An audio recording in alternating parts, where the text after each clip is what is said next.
5 girly friends that were joining me for a holiday in Turkey. The flight left on time, not a problem, but an hour into the flight, the captain announced that they'd have to turn back because a passenger was poorly. Oh dear, what had happened? Well, a member of crew said that she'd had a perforated eardrum. Oh, Not gosh. nice. And that occurred an hour in? Yes. Gosh. So the pilot returned back to Luton. And on landing, the plane was met by a paramedic. They apparently came on the plane with a chair/stretcher, but the lady actually walked off on her own, unaided, apologising to everyone because the flight had been returned back to Luton. Oh dear. They sat on the tarmac waiting for a new crew. The plane had to be refuelled. And then another passenger said that she needed medication for her child, and the medication was in the case in the hold. So that also had to be retrieved. So instead of them arriving in Dalaman at 9:25 p.m, they arrived on Monday morning at approximately 1:45 a.m. Oh. So, it was a long, long flight, and I was at the other end waiting, wondering where they were. They did make an online a claim form to the airline, but the airline said, sorry, can't help you. So this is for the EU compensation scheme? Yes, 2004, yes. So they said they couldn't help. But I said, I'm sure Jonathan can because he works miracles. Well, that's very kind of you to have such a level of faith. What I can't do is necessarily change the law. And there are So the EU flight compensation scheme was introduced to try and make sure that aeroplanes were generally more on time, and that if people were left being very delayed because of an airline's internal problems, that passengers would be adequately compensated for the inconvenience. But there is a bit of a disclaimer with the law, in that if the problem is something that is out of the aircraft's ability to control, for example, potentially someone being very unwell on a flight and therefore having to turn back, I think, and what I will do, I will go and check it out, Christine, because I want to make sure that obviously I'm giving you the correct advice, but I think the airline are within their rights to say that that is something exceptional and therefore the compensation scheme does not apply. Is that what they've said to everyone? Yes, but I mean, surely someone should be responsible, no? Well, it's not. You see, the thing is, it's not the airline's fault, is it? No, probably not. Obviously, she was unwell. But, I mean, hearsay, some of the passengers said that she'd had a problem with her ear a couple of days prior to flying. Well, it's her fault then. Yeah, and also she did fly out again 2 days later, but that's obviously only hearsay from other passengers. Yeah. But do you see the difference? So, for example, if you're delayed because there's a technical problem with the plane, that's the airline's fault. Yes. It's the airline's fault because they haven't maintained the airline or the aircraft, or they have some kind of problem with it that is their problem. That's their fault. And if you are delayed because they've got a problem with the aircraft, you are entitled to the compensation.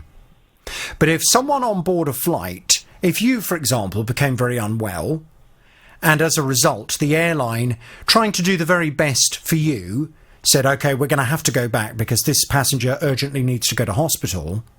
If they turn back, that's not their fault. It's nothing that they have any control over whatsoever. It's because you're not well, and unfortunately sometimes these things happen. And the legislation does give airlines the ability to say they won't pay the compensation if the delay is completely out of their control. And I suggest that that's probably what they're entitled to say in this particular case, even though it's really frustrating. I wonder what would happen to people that were coming back on that flight. They were delayed until 4 o'clock on that Monday afternoon, so they would be in the same situation, would they? They couldn't make a claim either. Potentially. It's a little more complicated than that because, of course, there is then an argument that potentially the airline could have done something else. You know, the airline could have ensured another plane was redirected to Turkey to make sure that it, it picks up those passengers and brings them back on time. But regarding the plane that your friends were on, I think you'll probably find that is deemed something out of the airline's control, and therefore the compensation does not apply. I'll tell you what I'll do. I'll go and check it for you. Thank you, Jonathan. I'll make sure. I'll see if there's any kind of way of your friends being able to put in that claim, and we'll take it from there. But I think just to manage your expectations, I think it's probably unlikely. Thank you. We did it didn't actually spoil our holiday. We had a lovely time. Did you? So, yeah. And do we know how the passenger is with the perforated eardrum? No, apparently she did fly out 2 days later, but again, it was only hearsay by the passengers, so I've no idea. I don't know. Well, was there blood coming out of her ear? Was it running down her... Yes, apparently there was. Oh, God. Yeah, I know. How awful. Yeah, not very nice. No, well, I mean, it's always unpleasant being unwell or in pain anywhere, but to be stuck on an aeroplane up in the sky, being very unwell and in a lot of pain, it must feel absolutely dreadful. So I hope that lady is okay. Let's see what we can find out for you. I'm going to pass you back to my team, Christine. Thank you, Jonathan. Charlie has a burger van. It's a 2012 plate burger van, and just at the start of a really busy season, the engine went. Well, her garage says that they could source a replacement for her, but it was going to take a long time. So she decided to go online and found an engine herself from a supplier who said they had a reconditioned engine, the perfect one for her burger van, and it was in stock. It was due to be delivered on the Tuesday. It didn't show up and we weren't contacted by the company. We chased it Wednesday. It was delivered on the Wednesday, and then it was a 2005 engine, so it was completely the wrong engine. Didn't fit our van, none of the parts fitted our van. We contacted them. They couldn't get another engine to us, and they wanted to pick up our old engine and take away the wrong engine away, and then they would send us another new engine, which we weren't prepared to do. Because they were being extremely unhelpful on the phone, sort of got a bit suspicious, so I started doing a little bit of digging on the company, and that's when I sort of found loads of reviews saying, everybody pays up front, they don't get their engine, they don't get an engine back. Well, Carly has sent the engine back, but the company have only refunded her less than half of the £5,000 that she paid for this engine, and she wants to know why. She thinks it's pretty despicable, and I'm inclined to agree. Carly's back on the JVS show now. Good morning to you, Carly. Good morning, how are you? Yes, I'm all right, thank you, Carly, although somewhat frustrated by this case. Now, as I mentioned to you when you were on the programme last time, I don't know what it is about these kinds of companies that supply reconditioned engines, but some of the worst experiences in terms of lack of customer service and lack of care to a customer have been to do with companies that supply reconditioned engines. Now, that's not to say that every single company out there is a bad company. I just urge everyone listening, if you are ever considering trying to source a reconditioned engine, or indeed any component part for a car, make sure you do your homework. Make sure that you only ever buy parts for your car, whether they be reconditioned engines, reconditioned gearboxes, you name it, from good, reputable firms that have a good rating in terms of customer responses, and that they've got lots of really happy customers out there. Because otherwise you may well find yourself coming across one of the companies that does not provide you with the kind of level of service you'd expect. And unfortunately, Carly, it would appear you have made the mistake of purchasing this engine from one of those companies. That's right, yeah. The company concerned that you purchased this engine from is a company called National Engines. That's right, yeah. Now, National Engines, they appear to be based in Scotland, and they also have a couple of other company names as well. Engineered Engines and Net Motor Spares. So we've got National Engines, Engineered Engines and Net Motor Spares. Now, when I made contact with the company, they said that somebody would be responding to me. In fact, I've had a number of emails from the company telling me that I will receive a response from them by a certain deadline.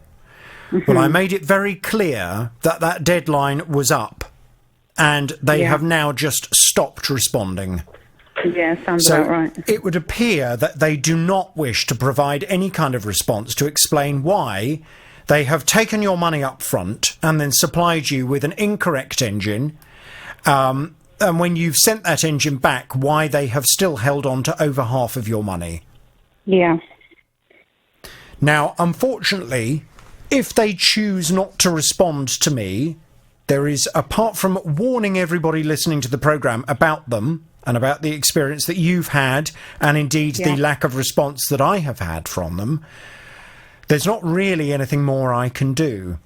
So that now means that you will have to rely, if you're going to take this any further, you will have to rely on the Small Claims Court. Is that something you've considered?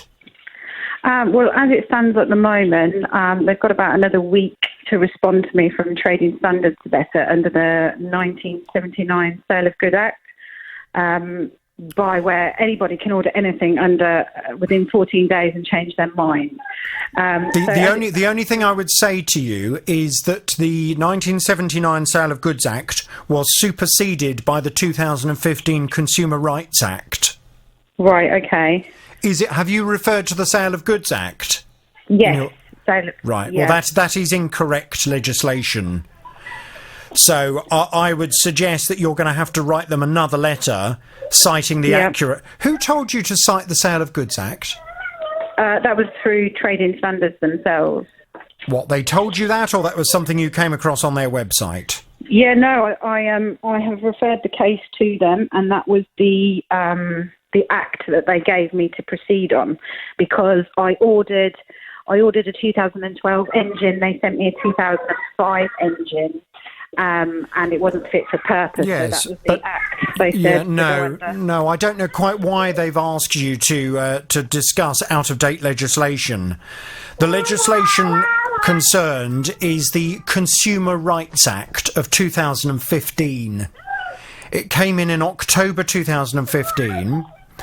It still protects you in this case because any product that you purchase has to be fit for purpose, of reasonable quality, must last for a reasonable amount of time, and importantly, the product description must be accurate. Yeah, and that's what exactly. That is what ultimately this comes down to. They have told you that this engine is a product that it is not. Yeah, it's the wrong engine for your vehicle. So I think what I would be inclined to do is to write back to them again, and to make sure that you refer to the Consumer Rights Act of 2015. Okay. Yeah. Okay. Explain that the product was missold to you, that you have returned it, and you expect full reimbursement of the money that you have paid them. And if you do not hear from them, I would give them, based on the fact you've already sent them a letter, and to be honest, the particular name of the legislation really is fairly irrelevant, other than for accuracy. So they've already had plenty of time to respond. I think what I would be inclined to do is to give them 5 working days from receipt of the letter to provide you with a full reimbursement of the money you have paid. Alternatively, you then need to say, I will begin action through the Small Claims Court to recover my money. Okay? Yeah. Yeah.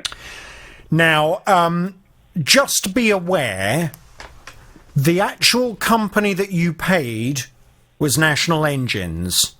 That's right. So your contract is with National Engines. Yeah. Even though you, and indeed I, have subsequently been contacted by someone at Engineered Engines. That's right, yeah.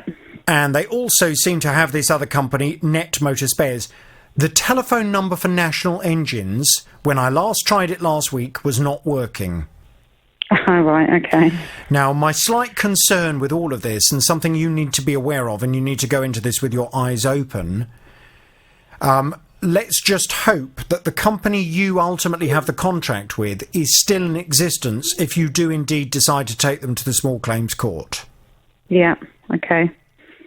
If they haven't dissolved it already. Well, that is my slight concern. Yeah, that's what I think the game they might play. Well, I don't know that they're playing any game, but you just need to be aware of the fact.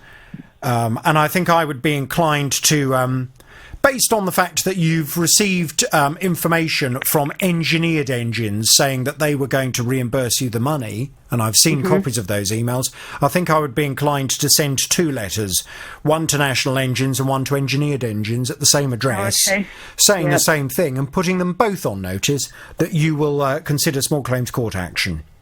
Okay, yeah, Okay. I'll do that straight away. Can you please keep me posted and let me know what, if anything, you hear back? And obviously, my invitation to National Engines, Engineered Engines, bought a laptop in 2016. 17 months later, it stopped working. But it took her another year before she tried to get it fixed, because she was at university at the time, and what with one thing or another, she was just so busy she didn't get round to it. Well, the fact is she felt it hadn't lasted a reasonable amount of time, and I was inclined to agree with her. And I went to make this argument to the retailer on her behalf. But they were having none of it. Jessica's back on the JVS show now. Good morning to you, Jessica. Morning, Jonathan. Good morning. The retailer concerned was Amazon. And I was somewhat concerned by the response that I received from Amazon. I should just point out, at no stage have they provided me with an official on-the-record statement. But what was very clear from the kinds of responses I was getting from them was that they felt the warranty period that had come with this laptop was reasonable, and they did not feel that it was acceptable for you or for me to ask them to go further than the warranty period. They felt that covering this laptop for that 1-year period was perfectly reasonable. Well, as I continued to try and explain to Amazon, the law states that any product you purchase in the United Kingdom must be A, fit for purpose, B, of reasonable quality, and C, must last for a reasonable amount of time. There is no 1-year cut-off in terms of the reasonable amount of time. There is no 1-year cut-off. And therefore, whether there was a warranty in place or not, it has no bearing on the law. The law still states that you were entitled to expect that laptop to last for a reasonable amount of time. Well, you decided, because you're a principled person, you decided you were not going to take it lying down. And after I identified Amazon as the retailer, I explained to you that your only other course of action would be to take Amazon to the small claims court. Yeah. Now, when we last spoke on the programme, you were going off to do that. You'd written to them. You'd put them on notice. That was your intention. What's the latest? What's happened since we last spoke, Jessica? So we've had quite a bit of correspondence just from their solicitor, and just basically copies of what they sent to the court and everything, like their defence. And yeah, it's been very, yeah. Yes, but what I know, this has gone to court, so tell everybody listening what happened when you went to court. So they in the defence, they told me that I had no evidence, and basically, obviously, saying that I hadn't got a claim. But now I've been sent a judgment for claimant to basically say that Amazon need to pay me. So you won the case? Yes. Okay, good. That was the bit I was hoping we were going to get to. So you took them to court and you won? Yep. So how long have Amazon got to reimburse you for the cost of this laptop? So 1 month. 1 month. And when does that 1 month run out? On the 21st of June. I see. Fine.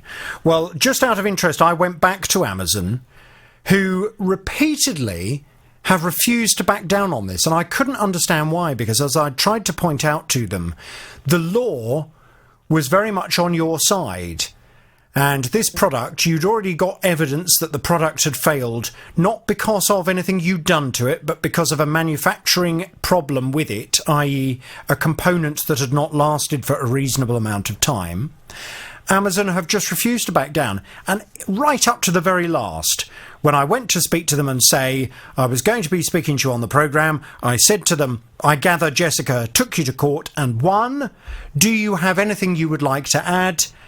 They have simply come back and said they have nothing further to add.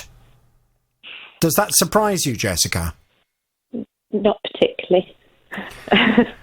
It doesn't particularly surprise me either. And I don't really know why they've taken the kind of stance that they've taken with you and with this laptop case, because in other cases, they've been more willing to resolve customer complaints, but I don't quite know what it is about this case, but they were refusing to budge. Let's just hope that some lessons have been learnt.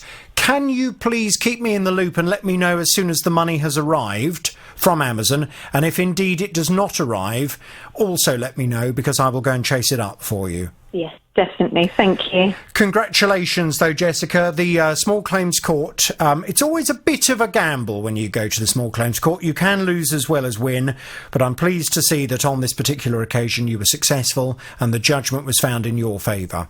So I will give the court the horn, but not until you've got all of your money, so please keep me in the loop. Ugh. Anyone want to walk a black Labrador this afternoon for about an hour? I don't. Whose a stupid idea was it to get a dog? Never mind, never mind. We live for the sunny days. Elaine, good morning to you. Good morning. Do you want to walk my dog, Elaine? Only if I really have to. I wouldn't expect you to, Elaine. I'll be out there with my wellies on. Now, look, I gather you've got a consumer problem. Tell me all about it without naming any company names, please. Okay. Well, it was March 2018. We needed a new garage roof. It's like the flat felt type of garage roof that's adjoined to our neighbours. So in March 2018, the work was completed by a roofing contractor. We got the details off one of the comparison websites. I would just urge a bit of caution with that. Okay. It's not the ideal way to find a contractor. Right, okay. My advice, whenever it comes to contractors, is always to speak to your friends and your neighbours who live locally. Yes. And to say, you know, we need to get our garage roof. Do you know of a good builder or someone that does roofing? Get a few different names of good local reputable people. Do some research, see what people are saying about them. You know, obviously, when you start Googling their name, if it comes up with a whole load of unhappy customers saying, do not use this person, they ruin my house. Yeah. It's normally a bit of an indicator that you might not want to use them. But just finding someone off the internet is very risky. But we did actually use him before. He'd actually done some work on our house roof. Okay. And that was all okay. So that was the reason I went with him again. I see. So we thought, well, he was good last time, so we thought it would be good again. I see. So how much was he charging to do the job? $1,750. 1,750. And was that a complete replacement of the flat roof? Yeah, complete replacement. Okay. And he What's gave gone us wrong? a 10-year guarantee with that. Mm-hmm. And then it was about 12 months later, March 2019, the roof started leaking a lot. So I contacted him again to see if he could come out and have a look at it because he'd given us this guarantee, and he said, yes, absolutely, no problem. He didn't come out straight away. He kept messaging saying, you know, he couldn't make that appointment, Eventually he did come out at one point, quite recently, and said it just needed a bit of gluing around the edges, which wasn't sufficient. He glued it, and as soon as it rained, the rain just poured in again. In the meantime, I got a couple of other contractors out this March 2019. 2 different companies came out and had a look at it, and I was asking for prices for repairs. They wouldn't actually repair it. They said the whole thing needed doing again. And my neighbour had come to me in the meantime to say that her garage was now leaking because they're adjoined garages. It's like 2 garages together. Where the felt was supposed to join hers, it had created a leak, so she now had a leak. Nightmare. And the 2 independent roofers both said it was the way that it was done that caused her leak. They both confirmed that. So you ultimately are responsible for the damage to your neighbour's property? Well, yeah. I mean, they said if we had a new roof fitted on ours, it would be absolutely fine. But they both wanted me to pay the same sort of amount of money again. They were both quoting about the same sort of money again, so I'd have to pay it all over again to get it repaired. And they said that the work was very bad and that they didn't want to repair it because they didn't want to be associated with the work that had been done. No, quite. Well, why would you? So in terms of going back to the first roofer, what has he had to say after you've gone back to him armed with all this information, having had the 2 independent guys out to have a look? He just insists that it's just needs a bit of glue around the edges, and then he even, at one point, lost his temper a little bit and said, well, it's your neighbour's fault. It's her roof that's causing all the problems. And that was when I sort of backed off him a little bit, because he lost it a little bit. He raised his voice. Okay, well... Which I didn't appreciate. No, well, I mean, he can raise his voice to me as much as he likes, and indeed I've had many experiences with people that do roofing that do end up raising their voice at me when I speak to them. Okay. I presume what you are looking for is your money back. Well, if I could get my money back, then I could get a different independent roofer in, because it does need a new roof, to get it done again. I don't see why I should have to pay twice. Yes, I mean, I think the fact that it lasted for a year probably means to ask for all of your money back would be unreasonable. Okay. Because he could argue that you've had 1 year's use from the job he did, albeit not a very good job. Yeah. So, I would be looking... Let's just work out how we're going to be fair and reasonable on this. Okay. And I should just point out as well, at this stage, I have no idea which company you're talking about. Okay. I just hope you've actually dealt with a proper company, because there are a whole load of people out there that do roofing that are not what I would consider to be proper companies. Okay. So you've spent £1,750. Now, I would expect a garage roof that you've had professionally installed to last for a minimum of 10 years. Yeah. A minimum, preferably longer. But let's work it out by 10. So £175 per year. Mm-hmm. So if we take the £1,750, let's take off £175, you will be looking for a refund of £1,575. That would be amazing.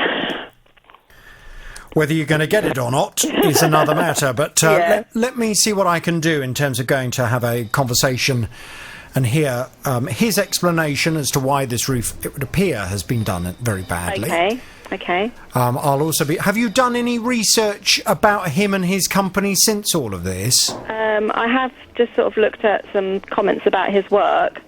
Happy people or not? Well, the majority of them are, actually. Are they? But Okay. I have noticed that the people with garage problems, it tends to be the garage work that people aren't happy with, so I would say that's not his strong point. Not his forte. Okay. No. Fine. Well, let's see what we can do. I'm going to pass you back to Tara. Tara, Okay. can we get some detail? And Absolutely. I'll go and have a little chat with this guy this Okay. afternoon. I must admit, I Thank hate you very anything to much. do with leaks. Personally, if I hear something dripping, it just fills me with dread. Well, quite. Yes. Two things cause huge amounts of damage to properties. One, of course, is fire. That's the worst. The second, water. Absolute nightmare. I hope the fact it's leaking, has that damaged any of your neighbours' property? We've practically we wouldn't know. We've just had to empty the contents of the garage. A lot of the stuff was damaged, and so we just had to get rid of everything. That was in your garage. Yeah. But what about your neighbours? Well, she hasn't said. She just said it was leaking, and I haven't spoken to her since she said it was leaking, and I just said I was trying to get it repaired. Gosh. Well, let's hope that it hasn't caused any damage to hers. Let's see what we can do. I'm going to pass you back to Tara. We'll get some detail, and I'll call him this afternoon for you. Okay, thank you very much. Thank you very much indeed. Hang on there, please. Tackling your consumer problems. The JVS Show. This is BBC Three Counties Radio. Now to a case that I know a lot of you were following with great interest at the end of last week. In April 2018... Margaret purchased a wrought iron pink solar-powered pig to go in her garden. It cost her about 25 quid. She had it out in the summer, then she put it away in the shed for the winter. But when she got it out to use it this year, she discovered there were some problems with it. When I got it out of my shed, hence I found it, first of all, got rusty. That was the first problem. And I thought, not happy with that. But I was willing to improvise and go out and buy some pink spray paint. Have you sprayed your pig? Well, yes, because it's metal and it had gone rusty. Yeah, but did you treat the rust? Well, I haven't. I was going to up until the solar panels stopped working. And then I thought, well, but it was sort of dimming. And I thought, well, I'll put a new battery in. And it went for about a night on the bright side. And then the following night, did absolutely nothing. Well, Pink Pig Gate then ensued after our conversation on Friday. Lots of you contacting the programme. Margaret's back on the JVS show now. Good morning to you, Margaret. Good morning, Jonathan. You and your pig. I know, tell me about it. Oh, now, I bet you've had everywhere you've gone this weekend, have people said, are you Margaret with the pig? No, not yet. That's still to happen. Now, Margaret, the long and short of it is, when you were telling me the story on Friday, it struck me that what you'd done is you'd replaced the battery on the pig, but you'd replaced it with a standard battery. Yes. And you can't use a standard battery in solar-powered things like this. It needs to be a rechargeable battery.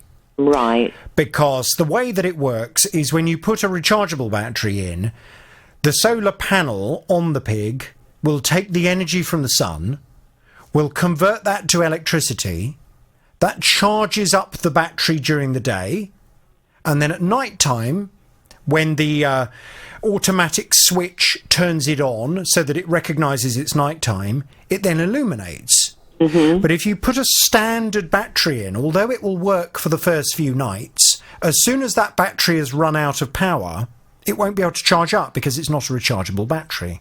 Right. So I know that Tara has put a call into the company, and I think we're waiting to hear back. that was on Friday. Yes, we are. We haven't got a response from them yet, but I will chase that up again for you today, Great. Margaret. But Margaret, you were going to go off this weekend and put a rechargeable battery in the pig to try it out and to see if that works. How did you get on, Margaret? Yes, I had one at hand in my cupboard. It was the little, very small, long battery, what you put in a TV remote.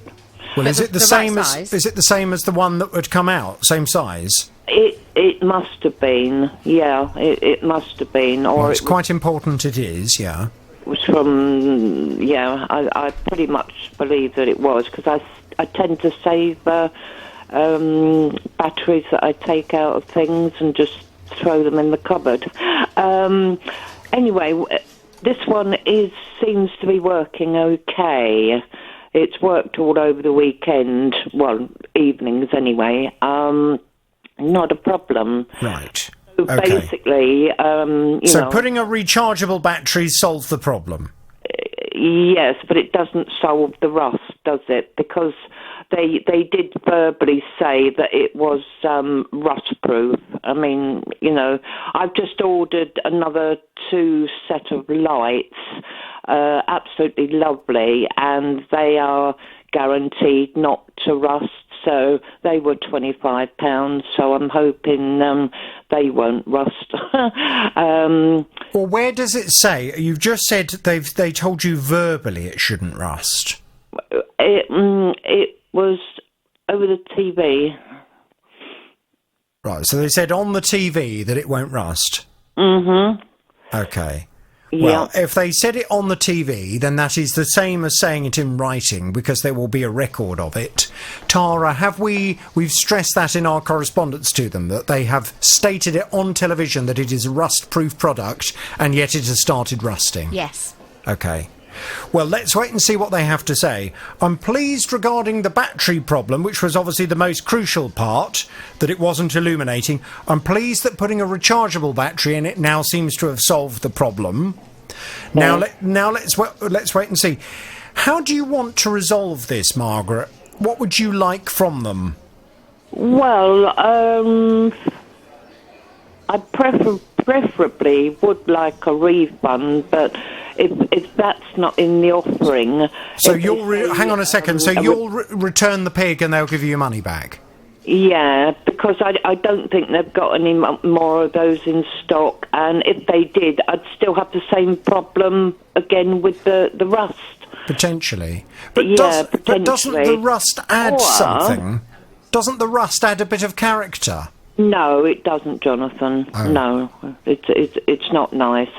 Alternatively, if they want to give me a credit and pay for the 2 lights that I've just received, I would be happy with that. Well, That's entirely up to them if they wanted to make that kind of gesture. I mean, in terms of what you are entitled to, you're entitled to a repair of the pig. So if indeed they turn around and say, yeah, OK, it shouldn't have rusted, we will get it sorted, then all you're actually entitled to is for them to take the pig back and to repair it. Now, it may well be they will decide to go the extra mile and they may well offer you more. But in terms of just managing your expectations, a repair is all you're entitled to, OK? Right, OK. So let's wait and see what happens. Just out of interest, where does your rusty pig live? In my back garden. What, in a flower bed under a bush? No, it's my garden's got like an upper level, a wall, and I've got sort of like a cherub bird stone stand, and it sits smack on top of that. It sits on top of your cherub bird stand. Well, there we go. Well, Margaret, let's wait and see what we hear back from the television shopping channel regarding the rusty pig. I'm pleased that it's now sorted. I'm pleased that the battery's now is working and the light is now working. But let's see how they want to deal with the rust issue, and we'll take it from there. Margaret, we will talk to you very soon. No problem. Tell me all about it without naming any company names, please. I won't give you any company names. In the town where I live, I've been going to a cafe with a group of disabled people for over 15 years. Just lately, it's changed hands, and we've been told we're not welcome there anymore. Because what happened was that we were told we hadn't paid for the coffees that we'd had and were drinking, and they then threatened us by saying we'll get people next door, we own it, we own this, we own that in this particular town. Right, hang on a minute. You're losing me a little bit. So when you say they accused you of not having paid for your coffee... Yeah, but I'd already been and paid the chef for the coffee. So we didn't even get an apology over this. Right. And they then came out, and one of them came out to the table we were sat at, and he threatened one of our young ladies by saying he'd get his relatives to sort us out, more or less, So it was a threat. OK, but hang on a second, because that all sounds very odd. It sounds very odd that he would come over and threaten one of your young ladies, that he'd get his family to sort them out. Had things started to kick off a bit then? Well, what it was, we were talking about where I go to get something at a different place, and the actual charge that he charged one of our girls was £2 for 2 slices of bacon. And I can get them for $1.50 for 6 slices. So I said to the girl, you just as well go where I go. But he didn't like this. And because we're a disabled group, he turned around and said, well, you can't sit in the front of the restaurant or a cafe anymore. You've got to sit up by the toilets where you can't be seen. And... because Did he actually say that? Because you are disabled, you can't sit in the front of the cafe, you've got to sit by the toilets where you can't be seen? We cannot be seen. And we've got one person in a wheelchair, we've got 5 girls that have got learning difficulties, and I'm actually a blind person, and he actually gave his waitress a menu and said, take this to that bloke and he can read it. Now, I can't see a thing. I'm a veteran and I lost my sight in the war. And, I don't take kindly to threats. Because Did he know that you were blind? Yes, I got a complete white cane. They all know I'm blind in there. I've been going in 15 years and it's just gone under new... Yeah, but are you sure manager. The new manager might not know that you were blind? No, they did. I've got. Well, what's a white cane? If I'm sitting there with a white cane, Don't they know what it's for?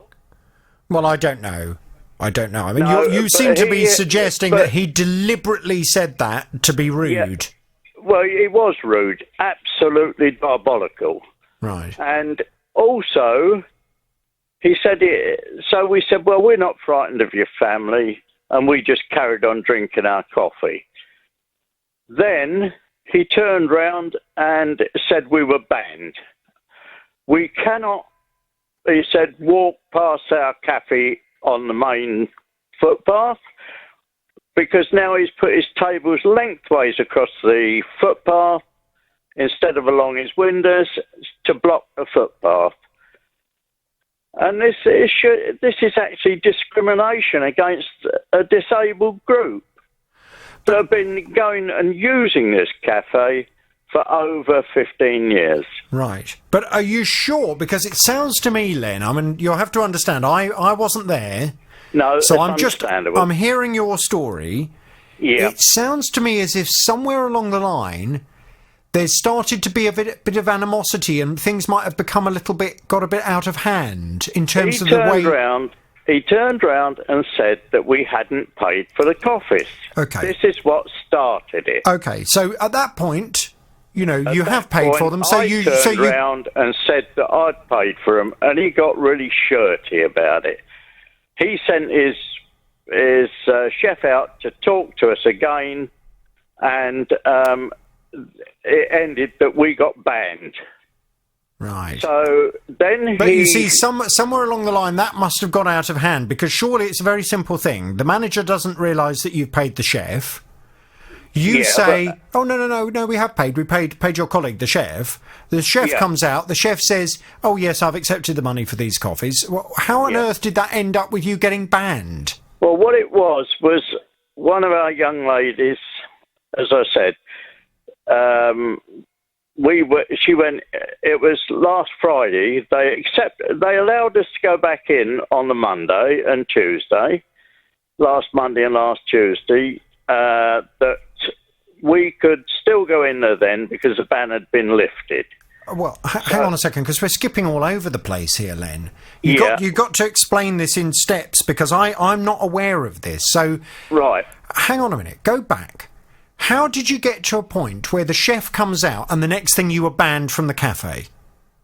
Well, that was because I'd opened my mouth and said we'd paid for it. I shouted it out, and he didn't how did you shout it? Were you rude? No, we were in. I just yelled up, oh, excuse me, we have bloody well paid for the coffee. Right, so you swore? Yeah. And, he came out. Why did you feel the need, though, to swear? Why not just... Because it was a mistake. The manager didn't realise you'd paid. Why couldn't you just... No, he did know we'd paid, because the chef had already told him that they'd paid. But he liked to make a song and dance of it. Because we're a disabled group, he didn't want us in there. Right. Well, that's how you feel. That's how we all feel. Right. So, so have you been a bit... Would you say because that's how you feel, have you been a bit defensive in terms of the way that you've reacted? Well, when he had to go at our young lady at the table... What did he say to her? It was on about that we hadn't paid for the coffees. She said we had paid for them. Right. And then he turned around and said, oh, I'll get my family down. He said, I've got family next door, I've got family somewhere else. And so I was a bit angry by this time. I dived off the chair and said to him, if you're going to be rude to our girls, I'm going to put you on your duff. Hang on a minute, I threatened him. Right, so hang on a second. So you leapt up? Yeah. Did you grab him? No, I didn't touch him because I was grabbed before I could go and sort him out. Right, so you stood up and you said, I'm going to put you on your duff. Yeah, I said, I'll put you on your duff if you're going to be like that towards our people. What does that mean? I've never heard that expression before, Len. In other words, put him on his backside. So you stood up and you threatened the manager that if he spoke to your friend again like that, you were going to punch him. Going to sort him out, yeah. Right. I mean, it does sound like this has all escalated quite quickly over a mistake. It has escalated. It's not a mistake because it was deliberately done. Right. And also, he then goes back into the cafe, sends a waitress out with a menu, and I'm told to read it. Now, how do you expect a blind person to read a menu? Right. So what are you looking for me to do, Len? Because it sounds like this has all got very out of hand. What do you want? Well, we'd like them to be told they cannot ban us from walking on footpaths or passing the cafe or doing anything like this. Well, of course they can't tell you not to walk past the cafe. All we want is an apology for what has gone on. Right, but I presume you're also prepared to apologise for your side of things. We've already apologised for it, but he's not taken any notice. Oh. But what happened last Friday when she went in? It was her birthday, so she went to get a tissue. She was told, "You're not allowed in here. We don't want you in here. We don't like you, and to get out." Why would she go into a cafe for a tissue? Well, because she'd spilt a drop of coffee on the table and she wanted to wipe it up. What, that she'd bought from them? Yeah, they'd been accepting our money all the way along. You know, ever since the incident happened. Len, I mean, this is all intriguing, and I'd very much like to get to the bottom of it. I have a feeling there's probably two sides to this, as there are with many stories. Yeah. That's understandable. What I'd like to do is I'm going to pass you back to Tara. Tara, can we just get a bit of detail, please? Oh, yes. It does seem like it's escalated. And I will go and have a word with the boss who runs this cafe this afternoon. I'll find out what he's got to say for himself, and then let's see if we can try and broker some kind of peace deal, yeah? Yeah, fine. Yep. I will act like the Kofi Annan of Beds, Hearts and Bucks. That's how I think of you. I actually told him that where to put his coffee. I said, put it where the sun don't shine. So you told him to stick his coffee up his... Yeah. Up his rectum. Oh, okay, all right, okay. I'm going to pass you back to Tara now. We'll get some detail and we're going to have a word, okay? Cheers, Jonathan. Thank you, Len. It's the JVS Show. It's BBC Three Counties Radio. Fighting for your rights. The JVS Show. This is BBC Three Counties Radio.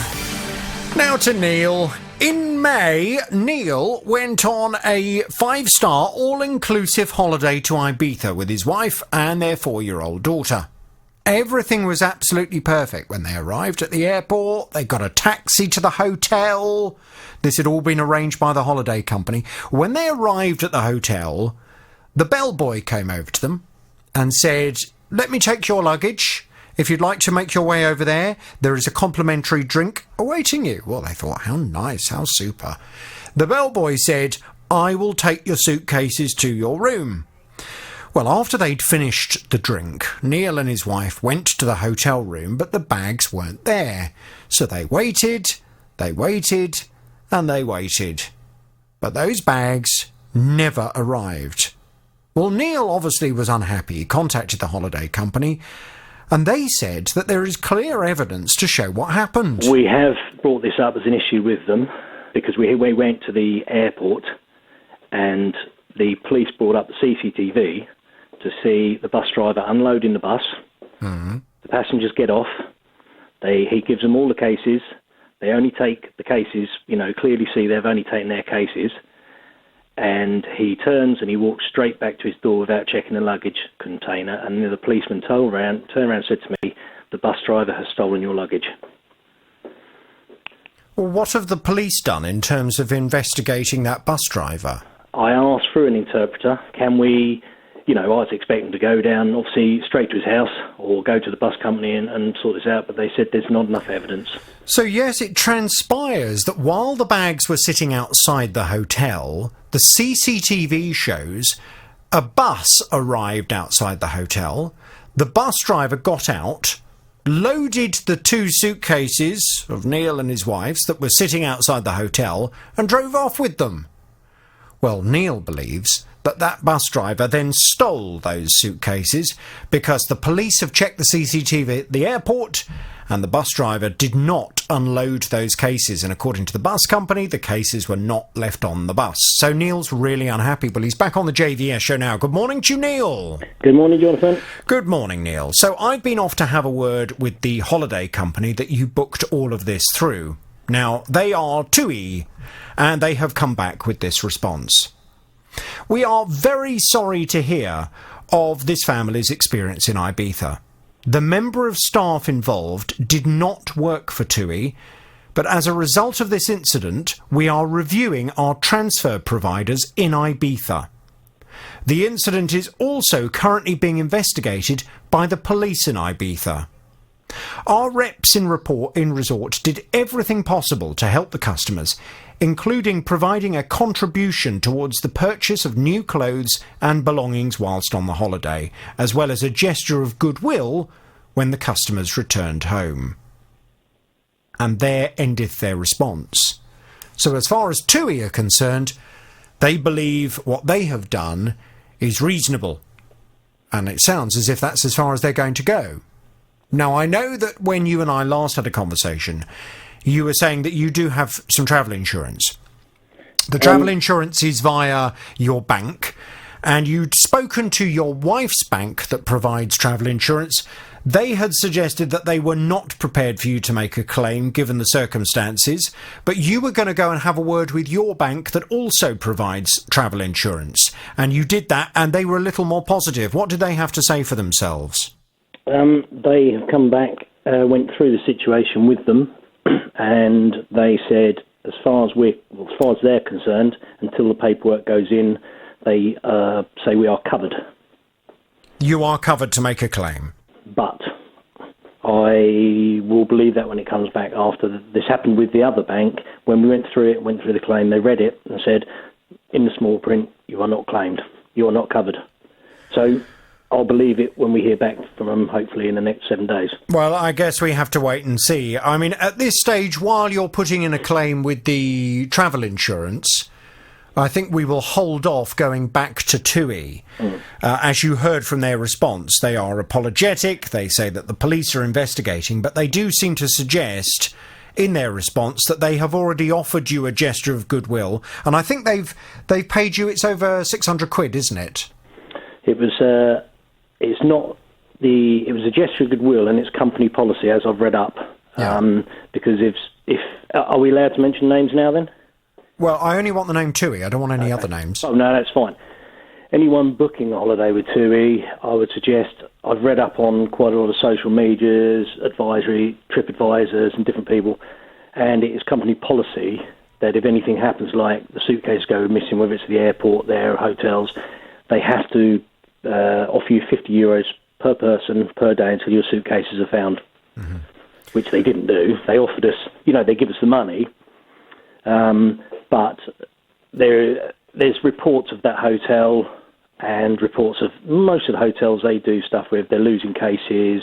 Well, hang on a second. I mean, although, of course, in this particular case, having gone to TUI, we're more than happy to identify them. I don't know any other stories that you're talking about. No. And therefore it's quite wrong for you to make any allegations about TUI that they have not had an opportunity to respond to from a legal perspective. So I'll just stop you from going any further. Regarding this particular incident, they say they are sorry. They say that they've provided a contribution towards the purchase of new clothes and belongings whilst you're on the holiday. They say they've offered you a gesture of goodwill when you returned home. And there ended their response. Now, I think what we need to do is see what your insurance company says. If your insurance company refuses to pay out, and if there is a further loss that you have incurred because the insurance company will not pay out, then I think we are in a position to go back to TUI and to explain that you have still not received adequate recompense for the items that were stolen after their member of staff in their hotel that you'd booked through them, it would appear, allowed your suitcases to be taken. So I think we need to see how great your loss is before we can see whether TUI need to do more to help you. Does that seem fair? It seems not to me, not going through the whole hotel, the holiday, and the disappointment. And the disappointment of the staff. They're telling you one story, but we were there and the staff are not very helpful. The TUI reps, the only contribution they sent through to us when we got home was the money that they promised us when we were there, because they said they had no cash in the hotel. Mm-hmm. So they sent on. Yeah, but they have paid you what they were supposed to pay you. Not for the time they said if we were there without our cases, they would pay us. They promised us €300 a day. Sorry, who promised you €300 a day? The hotel were going to match TUI with €150 a day while we were without. And was that confirmed verbally or in writing? Confirmed verbally by the manager of the hotel and the TUI rep. And we had to continuously chase every day because we want to go and buy some clothes. Said, can we have? We are due some more money.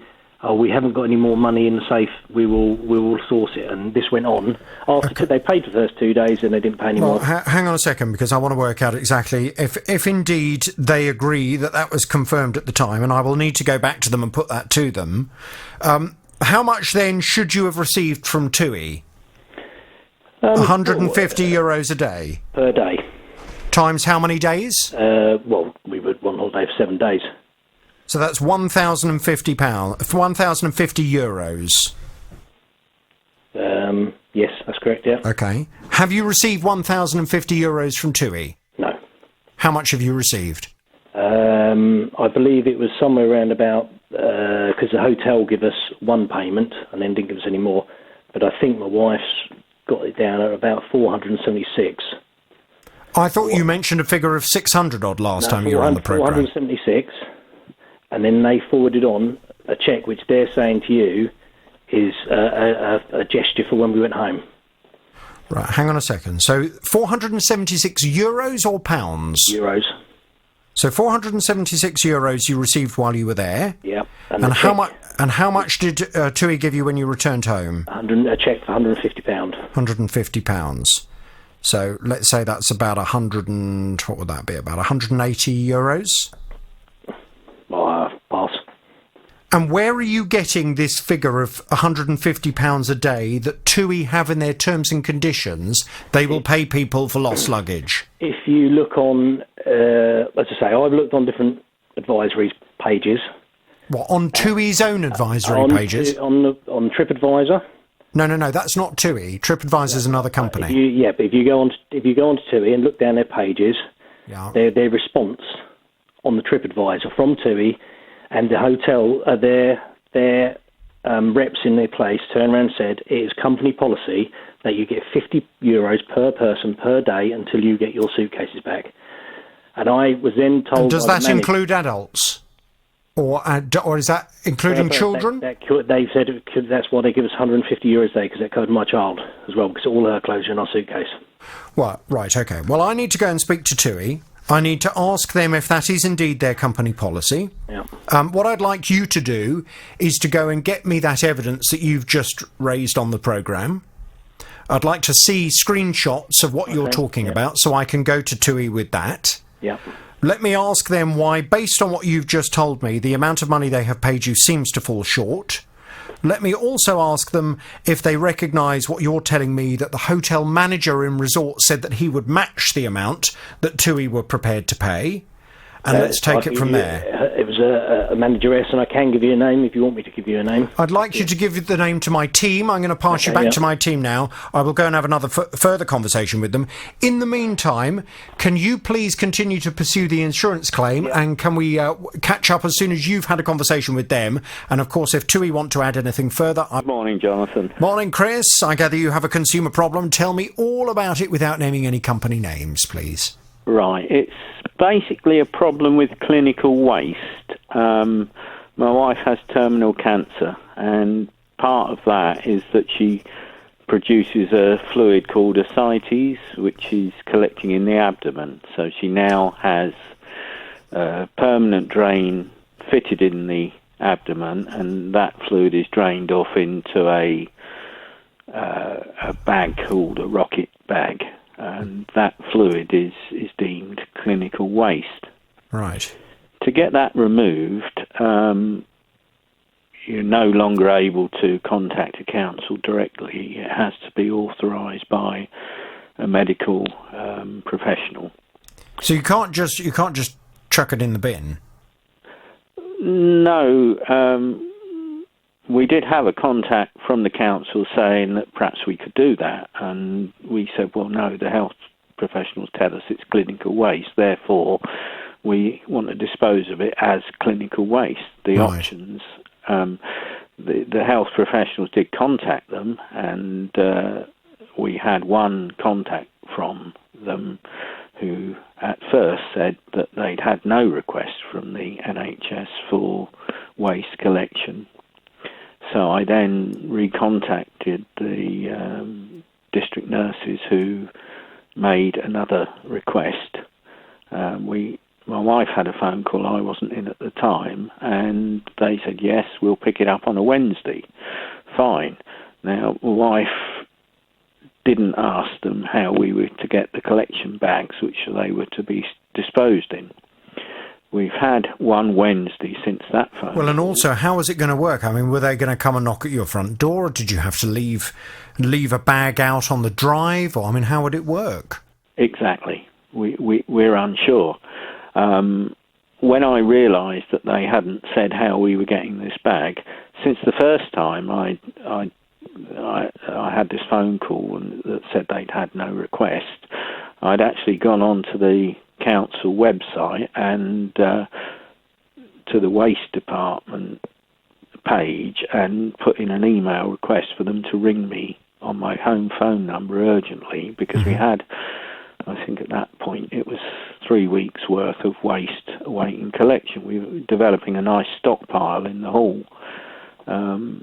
And I said it's getting the stage, it's urgent, please contact me. And I'd had a phone call then saying that they had no knowledge of us having clinical waste. Then, as I said, we asked the nurses to request again, which they did. My wife had the phone call, as I say, which said it would be collected on a Wednesday, and there seems to be a big gap into what they promise and what actually happens. Right. I mean, because you'll have to forgive me, this is a new one on me.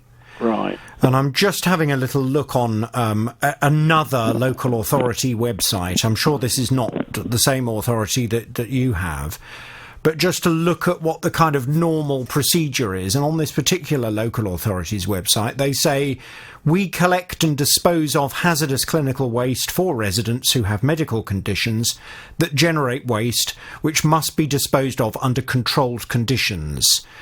Accessing the service is free and can be accessed in the first instance by a referral from your GP, hospital or community nurse. The referral can be sent by email or post. So that's all happened, yes? Yes. The district nurse has sorted that out. Yeah. They then say on this website, once we've received your referral, you can then telephone the clinical waste department, and they will then organise the collection. Right. On our particular council, there is one phone number on the website, and after 12 minutes I gave it up. I believe other people have given up after 20 minutes. I see. So what would be useful for you from my perspective then is if I could get in touch with the local authority, and if I could get someone from their clinical waste collections team to contact you and to just organise coming round to collect the stuff that you've got at the moment, and then also then to organise an ongoing collection on a weekly basis, yeah? That would be absolutely marvellous if you can do that for us, Jonathan. Fine. Well, it sounds to me, I'm sorry, Chris, of everything that you and your wife are going through at the moment. It must be a very upsetting and stressful time. Indeed. And you could really do without added hassle and stuff like this going on as well. So, leave it to me and I'll dish out. Now, Connie came to me. Do you remember Connie? She bought a new halogen hob for her kitchen. When the fitter came to install it, and I should just point out the fitting service came free with this hob, apparently the new hob didn't quite fit in the hole in Connie's worktop. Well, Connie says that the fitters then banged it and banged it and banged it until finally they got it squashed into the worktop. But That wasn't an end of the problem. It stopped working, and when they came to have a look at it, it turns out the whole thing had been wired in incorrectly anyway. They couldn't get the hob out because it was in so tight, they broke my work surfaces.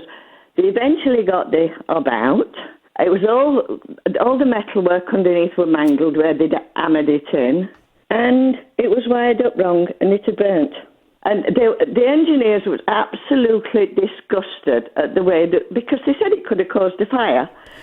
Well, I promised Connie I would go and have a word with the company that she'd purchased this hob from.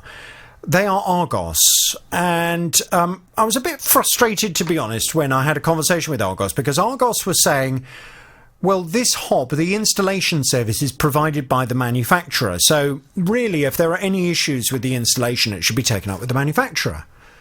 Well, I made it quite clear that Connie doesn't have a contract with the manufacturer. Connie's contract is with Argos. She paid Argos for the hob, and the fitting comes as part of the money that she paid for the hob. If there is anyone that needs to be communicating with the manufacturer because the fitting hasn't been done properly, it should be Argos. Well, Argos were apologetic. They said, OK, we will get things sorted out. We will liaise with our customer, and we will ensure she can choose a replacement hob as a gesture of goodwill, which was good. But what's happened since I last spoke to Connie on the programme? Well, let's find out, because she's back on the JVS show now. Good morning to you, Connie. Good morning, Jonathan. My team tell me you're a much happier bunny. What's the latest? Well, I got a brand new hob, the same make. They wanted to upgrade the hob, but I didn't want it. The one I picked was the one I wanted. It fits perfect, but I got that. They're all made bigger. And also, they're going to give me a full refund. What, of the amount you spent on the hob in the first place? Yep. What, so in effect Argos are giving you a free hob? Exactly. Well, that's amazing. You don't understand now why I'm a happy bunny. I can see why you're a happy bunny. You get a free hob. After mind you, Connie, when you think about all the hassle you've had with it... Well, that's it. 3 months I went through. You did in 3 days what I was trying to get done in 3 months. Well, I'm very pleased it worked out in the end. So your new hob's in now, is it? It's in and it's working. Working properly. No more banging of this one to get it in the hole? No. What they did, they couriered one down from, I think it was Peterborough, and the courier met, and they got a local electrician, a very nice young man, and he fitted it within 10 minutes. Brilliant.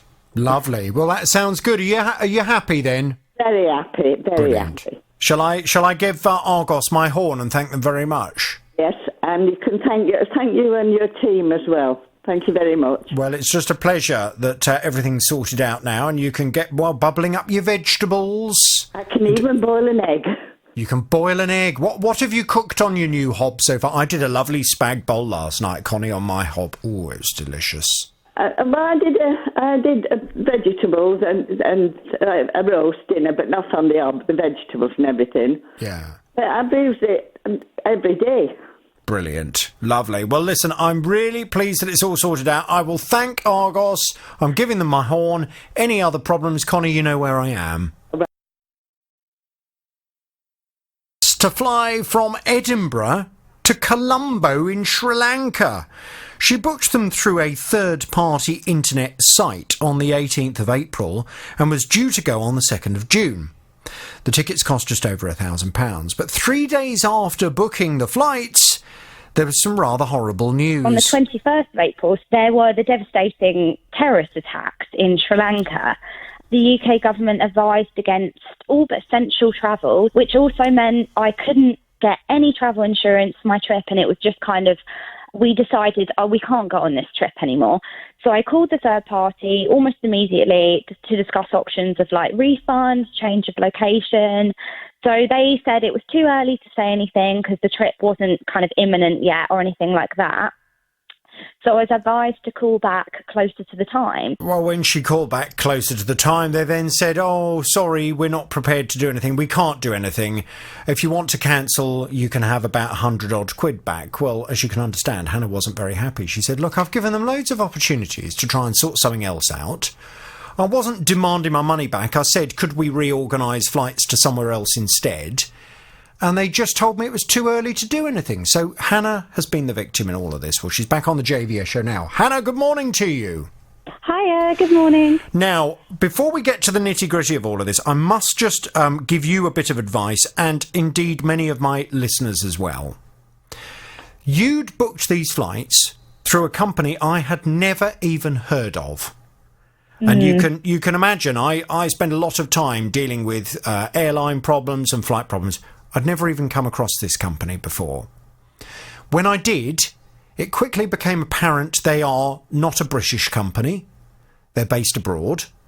And if you start looking into them, there are a lot of people who are quite unhappy with the service they've received. Now, when you're booking, particularly things to do with flights and holidays, I know it's very tempting to go on the internet and look for, which company sells the cheapest flights to go to wherever. Just be aware it's a minefield out there on the internet. And what you don't want to do, particularly with things like holidays and flights, you don't want to end up entering into a contract with a company that isn't even based in the UK, where you may have problems, and then trying to sort out those problems are going to be a nightmare. Okay, so going forward, if you're going to book flights again, please make sure you always use a good quality, reputable British company with a good quality customer care service in the UK should you have any other problems. Do you promise me you'll do that, Hannah? Yeah, definitely.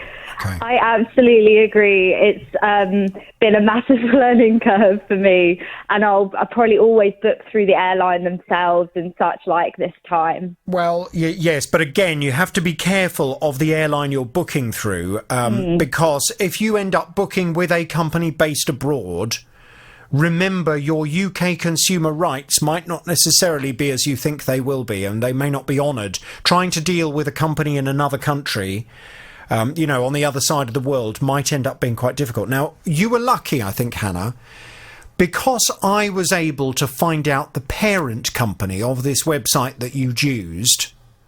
I went to the guy there, and you've been very lucky because he came back to me, very reasonable kind of response. He came back to me and said, our customer relations manager has gone through the case. We have contacted the customer, we've apologised, and we have informed her we will issue her with a full refund. We made a mistake in the communication to her, and we will therefore refund the total cost. You've been one lucky person. Yeah, definitely. Have you received anything yet? We've not received any money, but we've been assured through the email that it should be coming into my account this week. Right. Well, I tell you what I'm going to do. Listen to this. It's just a bit of the horn. The company will get the rest as soon as you got that money. And let's just keep fingers crossed that they're going to be good to their word and are going to pay you what they say they're going to pay you. Fantastic. Thank you. Please let me know as soon as it turns up. Thank you very much indeed, Hannah. Right, before we go for today, let me squeeze Leslie and his vacuum in. Leslie's vacuum cleaner was very, very new. So he was really rather disappointed when it started leaving bits all over the floor after you switched it off. He said he'd cleaned the filters, he followed all the troubleshooting instructions on it, but nothing worked. So he took it back to the shop. He said to his manager, all she'd done was plugged it in and swept a bit of the floor and said, it's hoovering up. And we said, yeah, but still the deposit on the floor. Our first comment was perhaps it's blocked or something, we've done everything we should. We read the instruction manual where it's got in there fault-finding thing, if you like. So we said, well, that's not right. Well, look, if the product has a problem with it, and it certainly sounds from what Leslie was saying as if it does have a problem with it, then the company are responsible for getting things sorted out. Now, I know Tara has been speaking to said retailer, and they gave us some good news, didn't they, regarding this? They absolutely did. It was Currys and PC World, and they sent us some information to say that they were very sorry about the situation that Leslie had found himself in, and that they were going to give him a full refund of said flexible hoover. I've had a look at it. It does look very flexible. It goes under carpets and, well, not under the carpet, that's not how it works, under would be a sofas clever really vacuum. well, so it all looked good.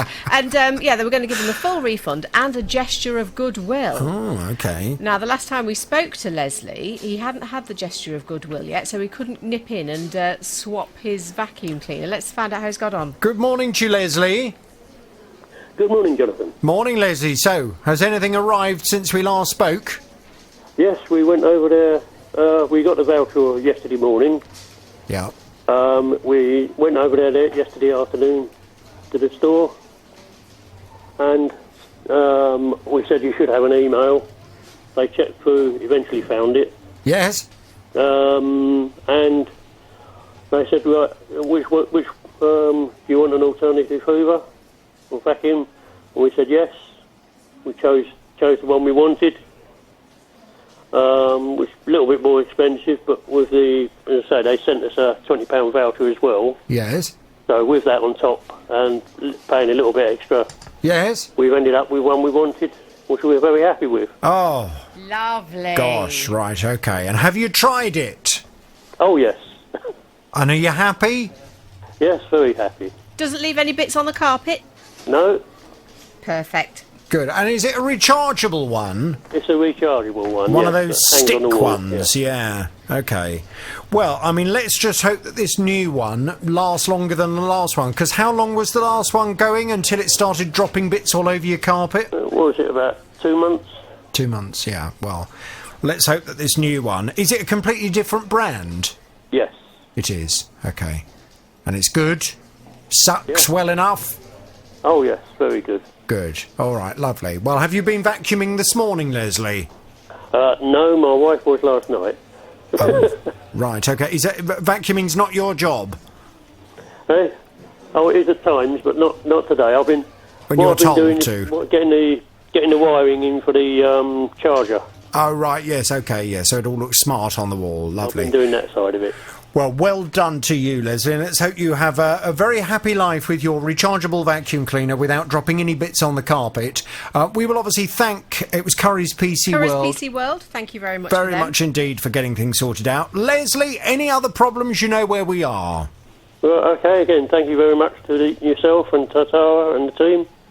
Good to talk to you, Leslie. Our pleasure. Okay. Any other problems? Story we heard yesterday on the programme. Now, Len was telling me that he's blind, and he's been going to a local cafe for the last 15 years with a group of friends, all of whom have disabilities. But he says that this cafe has recently changed hands, and he's been told that they're no longer welcome there. The cafe owners apparently thought they hadn't paid for coffee, but Len says, well, we had paid. I'd already paid the chef. Well, all of this resulted in an argument, and it escalated to such an extent that Len and his friends were told they were banned. It was on about that we hadn't paid for the coffees. She said we had paid for them, and then he turned around and said, oh, I'll get my family down. He said, I've got family next door, I've got family somewhere else, and some. So I was a bit angry by this time. I dived off the chair and said to him, if you're going to be rude to our girls, I'm going to put you on your duff. Hang on a minute, I threatened him. Right, so hang on a second. So you leapt up? Yeah. Did you grab him? No, I didn't touch him because I was grabbed before I could go and sort him out. Right, so you stood up and you said, I'm going to put you on your duff. Yeah, I said, I'll put you on your duff if you're going to be like that towards our people. What does that mean? I've never heard that expression before, Len. In other words, put him on his backside. Well, Len also said yesterday that he told the cafe owner he could stick his coffee where the sun don't shine, I think is a polite way of putting it. Well, Len says, since all of this, the cafe owner's not only banned them, but has turned the tables and chairs outside at an angle, so the pathway is blocked, causing problems for people in wheelchairs. Well, Len was really unhappy about all of this yesterday, really felt that his chums had all been victimised, and I promised him I would contact the cafe owner and hear their side of the story. Len's back on the JVS show now. Good morning to you, Len. Good morning. Good morning. So, after our conversation, I called the cafe And I managed to get through to someone who answered the phone, and I said, "Oh, hello, can I speak to whoever's in charge, please?" And whoever answered the phone said, "Sorry, I'm busy, there's no one here," and they just put the phone down. Well, I thought, how rude. So I phoned back again, and the same guy answered the phone, and I said, "Look," I said, "I need you to just understand who I am and where I'm calling from before you put the phone down." So I explained I was calling from the BBC. And I explained that I was calling regarding the complaint and the story that you told me yesterday. Now, he started saying, "Oh, the people didn't pay. They didn't pay." And he said, "I've got cameras." He then said something about, "Oh, you spent 4 hours there without paying." And finally he said, "It's not good for business." I said, "OK, I need you just to stop there." He said, "I haven't got time. I'm busy. I said, "Well, can I speak to whoever's in charge?" He said, "Oh, he's not here." I said, "Well, could you ask him to call me, please?" And he said, "Yes," but he was about to put the phone down without getting my details. So I said, "Look, I need you to take my name and number, and I need someone to call me back." OK, well, you know when, Len, you know that someone's not actually writing down your name and number? Well, that was the impression I got. I just got the feeling that whoever was talking to me was suggesting they were taking my details, but actually they weren't. And I knew that that was the case when I then said to him, having gone through my number, I said, "And what's my name again?" And he admitted he hadn't written it down. Well, I just had a bit of a bad feeling. I had a bad feeling that the owner of this cafe was not going to get the message and was not going to call me back. Now, it just so happened, my lovely colleague and friend, Justin Dealey, he was going to be in this town that afternoon. So I had a chat to my colleague, Justin. I said, "Look, Justin, is there any chance you could stick your head round the door of this cafe? And could you just pass on my number and ask them to call me?" Well, Justin being Justin, of course, he's a great chap, great friend of mine. He said, "I tell you what," he said, I'll go along and I'll just see if they have anything they'd like to say." So Justin went to the cafe yesterday afternoon. And to start with, the staff wanted proof that he was indeed from the BBC. So Justin handed over his BBC ID card that has a photo of him showing that he works for the BBC, but the staff took it off him. "Sorry, sir, you have my ID. I don't quite know why you're now taking a photograph of my ID badge." Yeah, but come on, brother, it's all right. We're going to talk what we do. But what's he now going to do with that picture of me? He's just going to call the police if he's right or not. All photo I have here. We'll deal with this in a second. Yeah. Let's turn the microphone off. Okay. But I'm slightly nervous as to what he's now going to do with that picture of me, which has got my name on it. Because Len did say... Yeah, if he's right or not, my friend. We live in this country 15 years and I'm working restaurant like almost 15 years. Yeah. I'm only going on what somebody said to me earlier on, where our consumer said that when he came in here, he was threatened and he was told, "I'm going to get my family down to sort you out." You've now taken a picture of me with my name. You've got that on your phones. I don't know what you're going to do with that. No. We're going to do it for the police if he's right. Because the people cheating us, they called on my shop. Oh, we're going to go for council. We're going to call the BBC. We're going to do that. This is taking a this. I'm sorry for that, but this is not fair. Let's continue. One water, please. Yeah? Len, who's come to our programme, says that you don't want him and his friends in this restaurant because they are disabled. Is that true? No. This is taking a and is lying. Look, the ladies here, how many people we serve? We mostly here disabled people. Mostly. But they pay our money. They pay what they get. But can I just be absolutely clear that you have never at any point said to them, "We don't want you in here because you are disabled"? No. This is, Is there another business? Look, I'm just asking the question. That there are two sides to every story, and I'm trying to give you a right of reply here. Yes, of course, gentleman is here. Yeah, we not say that. Of course, absolutely. You can't not say the people you are disabled. You're not allowed here. You can't not even say to anybody. But which is your customer coming? You have to pay because you pay here rent, you pay here tax, you pay. They say they have paid. No, they're not paid, my friend. They're not paid. If they paid, why we don't? Yeah. Like is that they come in, they sit here all morning. Yeah, 3 hours they sit. Spend £1 and they're here for 4 hours. And they swear in me, my friend. They've been doing that for 15 years, but these two men have taken over the business now, so that's why they don't want them in. So you think that they're here for too long, you've sat here for 3 hours, and you're taking up the space for other customers? Is our customers same and they don't pay the exactly money? You know, they don't pay the exactly money. He has apologised to you, and all he wants for you to do is to say that you're sorry to him and his friends. I'm sorry for them. I'm very sorry, but just not come back my shop. Thank you very much. I don't want them because they don't pay exactly the money, and I don't want to be here 5 hours, 6 hours, 4 hours. This is coffee shop. This is restaurant.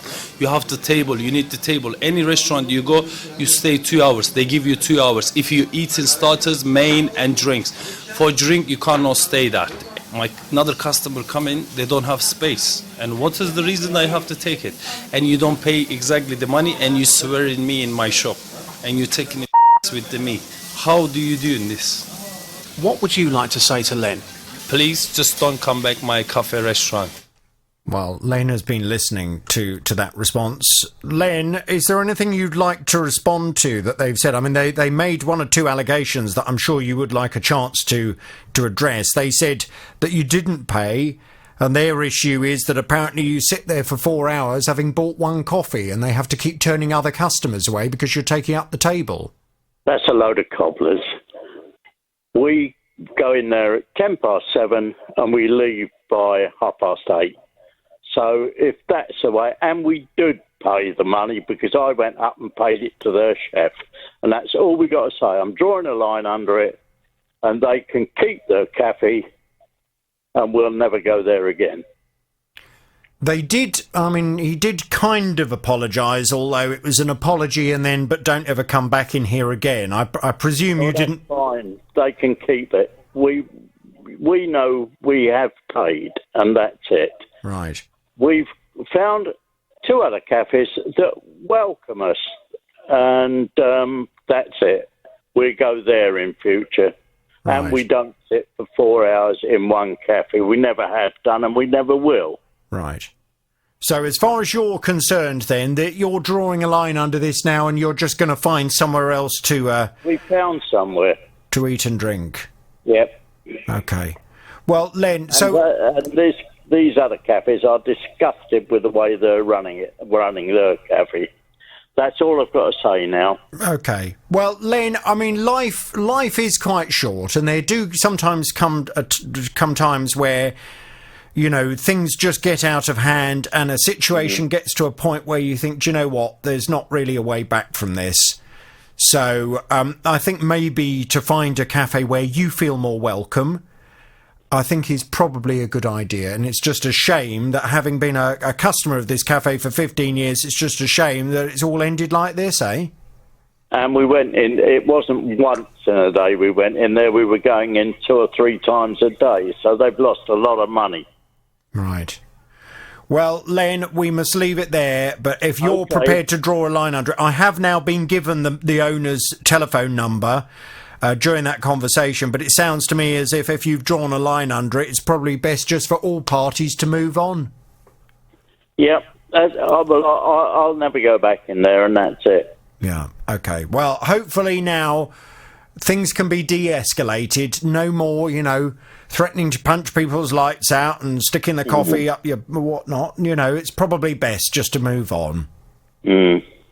Thanks, Len. Okay. Or does it happen when the TV's off as well? It can happen when the TV's off as well. Oh, no. Yes. And how often does it make this noise? Well, it can be any time of the day, and it happens probably 6 or 7 times a day. Right. Which is a bit annoying. And you've had that since 2017? 17. We have had a period of quiet when my wife contacted the company and what they've done is they put it to what they call setting dumb. So basically, it's sort of shut off, and it was fine for a little while, and then all of a sudden, it started up again, and it's been a problem ever since. Well, I promised Simon I would contact the company that installed this smart meter and try and get things sorted out. Let's find out what the latest is, as Simon's back on the JVS show. Hello, Simon. Morning, Jonathan. Good morning. So the company concerned is Scottish Power. And right. Scottish Power came back with this response. They said, this is a highly unusual case and not something we've experienced previously. We will be contacting Simon to arrange for an engineer to visit and take a closer look to see if we can resolve the issue. Now, they did indeed send an engineer out. When he had a look, he seemed to think that it might have been the positioning of the meter, and seemed to suggest to you that if the meter was relocated a little bit lower on the wall, it would stop this interference. Well, that didn't really sound very plausible, did it? But you wanted to give them the opportunity to try and do it. The engineer came back out to do this job and said, no, there's no way this is going to work. So they then said to you that instead their proposed solution was going to be to take out the meter that was causing the interference and to put in a newer generation of meter that they seemed to be confident would then stop the noise. Well, that was the last we spoke to you, and that was a few weeks ago, so I'm very much hoping things have happened since then. Yep, they have. They came on Friday, that's just been, and they installed a new style meter, and it is better, but it's not solved the problem. We're not getting as much interference, but we are still getting some interference. I just can't believe it. No, what the engineer that came out on Friday, what he actually said, he goes, I've got a funny feeling this is not going to work, and that I will be back out again to fit an old-fashioned style meter back into your property. Well, it sounds like that's what's needed, because I think it's time to stop messing around with this now. This newfangled technology, it may well be great in all kinds of instances, but if ultimately it's making your TV feedback in that kind of way, I mean, you don't need all that, do you? No, certainly don't. No. Now, have you communicated yet to Scottish Power that the new meter is still making the same kind of noise? Yes, we have. My wife sent an email to them as soon as it started to make the noise.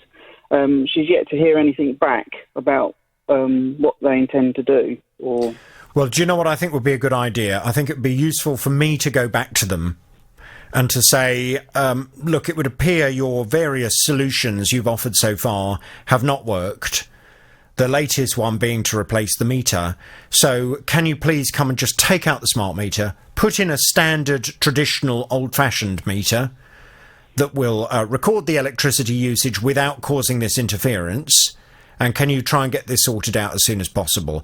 And I'd also like to know from them what has caused the problem. And how can anybody else be sure? Because we're all being pushed by these electricity companies to have these smart meters installed. I mean, my electricity provider are always contacting me saying, do you want a smart meter? And one of the reasons I've said no is because of your story. I don't want all this noise in my house. And I would imagine there are a lot of other people listening to the programme who feel the same. So I want to know what's caused it, and how can anyone else feel confident they won't have the same issue? Simon, let's leave it there for now. I will go and have a word with them this afternoon, and I'll talk to you very soon. Okay. Now to Christine. 5 of Christine's friends were heading out to Turkey to meet her for a holiday. The flight left on time, not a problem. But an hour into the flight, the captain announced that they'd have to turn back because a passenger was poorly. Oh dear, what had happened? Well, a member of crew said that she'd had a perforated eardrum. Gosh. So the pilot returned back to Luton. Mm-hmm. And on landing, the plane was met by a paramedic. They apparently came on the plane with a chair/stretcher, but the lady actually walked off on her own, unaided, apologising to everyone because the flight had been returned back to Luton. Well, Christine's friends had to wait at the airport and then get a delayed flight back to Turkey. They finally arrived in the early hours of the following morning. The airline have said it's not their fault that this delay had occurred, and therefore the usual EU compensation does not apply. Well, Christine was very unhappy about this. She said it's not my friend's fault that the aeroplane was delayed either. She's back on the JVS show now. Good morning to you, Christine. Good morning, Jonathan. Good morning. So, as I said to you last time, this is a new one on me, this particular issue. And I know that there are certain rules that airlines can fall back on in terms of if something is completely out of their control in terms of a delay, they can use that as a way of not paying compensation. But I said to you, I know a man who will know the absolute answer to all of this. The font of all knowledge when it comes to airline delay claims. He's called Kobe Benson. He's a flight delay compensation specialist with the solicitors Bott & Co. And he joins us now. Good morning to you, Kobe. Good morning. So if anyone knows of a way of Christine's friends being able to make a claim under the EU compensation law, it would be you. Do you think they stand any chance? I think they do, yeah. It's quite an unusual case, and it illustrates quite a useful point, I think, for listeners as well. I think many people know now that airlines will use this excuse of extraordinary circumstances and say that they don't have to pay out. And I do think that this example of a perforated eardrum for a passenger on a flight is probably a good example of an extraordinary circumstance. Now, most people will hear that and go, uh-oh, that means I can't make a claim. However, that's not the case. It doesn't end there. And this is why it's always good to get a second opinion from an expert on this. That could be the CAA, it could be an ADR provider, that's Alternative Dispute Resolution Provider, or even going through the courts. And the reason is this: extraordinary circumstances are just half of the question. The other half of the question is, did the airline take all reasonable measures to avoid the disruption to the flight? And what I note happened here was, yes, there was a problem with one of the passengers. It sounds quite traumatic for the passenger involved, and no doubt a massive inconvenience to everybody on that flight as well. It had to come back to Luton, and I'm sure the flight then took off again, and what they had to do was put a new crew on board, and that's what ultimately led to the delay. So what you have to do is you have to look at each part of the delay. Part of it was because of this passenger falling ill, and part of it was because there was no crew available. And our argument on a case like this is that EasyJet, or whoever it is, should have measures in place to make sure that the disruption to the passengers is minimised as far as possible. Luton is their home base. There should be crew on standby to step in and to take action when things like this happen. So we're acting for a lot of passengers on this flight, and we've recently issued court proceedings for them. Oh, I see. So you've actually had other clients about this particular flight? Yeah, we've had quite a lot of people from this same flight who have also been to the airline. The airline have said no. They've used this term extraordinary circumstances, and I'm sure a lot of people would have at that point just given up. Some of those people have then come to us for a second opinion, and we've thought, actually, we think there is probably a good claim here. So, this is something that Christine's friends could potentially continue to pursue, but it sounds as if it would involve going to court. I think it would involve going to court, yeah, especially with these trickier ones. That's usually the case. It might not get all the way to a hearing. Sometimes the airlines agree to pay out just before you step into court, for instance, but it does seem that court proceedings are necessary. And they can do that themselves. They can start the claim online if they want to. You have to pay a fee. It costs people, on average, about £100 or so to issue court proceedings. Or, of course, they can ask a lawyer to do it for them. Would it be worth, Kobe, Christine waiting to see what the results are of the court case for the clients that you're representing on this particular flight? Because if you win for your clients, then of course logic would suggest that Christine would also win because she'd be making exactly the same kind of claim. Is it worth waiting? Because I know you've got a bit of time before you have to actually, in order to make this kind of EU compensation claim. You're absolutely right. So people have 6 years to make a claim. So there's no real rush in that sense. The difficulty is, though, that court claims like this can take many, many months to resolve.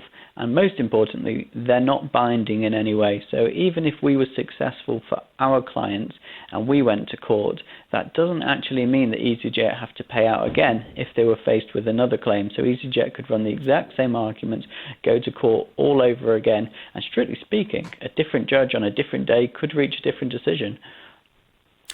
So what should Christine do then? Because it sounds to me as if, yes, there is the potential for claim. Yes, it may well be that you'll be successful on behalf of your clients, but it does sound as if this isn't quite as clear-cut as maybe other EU compensation claims, where there is no argument whatsoever. That's right. It's definitely one of the trickier ones. I would say it's probably best to get the claim in now, get it in as early as possible. You're then in the system, because this thing does take a long time. You're in there and you join that queue of claims that's waiting to be heard by a judge. And you never know, it might even settle earlier than that. Kobe, thank you very much indeed. Kobe Benson, who's a flight delay compensation specialist with the solicitors Bott & Co. So, Christine, yes, there is a glimmer of hope. There is. But we have to be realistic. There is a glimmer of hope, but it's not a clear-cut case. I'll speak to the girls and see what they want to do. Yeah. I mean, I think obviously the amount of compensation that they would be claiming it's quite a lot of money, isn't it? How many of them are there? 5. 5 of them. So you're talking, in excess in total of over €1,000 in terms of compensation. But there is the chance that they might not win. So it's really up to them. You've just heard what your claim would be about, and you don't have to use a solicitor to do it. You can put in the claim yourselves, or your friends can anyway, and they can do that through the online court website. They can go through that and fill in all the forms, etc. But they would need to write to the airline first, just to put them on notice that is now what they're intending to do, because having sought some legal advice, they feel that they have good grounds to make a claim for that compensation, because, and this is the crucial argument, because when the plane returned to the airport in the UK, when the airline returned to the airport in the UK, there was not a crew available, and it was for that reason that the flight was then delayed, leaving to go back to Turkey. Okay. I wonder whether if maybe I could speak to the girls, and maybe Kobe wouldn't mind taking on our case as well. Well, I mean, you can certainly use a lawyer like Kobe, but you just also have to bear in mind that solicitors charge for their time. Yeah. And I know with the way that Kobe tends to work, it tends to be in some cases on a no-win, no-fee basis. I don't know whether he would do that for you, but you would have to get in touch with him, or your friends would, and they would have to understand that any money that they then receive, a deduction would be made for Kobe's time. Yes. That's something. Well, thank you for your help anyway, Jonathan. Well, it's always worth looking into these things, and I knew it wasn't going to be a clear-cut one, and there was a part of me, I was a bit worried that there was no way you'd be able to make a claim at all. It does sound as if there is the potential for you to put in a claim, and there is the potential for you to be successful. So, yes. It's really up to them whether they want to take the risk and fight it. Yeah, we'll have a bit of a meeting. I'll see what they want to do. Can you let me know, please? Yes, of course I will, Jonathan, because I was hoping to be able to give you a squidgy squeeze. Oh, well, I would look forward to having a squidgy squeeze, but it depends on how they're going to get on with that claim, if indeed they decide to pursue it. Christine, please keep me in the loop if you... Tell me all about it without naming any company names, please. Okay, after a bit of advice, really, we moved into our house about 2 years ago. We've got a tree that's at the bottom of our garden and another tree over the fence which belonged to the council. Both of the trees blocked a lot of light and we wanted to get rid of them. So we've actually cut down ours, but we're having a problem with the one over the fence that belongs to the council. My husband spoke to the council and they checked that there wasn't a preservation order on it and sent someone from the Parks Department. But he said he wouldn't cut it down because it was a healthy tree. And this is quite disappointing to us because we really want this tree cut down. It's blocking light to our neighbours, and and it's the roots have come up in our garden, come up in our neighbour's garden, and particularly the footpath that's behind our property, and they've actually just repaired that. Some neighbours have said they've had to repair it quite a few times, and it's really damaging our fence. It's pushed right up against the fence. We need to repair our fence. We can't really do that with the tree in the way. So we just really wanted to know what's the best way to go about this. That last bit is quite crucial to all of this, because regarding light, claims against councils and indeed against residents because of light with trees are often unsuccessful. But if a tree is causing damage to your property, then that changes matters. Regular listeners to my programme will know that I am a big believer in owners of trees taking adequate responsibility for the trees.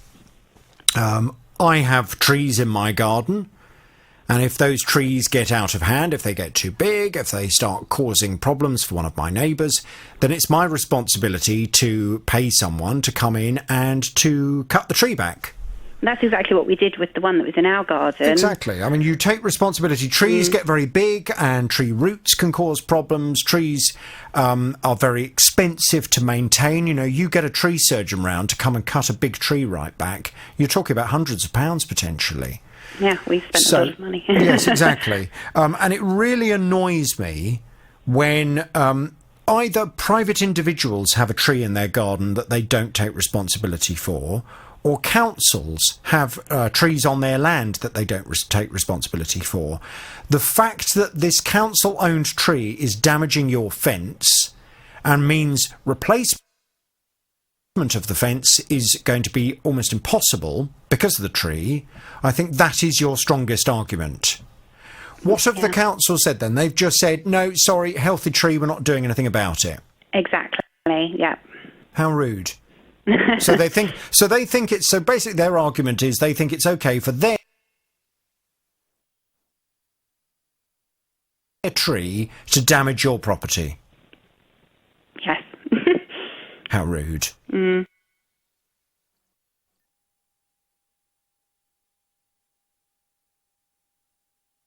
How rude.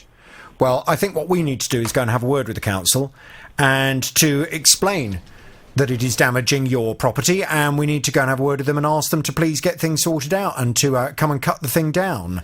I could make that call straight after the programme. Can we do that, Jonathan? please, Tara? Yeah. And if a healthy tree is so important for the council, yeah, lovely, we all like trees, gorgeous.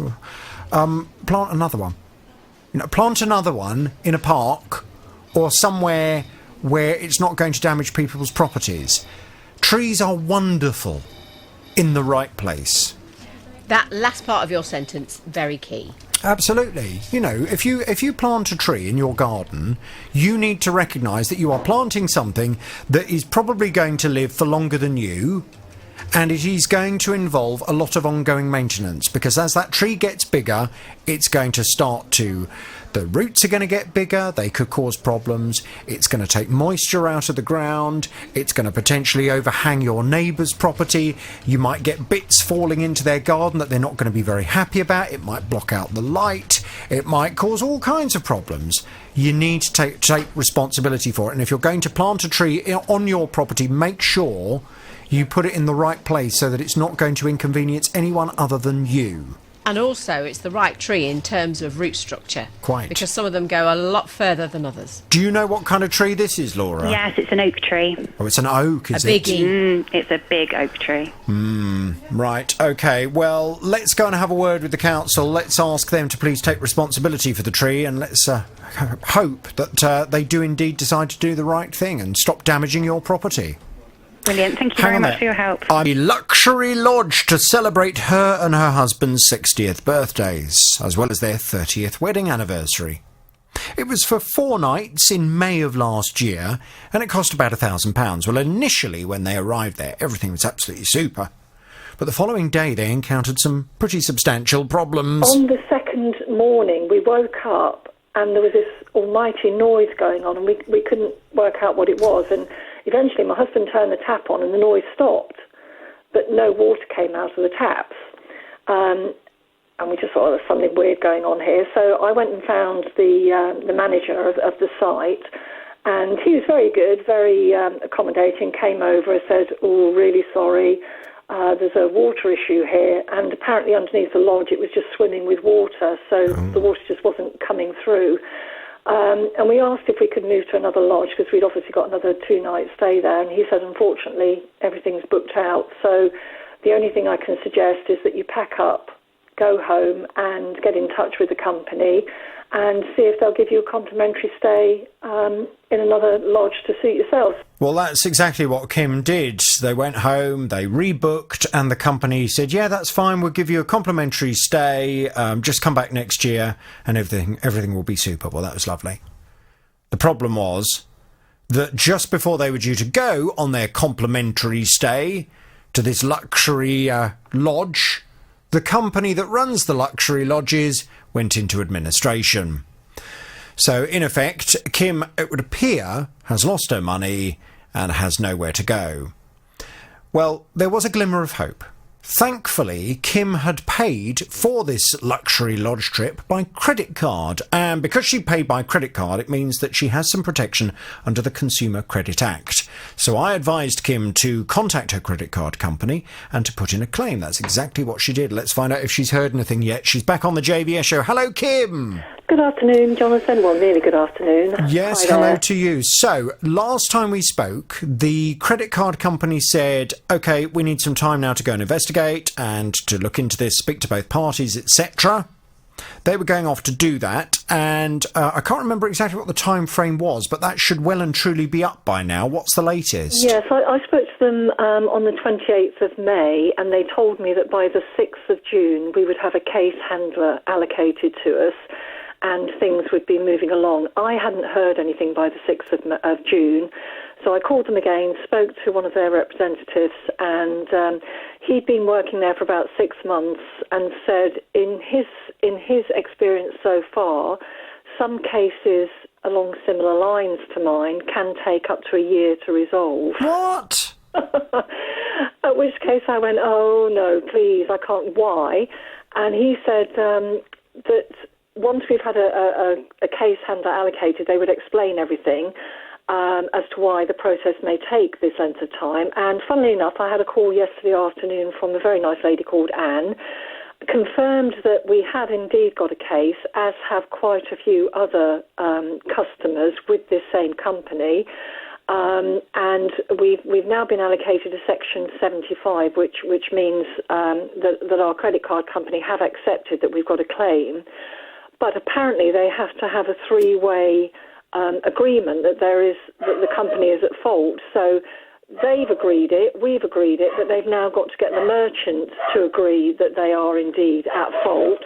And as they've gone into liquidation, that could well take some time.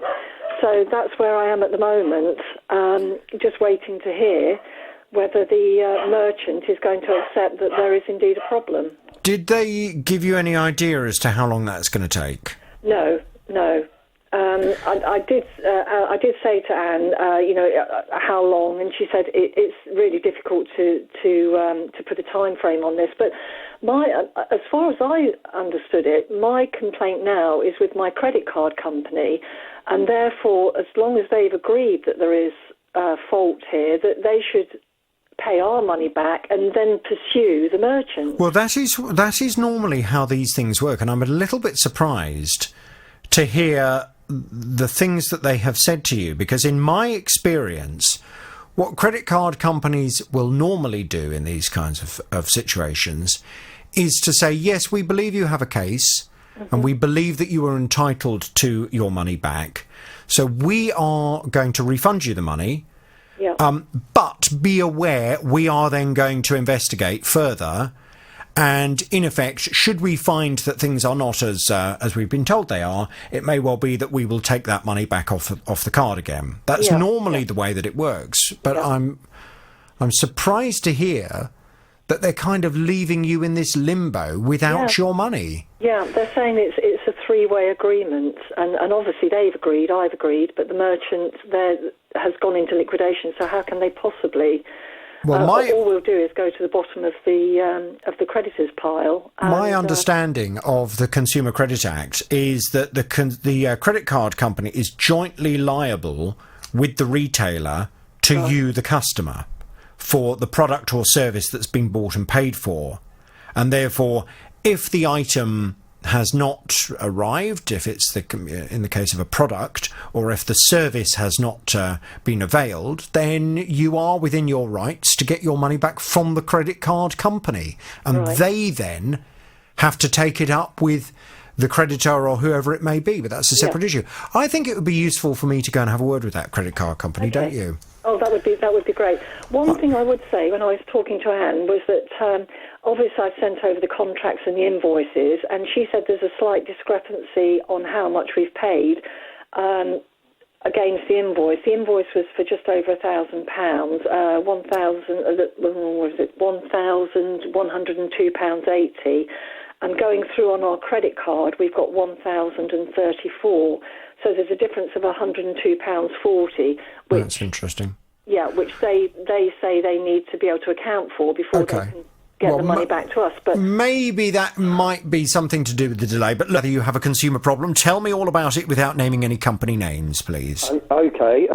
Last week, me and my wife and 2 children, we went to France. When we was coming home, we decided we'd stop in a hotel on the Friday and Saturday, which we found on an online website. Right.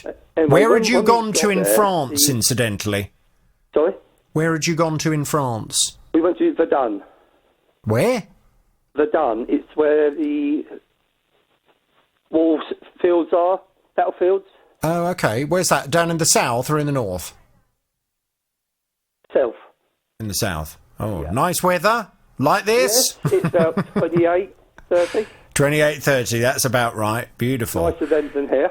Yeah, okay. So that makes sense. And if you were down in the south of France, so you were thinking on your way back, you might as well book a room and stay halfway on the way back, yeah? Yeah, because we thought it'd be too far to come all the way home. Yeah, well, it is. Were you driving then? Yes, we was, yes. I see, yeah. Well, it is I've driven down to the south of France as well, and it's lovely down there, but it is a long way, so it's nice to break it up a bit, break the journey up if you can. It is, yes. Yeah. Okay, so what happened? You booked the accommodation for, was it 2 nights, did you say? Yes, it was, yes. And you found the accommodation on a website? Yes, I did, yes. Okay, so what's gone wrong? When we went to the hotel, the receptionist gave us the key to the room, and we went up there, and it was absolutely filthy, dust everywhere, mould, stains on the ceilings, stains on the walls, hair. So we said that wasn't acceptable. Gosh, you're not selling it? No. So she gave us the key to another one, which she said we could have, and that was virtually the same. Right. How much were you paying for this accommodation? For 2 nights, it's £144. £144 for 2 nights. Family room. So you weren't necessarily expecting the Ritz, but it should at least be clean. Yes, definitely. Okay. So what did you do then if the second room was as bad as the first room? Did you say, oh, sorry, we'll go somewhere else? Well, no. Then she offers us 2 single rooms, twins. So, but we said, well, that's not really acceptable. We've got 2 small children, and we didn't really want that. That's not what we asked for. Right. So then after that, we basically we went somewhere else, and we asked, could we have a refund? They said it wasn't down to the hotel; it's down to the company we booked it through. Now, this was a British company, I presume? Yes. Right. Okay.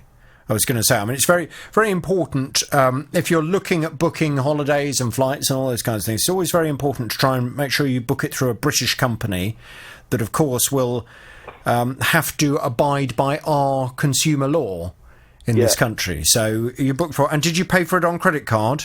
No, debit card. Oh. When was this? Well, I paid for it probably about a month ago. 3 weeks, month. 1 month ago. Okay. Fine. Well, there's a glimmer of hope there.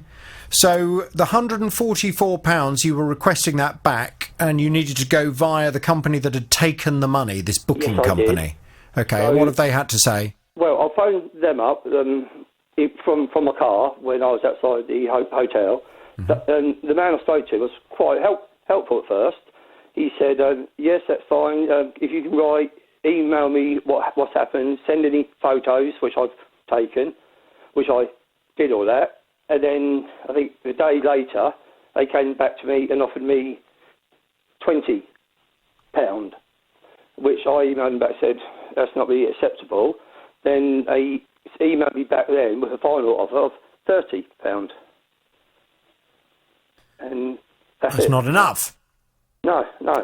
Okay, well, I don't blame you. I mean, I presume you made it quite clear the rooms were so dirty, mouldy and uninhabitable that it was completely unreasonable that we would ever have been sold these rooms in the first place. Yes, I did, and I sent all the photos, which I've sent yourself, Jonathan. Okay, fine. Well, I haven't got those yet, but my team will show me all of that after the show. All right, okay. So I can have a look at that. So the maximum they're prepared to refund you is £30 of the £144 you've paid? Yes, it is, yeah. Okay. That's a goodwill gesture, they said. Right. Two things I will say to you. Firstly, try and always pay for things on a credit card like this. Yeah. You have far more protection if you pay by credit card. You're covered by the Consumer Credit Act. And if you pay for something using a credit card, it means that if the company goes bust or if what you've paid for doesn't exist or whatever it may be, you can get your money back from the credit card company. So certainly if anything ever costs you over £100, always stick it on a credit card. Yeah. Don't get into debt. I'm not advising people to get into debt. Pay the bill off the very same day. But if you've put it on a credit card, you have far more protection. Now, that said, when you pay on a debit card, you do have something similar, but there is a time limit. Right. The debit card protection scheme is called the chargeback scheme, and the banks offer it. And it's not set out in legislation, but the banks agree generally to do this. In effect, if you don't get what you've paid for, you can do what is known as a chargeback through your bank. Right, but you okay. only have 3 months to do it from the date of payment. Right. So that's why I was asking you when you actually made the payment. But you said that was only a month ago. So Yeah, it was, yeah. that's good. That means, worst case scenario, you may well be able to do a chargeback through your bank. And, and explain to your bank you paid for something you didn't get because the hotel room was so horrible when you got there you couldn't possibly stay in there. It would have been, unhygienic and potentially dangerous for your family to stay in that room. And the bank would then refund you the money and they would then go and argue it out with the hotel. But let's see if we can get in touch with the booking company first of all, because I'd like to raise this with them and I'd like to know why, having had it pointed out to them that a hotel room was so disgustingly dirty and unpleasant that British holidaymakers couldn't even bear to stay in the room and therefore wanted to go somewhere else. Why would that company not be apologising profusely, removing the accommodation from their website and refunding the customer in full? Can we go and have a word? Tara, Yeah, can we I will. pass Gary back to you? Can we get that Absolutely. detail, please? Any more details we need, yes, I'll get them from Gary. Lovely. Thank you. And those photos, be interesting to see those photos as well that Gary says he sent in. They're good, are they, Gary? They show the yes. proper state of it. Yes, they are. Yeah, they're filthy. Okay, right, fine. Gary, leave it. I presume wherever you then did go to, you found a reasonable hotel to stay in? Yes, we did, yes. Yes, it was nice. Made the best of the end of your holiday. Yes, we did, yes. Yes, and I'm sure now it seems like a dim and distant memory with this weather we're having at the moment. It does, yes. We don't want the sunshine to come back now. I have just found the photographs, so I'm just having a look through those, Gary, and Okay. it is interesting to see what you are talking about, yes. We Do- shall have a look at those together after the show. Do they look grim? Well, if my ceiling looked like that, I would definitely want it repainting. I see. Gary, stay there. I'm passing you back to Tara. We'll get some detail. Okay, all right. Thank you. Hang on there, please. 08081 008800. That's the telephone number if you have a consumer problem. Fighting for your rights. The JVS Show. This is BBC Three Counties Radio. Now, just over 12 years ago, Diana moved into a new development. In the development, there's a block of 4 apartments and Diana lives on the ground floor. Now, the block has a communal garden, and when they moved in, Diana said they were told categorically there was an external tap that you could use for example, watering the garden and washing your car. But Diana couldn't find it.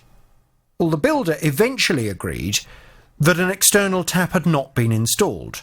So they contacted the water company, who came out to estimate how much it would cost to install one. The builder paid £180 for that to happen.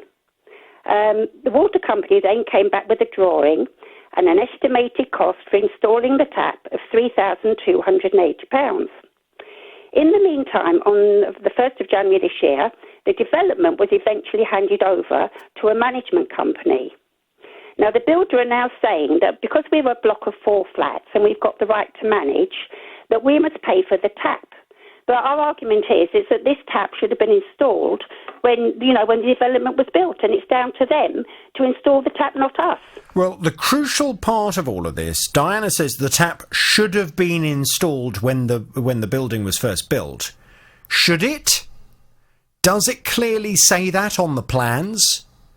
Was Diana and the other residents, were they sold properties that should have come with an external tap, but that external tap, for whatever reason, was never built? Those are some of the questions we've been off to investigate, and Diana's back on the JVS show now. Good morning to you, Diana. Good morning, Jonathan. Now, we hit a bit of a stumbling block. Okay. Because I know that you are absolutely adamant this block should have come with an external tap. Yes. But there are no plans that say that. Well, we thought we had a specification that said that, but I must apologise. We've searched high and low, and we can't seem to lay our hands on it. Yeah. But Jonathan, my argument is that why did they say it would be in the bin store like all our other developments? Why did they come and look for it? And why did they pay the £180 if one shouldn't have been fitted?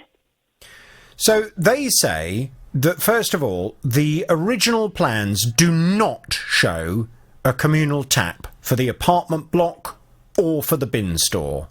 Okay. They say in January of this year, so 12 years later, the developer agreed to cover the cost for the water company to come and assess whether a tap could be installed. And the costs for installing the tap are with the managing agents. They agreed to pay for that as a goodwill gesture. They say that you are aware of the situation, but they, as the developer, are not to blame. They never told you there would be an external tap there. You did not buy the property based on the fact that there would be an external tap there. And they say they've done as much as they're prepared to do. If you want an external tap, if you and the other residents who live there want an external tap, that's now something that you've got to pay for. Right. Okay, Jonathan. I mean, as I say, we can't find a specification, so we, I suppose we haven't, Well, they say that you won't find that because the plans do not show an external tap. Right. And what's rather interesting, Diana, the other thing that's just worth bearing in mind, did you move from a house to this property? Yes. Yeah, and I presume in your house you had an external tap. We did. But wouldn't it make... I mean, why did they say it's in the bin store as the same as our other developments? Why do they say that if they're, and why did they come and look for one if one wasn't there? Well, what you should also be aware of is the fact that I've had a number of people actually contacting me to raise this issue. Very often in developments, in some of the more modern developments where an external tap has been installed, it is normally installed in the bin area. And it is normally installed with a lock on it. Okay. And the reason being, and I can absolutely understand this, in the last block of flats I lived in, we had an external tap down in the car park. Yes. And this external tap, because it was connected to a water meter that was then divided between all of the owners of the properties, we then had to pay for the water that was used. Yes. Now, there was one guy who had a couple of vehicles and he used to wash his cars all the time using that tap.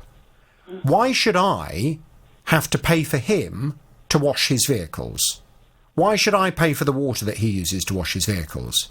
We had another owner who lived there whose children in the summer used to like to play with the tap. And they used to turn the tap on, and they used to then build dams out of mud in the car park, and they would let the water flood all the way round the car park, and they would be out there playing, having fun. Well, that's fine, but why should I and the other owners have to pay for the water that those children were having fun with?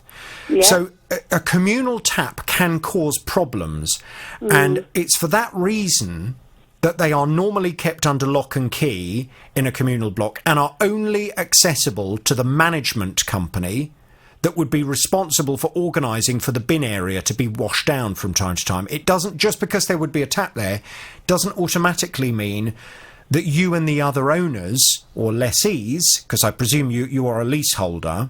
That's right, yes. It doesn't mean that you would be able to use it for watering the garden. Oh, I see. Yes. So how are we supposed to water the garden then? Well, I think the ultimate answer is you're not. Oh.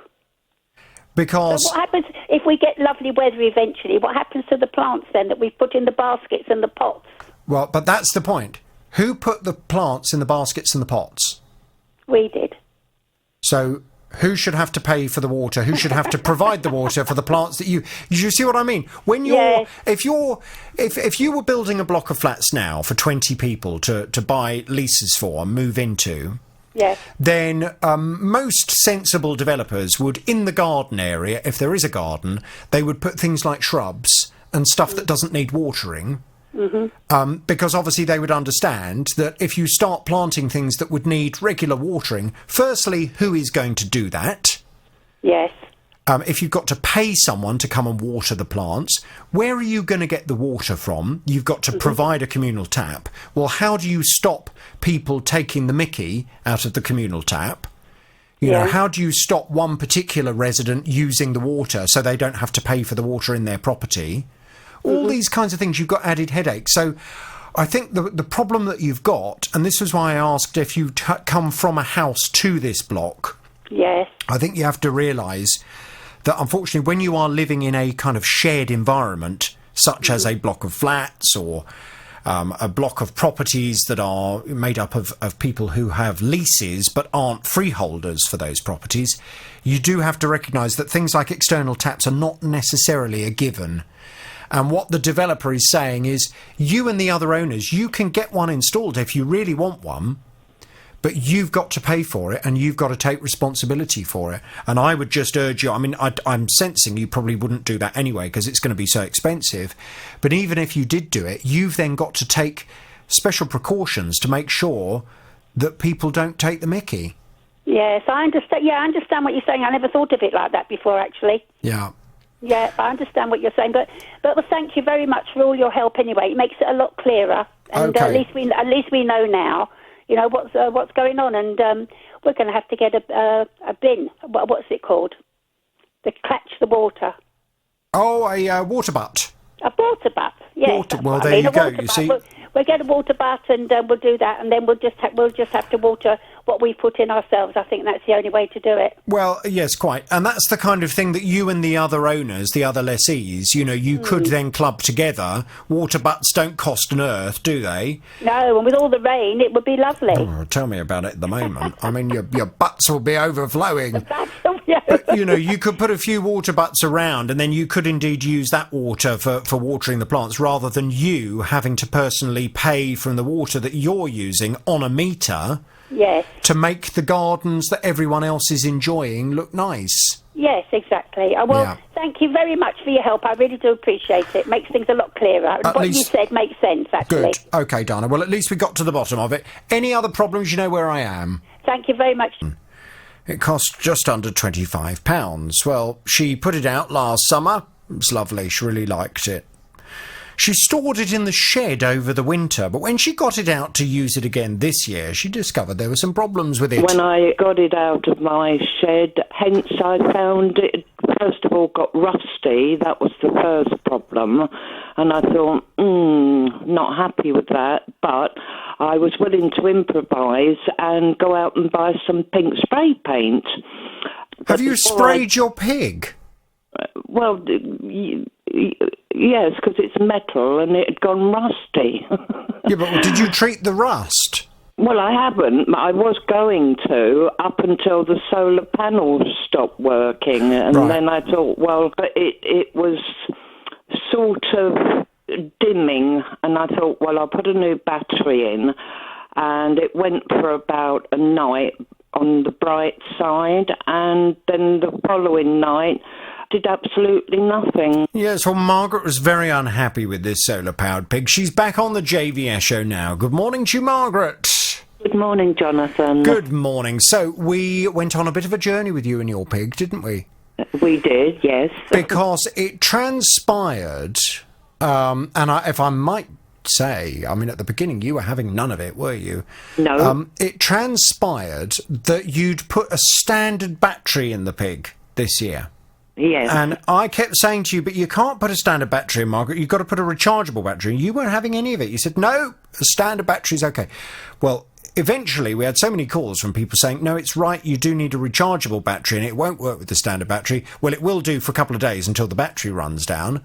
But then the battery won't take a charge, so it won't charge up from the sun, which defeats the purpose of a solar-powered pig. Yes. So you promised me that this weekend you'd put a rechargeable battery in it, and indeed you did that, and it's working, isn't it? It is. Right, which is good. Even in this disgusting, horrible weather, it would appear there's still enough light during the day to charge it up, so your solar-powered pig is twinkling away at night time. Yep. But when we spoke earlier this week, you still weren't best pleased. Because you said, even though it's illuminating, it's still rusty. And I'm not happy with it, because it shouldn't be rusty. So we were going to get a call into the company that you purchased this from, and I know my colleague Tara, who is our solar-powered pig correspondent, she has been speaking to the company and has been asking them if they would take charge of the fact that it had become rusty and if they'd do something about it. How did you get on, Tara? You don't look best pleased with that new title. Well, I did like the vacuum cleaner correspondent. Yes. Solar-powered pig correspondent. I like the way that I am honing my very specific skills. Yes. And I do quite like it. But also, I think that title did help in getting some way with this problem. Did it? Right. Because when you are faced with the solar-powered pig correspondent, you can't deny the fact that I have all the information at my fingertips. Yeah, quite. So what's the company had to say about the rust on it? Well, it was quite difficult to get hold of the right person, but once I did, finally, yesterday, they got back in touch with me later on in the afternoon to say I believe the customer in question has been in contact with customer service, i.e. I think they gave you a call, Margaret, and this query has been resolved. So with the beating of my solar-powered pig correspondent heart, I had it back to Margaret. What's happened? Oh, right, yes, I got a call yesterday from... We don't need any names. No, a nice young lady from the CEO office. Oh, right to the top. And to cut a long story short, let's see, they've let me keep the pig, the said rusty pig, plus they've given me a credit of about £29, so they've given me sort of an extra £5 over and above. So you've got all your money back for the pig and you've got an extra £5 to put towards something else? Yeah, and I still keep the pig, so she said you can do what you like with it. How about that? How are you feeling, Margaret? Are you happy? Yes, of course I am. Yes, very happy, Jonathan. Now, the only thing is, what are we going to do? Have you named this pig, by the way? Rusty. Rusty. Like Rusty Lee. Right. So you kept Rusty. You need to now treat the rust. The only thing that I'm a bit worried about, you said you'd got a can of spray. Well, I haven't got it yet. Oh. Because you need to treat the rust first. You're going to have to sand it back to start with. You're going to have to sand it. Yeah. And then you're going to need to apply a rust inhibitor, Margaret. Yes. Okay. Yes. So you apply your rust inhibitor, which will kill any rust in there, because rust is like a cancer. It kind of spreads and it will gradually eat away at the metal, and before you know it, your pig will collapse. I know. So you need to put the rust inhibitor on, which will stop the rust expanding any further, And then, once you've done that, you can then spray it, okay? And if you didn't sand it, it would end up looking like your pig has got some sort of skin infection. Yes. So, definite sand. Dry skin. Where is the rust around the pig's legs, or has it already spread to the pig's main torso? Yes, the main torso. Right. Well, you definitely need to apply some rust inhibitor to Rusty. Right. Can you do us a favour, Margaret? Can you please take us a photo of Rusty when you've treated her? I haven't got the facilities to send you a photo. Oh, what a shame. I've just got an ordinary little telephone. It's got a camera, but I don't have the facilities like the smartphones do. Oh. Do you have any friends or neighbours who might be able to take a photo of it for us? But how do you see it? Well, we'd need to obviously find a way of being able to get it from their phone onto an email or sent over to us. Do you have any friends that might be able to help you do that? I don't, Jonathan, no, unfortunately. Right. I'm living in the dark ages, I'm afraid. OK, well, we'll just have to imagine what Rusty looks like then after you've dealt with her. In terms of the battery, that's sorted. In terms of the rust, you've got your money back for her. Margaret, do I send you away a happy consumer? You do, Jonathan. Hello, Rose. Hello. Morning. I gather you have a consumer problem. Tell me all about it without naming any company names, please. Okay. Myself, my daughter and 2 grandchildren were booked to fly out to Sri Lanka Friday the 5th of July. We were going to, through a charity, offered our services, childcare volunteer program in Sri Lanka. And these programs are based in a complex. In this case, it was the southern province of Sri Lanka, over 3 hours south of Colombo. We paid the registration fee and we booked the flights together. I did it on my credit card. And then shortly afterwards, on the Easter Sunday, we got the news about the terrorist bombings, etc. This is really, I'm getting a sense of déjà vu because I've dealt with a very similar case recently.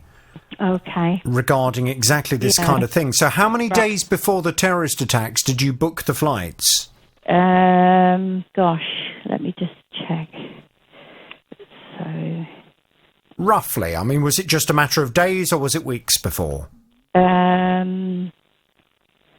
I registered with the charity on the 12th of March and booked the flights on the 19th of March. Right. And when did the terrorist attack occur? That was the Sunday. Right. So literally just a few days after you booked. Gosh, this is very, very similar to another case I've recently dealt with. So I presume after the terrorist attack, did you have to cancel your plans? Yes. I went through my... I spoke to the credit card company to start with, and they advised to speak to the travel company. Which I did, but we were informed that there would be fees,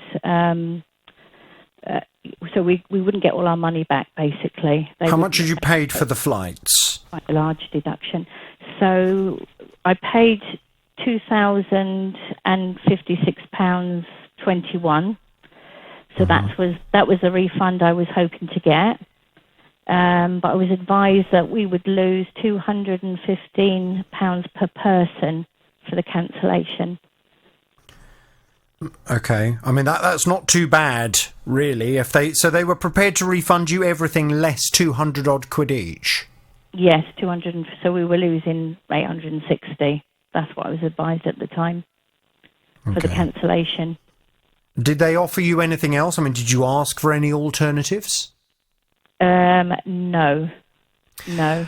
Because we decided that, we weren't going, given the circumstances. Right. We were going out with children. I mean, I guess, did you also take out travel insurance? No, we hadn't at that stage. Right. Well, you should always take out travel insurance the minute you book a flight. Right. Because, in effect, if you don't take out travel insurance, if something happens, because a lot of people say, oh, well, do you know what, I'll book the flight in, say, April for my holiday in July, and I'll take out the travel insurance, the week before we go. Yeah. Well, that's no good, is it, if you suddenly fall ill in May and you end up in hospital having an operation and they say, well, you're not going to be able to travel for months, you're then not covered. So always insure yourself from the minute you book a flight or a holiday. Right. Now, that's just a bit of that's advice going forward. Yes, yeah. And the other thing you also need to be aware of is that some insurance companies now do not cover terrorist incidents. So if you are going somewhere where you feel there is a chance you may well be affected by terrorism, make sure that the policy that you are buying covers you for terrorism, and make sure that you get some kind of assistance. If not, you'll have to take out a separate terrorism insurance policy to cover you. Now, all of that said, I'm more than happy to go and have a word with the travel company, because we've dealt with a similar case. And the company, for circumstances known only to them, they did agree to refund the full amount of money based on what they described as communication mistakes. Now, I have no idea whether any communication mistakes were made for you, but I'm more than happy to get a call in. But if their terms and conditions state that a cancellation by a customer incurs a certain cost, it may well be that they are within their rights to hold on to that money. Okay? Yes. So I'm just trying to manage your expectations. What I don't want you to go away from this conversation thinking is, oh, that's great, Jonathan's going to get me all my money back. Because at this stage, I can't say that that's necessarily the case. It may well be that the company do not have to give you any more than they've already offered to give you. But if there is any way we can get you more money, we will certainly try and do our very best. Does that sound fair enough? It does. Okay, indeed, great. yeah. Well, I'll tell you what I'm going to do. I'm going to pass you back to Tara. Tara, can we just get a bit of detail in a second? Yeah, absolutely. Let's go and have a word with this company and see if they can refund any more. And if not, why not? Is it clear in their terms and conditions that in this kind of exceptional circumstance, this isn't just someone changing their mind about a flight, terrorist activity for very good reasons, meaning that they then don't want to travel, is it very clear in their terms and conditions that they're not entitled to more? Let's go and have that conversation. We'll see what we can do. OK, Rose, speak to Justin. Justin bought a carpet for just over £2,000, which included fitting. It was installed in January, and he'd been advised that there would be one joint, and that would be upstairs on the landing. Well, when the fitting began, he was really disappointed that, in fact, there were going to be more than one joint. And anyway, the rest of the fitting wasn't that great either. I was a bit surprised that there would be two joins downstairs. I got an email from them to say that they're willing to refit and resupply me with a brand new carpet. The carpet has come in, and I said, that's good. And then I got a phone call the next day to say that, unfortunately, the carpet that's come in was ordered and it was the same size as the original carpet. They said that it was out of stock, but it'll be in by the end of May. Now it's going to be the end of June, and I'm starting to panic. Yes, well, I mean, Justin is happy with the fact that they've said they'll replace the carpet and they'll come and refit it. That's all great. He's just a bit worried that this may be being kicked into the long grass, and he wanted us just to go and speak to that company and make sure that wasn't the case. And I know Tara has been having conversations with them. Justin's back on the JVS show now. Morning to you, Justin. Good morning, Jonathan. Good morning. So, the company, we just wanted a promise from them that it is definitely going to be done at the end of this month, isn't it? What did they have to say? Well, this was an exercise in giving Justin a bit of confidence, wasn't it, really? Yes, quite. That what they were saying was going to be, acted out on. So I did get in touch with the company, and they were very quick at getting back to me, which is always a good sign. And what I had about Justin's case is that we are very sorry for the issue Mr. Barnes has experienced with his carpet order. Not a small carpet order either, we'll say at this point. I think it was at over £2,200 that they were spending on this carpet. Back to the statement. We have called Mr. Barnes to reconfirm that the carpet will be delivered on June the 19th and apologise again. So we're looking at 6 days' time. Your carpet should be replaced. Good. Justin, are you feeling quite confident about that? I have spoken to the company concerned, and they said that the carpet is going to come from the manufacturer on the 21st of June, and they'll call me on the 21st to arrange a date suitable for the carpet to be refitted. Right. Okay, so by next Friday, the carpet should be here. Fingers crossed. Fingers crossed. Okay. Well, look, I know Tara and I have had a conversation off air about this, and I know the company we're talking about. I don't think you need to have any fears about them fitting this carpet. I'm quite sure they will do that. They are aware that we're involved, and let's just stay across it until the carpet is fitted and everything is sorted out. Please. Right. Yeah. I purchased a tumble dryer April last year, and it's just over a year old. And then last weekend I started making a funny noise, and when I went to it seemed very hot, a lot hotter than it normally would be. So I thought, no, there's something wrong with this. So I contacted the company who bought it off, and they told me they'd speak to their customer services and let me know what they were going to do, because it was just over a year old. Sorry, Gregor. What was the date of purchase again?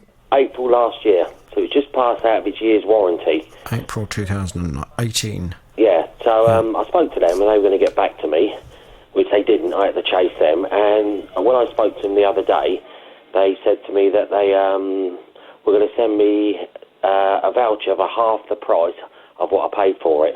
Oh, I see. They only expect their tumble dryers to last for 2 years, do they? 1 year, just over 1 year. April last year. Yeah, I know. But if they're giving you half the money, then to take into account the fact you'd already had 1 year's use, then the logic of that is that they only think tumble dryers they sell will last for 2 years. Well, who's going to buy a tumble dryer that's only going to last for 2 years? Yeah, and then I said to them, well, what happens if the same thing happens again? You'll do the same thing to me again then, will you? I said, I don't think that's reasonable. I said it should last longer than that, so I'd like you to either replace it or repair it. Mm-hmm. But they said due to their Consumer Rights Act, they could offer me half the price of it, and that was it. No. I mean, just to explain to everyone listening to the programme, when you purchase a product like a tumble dryer, in the same way when you purchase any product out there, you are covered by the Consumer Rights Act of 2015. The Consumer Rights Act of 2015 states that any product you purchase must be fit for purpose, of reasonable quality, and must last for a reasonable amount of time. Now, how much did you pay for this tumble dryer? £219. £219. Yeah. Okay. So, let's just talk about what is a reasonable amount of life for a tumble dryer. Now, I would argue that if I had spent I'm just trying to think what £219 buys you. Does that buy you a cheap tumble dryer, a middle-of-the-range tumble dryer, or an expensive tumble dryer? I think it's just a basic tumble dryer. Just does the job for what we wanted it for. Okay. So if we work on the basis then that it should just be a basic tumble dryer, then how about 4 years? Yeah, 4 years. Yeah, it should last all right. As a reasonable amount of time. You know, if I'm spending... I mean, ideally, obviously, you'd prefer to have it lasting longer than that. But let's say 4 or 5 years, and let's show ourselves as being absolutely reasonable with the retailer. So we do £219 divided by 4, which means £54 and 75p is the total amount of use you have had from that tumble dryer. Yeah. Okay? So what they should be doing is looking at giving you a refund or some kind of credit note to put towards another one for £219 less 54... hang on 1 second. 219 less 54.75. So they should be looking at something more along the lines of £164.25. Yeah, I think that's quite reasonable, yeah. But they're only offering you just over £100. Yeah, half the price of it. Right.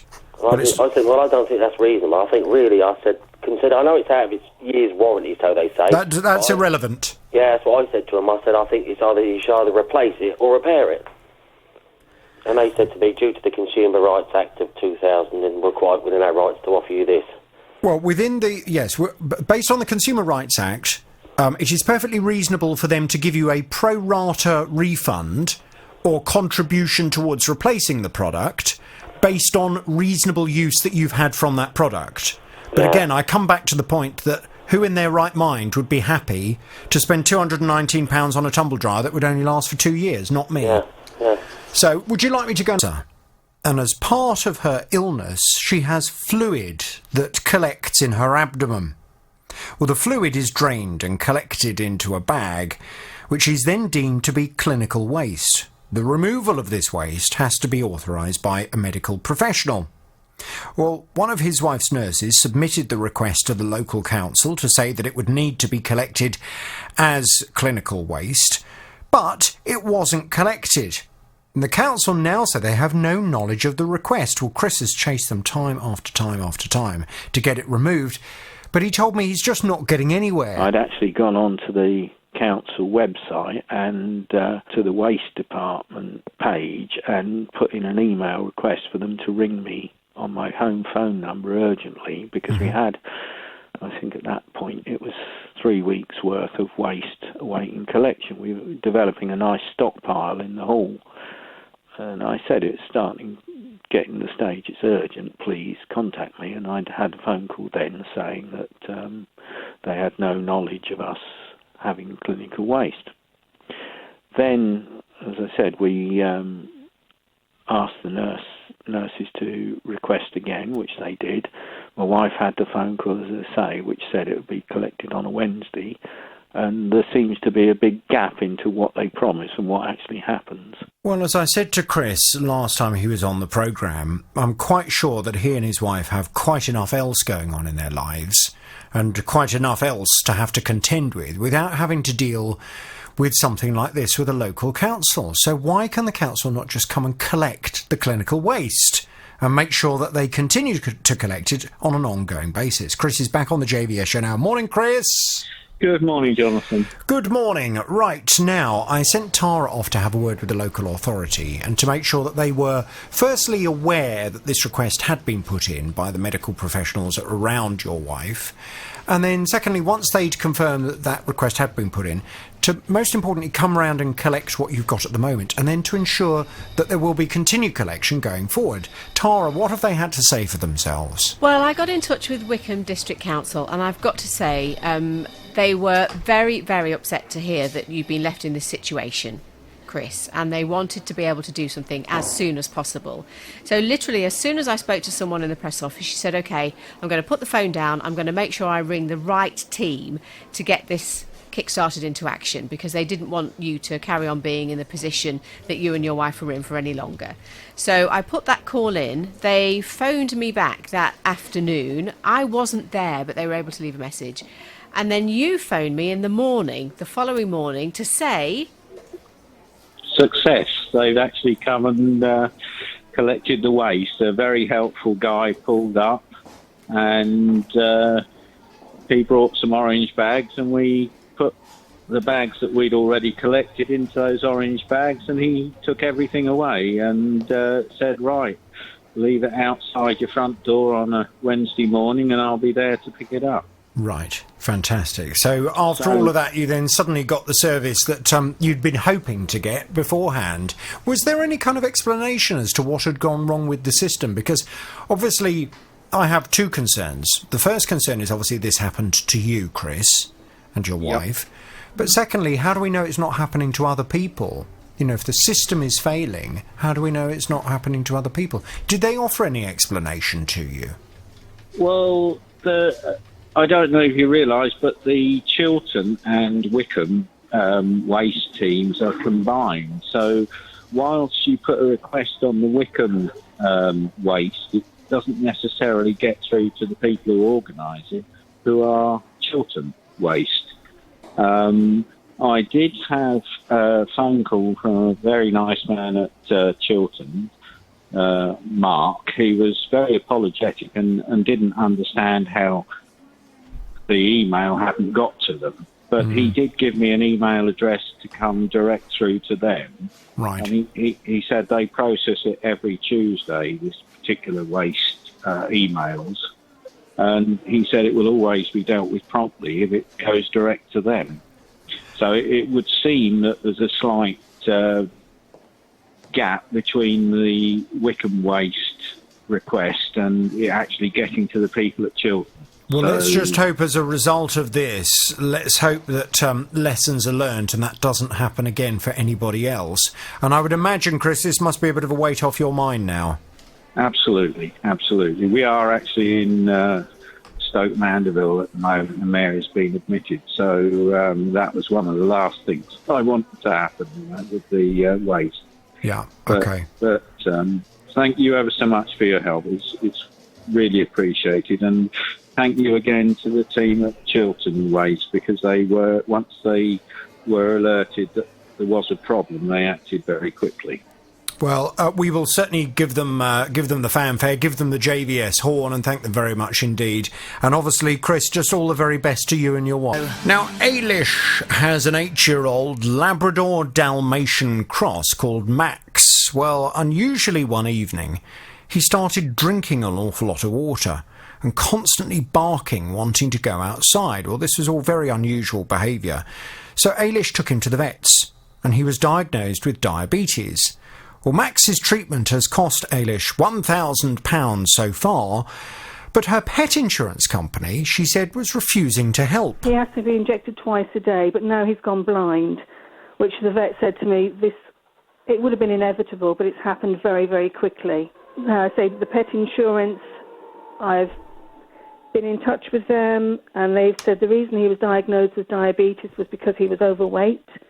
And my vet has written 2 letters to them to say the type of diabetes that he has got nothing to do with his weight. Each time I get a reply from it, just that the claim has been declined.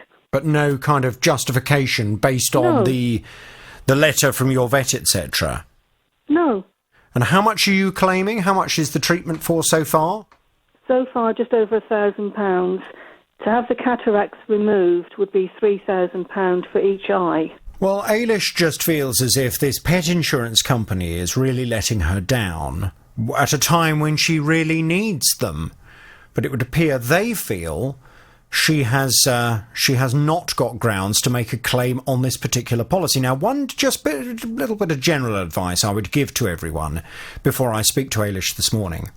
There are lots of pet insurance companies out there, and there is a tendency from people when it comes to taking out pet insurance, as indeed with all kinds of insurance policies, to go on the internet and to look for the cheapest possible company you can find. My advice is always to make sure that you use good, reputable firms that have lots of very happy customers who have, very importantly, had to make a claim and have done so successfully. It's all well and good paying for an insurance policy, but if the insurance policy doesn't pay out when you need it, well, it wasn't much use in the first place, was it? So make sure you do your homework before you settle on a company. Well, Ailish is back on the JVS show now. Good morning to you, Ailish. Good morning, Jonathan. Now, the company that you've insured Max with, I have to be honest with you, it's not a company I've come across before. It's a company called Perfect Pet Insurance. Yeah. And they're based in Salisbury. And I tried to get hold of Perfect Pet Insurance on the telephone, and the phone rang and rang and rang and rang and rang and rang and rang. And while it was ringing, I did just do a little bit of research on the internet and was a little bit concerned when I saw that there is a review website that seems to suggest they have a lot of very unhappy customers. In fact, on one particular independent review website, they get 1 star out of 5. Now, I obviously wanted to have a conversation with them. When I finally did get through to someone and explain the situation, I was told that someone would be back in touch with me. I then received an email from a man at this company who seemed to suggest in the email that he was from the customer service department. Customer service manager, to be precise.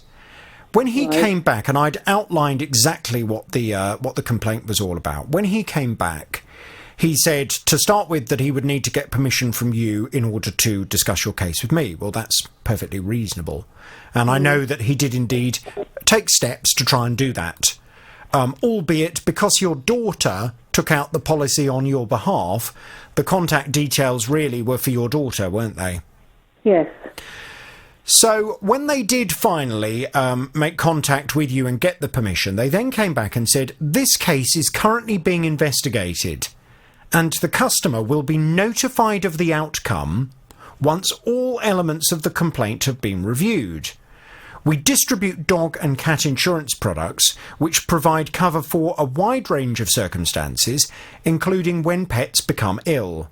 Standard exclusions do apply, which are fully explained within policy documents and available to view before making a purchase. Well, I went back and said, because I knew, having spoken to you, that you hadn't heard anything. I went back and said, can you please tell me when is the customer going to hear something after these investigations you talk of? He's come back and said, at this moment I can offer you no more information than I have already. The complaint is under investigation and the customer will be responded to inside the regulatory timelines. Now, I presume you haven't heard anything since then, or have you? Nothing at all. There's nothing. I've got the answer phone there. There's no message, nothing in writing, nothing at all from them. Your daughter hasn't received any email? Not that I'm aware of, no. She hasn't contacted me, no. She would tell you? Yes. Well, at the moment, it would appear that this particular insurance company, Perfect Pet Insurance, is not at a stage where they feel able to respond to the complaint. Now, I did also raise in my original email to them, I did express a concern about some of the reviews that I had seen. I ended my email by saying, having looked at the reviews of your company online, I am rather concerned about the way you operate. However, I'm hoping you will surprise me with your response to this complaint. Right. Well, at the moment, I don't feel particularly surprised and particularly reassured, to be honest. No. There is a further step that you can take. Perfect Pet Insurance, which it says, Perfect Pet Insurance Management Limited, trading as Perfect Pet, is an appointed representative of Alpha Underwriting Limited, which is authorised and regulated by the Financial Conduct Authority. Right. Now, what I think I would be inclined to do at this stage, you can go to the Financial Conduct Authority and you can raise a complaint against one of their members. And I think at this stage, I would now be involving them. Because how long is it since they first came to you and said that they did not believe they needed to pay out on this claim? It must be at least 3 months ago now. Yeah. So they've had lots of time, and I mean, since I contacted them, they've had plenty of time to come back with some kind of response, and it would appear they haven't. So I think what I would be inclined to do now is to make a complaint via the Financial Conduct Authority. You can do that on... Financial Conduct... Authority. Yes. Right. If you go onto their website, I'm sure your daughter can help you on the computer if you need any kind of assistance. But you can raise a complaint. I believe you can phone them up as well to make a complaint. And I think that it would be a good idea for you to get them investigating this as well. I will, of course, stay across this, and I again reiterate my invitation for Perfect Pet Insurance to provide us with a substantial response to this particular complaint, something they haven't yet done, really. So I will stay across this. I will let them know that we will stay across this, and can you please let me know as soon as you put a complaint in? But I'm afraid at the moment it looks like Perfect Pet Insurance, based in Salisbury, are not about to start paying out for this claim. Right, okay. Well, that's what I'll do next then, is contact the Financial Conduct Authority. Yeah. I'll put a letter in writing to them explaining what's happened and ask them to investigate it for me. Great. And make sure you, because the very crucial bit of information here is that letter from your vet. My vet, yes. The letter from the vet that states that Max's diabetes has nothing to do with his weight. And Right. that is an irrelevance to this particular case, because if indeed, as I suspect there probably is, some kind of clause in the terms and conditions that states if your pet is overweight, the insurance will be invalidated in some way. If there is that kind of thing that is in the terms and conditions, you need something to be able to counteract that. So make sure that with any kind of complaint that you're making to the Financial Conduct Authority, that they have access to that letter from the vet, OK? Yes. Ailish, please keep me posted. I will continue to do the same. And again, I just reiterate my advice for everybody listening to the programme. If you are shopping around for insurance, whether that be car insurance, house insurance, pet insurance, look at the companies. Look at what people are saying about the companies if you've never heard of them before. Make sure that people who've needed to make a claim have had a good experience. Go with companies that it would appear treat their customers well. Do your homework, and therefore, if you get to a point where you are in a horrible situation, like Ailish, and you need to make a claim, you will find the company is there, willing and ready to respond to you accordingly. Ailish, I will talk to you very soon. BBC Three dealing with your consumer problems. Speaking of which, I must get on. Last year, Faye's father turned 70, and for his birthday, she decided to fly the whole family out to California to go and visit some family friends. How nice. Well, it's a long old flight over to California, 11 hours to be precise, and they were going to be travelling with a 1-year-old and a 3-year-old. So Faye came across an invention called a bed box. It's for the kids, and it helps to turn an economy airline seat into a little bed for young children. You kind of put it down in the footwell and it pops up, and then it turns the footwell into an extended bed together with the seat. Now, they're not cheap, these things. They cost about £100, and not all airlines allow them on there. So Faye thought, well, I'm not going to go and spend that money if this particular airline, British Airways, don't allow them on board. So she said she rang ahead to British Airways. She said, I want to buy these things. Do you allow them on the flight? And she says British Airways confirmed that indeed they are allowed on their flights, but they weren't prepared to put anything in writing. Well, you can imagine what happened when Faye finally got on board the aircraft. I unpacked one of these bed boxes and laid my son on it to be told by one of the cabin crew, no, you're not allowed to use it. I said, but I was told I was. Well, if this airline have a recorded conversation during which they gave Faye the wrong advice, why won't they refund her for the boxes that she's requested? That's all she's asked for. She's just said, look, I went out and spent this money based on your advice from your members of staff, but British Airways said, no, we're not paying you back. Because British Airways have continued to insist that they have no record of having ever given Faye the incorrect information. Well, Faye's back on the JVS show now. Good morning to you, Faye. Good morning, Jonathan. You will recall when we went off to have a word with British Airways, they said it is clear in the terms and conditions on our website that you are not allowed to use these bed boxes on our flights. But your argument all the way through has been, but I didn't go on the website to look for the information. I phoned you up and I spoke to a member of British Airways staff. And it was the member of British Airways staff who, and in fact, you had a number of conversations, didn't you, Faye? Where I did indeed. You say the same information was given to you, that indeed you are allowed to use the bed boxes. So you said it was your own staff that told me I could use the bed boxes. But BA said, well, no, we have no record of that.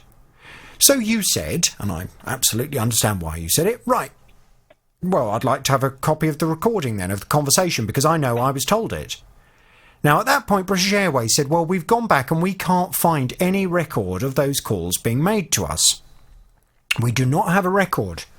Well, you had a record, didn't you, Faye, in the form of your phone bill showing that you had indeed phoned British Airways. I did. British Airways refused to budge.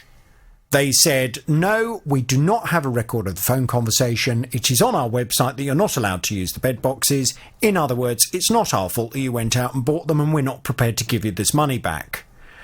Well, I have absolutely no idea why British Airways have allowed this case to continue to this point. I mean, we're talking about a couple of £100 for these bed boxes. But rather than taking your word for it, they refused to back down. Well, you're a very principled person, Faye. And you said, I'm not going to take this lying down, if you'll forgive the pun. I'm going to take British Airways to the Small Claims Court. So I sent you off to go and do that, and I gather you have had an interesting experience and an interesting result. What's happened, Faye? I have. Well, after your last conversation with me, I contacted the CEDR, who investigate any arguments between customers and certain airlines that have signed up to their services. This is a dispute resolution service before things become escalated to court, so you went to them. Absolutely. And they asked for copies of every single email correspondence between myself and British Airways. I sent them my telephone log with the highlighted phone call that lasted just over 25 minutes with BA that they could not find any recollection of on their files. After about a week or so, BA the opportunity to come back with their defence and argue that actually they were standing by their position. I was very pleased to receive an email from the CEDR to say British Airways could not find any record of the telephone conversation, which is what they told us previously, and therefore, because they have no record of it, as a gesture of goodwill, they were going to reimburse me 100% of the cost of the boxes.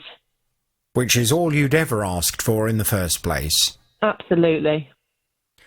Well, you must be very relieved, Faye. I am very, very relieved and somewhat surprised. I received a cheque on Monday and the money has cleared in my account. It's just a great shame. I mean, British Airways is our national flagship carrier. And on a couple of occasions now, from cases that have come to my programme, British Airways have put customers in a position where they've either had to go to the Small Claims Court or, as you have, gone to dispute resolution before court. I really hope that lessons are being learnt in terms of how to resolve customer issues such as this. I really hope that other people are not going to encounter the same kinds of problems. Faye, they've sorted it now. Have you actually received the money yet, or is it still just an agreement that they will give you the money? No, the cheque cleared in my account yesterday. Well, how about that? You can't say fairer than that. Well, I cannot say thank you to you and your team enough for all of your help, because without your assistance, I would never have even heard of the CEDR and been able to get the result that we have received. Well, I'm very, very pleased that it has all worked and that you've got your money back. You haven't made a profit from any of this. You're just in a position now where you're not out of pocket, because of, as you continue to maintain the advice that you were given by members of staff at British Airways. Absolutely. Faye, I'm delighted. I will thank British Airways for finally agreeing to give you the money. It's a shame it took this amount of battle, but there we go. I will thank them. I will give them the horn. If you do have any other problems, you know where we are. Thank you so much, Jonathan. Out it without naming any company names, please. I shall do my best. On the 1st of May, I went into a computer shop. They do repairs and supply, and I wanted a laptop that had certain high specifications. They said they had one available that was pre-owned, and it would be fully refurbished. It was at they have two shop premises apparently. It was at the other one, which is in another town within the same county. Mm-hmm. So we kind of agreed. I wanted one thing done on it, which was an upgrade on the RAM, because it was fitted with 16 gig of RAM. I specifically wanted 32 gig of RAM because the program that I use requires an awful lot of memory to make it operate properly. But we agreed the price on that. The total price agreed was £770. So I got my card out. He said, "Oh no, we don't take card payments. We only do cash or bank transfer." Right. Well, that would be the moment I say bye bye. Yeah, I know I should have done that. But me being me, I went down and I got the cash and I went back in the shop. So we completed. He gave me a copy of the receipt, and he said it will be done in about a week. I'll let you know when it's in. 3 weeks later, I've not heard a word. And I've gone down to the shop, and it's not open. There's a note in the window that says, we are, due to staff holidays, we will only be open between 3 and 5:15. It's not even every day that there's someone there, because I went down several times. Finally, the phone number that's on my receipt doesn't even connect. There's another phone number visible from the shop window for repairs. Just rang out and rang out and rang out. So I finally, one day after about 4 weeks odd, actually find the shop open, go in, speak to the chap that I spoke to, who's the shop owner, who said, "Oh no, we're waiting for a hinge to come. There was a problem with one of the hinges on where it flips open, and we're just waiting for the parts to arrive." And I did say, "Well, would have been nice to have told me, because we were supposed to have this within a week, and we were a month down the line. Nothing's, and I haven't heard a word from you." So that's when. Why did you not at that point, having had all of this bad experience and having paid by cash, why did you not at that point say, "Do you know what, forget it. Yeah, I did not know that there needed to be a hinge put on it. I'll just have my money back, please, and I'll cancel this"? He said, "Well, it's on order. It'll be with us any time soon, and we'll have this back to you."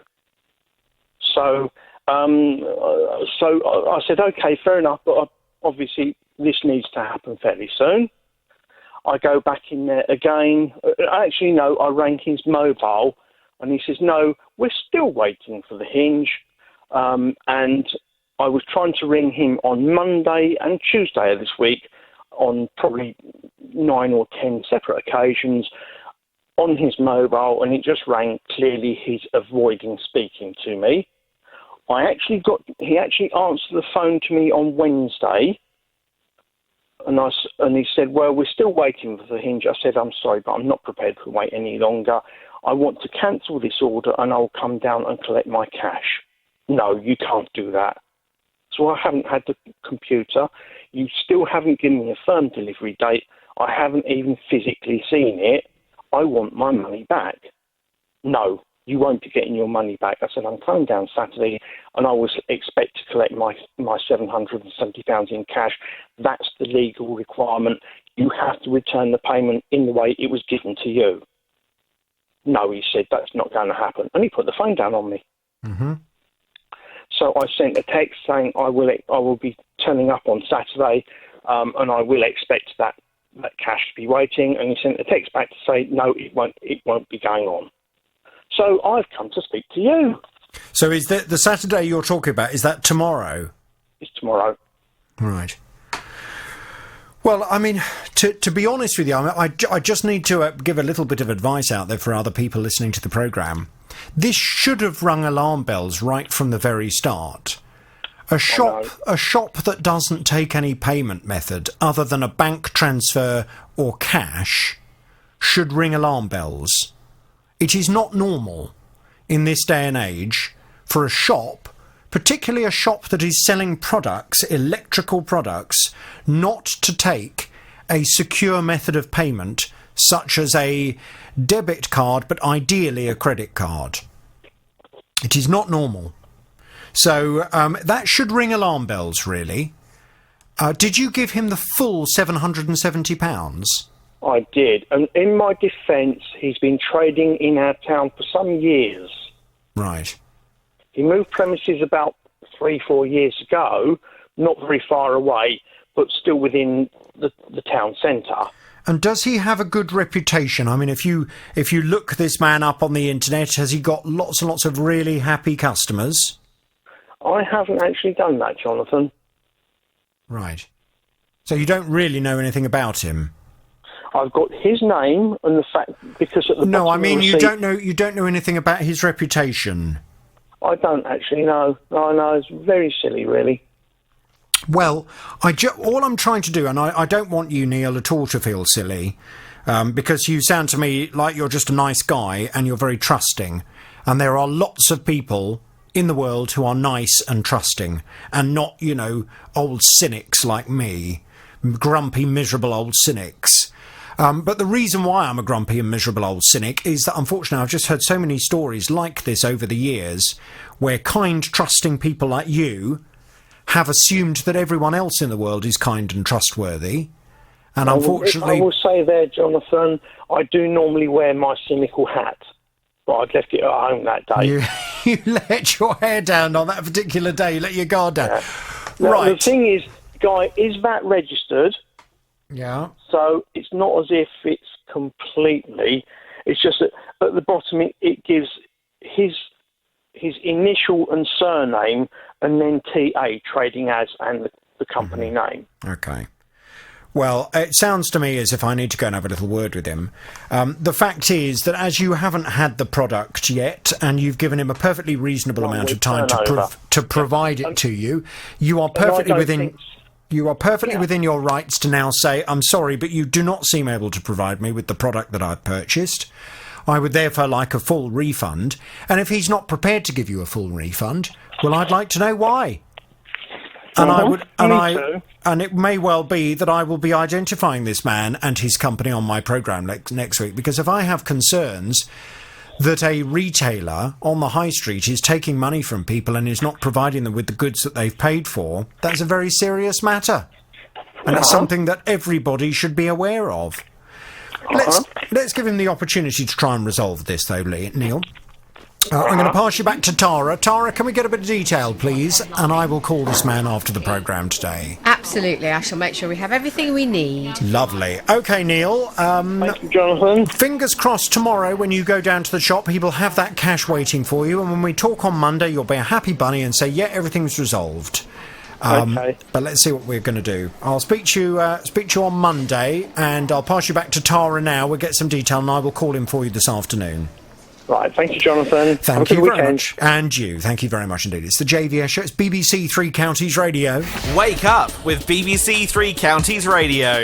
Good morning, everybody. You're welcome to BBC Three Counties Radio. We're waiting for a cockerel to do its thing.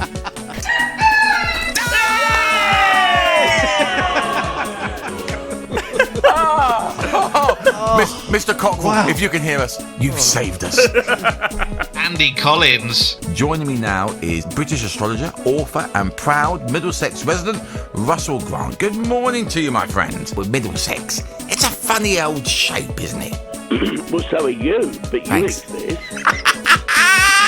BBC Three Counties Radio Breakfast with Andy Collins. Back Monday morning from 6. Now, Brian had a new kitchen fitted a couple of years ago, and as part of the job, he asked the company to relay the floor for him with vinyl tiles.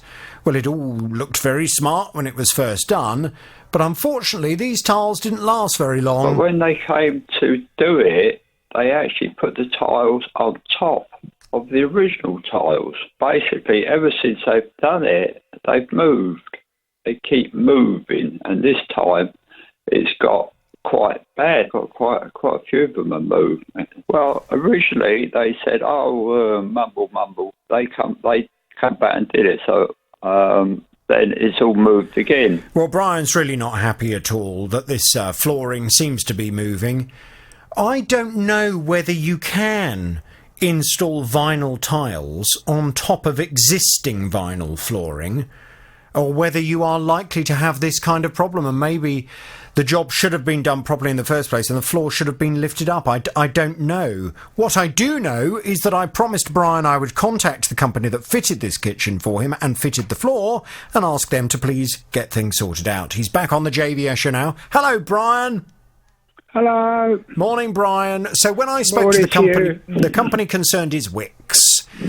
And Wix promised that they were going to get on to you and get things sorted out. Now, they did finally get in touch with you, and I understand that they've now organised for a third-party company who specialises in flooring to come out and try and rectify the problem. What's the latest from your perspective, Brian? Has someone been out to you? No, I don't know anything about what they're going to do because it was going to be Carpetright was going to fit the new floor in. Yes, they tell me that they've asked Carpetright to come and do the floor for you. Yeah, but they say they're not allowed to lift the old bits up. It has to be another company. What do you mean they're not allowed to lift the old bits up? Well, they tell me that it's one of their new government regulations. They're not allowed to go down and take the old tiles up because it might hurt them. What? I understand, but I don't know. But that's the sort of situation. So I went back to Wicks and told them that was going to happen. Yeah. And then they said, "Oh, all right, we use our own guys." So I've been back to Carpetright and selected the type of flooring we want now. That was I done today, this morning, waiting there.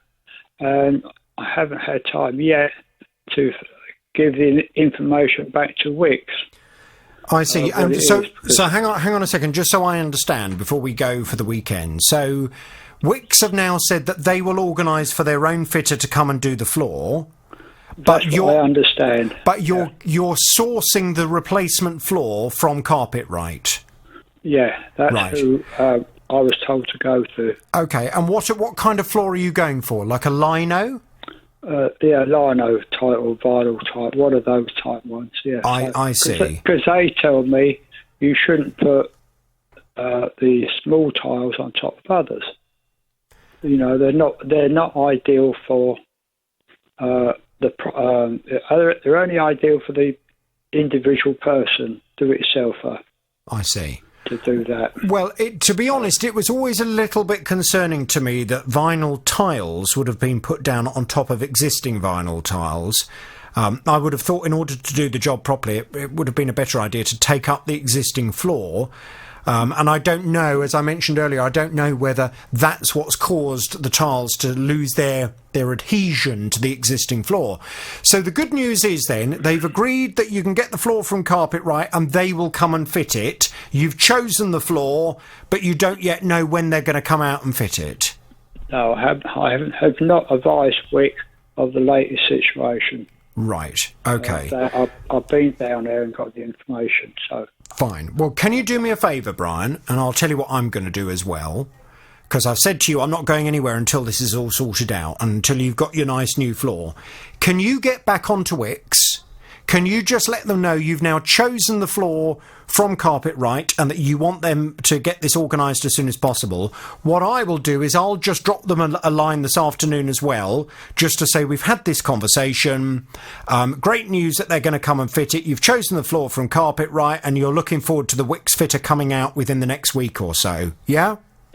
Yeah. Great. OK, Brian. Right. Well, you know your job. I know mine. Let's talk next week and fingers crossed you'll have a date for fitting. Yes. And there's one thing perhaps I ought to mention to you. Very briefly, because I'm at the end of the show, Brian. The wife's in the wheelchair, so I've got to have a floor in works. Sorry? The wife is disabled. Right. OK. Well, so you need the floor. Well, yes. I mean, whether your wife is disabled or not, it's still unacceptable that your kitchen floor is sliding all over the place. Absolutely. Brian, let me go back to them and you do the same and Matty's on the line. Hello, Paul. Good morning, Jonathan. Morning, Paul. Right, tell me all about the problem you're having, please, without naming any company names. Yes, thank you. Right, my mother's got a property she's been in for 53 years now, and the adjacent land has a very large tree on it. It's nearly twice the size of the house as it stands. I was born in the property. I remember the tree when I was younger. There was a couple of trees there, conker tree, and etc. The conker tree was taken down because children were climbing up, getting conkers and one thing and another. But this tree has just been left to grow with no maintenance as such, and it's just got out of hand now. And now it's started lifting the driveway she's had done.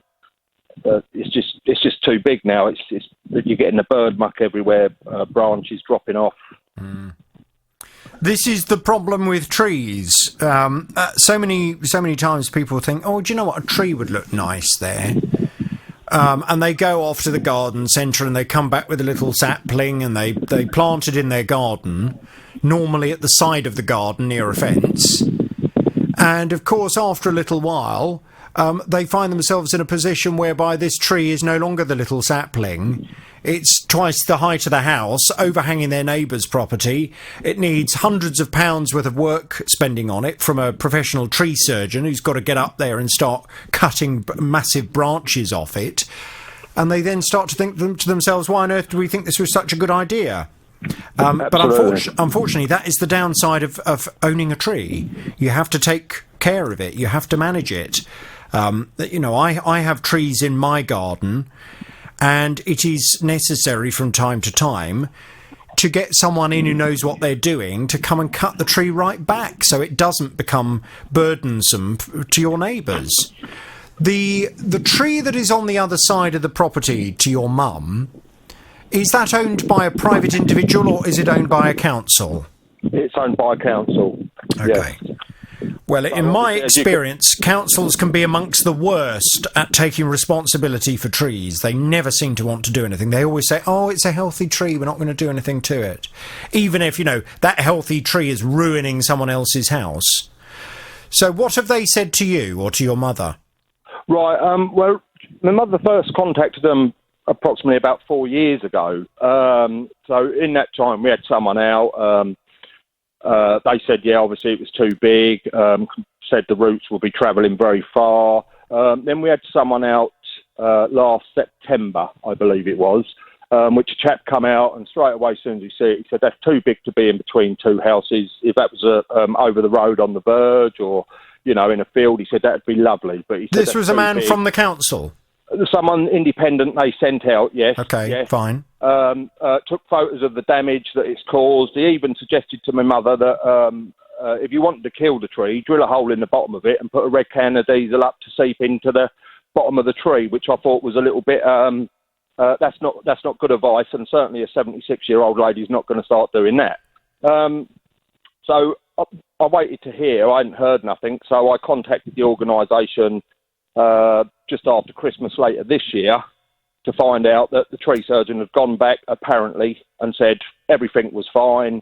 So I asked, I said, well, can we have a meeting with, these people and the tree surgeon again on site so we can say, is this what you said? And, this is what you advised us. She said, no, that's it. We've done our bit.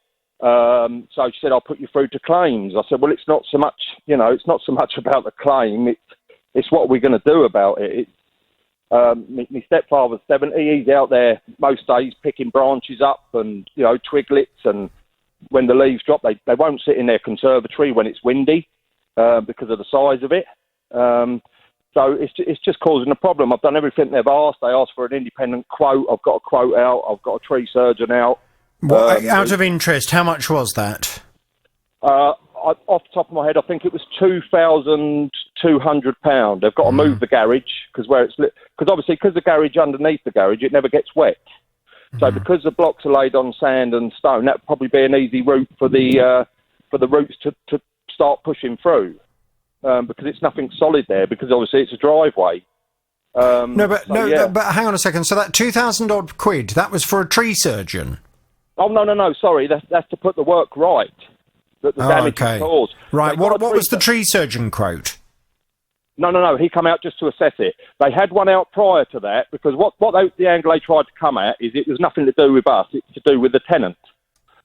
So I went online and had a look, and what it does state is the landowner's responsibility ultimately. Yes. So I quoted that. I said, look, I've been on the government website, and yes, okay, you might have a tenancy agreement where they've signed to say they'll accept all the hedges and trees and etc. in the garden.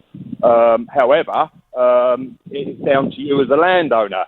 So what they've done prior to this chap coming out to assess it was they got a tree surgeon out and give the tenant an option whether he wanted to spend £1,000 or so to get top branches and everything cut off, or £400 for just a few at the bottom. And yes. I believe he took the £400 option.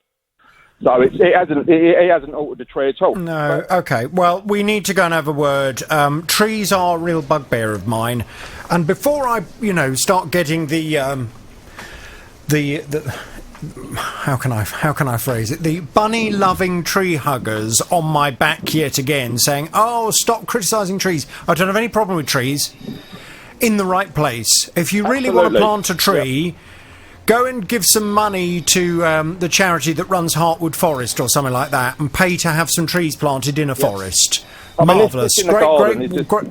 If you start putting trees in back gardens, you need to take responsibility for it, because trees have a habit of getting very big. They're very expensive to maintain, and if you're not prepared to do it, it is unreasonable that you expect your neighbours just to have to pick up the pieces of this now massive tree in your back garden. As the surgeon said when he come out, the one I called out, he said, even if they pruned all this back, you would be back in another year's time getting another quote for the same thing. The tree would need to be felled and the roots poisoned, and then the work would have to be done to put the blocks back. Yes. To chop the canopy down, because of the size of it, he said the roots would be going across the road. When the lady first come out from the council 4 years ago, she said, "I'm surprised they're not going into their property, into the kitchen." That was the words from the lady herself.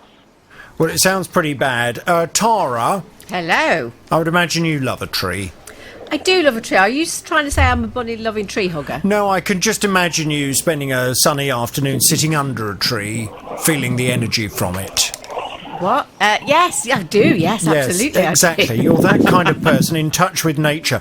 But you see the point I'm making. There is a good place to have a tree and a bad place to have a tree. Absolutely. And there are specific trees that are best in specific places. Quite. And I totally get the fact that many trees have been there longer than people's houses. But, once a house has been allowed to be built somewhere, it doesn't then mean, you can just let the tree ruin that person's house. It's not acceptable. Surely people and their homes are more important than trees, because you can go and plant a tree somewhere else, more appropriate. Let's see what we can do. Can we get a call into the council? They seem to have recognised in the past, Tara, that this tree is causing problems. Can they please come and cut the thing down?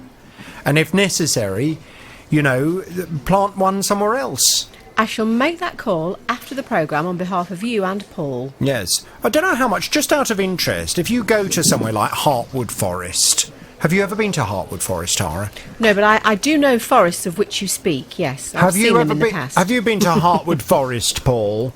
No, I haven't, Jonathan. Well, the reason I mention Heartwood Forest is it's a fairly new forest that has been created a few years ago by local volunteers and the Woodside Trust and all those kinds of groups. And it's a very young, when you go there, it's a very young forest. It's lots of baby trees everywhere, where the volunteers have gone to plant them and to create this forest.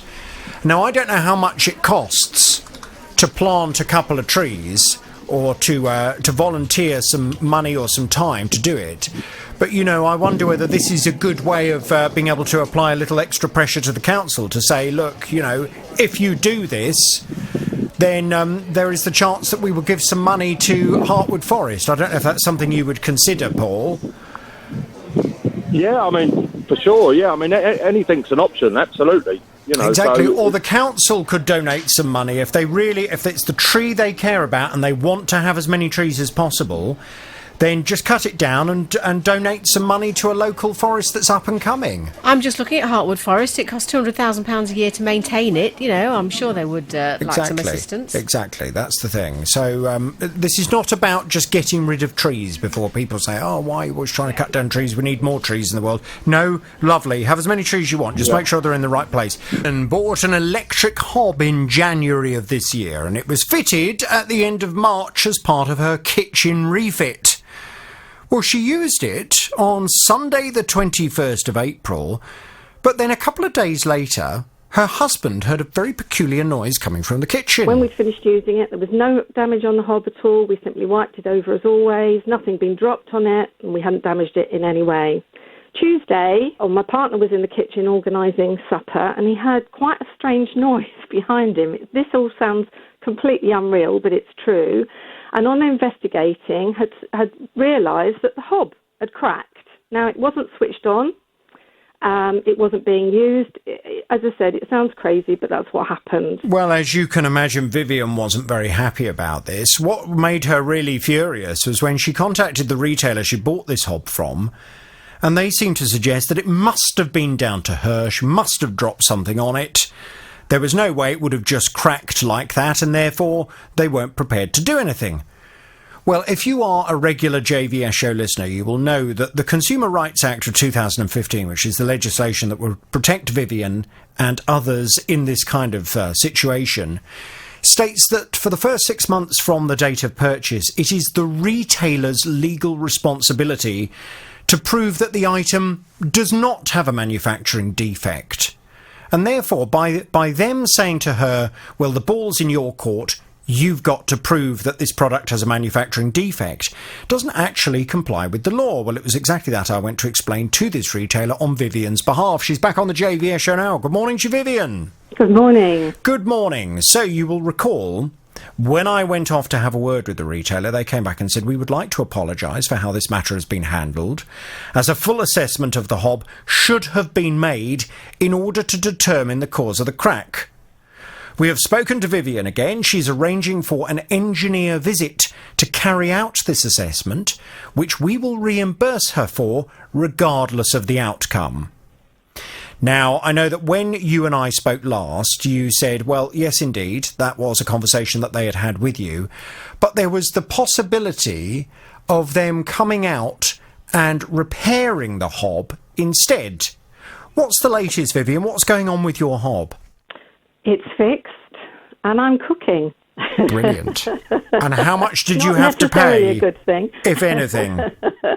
Well, basically, quite rightly, as you say, when I spoke with the very helpful lady at the retailer, I explained that there was the choice of either getting a guy out to look and do a report that would then have to go back to the retailer and then be further time wasted, or I could simply arrange for a one-off repair, which is actually what I said to her when she called. And it was about the same price to the Very retailer, similar, wasn't it? Yeah, it was £70 to get an engineer out to simply look at it. Mm-hmm. And having spoken with an engineer at the repair company right from the very get-go, they said in these situations it's always a very difficult thing to say what's caused unless it's a very obvious heavy drop of something. And bearing in mind that this is toughened glass, you know, you've really got to drop something very heavy on it to damage them, as quite rightly.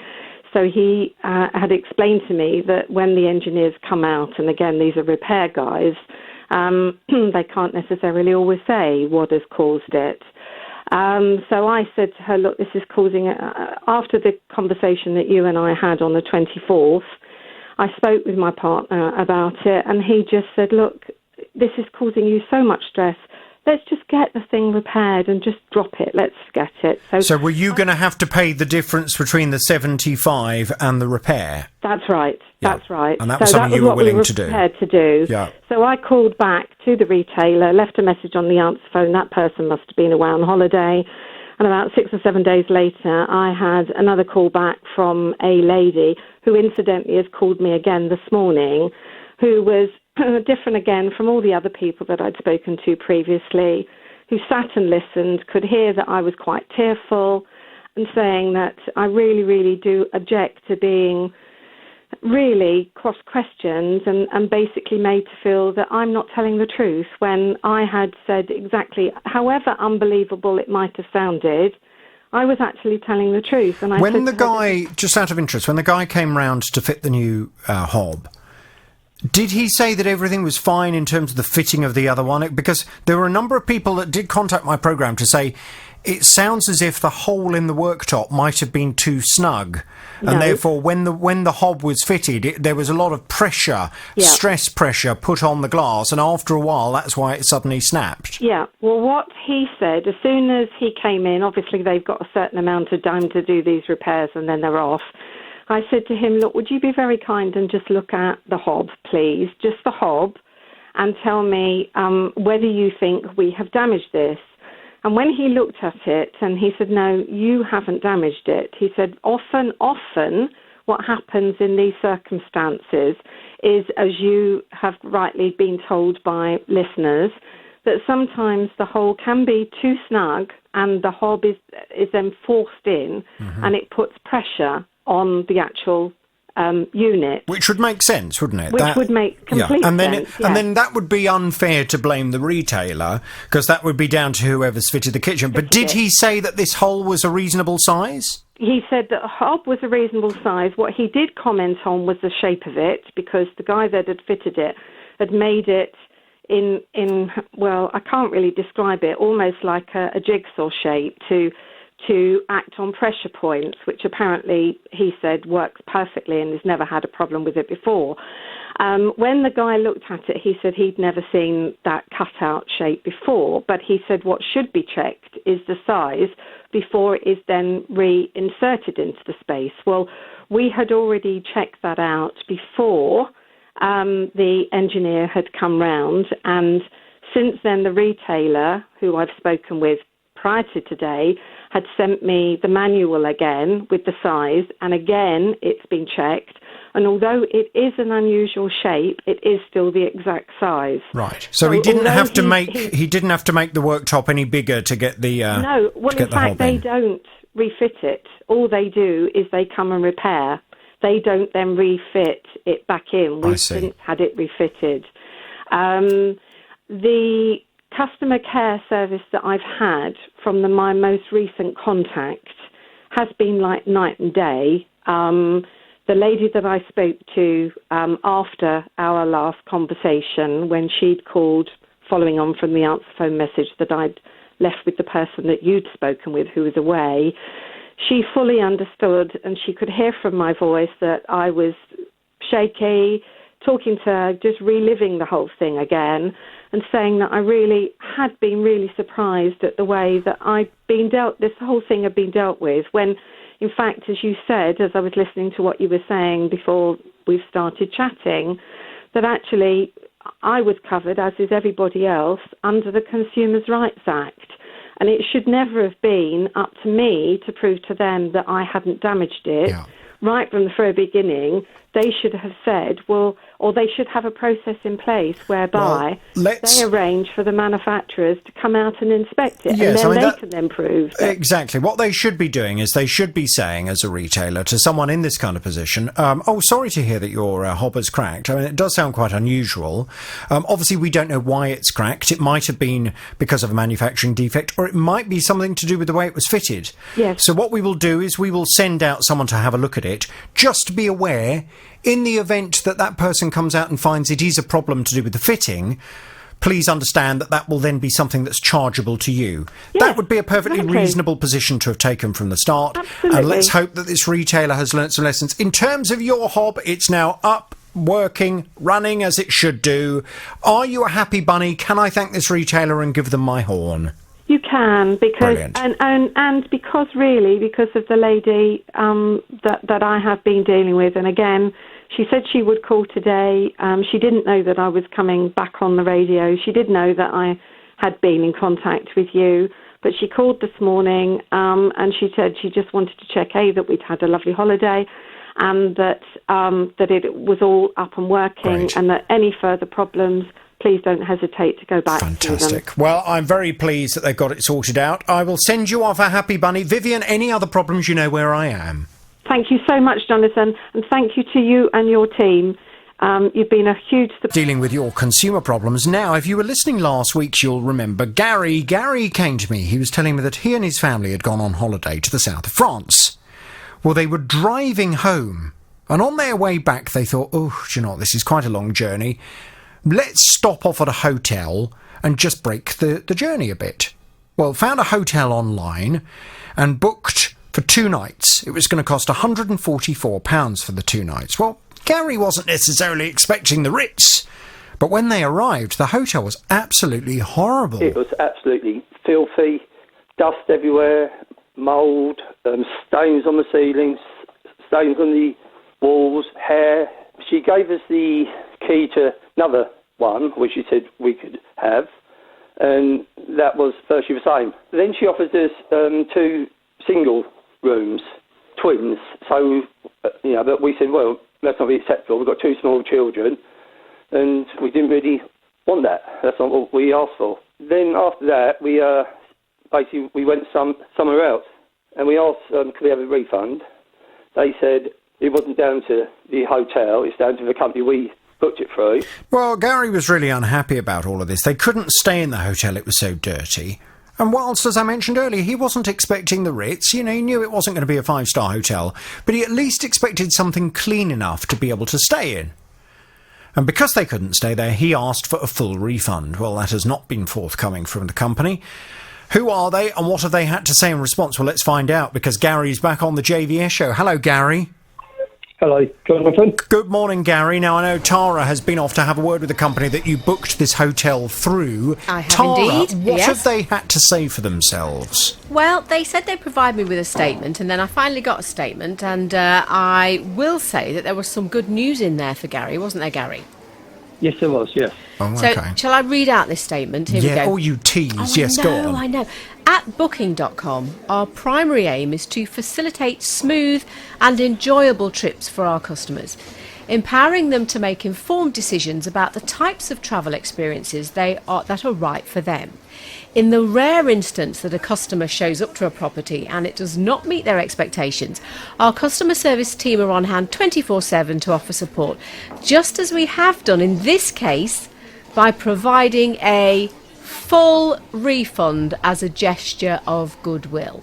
We also encourage our customers to reference the more than 180 million recent reviews left by other travellers on Booking.com for an authentic impression of what to expect at each property on our site before they book, so that they can make a choice that best suits their individual needs. And there endeth the statement. Right.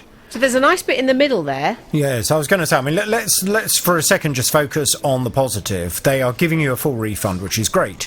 But it seems to me as if in their response what they're saying is it's incumbent upon the users of Booking.com to look at the reviews and to make an assessment as to whether or not they are going to be satisfied or not with the quality of the hotel or the room that they are booking. So it begs the question, Gary, did you look at those reviews? Yes, I did. And, they weren't that bad. I mean, they were just literally saying that some people weren't happy because of different reasons, but they didn't say the rooms were filthy, mouldy, and hair everywhere. Right. Well, I'm quite interested in this. So I looked on this site today to look at this particular place that you stayed in, which we're not naming, Gary. And there are, around 4,000 reviews of this site. And I've gone through the first 7 that come up on the page, and they're all positive. Now, there is one that comes up next that isn't, overly negative. But it would give me the impression that, OK, that's not bad. OK, the rating isn't brilliant. But actually, most customers seem to have had a good experience. How far down do I have to get before I start seeing some of the things that you experience? How does Gary? it filter them? Does it filter them with the most recent ones? Or is it a cross-section and it seems to pull out the most positive ones first? Well, I'm not sure how it does filter them. I can't see a thing that says to me, oh, look at the bad ones, or look at the good ones, or look at the most recent. This is just coming up, and this is what I'm looking at as the page is open now. And actually there's something that says, guests love, which they do for all of the sites, ... and they're all good as well. So I'm not quite sure how I would get the impression or how far down I've got to go before I experience what you experienced, Gary, because the photos that you sent they weren't great. And does it? No, they weren't. It looked disgusting. I wouldn't stay there. Absolutely no way. After those photos, it looked grim. This particular hotel, does it have a star rating on Booking.com? Do they star it out of 5, rather like TripAdvisor would do? Well, it's got 2 stars next to it, but there are others that have different stars. That, I don't know. I can't quite guarantee. Is it a 2-star hotel, or is that 5? 2 stars out of 5 that reviewers have given it? Because that's quite important, isn't it? Well, reviewers have given it a score of around about 6 out of 10. 6 out of 10, I see. Well, I think what would be rather interesting, Tara, would you mind just going back to them and asking them a final couple of questions? Could you just go back and say, Why would it be that from a hotel that looks so disgustingly dirty from the photos we've seen that Gary has sent us, why would it be that recent reviews come up and suggest that it's all positive? And can they just explain how they kind of process the reviews that you see? Is it that it's done in you see the last reviews that have been left, or do they show the positive reviews first and you have to go looking for the negative reviews? Can we just ask them, please? Because otherwise, I absolutely understand, Gary, if you go onto the site and you find a hotel and the first page of reviews say, oh yeah, lovely, we had a beautiful time. But actually, you expect a half-decent hotel, don't you? Exactly, you expect a half-decent hotel. You don't, for 140 quid, you don't necessarily expect something incredible, but you do expect somewhere habitable that isn't going to, the photos make it look like you're going to come out with some kind of disease. I'll say at this point that obviously, all of these reviews are verified, and people haven't lied about their experiences, but it is, as you say, interesting to find out why I'm looking at the good ones initially and not some of the experiences that reflect what you... Let's go and have a little word. Another conversation to be had. I mean, in terms of this, your case, Gary, I'm very pleased that Booking.com have agreed to give you a refund. And listen to this. I'm going to give them most of the horn. They'll get those final few honks when we just get the explanation as to how they sort out the reviews and how they make it visible to people. Gary, we will talk to you very soon. Okay, thank you. Thank you very much indeed. Fighting for your rights. The JVS Show. This is BBC Three Counties Radio. Hello, Sue.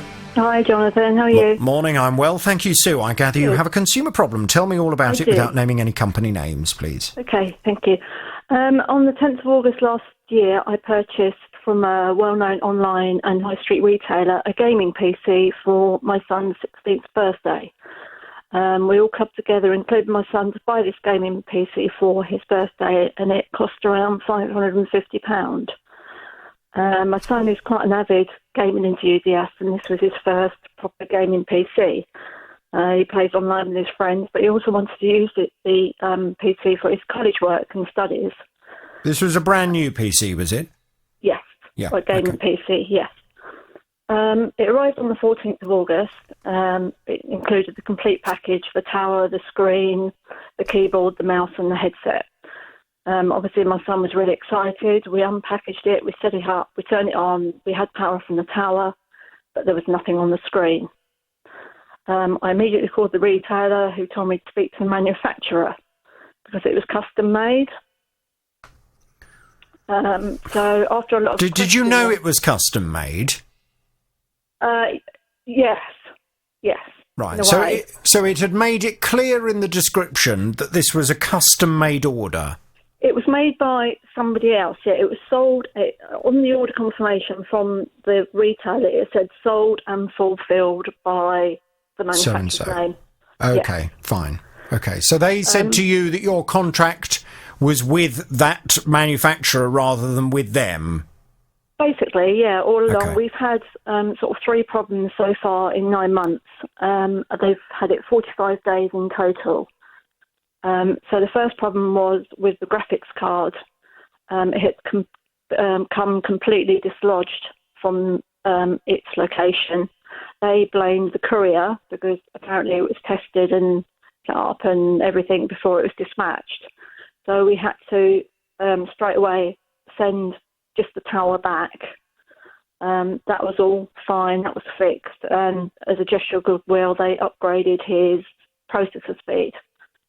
And then in March this year it developed another fault, and we started getting an error message saying it was unable to repair the PC. Mm-hmm. And we weren't getting any desktop icons and just a blue screen, and it was saying, giving us basically 4 options to restore it, reboot it, restart it or reinstall Windows. So again, I called the manufacturer and they said it had to be sent back again for further investigation. So what's the situation now, Sue? What do you need me to do for you? Well, we had that error at the end of March. It then developed the same error in April, at the end of April. They've had it since the end of April, at the end of May. On the 20th of May, it started to get the same message. That was the third time that we were getting a problem with it. So we sent it back on the 30th of May. They've been saying that the problem is to do with the Windows 10 updates. You know, when you get the automatic updates that happen in the background, or when you shut down your computer, it says restart and reboot, or restart, update and restart, or update and shut down. They're saying that whenever the automatic updates are being done, and should my son turn the computer on or off during these updates, or should there be a power cut, then that is affecting the Windows 10 updates and causing the PC. Well, is he doing that? Because, I mean, indeed, when a computer is upgrading, when it's downloading the latest software, you shouldn't turn it off. Oh, no, he's not doing it during them, obviously, because it tells you to sort of update and restart at the end of it. But I believe there's updates. I don't know. I'm not a PC person expert, but I believe there's updates going on in the background. Okay. So what, again, I come back to the point. They've obviously got it at the moment. They're trying to repair it. What would you like me to do? Well, intervene, because, as I say, we've only had this PC 9 months. So far, they've had it 45 days. And as I say, they're saying that it's due to my son shutting down the PC too much that are causing the faults on the PC. So you're just of the... Because, you see, if we look at the law states that after the first 30 days... the retailer, so in this case, the manufacturer, because this was sold by the manufacturer, the retailer has to have the opportunity to repair the product. Right. And they have to be allowed a reasonable opportunity to repair the product. Now, it is generally considered that the retailer should have 3 opportunities to fix the same recurring problem before you are entitled to reject the goods. Now, is this the same recurring problem, or have you just encountered a number of different problems with it? No, we had the initial problem with the graphics card, and then we've had the same problem twice. Once at the end of April, once at the end of May. And they've basically said, just ensure the PC is not unexpectedly shut down during Windows 10. Yeah. Or any potential hardware files / programs are downloaded on the PC. Okay. This is what I would advise you to do at this stage. Do you have any idea when they're likely to get the computer back to you? Well, they're saying it's ready, but as I say, they're saying that my son can't download any potential hardware files or programs. This is my advice to you at this particular point.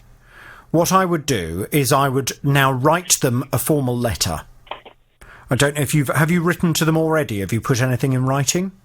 I have wrote to them, and I've told them that I'm not happy to accept it back in the condition it was.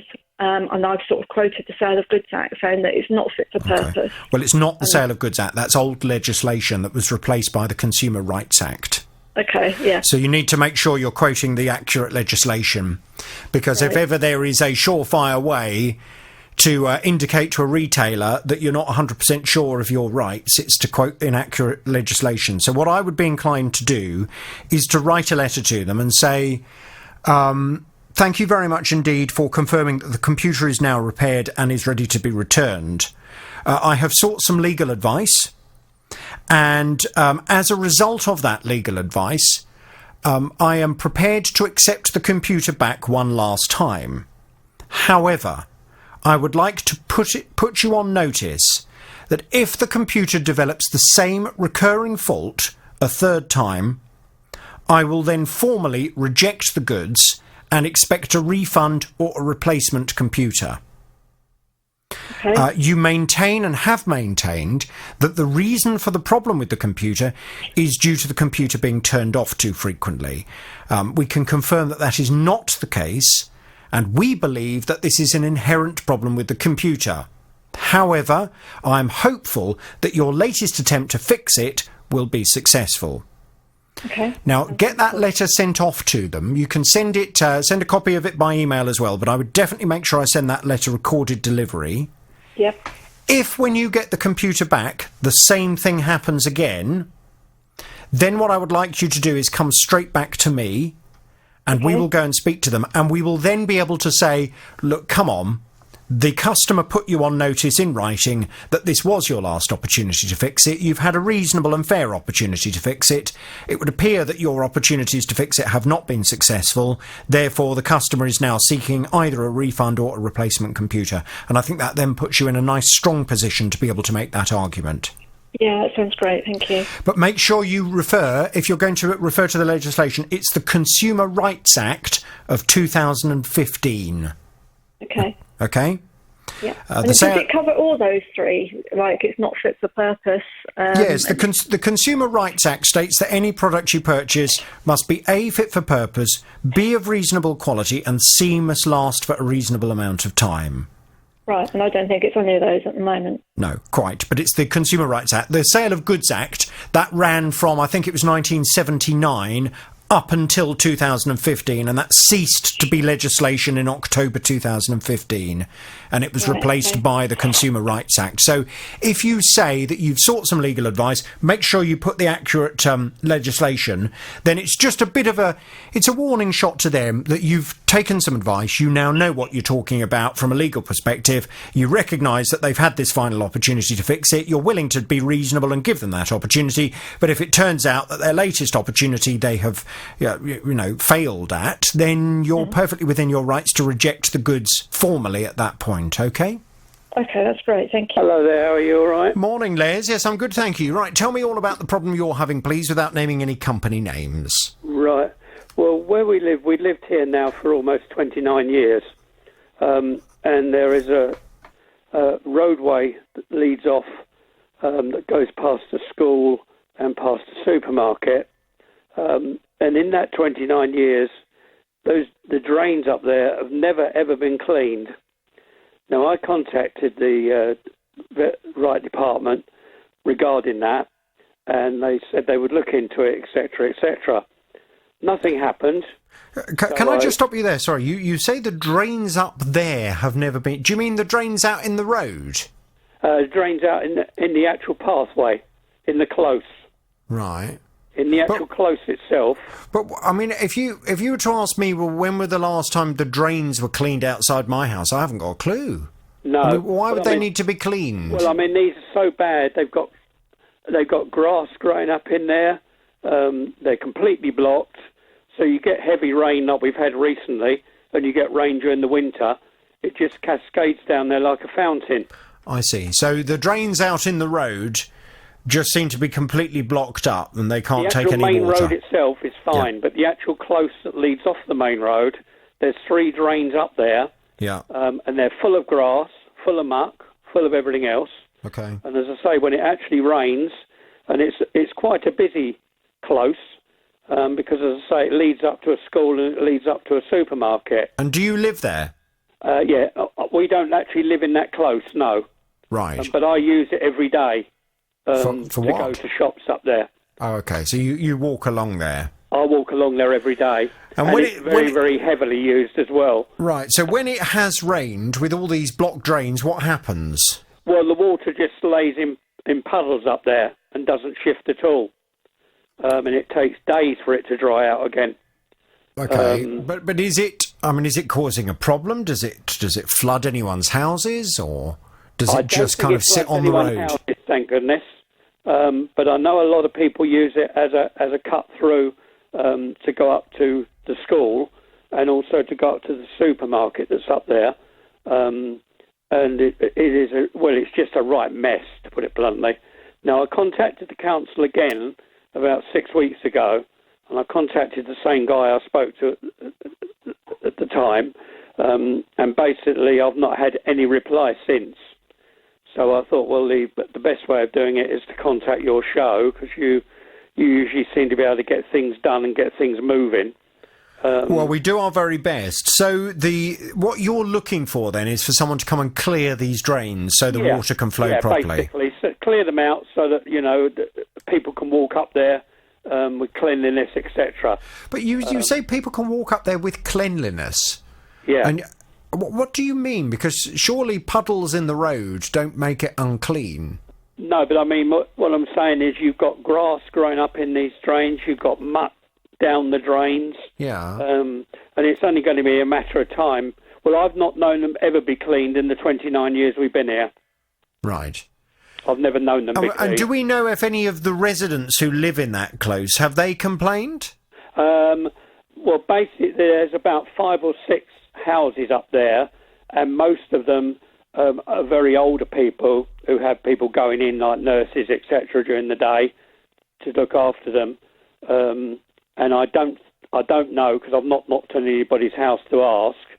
But I mean, obviously they must not be happy about it. Well, I certainly wouldn't be if I was. No, that's fine. But obviously, it has more weight if someone who lives there actually complains and says, you know, the road outside my house is getting completely flooded every time it rains because the drains are blocked. Does it make passing the road difficult at all? It's not an actual road. It's a close leading off the main road. It's an alleyway, type of alleyway. Yeah, but what I'm just trying to work out is when it rains because of these block drains. Yeah. What effect does that have on you? I mean, obviously you don't like looking at it, but what practical effect does it have? Well, it just you're just paddling through water. Right. Okay. There. So you can't get past the water. No, you've got to walk through water. I see, right. Places. That's fine. That's the crucial bit I was just trying to get my finger on, because obviously if we can then go and make an argument to the council that because these drains are all blocked, whenever it rains you end up with a kind of swimming pool effect, and you have to walk through that swimming pool because the water's not draining away, then that's something that's very frustrating if you need to walk through that close in order to get to shops and schools and that kind of thing. Okay, fine. Yeah, I mean, you're wandering through water up there, which is, as you say, not very pleasant. You have to get your waders on, right. Okay, well, let's see what we can do. Tara, can we just get a bit of detail, and can we call this council and just ask them why they haven't been out to come and clear these drains? Because if they get them cleared, hopefully the water will flow away, and people who are trying to access the school and the shops, etc., will not have to walk through all this water. Well, it certainly makes sense, doesn't it? We'll find out if they haven't done it for 29 years, as Les was just saying. But also, you know, if you block these drains, it's a stitch in time saves 9, isn't it, really? Because the knock-on effect of all the issues that can crop up because of water standing around, you know, I'm not surprised you want this looked at, Les. Now, in May, Neil went on a 5-star all-inclusive holiday to Ibiza with his wife and their 4-year-old daughter. Sounds great, doesn't it? Could do with a bit of that at the moment. Well, everything was absolutely fine when they arrived at the airport. They got in the taxi that took them to the hotel. The transfers had all been organised as part of this package holiday. When they arrived at the hotel, there was a bellboy waiting for them. And he said, leave me your luggage and please make your way over there for a complimentary drink to welcome you to the hotel. How nice. He said, I will take your bags to your room. So they went off, they had their drinks, and they then went to their room, and they noticed that the suitcases weren't there. Well, they contacted reception, they were promised that the suitcases were on their way, they waited, and they waited some more, but the suitcases never materialised. Well, after the hotel checked their CCTV, they worked out that the suitcases had been taken by a passing bus driver. We have brought this up as an issue with them because we went to the airport and the police brought up the CCTV to see the bus driver unloading the bus. Mm-hmm. The passengers get off. He gives them all the cases. They only take the cases, you know, clearly see they've only taken their cases. And he turns and he walks straight back to his door without checking the luggage container. And then the policeman turned around and said to me, the bus driver has stolen your luggage. Well, what have the police done in terms of investigating that bus driver? I asked for an interpreter. Can we, you know, I was expecting to go down, obviously, straight to his house or go to the bus company and sort this out. But they said there's not enough evidence. Well, Neil was obviously very frustrated. He said the suitcases never materialised and indeed have still not materialised. He said that he was promised, while he was at the hotel, by both the rep from the holiday company and indeed the manager at the hotel, that they would be given a daily amount of money for every day that the suitcases had not turned up. Well, he said that they have received some money, but not all of the money, and he's very unhappy. He's back on the JVS show now. Good morning to you, Neil. Good morning, Jonathan. Good morning. So, of course, this is the kind of issue that you take out travel insurance for. And indeed, last time we spoke, you had put in a claim with, I believe it's a travel insurance policy that comes through your bank. And your bank had suggested that this may well be something that they would be prepared to pay out for. They needed you to put in the claim, and you have done that. I presume you haven't heard anything back from them yet. We put the claim in, and I phoned yesterday to find out, what's happened, and they said it's still in the 10 days of their remit to get back to us. Sure. Okay. Well, so they're still not giving us any clue. I asked them, is a claim, a legitimate one? Can we claim for it? And they said, at this point in time, we have no answers. Sure, OK. Well, fingers crossed, the travel insurance will step up to the mark and will allow you to make a claim on that. Regarding the holiday company, because you were saying you feel that they ultimately are responsible for this, along with the employee of the hotel, that it would appear had left your cases in a position where they could be stolen, which is, of course, completely unacceptable. This holiday company have a duty of care to you, to look after your luggage, and not to allow it at any point to be left in a vulnerable position so it can be stolen. The holiday company is TUI, and you'll recall the response that I had from TUI was, we are very sorry to hear of Neil and his family's experience in Ibiza. The member of staff involved did not work for TUI, but as a result of this incident, we are reviewing our transfer providers in Ibiza. The incident is also currently being investigated by the police in Ibiza. Our reps in resort did everything possible to help the customers, including providing a contribution towards the purchase of new clothes and belongings whilst on holiday, as well as a gesture of goodwill when the customers returned home. Now, I know that was what then frustrated you, because you were saying that while you were in the resort, the rep said that they were going to pay, I think it was €150 a day that you were without the luggage. And you said the manager of the hotel also said that the hotel, based on the circumstances, they would match that. That's correct, so, in effect, you're expecting €300 per day on this holiday. But you had only received a certain proportion of that money. Now, I went back to TUI after our last conversation and explained all of that to them and said that you're feeling a little bit aggrieved because you do not believe you've received the recompense that they had told you would receive while you were without your suitcases. They've come back and simply said that they are liaising with you directly on that issue. So have you heard from them since we last spoke? They phoned on last Thursday. Dana phoned from the luggage... I don't need any names. Okay, from the director's office at the TUI. Went through it all with me. She was happily to confirm that they are liable because I said, surely down to the Consumers Act, and we booked the package. She said, yes, we are liable for you from start to finish. And she took a long statement from me, asked me where we go from here. And I said, I'd like some sort of compensation for the holiday, which she listened to. I would be a bit careful about using the word compensation, Neil. I think really what you're looking for is your out-of-pocket expenses to be refunded to you. The fact is, you told me that the value of the two suitcases, of all of the items in the two suitcases, amounted to £1,500 per case. Now, it is that money that you are looking for to be returned to you. It is money that you have spent out buying those items that were in those cases that were then stolen, that you're looking to be returned to you.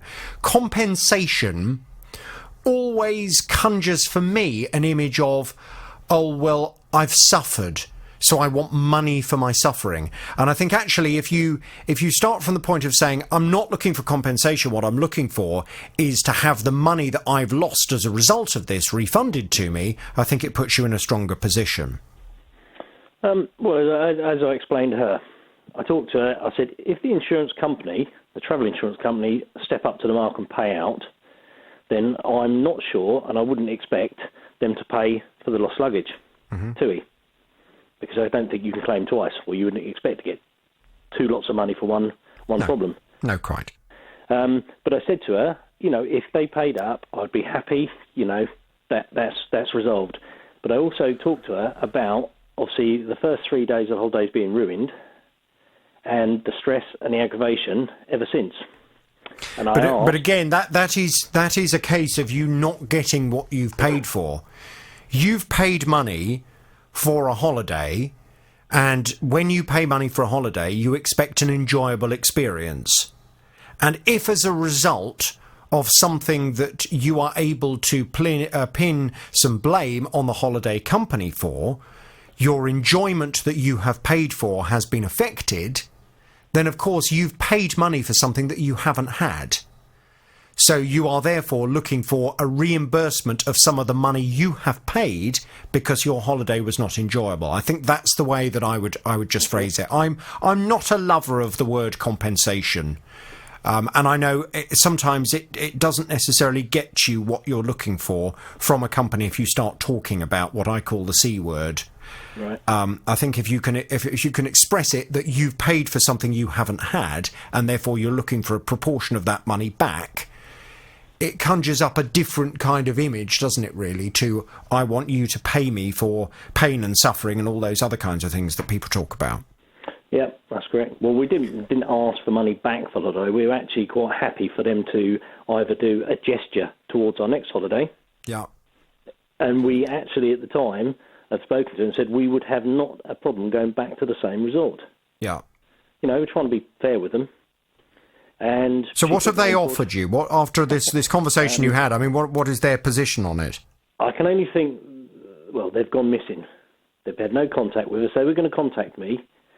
They said they would hope to contact me last Friday before I went on air again. Mm-hmm. And you haven't heard from them? No correspondence. I phoned them again this morning, and you phone the number they give us, and it says you're through to such and such, and it just goes dead. Well, that's very frustrating. So we're still no further again once, they've done the initial contact, and now they've disappeared. Okay, well, it sounds to me as if it would be useful then for me to go and have a word. They contacted me last on Wednesday of last week. That's it. At 20 to 5 in the afternoon. For your information, we are getting in touch with the customer to discuss his concerns, was the response that I received from TUI. Let me go back to them again. Let me say that you've had a conversation. Let me just express to them that what you are looking for is to be put in a position where you have not lost money. Because at the moment you feel as if you've spent money on a holiday, the first few days of which were ruined because you had your luggage stolen, because a member of staff at a hotel that they had taken you to and were responsible for you at had allowed your luggage to be stolen. And you're looking for the potential reimbursement for all of the items that were stolen from those suitcases, because at this stage you have not had confirmation from the insurance company that they are going to settle that claim. Let me go and have another word with them. Let's see how they want to take it, and we'll speak very soon. Okay. Thank you, Neil. Okay, thank you. Of course, if we still don't get anywhere, have you looked into ABTA arbitration? Have you heard of ABTA? Yes, the letter went off for them when virtually we started talking to you. Yeah. And again, we're still in, I think, is it a 28-day? Yeah. Is it 28 days till they get back? So we're still waiting to hear back from them as well. Yes, quite. Okay. Well, it's worth just mentioning that to TUI as well, and I will mention that you've contacted ABTA, and it may well be that you would go through ABTA arbitration. It is always in the best interest of a holiday company to resolve matters before things go to ABTA arbitration, because if a company loses in the arbitration process, they have to pay quite a lot more money than they would do otherwise to you as a customer once arbitration has... Now, there's an oak tree growing right next to Laura's house, and she'd really like the local authority to take it down. She says it's damaging both her and her neighbours' properties. My husband spoke to the council and they checked that there wasn't a preservation order on it and sent someone from the Parks Department, but he said he wouldn't cut it down because it was a healthy tree. And this is quite disappointing to us because we really want this tree cut down. It's blocking light to our neighbours, and it's the roots have come up in our garden, come up in our neighbour's garden, and particularly the footpath footpath that's behind our property, and they've actually just repaired that. Neighbours have said they've had to repair it quite a few times, and it's really damaging our fence. It's pushed right up against the fence. We need to repair our fence. We can't really do that with the tree in the way. Well, of course, she's very unhappy with this, and she wants the council to just take responsibility for the fact that they own a tree on their land that is having a detrimental effect on Laura's property, and indeed her neighbour's property as well. She's back on the JVS show now. Good morning to you. Thanks for coming on.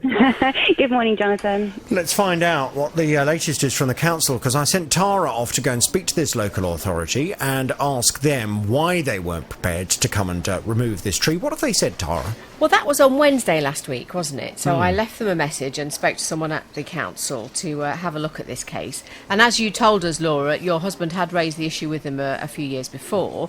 On Friday, I had a phone conversation with someone from the local authority, and they confirmed that they were reopening the case and they were reassessing the situation, as they agreed. It had been some time ago when this case was first looked at, and the situation may well have changed because, as you told us on the Wednesday, you know, the council had come along and said, well, it's a healthy tree, we're not going to do anything about it. So they said to me at the time on the Friday that they will be sending an officer out to do that. They also advised me that they are loath to get rid of trees if they are healthy, again, which was the decision they made last Wednesday, you told us about, as they're an important part of the environment.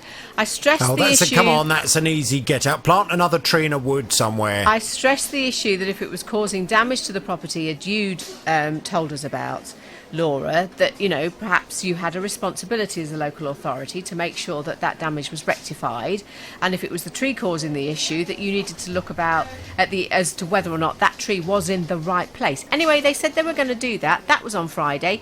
Yesterday was Monday. You have some news as well, don't you, Laura? What's happened, Laura? I do. Bit of a sense of deja vu, really. Very, very nice chap came out, looked at the tree, listed all of the environmental factors of why they wanted to keep it and that it's a beautiful, healthy tree. He did agree that it needed some pruning, which my neighbours will be really pleased about because that will help them with their light situation. But really, he wanted me to give a little, really. He just doesn't want to cut it down. And even said the tree was there first, and whoever built the property has really built the fence too near to the tree. Hang on a second.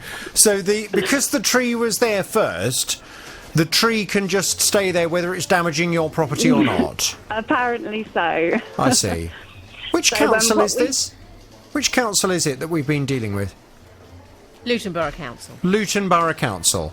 So Luton Borough Council, you've got a tree here that is damaging someone's property, but you are relying on the argument that A, it's a healthy tree, and therefore wouldn't it be a terrible shame to cut it down because it's a nice healthy tree? Well, you know, plant one in a wood somewhere. Plant one in Stockwood Park or somewhere like that, Luton Borough Council, if you want beautiful trees to grow and to put lots of oxygen back into the atmosphere, which is all lovely. Plant a tree somewhere like that, rather than leaving a tree that is damaging someone's property. And then the other argument of, oh, well, the tree was there first, so you've just... At what point do you then cut the tree down? As Laura's house is starting to fall down? Is that the point? Or do you still turn around and say, well, the tree was there first, so I'm afraid, you know, you'll just have to end up homeless? It's ridiculous. Laura, did they talk about the damage to your fence? Was that recognised? It was recognised. It is one panel, which is something he was keen to point out. What difference does that make? I know. So we've sort of left it as he's going to put down in writing what his proposal would be of us coming to some sort of compromise. I've said to him that I'm still not happy.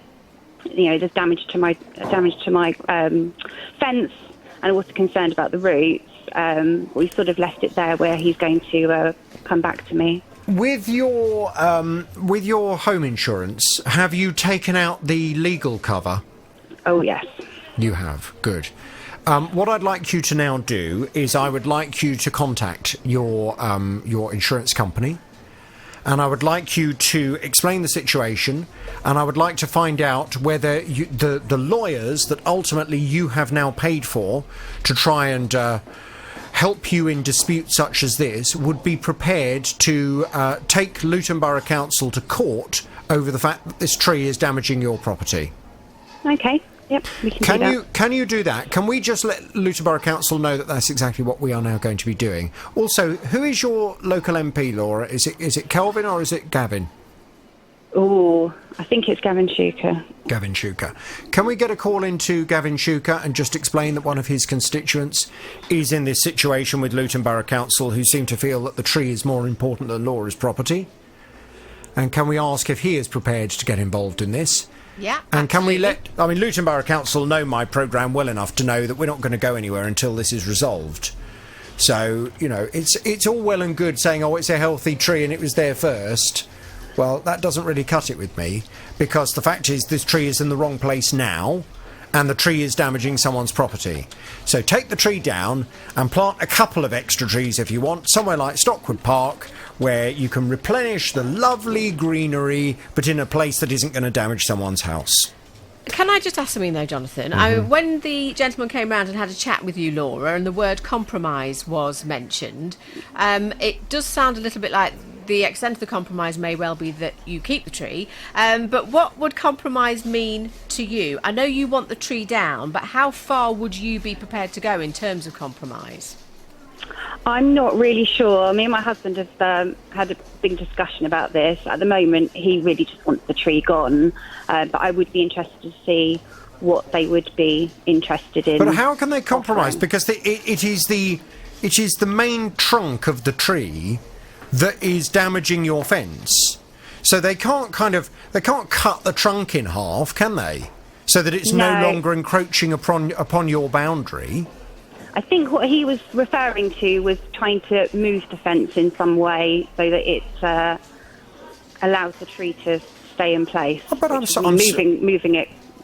But I'm sorry. The fence is the boundary line of your property, yes? Yes. So what? Luton Borough Council is suggesting that you should lose a bit of your garden because the tree in their garden has started to grow into your garden. Your compromise could well be that you gain a bit of land here. No, the other way round. I know it would work that way, but why can't we turn it? The other way round. I mean, Luton Borough Council seem to be suggesting that you lose a bit of your garden, and that's a compromise. Well, who's going to enjoy that? I think we need to go back. This is simply unacceptable. Cut the tree down, plant one somewhere else. End of story. I think what we need to do as well is we need to find out exactly what proposal they're going to write down and put to you, don't we, Laura? Yes. Well, because that's where the point is at the moment. But we know what that's going to be. They're going to come back and say, we think this is a healthy tree and we don't think it would be fair to cut it down, and therefore we're going to do a little bit of light pruning, end of story. Which is why now, at this point, you need to know, Laura, that your insurance company is prepared to fight this on your behalf. I tell you what I'd like us also to do, Tara. Can we go and get Nick Freeman involved, Mr. Loophole? Because I would like to know whether, from a legal perspective, Laura is in a strong position to be able to sue Luton Borough Council if they do not remove this tree. Laura, we will go and do all of that, and we will talk to you very soon. Thank you very much. Thank you very much indeed. Here we go again. Here we go again. A battle with a council that is likely to go on and on and on. Let's hope that the council see sense. Now, Kim booked a luxury lodge to celebrate her and her husband's 60th birthday, as well as their 30th wedding anniversary. It was for 4 nights in May of last year, and it cost about £1,000. Well, initially, everything on the trip was absolutely fine. But the following day, they encountered a pretty major problem. On the second morning, we woke up and there was this almighty noise going on, and we couldn't work out what it was. And eventually my husband turned the tap on and the noise stopped, but no water came out of the taps. Well, obviously Kim was really unhappy about all of this. They were told that they would have to go home, but not to worry because they could rebook another trip and they would have that all for free, which was great. So indeed, they were disappointed, but they went home, they rebooked another trip with the same company, and they were due to go on it this year. Until, that is, the company that provided these log cabins went out of business. Well, obviously Kim was very unhappy. It would appear that she'd lost all of her money. It would appear the company that still owed her several days in a log cabin had gone. So what could she do? Not a lot. if she hadn't paid by credit card. Thank goodness she did pay by credit card, which of course means that she is covered by the Consumer Credit Act. This is why, ladies and gentlemen, I'm always banging on about how important it is to pay by credit card. It really is important to pay for things. Anything that costs you over £100 in total, if you pay by credit card, if the company that provides you, or is supposed to be providing you with the product or service, goes out of business, it means that you can make a claim against your credit card. And that's exactly what Kim has been doing. Kim's back on the JVS show now. Good morning to you, Kim. Morning, Jonathan. Good morning. So thank goodness you did pay by credit card. So many people come to my programme, and even though I've been banging on about this for years and years and years, I've written magazine articles about it, you name it, there are still people who say, oh, you're going to kill me because I didn't pay by credit card. Thankfully... Thank goodness for your show, because that is right. Paying by credit card does give you protection, but it seems that my credit card company wanted to drag its heels somewhat until you got in touch. Well, there may be an element of truth in that. Who knows? Although the company have insisted to me that it's just pure coincidence that after my call to them, they started to suddenly say that they would get this sorted out. Now, look, let me just bring us up to speed. So the company's gone. You put in a claim. It's called a Section 75 claim with your with your credit card company. They then said to you, OK, we've had a look into it, and it does look like you can make a claim. They even suggested that they had one or two other customers who were in a similar position with this company. But then they seem to say to you that they would have to go through the process of trying to speak and communicate with the company that had gone out of business before you would stand any chance of having your money back. Well, I'm sorry, but that's not acceptable. On establishing that you have a valid claim, the credit card company are jointly liable, along with the retailer, in this case the company that was selling the log cabins, for the contract. So, in establishing that you have not got what you paid for, the credit card company have a duty to put the money straight back on your card. Well, that was exactly what I went to have a word with the credit card company and to explain to them. They came back to me and said, we have now done that. It was just, I think it was a bit of crossed wires, and we've gone back to Kim now and we've got it all sorted out. And they also seem to suggest that they'd made a goodwill gesture offer to you as well. Bring us up to speed, Kim. What did they say after I called them? Oh, yes. The very day after you called them, they said they'd had a conversation with yourself, and the lady's been escalated even higher than the person I spoke to before, and she apologised profusely, said she'd listened to all the recordings, the telephone recordings, and I was given misinformation by the first handler. And it has been explained to him how this works, how their company works, so there's going to be some retraining going on. She was incredibly apologetic, said, we don't normally deal with our clients like this. Rest assured the money will be in your account within 10 days. Normally it's quicker than that, but it will definitely be in there. And as a gesture of goodwill, because of the experience you've had, we are going to give you a £50 compensation as well. Great. Yeah. Lovely. A gesture of goodwill. And looked on my bank account yesterday, and sure enough, it's there. Well, you can't say fairer than that then, can you? Yeah, so you've got all of your money back at last. Yeah, I just don't know how you do it. I don't know how you do it. Well, it's normally about saying the right things to the right people. Yeah. In the right tone. I thought I'd actually done that in the first instance, and I think it was just lack of training on behalf of personnel within the credit card company, which hopefully will now be rectified. But it's exactly the right advice. Pay for anything on credit card. Yeah. And you're covered. Well, and it's also just worth outlining a couple of basic principles about this idea of paying by credit card. As long as the total amount for the product or service comes to over £100, then you are covered by the Consumer Credit Act. But you don't have to put the full amount on a credit card. So, for example, let's say you were to go and buy a lawnmower, and let's say the lawnmower was £300, and you put down a deposit of £50 on a credit card, and then you paid the balance on a debit card or by cheque or by bank transfer. The fact that the total value of the lawnmower was £300 and the fact that you put some of the money on the credit card means that you are covered for the full amount by the credit card company. Oh, that's interesting. Yes, quite. So you don't necessarily have to put the full amount as long as the total amount comes to over £100 in order to be covered by the Consumer Credit Act. Also, the other thing I would say is you don't need to get into debt. This is not about sticking something on a credit card and then finding yourself having to pay interest charges. My advice is always to use your credit card rather like a debit card. Yeah.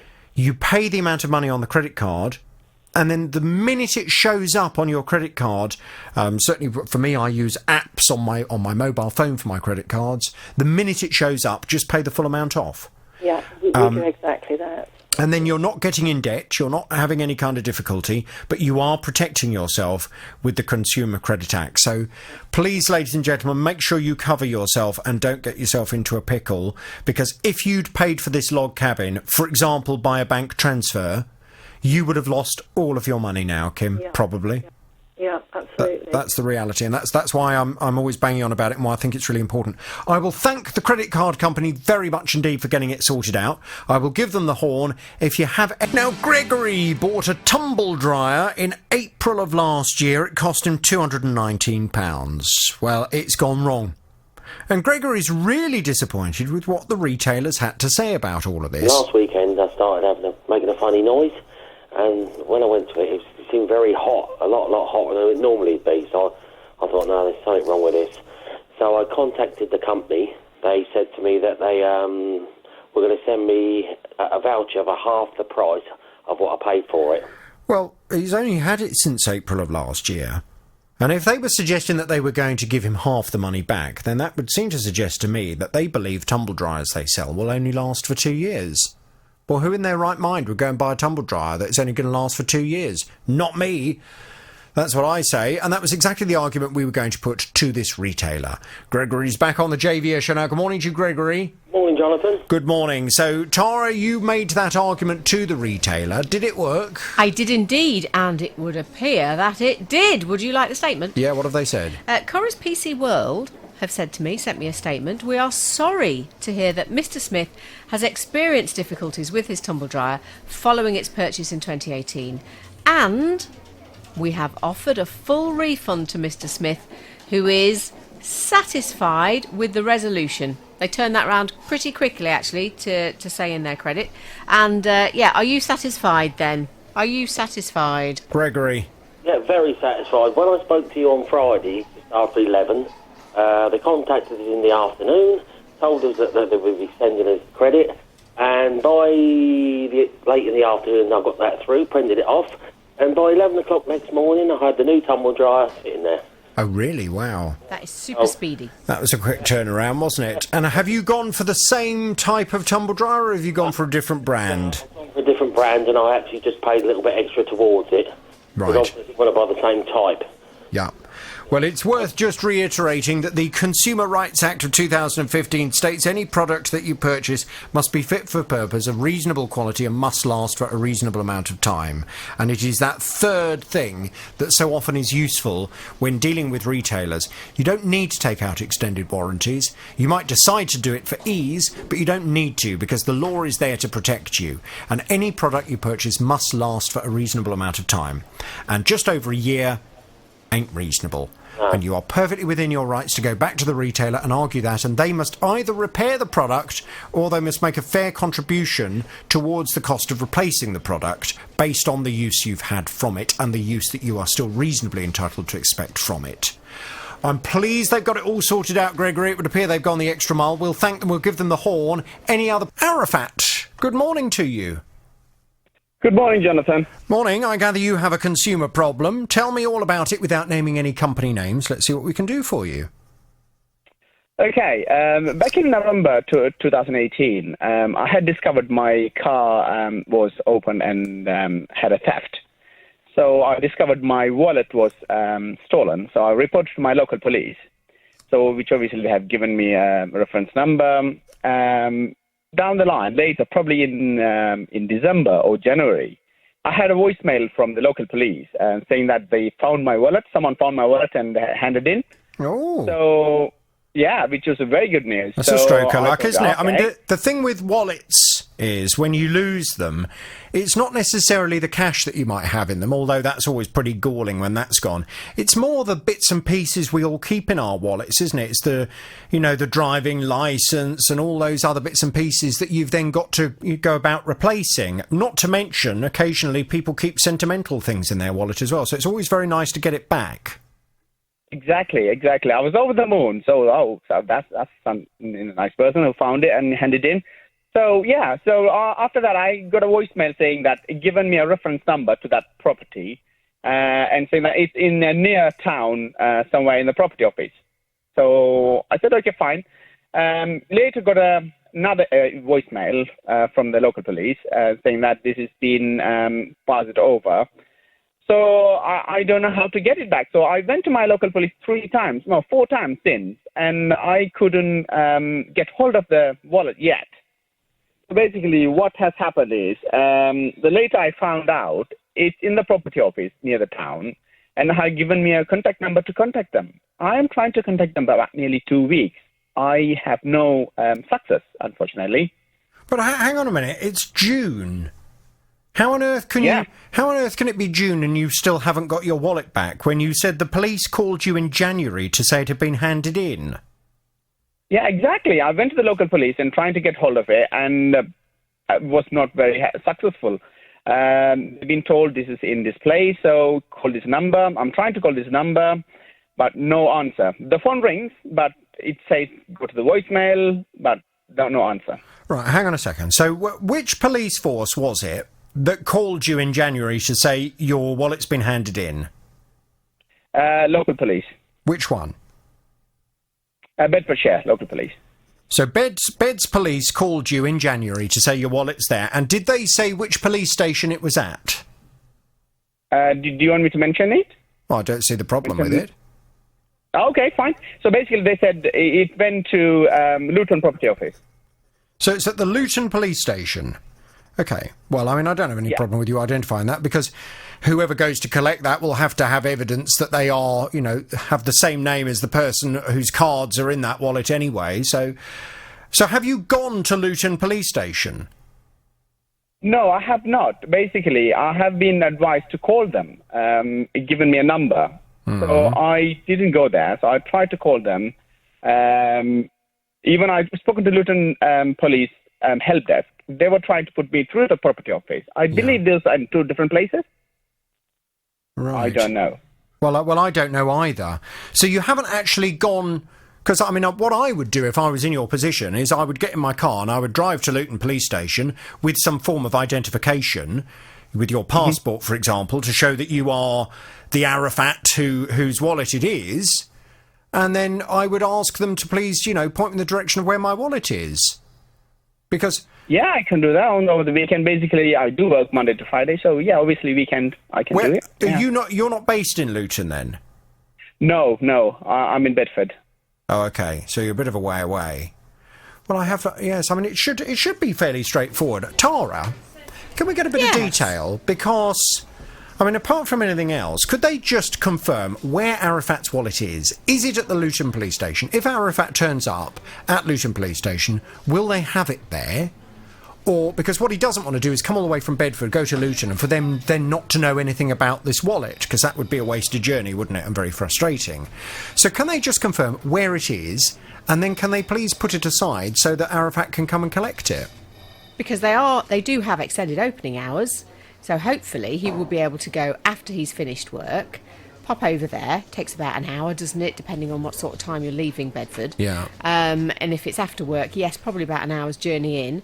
He could then pick it up from the desk, show his passport, and then go. It's not rocket science, No, is it? not I have no rocket idea. science. So when you've called them up, Arafat, and when you've spoken to them, what do they say, or can you just not speak to anyone in the lost property department? No, not at all. Well, sorry, not. What do you mean, not at all? Do you mean you haven't been able to speak to anybody? Anyone. So you couldn't when I speak to connected anyone. to the Luton police office, the front desk, I explained to them this is the situation. They said, "Oh, okay, it might be in the property office." So they said, "Okay, let me connect you to the property office," and it rings and rings. No one's answering. I see. Fine. Let's mention that to them as well, because, I mean, if you're only ever getting a phone that rings, then other people will as well. I just wonder how many... Do they not have an answer phone on it? They did. So I did left about 5 voicemails. No call back? No one's got back. Oh, No okay. call back. Right. Right. Oh, well, that's very frustrating. Right. Okay, leave it with us, Arafat. We'll try and reunite you with your wallet. I'll pass you back to Tara. We'll get some detail and we'll get a call into Beds Police. Okay. Thank you so much for your help. Hang on there, please, if you have a consumer problem. If you want some help and assistance, 08081 008800. Fighting for your rights. The JVS Show. This is BBC Three Counties Radio. Now, Paul's mum has lived in her property for the last 53 years. Some trees were planted adjacent to her property some time ago, and one in particular has got very out of hand. It's nearly twice the size of the house as it stands. I was born in the property. I remember the tree when I was younger. There was a couple of trees there, conker tree and etc. The conker tree was taken down because children were climbing up, getting conkers and one thing and another. But this tree has just been left to grow with no maintenance as such, and it's just got out of hand. So it's so big, it's that age-old story that we seem to be covering on this programme at the moment. The roots are causing damage to her property. They are lifting up her driveway. She's very unhappy about all of this, as you can understand. Apparently the tree is growing on land that's owned by a housing association. So Paul and his mum just want this housing association to take responsibility for the tree. You know, if it is getting so out of hand, if it's getting so big, it needs a tree surgeon to come and assess it. And at the very least, to give it a good pruning, if preferably just to cut the thing down if it's starting to lift up the driveway. Paul's back on the JVS show now. Good morning to you, Paul. Yes, good morning, Jonathan. Good morning. So we are dealing with a number of tree issues at the moment, of trees just being allowed to get completely out of hand and then causing problems as a result. Tara, what's this housing association had to say? OK, so I got in touch with them after Paul's complaint first came to air the other day. And, yeah, they have been very helpful. And I know that they've been dealing with Paul behind the scenes as well, haven't they, Paul? Yes, I have, yeah. And I got a statement yesterday from the press team to say, we understand Paul's concerns and we're happy to arrange for an independent contractor and the council's arborist to inspect the roots.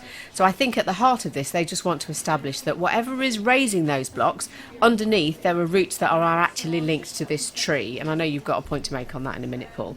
They say they've written to Mr. You to explain that we need to be able to see the tree roots and they need to create what they're calling a test pit. This doesn't necessarily need a professional or extensive work to create this test pit.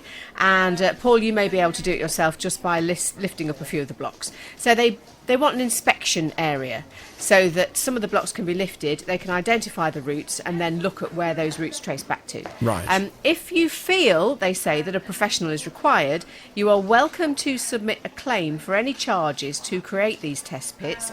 Might be a bit more effective if we call them inspection pits, and it will be considered as part of the case. If the tree roots are the cause of the disturbance to your mother's block paving, we'll look into what action can be taken with the tree as quickly as possible. OK, so they are, on the basis that the tree roots are causing problems, this housing association, which makes a nice change, they are prepared to take responsibility for that tree. That's what I'm reading into that statement. But they are asking for some proof that it's definitely the tree roots that are causing your mother's block paving to lift up. How confident are you that it is definitely the tree roots that's causing the problem, Paul? Right, well, after the conversation yesterday to yourselves, obviously I received the email from the organisation on Monday. After the conversation with yourselves yesterday, I thought, well, you know, I've done everything they've asked me to do up till now. So I just thought, well, I've got no option because they keep trying to put extra things in the way. It's down to me to prove this, it's down to me to prove that. So I've done no more. I went to my mother's house yesterday after work. I've dug them pits, exposed the roots, which I've sent photos to yourself and to the organisation. So now there's nothing more physically I can do myself because the roots are there for everybody to see. So have you left you've left the blocks that you've lifted up, you've left them off? Yeah, there's 2 holes, one in the garage, one at the back of the garage where the tree is, and the holes are open, obviously covered so nothing fall down them. I must state that in my mother's garden she has no trees or bushes of her own, so there's nowhere else where these size roots could possibly come from. So now it is literally all down to them because the roots are there for everybody to see. Yes, well, and what I'm encouraged by is that last bit in the statement. Tara, can you just read me the last couple of statements again, where they talked about if we find it is the roots, we would take action. If the tree roots are the cause of the disturbance to his mother's block paving, we'll look into what action can be taken with the tree as quickly as possible. Okay. Well, okay. There's potential for that to be a little bit vague, but I mean, I think we can certainly read into that they are prepared to take responsibility as long as they accept that it is the tree that's causing the problem. And you can't really say fairer than that. So let's just make sure that now happens. Tara, can we just get back onto the Housing Association and say, you'll see the photos now. Paul has gone to the effort of digging these holes to demonstrate that it is indeed the roots that are causing everything to lift up. So we'd now like to ask what you're going to do to the tree, please. Yeah, and they want to send their independent contractor and the arborist to go and have a look at those roots, don't they? Do you have a date for that yet, Paul? No, I don't. No, I mean, I don't understand why they didn't, why they didn't do this in the first place. I mean, at the end of the day, they said to me about the damage side of it, and I'd done what they required for that. And now what they said in the email, which I spoke to you about yesterday, which did concern me, was obviously they wanted me to dig up the damage, and then it's my responsibility to reinstate the damage. So it was like I'm reinstating their work, but their damage that it's caused. Yes. That was my concern at the time. Once I dig up the hole, they can say, well, you've dug that hole, you're responsible for it, even though their roots are causing the damage. So what I've done is where the tree roots are running and it's lifted the blocks, I've just dug in the middle, so you can still see where all the blocks are raised and there's a middle section out. So there's no way they can say, it's there for everyone to see now. Well, it sounds like we need to go back to them and just say, right, well, you've got your proof now, so what more do you want to do? And what are you going to do to get it resolved? Can you leave this with us, Paul? We'll go and put another call into them this afternoon and we'll talk to you very soon. Thank you very much. Thank you again. Thank you very much indeed. And again, it just does give me the opportunity just to remind people, if you're going to plant a tree near your house, in your garden, just make sure you think long and hard about whether you are prepared to take whatever action is necessary to maintain that tree as it gets bigger and bigger and bigger. And just make sure you don't plant it near anybody else's property.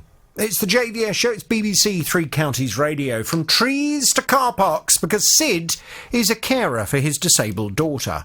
She lives in a maisonette in the centre of Luton. And this block of maisonettes has a car park at the back of it that you can only enter if you've got a key. Well, unfortunately, Sid said his daughter has lost the key, so they contacted the council and said, can we have another one? And that's where the fun and games have begun. They said, well, no, she can't have it because she doesn't drive. She hasn't got a car to her name. Because she can't live on her own. I have to stay with her. Either she's got to stay with me or I've got to stay with her at her place. And so when I'm there, I can't park my car. Well, I went off to have a word with Luton Borough Council to say, why can she not have a replacement tree? Now, what's rather interesting, and Sid's back on the JVS show now. Good morning to you, Sid. Hi, good morning. Morning. What's rather interesting was the fact that they said that as a leaseholder, your daughter owns the lease, she doesn't have an automatic right to the car park. The parking spaces do not come with the lease. So the car park is very much there at the council's discretion to allow access to. They say only to residents who have a car, because what they don't want to do, I think this particular block of maisonettes is very central in Luton. What they don't want to do is to have people who live there who don't have a car to allow other people to come and use the car park, rather like a free car park. Now, they said that they wanted proof, and they were having conversations with you and your daughter to obtain proof that you are officially your daughter's carer. I know those conversations have continued to take place, and I gather things have progressed. What's the latest, Sid? Oh, well, last Friday, they phoned me up and they said, we need to get a proof. Could you send us that? I said, well, email it to me, exactly what you want, so I can send you wherever you need. Mm-hmm. So, consequently, I received an email on Friday. So, over the weekend, I sent the carers thing and proof of a disability, etc., etc. And so Monday morning, I received an email. Oh, we're going to give you the key. So I said, oh, fine. And then she actually called me as well. Mm-hmm. She said, I'm going to email, the BTS people who hold the keys and so forth. I said, right. So a couple of hours later, I phoned BTS. I said, well, have you received an email? She said, what email? So I told her. She said, well, yeah, but make sure you bring some ID. I said, yeah, okay, I'll bring the ID. So I said, well, I'll come along now and pick the key up. So I went there and they gave me the key. Great. So the problem is solved. You have a key to be able to access this car park again. Yeah. For goodness sake, Sid, do not lose it. No, I'm going to tie it to my neck now. Well, I don't know you necessarily need to tie it to your neck, but I think you certainly need to make sure that it is very safe. I mean, the reason you need the car park is because as your daughter's carer, you stay with her a lot at her property. Yeah. And also, when you do go to take her out, you need to be able to park your car in the car park in order to get her into the property. That's why you need access to this car park. And obviously they are satisfied, based on the proof that you've now given them, that you are indeed a genuine carer and this is genuinely something you need, because I think they were just a bit worried that this was going to be a case of someone taking advantage of a car parking space in that maisonette, which I'm sure you wouldn't want to happen either. No, of course not. I'm pleased that you've now got the key.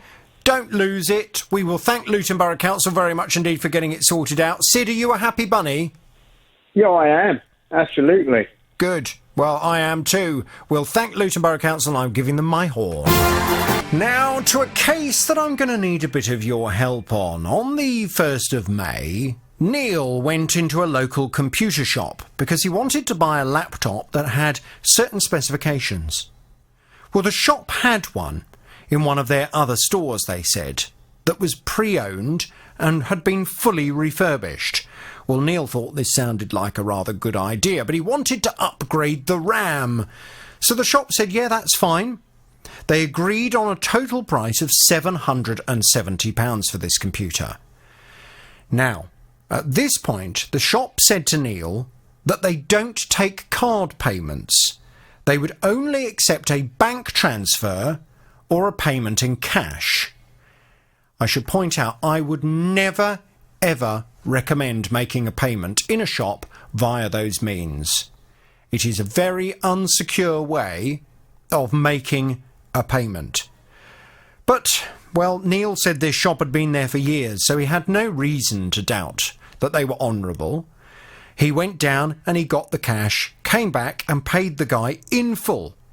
He was told it would take about a week for the computer to arrive, but Neil said he still doesn't have it. I've gone down to the shop and it's not open. There's a note in the window that says, due to staff holidays, we will only be open between 3 and 5:15. Finally, one day after about 4 weeks, I'd go in, actually find the shop open, go in, speak to the chap that I spoke to, who's the shop owner, who said, oh no, we're waiting for a hinge to come. There was a problem with one of the hinges on where it flips open, and we're just waiting for the parts to arrive. And I did say, well, would have been nice to have told me, because we were supposed to have this within a week, and we were a month down the line.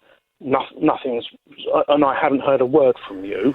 So, sounded a fairly straightforward issue of me contacting the owner of this shop and asking, where is Neil's computer? And if you haven't got Neil's computer, where is Neil's £770 back? He wants it, please.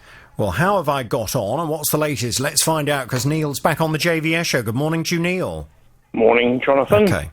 Now, first and foremost, before we get on to how I've got on and what I've managed to find out, I know that he had told you, the last time he told you, was that he would be open on Saturday.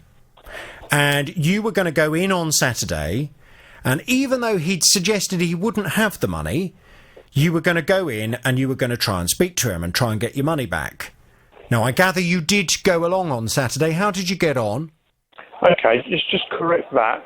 I said I would be going on Saturday to collect my money. He didn't actually tell me that he would be there. I thought you said the shop was open on Saturday.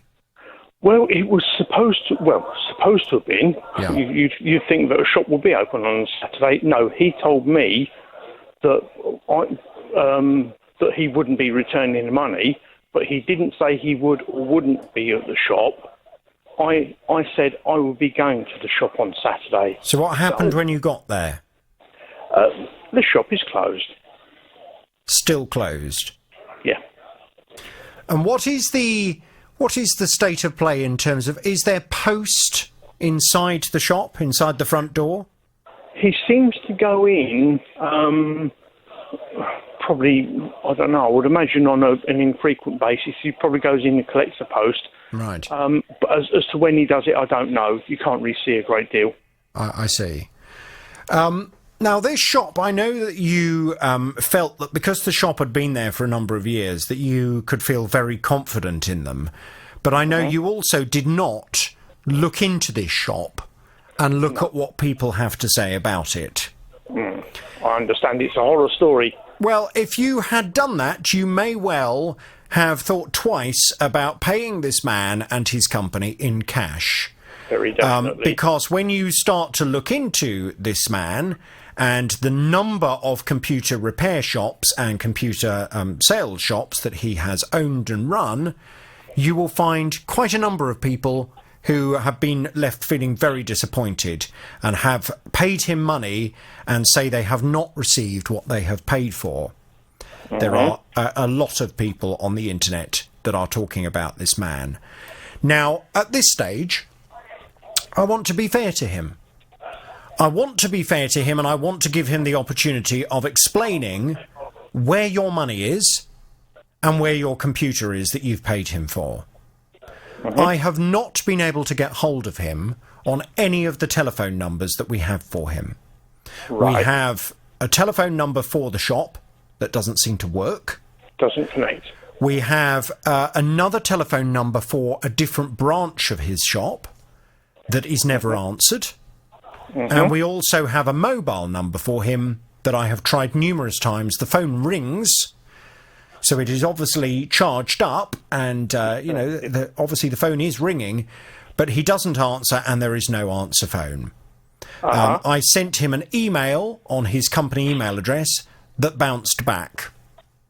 Well, that's very encouraging. So, at this stage, I am concerned, but as I say, I want to get hold of him. Now, I have a sneaky feeling, because having looked into this man, it would also appear that he has run a number of shops and a number of companies that specialise in computers and computer repairs. And those companies, many of them were limited liability companies. Many of those companies were dissolved. And it would appear since the late 90s, early 2000s, he has not run limited liability companies. I don't know if that means he's been running his companies as a sole trader, but it would appear... It is as trade as. Okay, but it would appear that in the past, when he was running at least one limited liability company, Trading Standards did indeed get involved, as indeed did the police.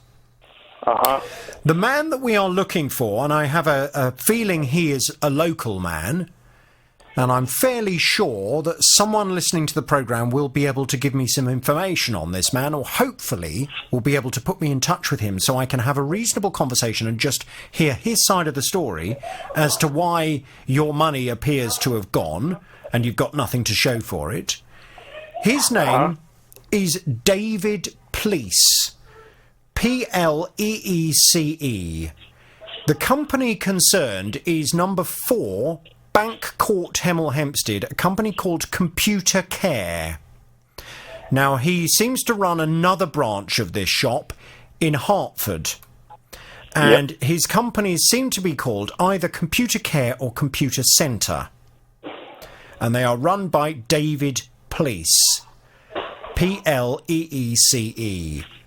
Now, as I say, at this stage, what I'm looking to do is to have a conversation with Mr. Pleece to find out why his shop in Hemel Hempstead seems to be closed so much, why he's taken your money but hasn't given you the computer that you've paid for, and why, when you have explained that you would like your money to be returned to you, he has said that will not be possible.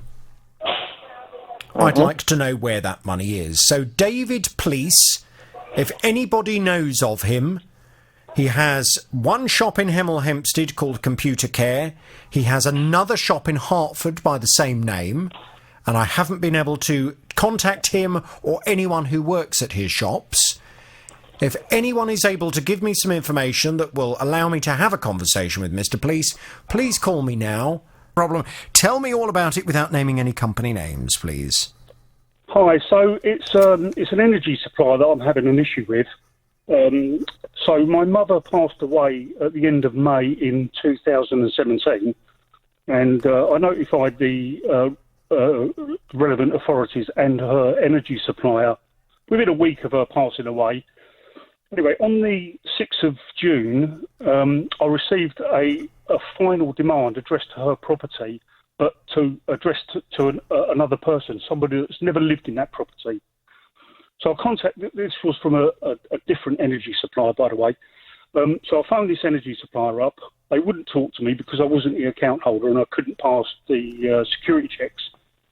So I followed it up with a letter on the same day explaining what had happened, and I'd received this final demand not addressed to my mother. And we don't actually, or she didn't have the energy supplied by this company. And anyway, never heard no more about it until about the 3rd of January this year, when there was a debt collection agency had called at her property, which has been empty for a year, and they left a notice, I think it's called a notice of intent to apply for a warrant of entry, and demanding £1,500 and something as a debt to this energy company that she's never used. Anyway, so I phoned them again, or I phoned the debt collection agency. They told me that I needed to speak to the energy company, which I did. They wouldn't talk to me because I wasn't the account holder, so I couldn't go any further with it. So I then emailed them. Sorry, no, I missed a bit there. So whilst I was on the phone to them, they said to me that I should take photos of the electric meter and the gas meter and email it to them, and the photos should show the serial number. So I've done that.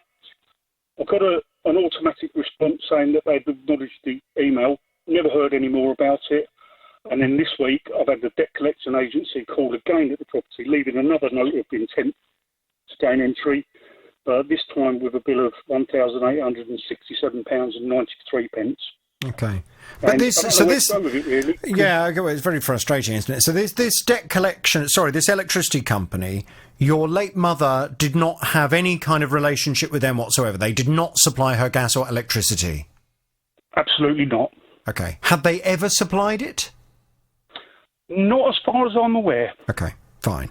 And in terms of the actual company that did supply your late mother's property, they've kind of billed accurately up to the date of her death, and you've settled that, yes?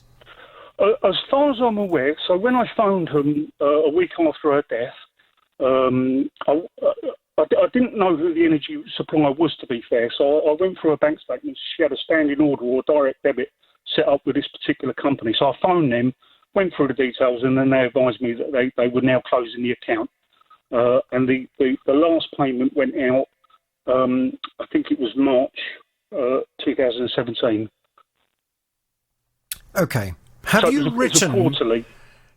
written a letter of disassociation to the energy supplier regarding the debt that they are pursuing? No, I haven't, no. Okay. A letter of disassociation is in effect to say you continue to write to Mr. or Mrs. So-and-so at this address, Please be advised that this person does not and has not lived at this property, and your company has not and has never supplied electricity or gas to this property. Therefore, please refrain from making any further contact with this person at this address, and amend your records accordingly. Actually, yes, I didn't. I didn't refer to it as a disassociation letter, but I did write to them on the 6th of June 2017. I enclosed the final demand sent to my mother's address in error. The person named in the bill does not and has never lived at this address, and both her gas and electricity supplied by gas and electricity is supplied by the other company. Mm-hmm. Please acknowledge this letter and amend your records. And so I haven't heard anything from them. OK. Well, I mean, it sounds to me as if we need to get a little call into the gas and electricity supplier on your behalf, because I would imagine this is extremely stressful, having to just deal with this. And I would imagine very stressful. You're concerned about the prospect of one day the bailiffs arriving and forcing entry to the property. Exactly. Yes. Well, OK. Well, I think we need to get a call in. Tara? Yes.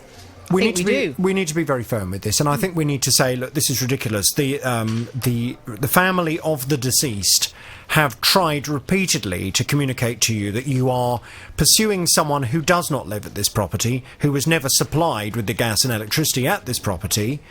They have tried repeatedly. You are causing extreme stress and anxiety to the family, and you need to please amend your records and stop pursuing this person and try and find where this person actually does live and which property is supplied by this person. Let's get a call into them. Martin, can you leave this with us? We'll get some more detail from you, and we'll get that call into them straight away and try and get it sorted for you. That'd be great, thank you. OK, thank you very much. Now, Giuseppe has a luxury orangery.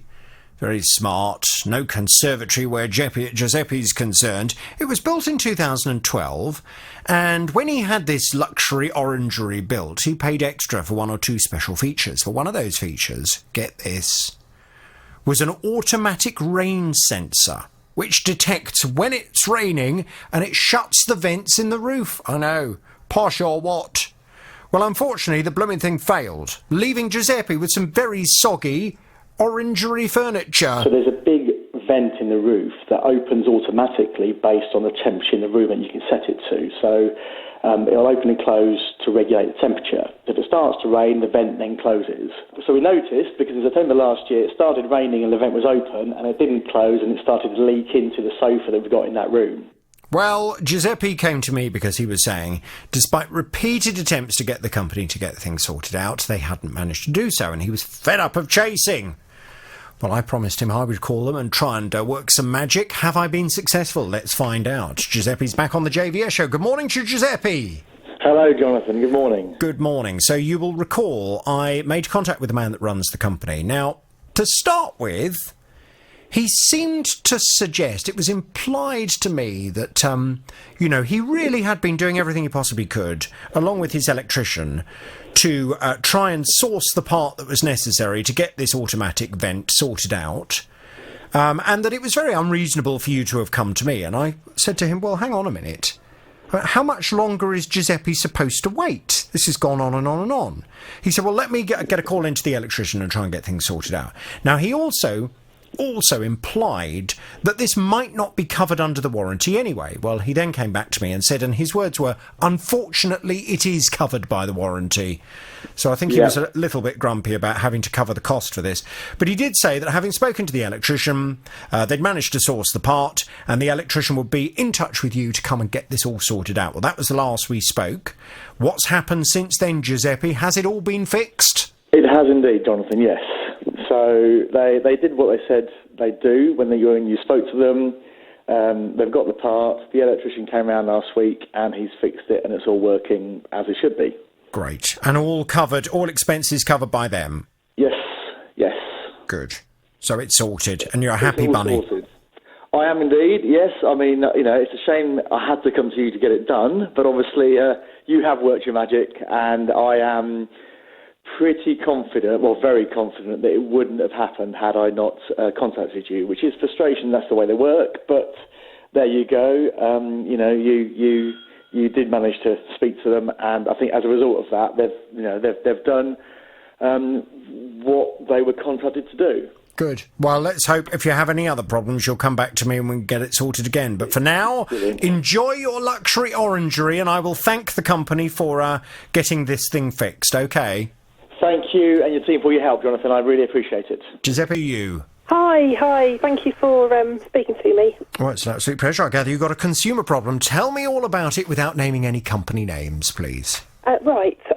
Well, back in about 2015, we decided to upgrade our bathroom to have a new bathroom suite with the vanity units, etc., so that the toilet would be enclosed and the basin. How luxury. Well, exactly. I thought so too, and we were upgrading from our Pampas Green bathroom suite, so it was all exciting. Mm-hmm. My father still has, I think it's actually avocado green, isn't it? Lovely. My father still has an avocado green toilet. Oh, nice. Well, I wish I'd kept it, to be honest, after all the trouble I've had. Oh, God, why? What's happened? Well, I could have thought it was a lovely vintage unit, couldn't I, and gone in trend. Could have done, yes. Anyway, basically, to cut a long story short, we were very pleased with it, and then about sort of 8 months later, I noticed on the sort of front trim of the side panel, there was sort of a funny mark on it, like it'd been scraped, and there was sort of shavings of paint peeling off. So obviously I was fairly annoyed with this, but I'm quite a pedantic person. I thought, just get a grip. It's only a small piece. We'd had a little bit of problem with the bathroom anyway, and at the end of the day, only I could see it, and I thought it's not a major issue. I will live with it. So sorry, where was this trim that was starting to peel a bit? So it was on the side panel, and there was, just as you open Side panel of what? Sorry, the side panel of this vanity unit. So it was the side panel of the actual behind where the toilet is attached to it.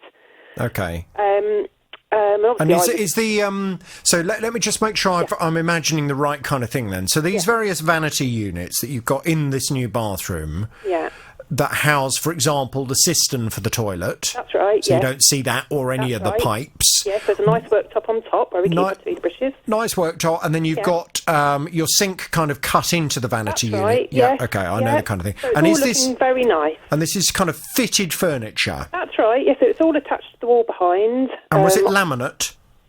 So it's all kind of gloss white. It's called. Okay. The gloss white unit. So obviously, with this paint sort of peeling off, there was the under sort of colour, which was now kind of not glossy, if you know what I mean. So I thought, well, okay, let's just live with it. It's a very small piece. How much had you paid for your new luxury bathroom? Well, all in all, we'd paid for the certain parts, excluding the toilet and the basin. We paid £594.98. Well, hang on a second, because I need to just get an idea as to how you've done this. Yes. Did you pay a company to supply and fit the bathroom? I went to my plumbers, and they said, "Oh, you need to go to this local store, and they supply this type of vanity unit." Okay, so you sourced the individual parts for it. I see, fine. And then your plumber was going to fit it. Yes, and he'd used this company, a local store before, very good, no problem with them. Yeah. And we bought it from them. But did you actually buy it, or did the plumber buy it? So I went into the shop, and because my bathroom is quite small, they sort of fitted it according to my measurements of my bathroom. And you paid them directly? I paid the store directly, yes. Right, okay. So how much was it? 500 and... So it's £594.98 without the basin and without the toilet, which obviously fits into this sort of unit. Yeah, but that's the amount for the actual furniture. Yes, that's right, yes. Okay. So I presume you contacted them when it started peeling and said, I'm not very happy about this. Well, at that time, we had a few, like I say, a few issues with our bathroom, and I am known for being quite sort of particular, and I was told, I thought, oh, for goodness sake, just get a grip. It's a small piece. I can live with it. I can see it, but nobody else can. Stop being so fussy. But after about another year, there was some paint puckering up on the panel underneath the basin. So where the basin sits, there's like a little nice fascia panel. And there's some paint had blistered up and was rising up and coming off. And I thought, well, what's going on? So kind of blaming everybody, what's going on? Why is this like this? what have you been doing in the bathroom? Surely you're only having a wash. What's going on? I couldn't You quite make yourself understand sound like a bit of a nightmare, Libby. Do your family think you're a nightmare? it. Probably a right pain to live with. So I just, I thought, well, this is obviously not correct, and we hadn't used any harsh or abrasive chemicals on it when I was cleaning it. And That was going to be my next question, actually. Yeah. What do you use for wiping it? Because I'm quite sure that the furniture should only ever be wiped with a wet cloth. That's correct. And we, to be honest with you, don't really need to wipe it. Obviously, I clean my basin and my toilet, but there's no issue with any of the unit. I don't need to clean it because it doesn't get dirty. And if there's any, droplets of water from having a wash, obviously they're wiped with a towel, but there's nothing extreme going on. We air our bathroom.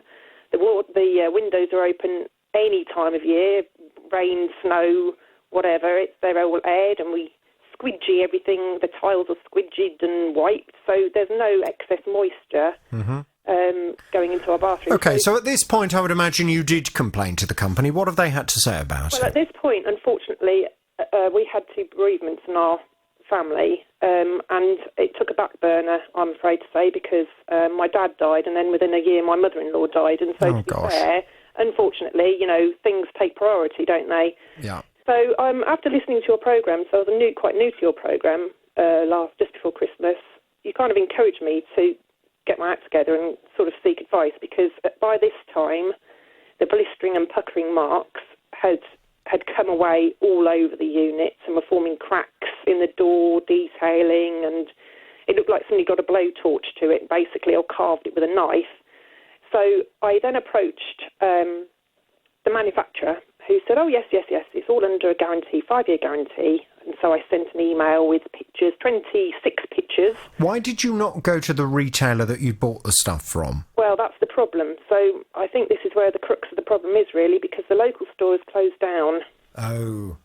So I have no middle person. So I thought, right, okay. When you say they've closed down, they've closed the business? Yes, they're no longer in existence anymore, unfortunately. I see. How had you paid for the furniture? Well, had I listened to your programme, I would have paid by credit card, but at the time, now I paid by, I believe it was either cash or cheque in store directly, and I obviously bought it from them. So because they were not about anymore, I went directly to the manufacturer, because obviously there's this 5-year guarantee. They initially said they couldn't help me, I had to go back to the store. I explained the store's no longer open. I sort of had a 2-week investigation trying to link the store, which had quite a popular name, to another well-known, larger company. And after 2 weeks, they said, no, I'm really sorry. We have nothing to do with this local store. You will need to go back to the manufacturer. So this is kind of like a month has gone by. I go back to the manufacturer, and they basically, their decision is that they're going to offer me an incomplete unit. So they will provide me, as a goodwill gesture, they will provide me with 3/4 of what I need.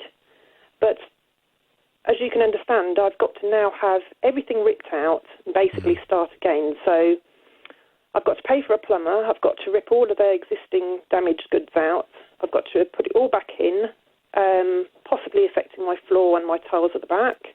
And once I've got it all in, I've still got 1/4 of it still damaged, and I feel that that's not a satisfactory. Will they allow you to buy the extra 1/4? They don't. Unfortunately, yet again, it's all discontinued, so I can't even buy it.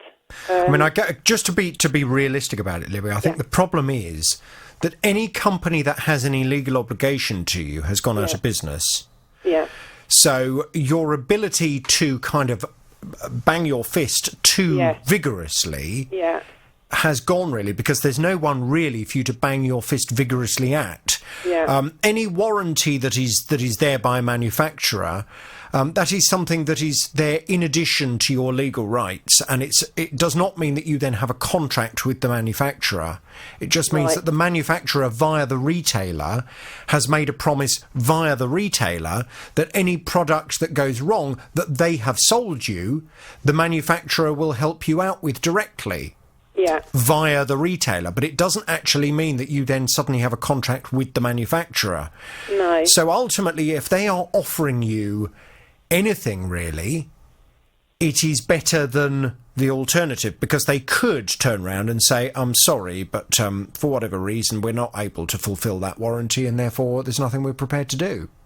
So even though all of my goods are faulty and it's only been 4 years, and their guarantee is actually, well, I've seen 10 years in another brochure, that's just too bad. I've sort of paid out for something that's lasted 4 years and I can't get anything back.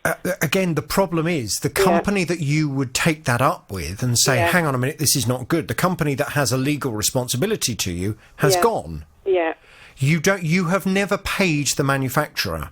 They have not received your money. They received money from the retailer that sold you the goods. Yeah. So they have a responsibility to the retailer. The retailer has a responsibility to you. Okay. But as the retailer has gone, you know, there's no one really who has ultimate responsibility. Now, that said, I would like us to go and have a word with the manufacturer just to ask them if, based on these circumstances, do they really feel that the offer they are making at the moment is the fairest offer they possibly could, or is there anything more they can do? But I just need to manage your expectations. I will not be in a position to go and say to this company, this is not good enough, you need to get this sorted, because you don't have any contract with them, okay? Right. So kind of shame on me for going to a local store, really. No, not necessarily shame on you for going to a local store. You in good faith went and purchased furniture. You should not... there's no reason why you would imagine that store will not be around. I think it would certainly have been advantageous if you'd paid for it by credit card.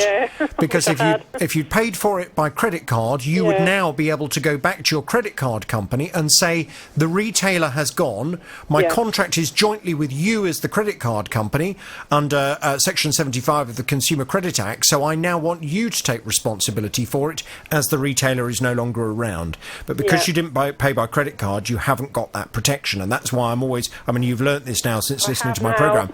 This is why I'm always banging on about paying for things by credit card. But let's go and have a word with the manufacturer. Let's see if there is anything more they can do. But you need to understand, you know... We can't force them. No, I understand. Thank you for your help. It's just, as you can imagine, quite annoying, but I appreciate anything you can do would be great. Thank you. You've spent money. You expected more than 4 years out of this bathroom before you needed to start having bits ripped out of it and replaced. I completely get the frustration. Libby, we will do what we can to help you. I'm going to pass you back to Tara. Thank you so much. Who is our laminate correspondent. I am many things, Jonathan. Many things. Let's see what we can... Now to an interesting case that I've had a number of telephone calls and emails about over the last 24 hours or so. On the 1st of May, Neil went into a computer shop because he wanted to buy a laptop that had certain specifications. The shop had one in one of their other stores, they said to him, that would be suitable for him. They said it was pre-owned and it would be fully refurbished. Well, Neil thought it sounded like quite a good deal. He did explain that he would like to upgrade the RAM. The shop said, yeah, that's no problem. They said that would be £770. Now, at this point, Neil should... particularly as Neil is a long-term listener to my programme, have heard one or two alarm bells ringing, but they didn't seem to ring for him, when the shop said, we do not take card payments, we only accept cash or bank transfer. Well, Neil felt that this shop had been there for a long time. He thought that he could have faith in them, so he went down to the cash point and withdrew the money, and indeed handed over £770 to the man. But... here we are now, it's the 20th of June, Neil doesn't have a laptop, and it would appear he's not able to get his money back either. I've gone down to the shop, and it's not open. There's a note in the window that says, due to staff holidays, we will only be open between 3 and 5:15. Finally, one day, after about 4 weeks, I'd actually find the shop open, and go in and speak to the chap that I spoke to, who's the shop owner, who said, oh no, we're waiting for a hinge to come. There was a problem with one of the hinges on where it flips open, and we're just waiting for the parts to arrive. And I did say, well, would have been nice to have told me, because we were supposed to have this within a week, and we were a month down the line. Nothing's, and I haven't heard a word from you. Well, Neil really has got to the point now where he just wants his money back. He doesn't want the laptop anymore. He's lost faith in the shop's ability to provide him with the laptop. He just wants his money back. Not unreasonable after all of this time. So, I promised him I would try and get hold of said company, which has not been particularly easy. Neil is back on the JVS show now. Good morning to you, Neil. Morning, Jonathan. Good morning. Right, this fascinating case gets even more interesting. As you know from our conversation yesterday, I have tried to make contact with the owner of this company. He is a man by the name of David Pleece, and the shop that you purchased the computer from is a shop called Computer Care, based at 4 Bank Court in Hemel Hempstead. Now, the telephone number for the shop doesn't seem to work. He owns a second shop in Hertford. The telephone number for that shop doesn't ever get answered. You gave me his mobile number, which again is never answered. I've subsequently, since yesterday, also been given an additional mobile number that I left an answer phone message on. And I also, after I identified Mr. Pleece yesterday and explained on my programme that I had been unable to contact him, and I also would like to have a conversation with him because, having done a little bit of investigation into him, it would appear this is not the first computer company he has run. It is not the first computer shop he has run. It would appear that he has run a number of shops. And it would appear, once you start looking into his companies, there are a number of very unhappy customers over the years, some of whom have very similar complaints to yours, Neil. Now, when I named him yesterday, I received quite a number of telephone calls and indeed emails from people who wanted to give me information about this company because, as I explained yesterday, all I really want to do at this stage is to contact him, to have a conversation, and to hear his side of the story, and to find out why, on the face of it, he's taken your money and you have nothing to show for it. Well, to cut a very long story short, some of the information that I have been given over the last 24 hours included an email address for Mr. Pleece. So having already tried to email him on his company email that just bounced back, I was able to email him on his personal address. And sure enough, I received a response. 19 minutes after my programme began today, Neil.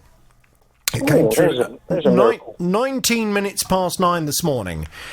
He says, "Dear Mr. Vernon Smith, thank you for your email.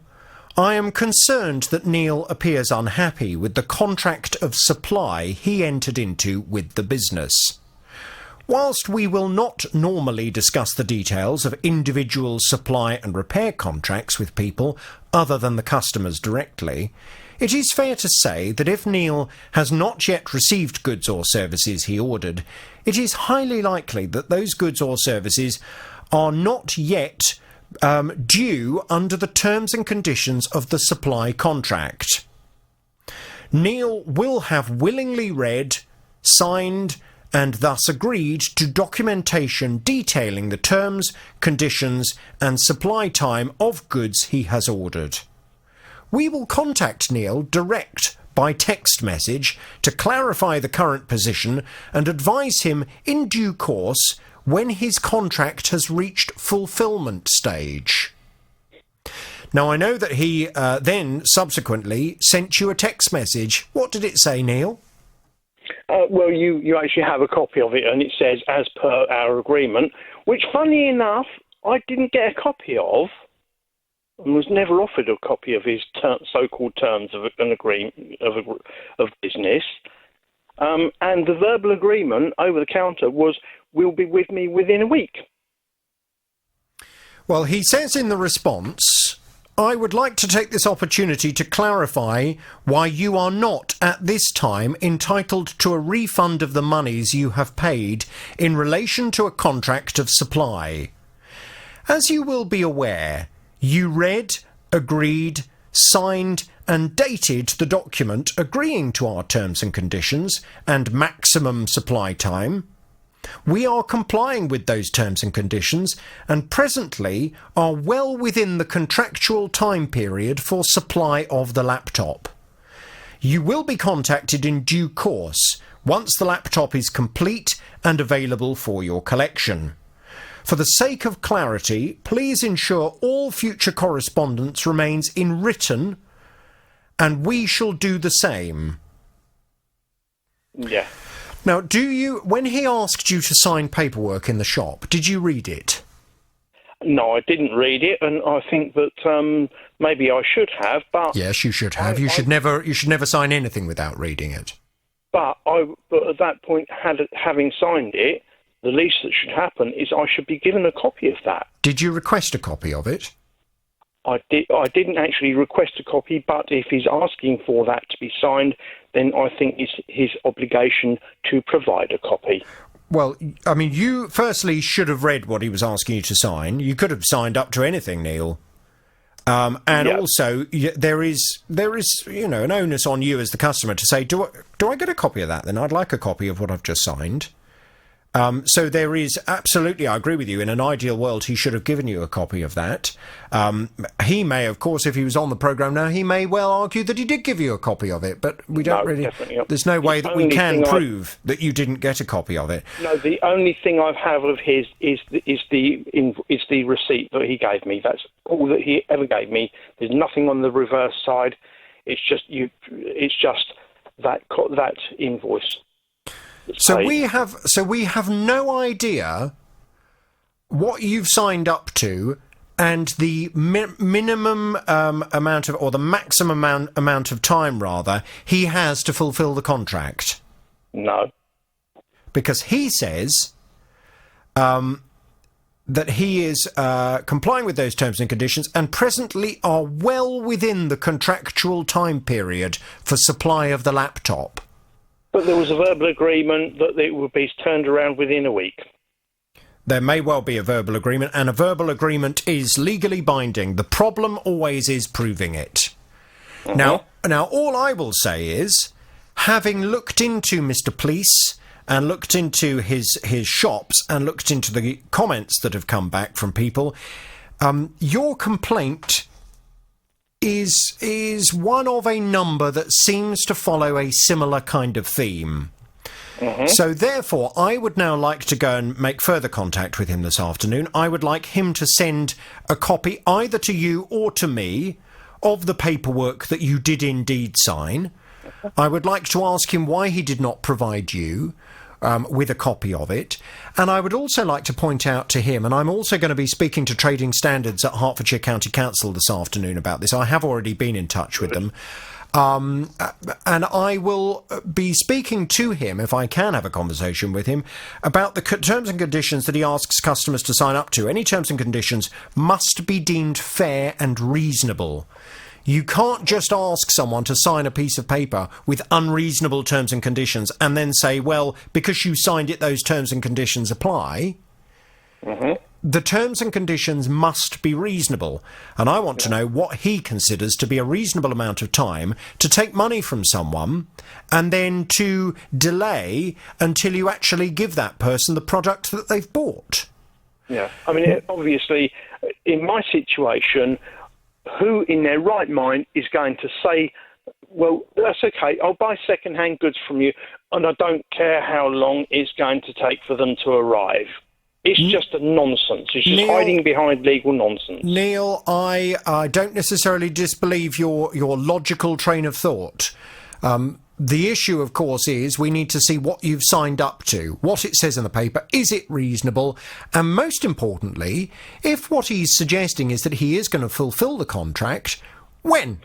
When are you going to get your laptop? Leave it with me for today. I've got to go and take my travel news because I'm very late with it. But thank you very much indeed, Neil. And if anybody listening went on holiday to the south of France, very nice too. They were driving. And on their way home, because of the amount of driving they had to do, the kind of distance that they were having to make, they decided to break the journey up a bit and stay in a hotel. So we went online and found a hotel. £144 it would be for 2 nights.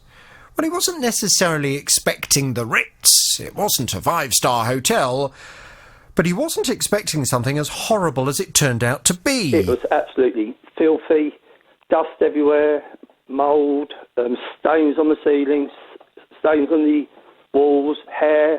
She gave us the key to another one, which she said we could have, and that was virtually the same. Then she offers us 2 single rooms, twins. So, but we said, well, that's not really acceptable. We've got 2 small children, and we didn't really want that. That's not what we asked for. Then after that, we went somewhere else, and we asked, could we have a refund?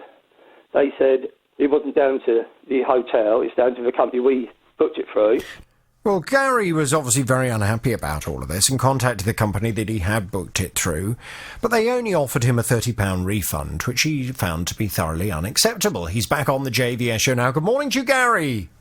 Hello, Jonathan. Good morning. So, the company that you had booked this through was Booking.com, and I know Booking.com, when Tara went to speak to them, said, as a goodwill gesture, we're going to give a full refund of the amount that Gary had paid. But they also were suggesting that their website makes it very clear and has lots of information for consumers to make a reasoned decision as to whether or not they want to stay at this particular accommodation. People are apparently able to review the accommodation and leave what they consider to be accurate reviews, and then other customers can make a decision as to whether they think that's the hotel for them or not based on those reviews. That is correct, Jonathan. But we had a bit of an issue in terms of the reviews that seem to come up first when you look at this particular hotel.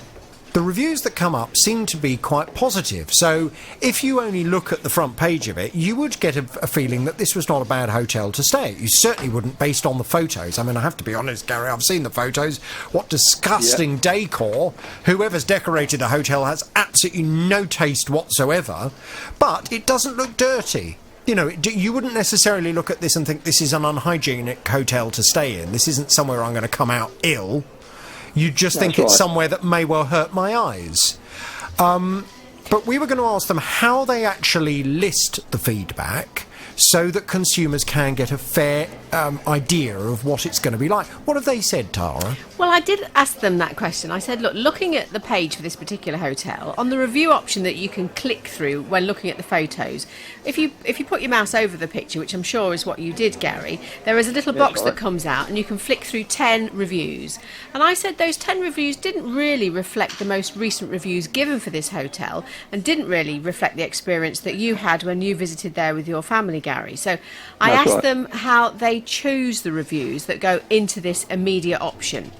And their response is this. By default, the reviews for a given property on Booking.com are displayed based on the language of the customer, with those reviews that have been marked as helpful by other customers appearing at the top. So sometimes these are very positive reviews, but in many cases there are also negative and critical reviews that appear at the top by default. It all depends on the individual property and the reviews that have been recommended by other travellers.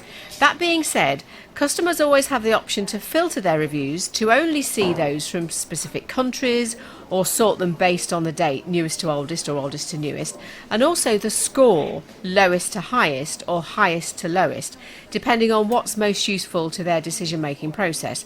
Customers can also pick specific topics like cleanliness or breakfast or spa and gym to see only those reviews that mention that specifically.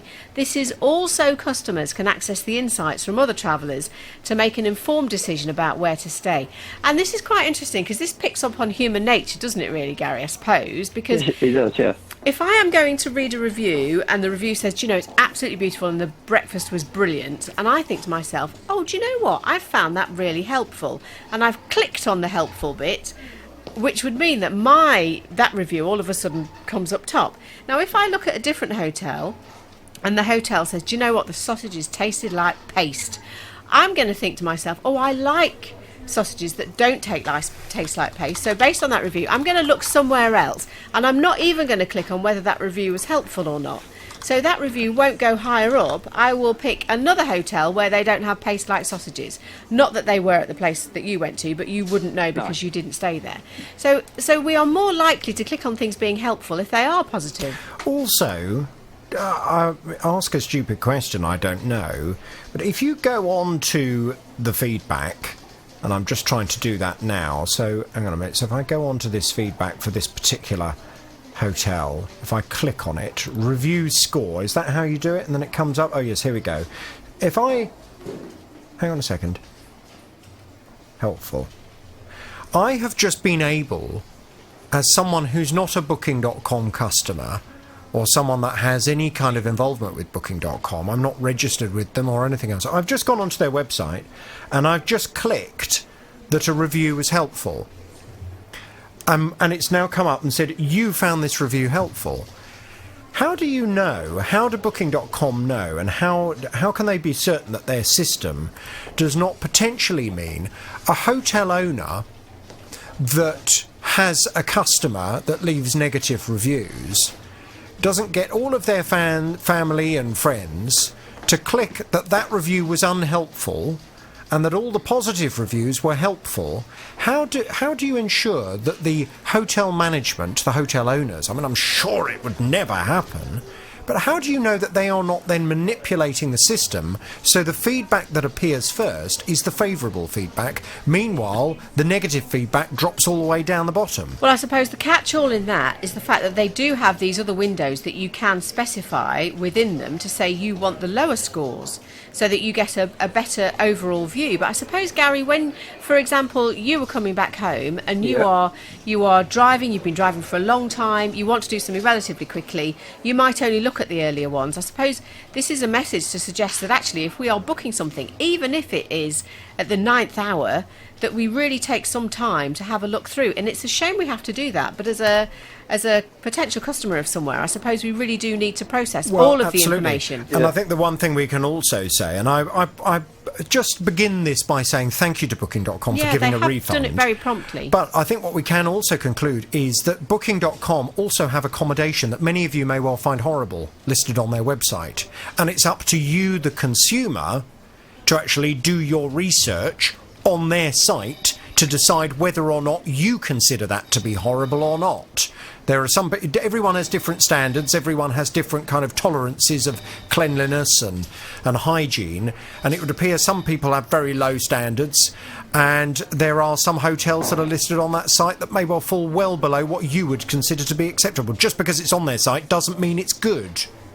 And we also should say that actually Booking.com make it clear there are more than 180 million what they describe as real and recent reviews on their site. And they're extremely proud to offer a review system that they say helps travellers from all over the world. And if you go on it, it's in many different languages as well. I was having a look. There are a lot of, I don't understand all these languages. I wish I could, but there you go. You can translate them. To help them find their perfect stay each and every day. And all the reviews on their website and their mobile apps are completely authentic.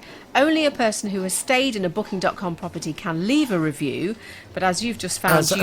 any old Tom, Dick or Harry can say whether it was helpful or not, and it would appear that then factors in how high up your review will appear. Furthermore, our customers' reviews are never edited by us in any way and are an authentic reflection of each traveller's experience.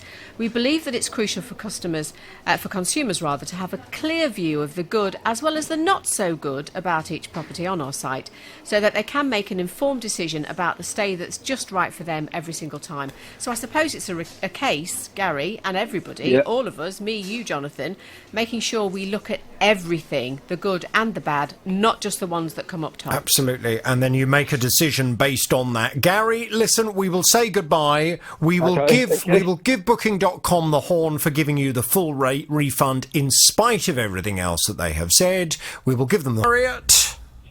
Hello, Jonathan. Morning. I gather you have a consumer problem. Tell me all about it without naming any company names, please. I will, thank you. This is on behalf of my son. He was 15 and he wanted to buy a nice new curved TV. It's 49-inch curved TV with his own money, which was £579. So this was on the 9th of December 2017. But what's been happening... Sorry, that total 575, did you say? £579. 79. Okay, and it was a 49-inch TV. Yeah, curved TV. Yeah. Curved. Okay, and he purchased it in 2017? On the 9th of December. 9th to the 12th, 17. Fine. Okay. Yeah. So about 6 months ago, it developed a black line down vertically on the very far right of the screen. And he told me about it, and he said, well, it's not really affecting it, but and I forgot about it because it's his purchase, and we forgot about it. And then in the last few weeks, it's developed more lines on the other side, which appear to be very thin, but sort of green or orange. So he said, "Mum, look, this is not good now, and it's affecting my vision of the screen." And he rang up the company that he purchased it from, and they said, "Oh no, it's out of its 1 year guarantee." So he spoke to me, and I said, yeah, that's an old one. I said, I've been listening to the JVS, and he's always saying that a product's got to last a reasonable length of time. So my son was getting a bit upset about this, and I said, well, look, I'll try for you. And I've tried the manufacturer and the retailer, and both of them are quoting the same. It's out of the 12-month warranty, and I can't get any further. Well, the manufacturer, forget that, because the manufacturer don't have any kind of obligation to you whatsoever, but the retailer does. The retailer, as you have quite correctly identified, because you obviously do listen to my programme carefully, the retailer has an obligation based on the Consumer Credit Act, the Consumer Rights Act of 2015, to ensure that any product that is sold must be A, fit for purpose, B, of reasonable quality, and C, must last for a reasonable amount of time. Yeah. And nobody in their right mind would buy a television that would only last, a year and a half before it was unwatchable because there are lines all down it. No one's going to do that. So the retailer has an obligation to you. Was it actually you that paid for it? Or I know you said it was your son's money, but did you put it on your card? No, he paid for it on his own card. Debit card? Yes. Okay. As a listener to my programme, you, I'm sure, have heard me banging on about credit cards as well. Yeah. It's always better in future, anything like this, stick it on a credit card, put it on your credit card and get him to transfer you the money straight away so you pay it off. But at least if you've paid for it by credit card, you're covered by the Consumer Credit Act. And if you have a problem, for example, if the retailer had gone out of business, you would be able to go back to the credit card company in this case and ask for your money back. The retailer concerned, I don't want anything that will identify who they are. No. But are they a well-known, reputable company that I will have heard of, or are they some obscure internet firm that aren't even based in the UK? No, they're very well known. You would know them. Fine. Okay. Well, it sounds like I need to go and have a little word with them. So the last time you spoke to them, they just weren't budging at all. They said, no, it's over a year old, therefore there's nothing we can do. Absolutely, yes. They've done that to me and my son. We can't get anywhere with them. Did you mention the Consumer Rights Act? Yes, I did. I said this product has not lasted a reasonable length of time. And they said, well, that's it. Sorry, we can't help you if you want to pay for it to be repaired yourself. And even my son said that, and he's got transcript of his conversation with them, and they said, well, you can repair it yourself. And he said, well, how much am I looking at, do you think? And they said, well, it could be about £400. And then forget that. There's no reason why you should have to pay for this to be fixed unless your son has damaged the TV. No. And I'm presuming, I'm working on the assumption that that's not the case. No, he's very careful. As long as your son hasn't damaged the TV, then the product must be repaired by the retailer because it hasn't lasted for a reasonable amount of time. When you've complained to them, have you asked to speak to a supervisor? No, I haven't. Perhaps I should have. Yeah.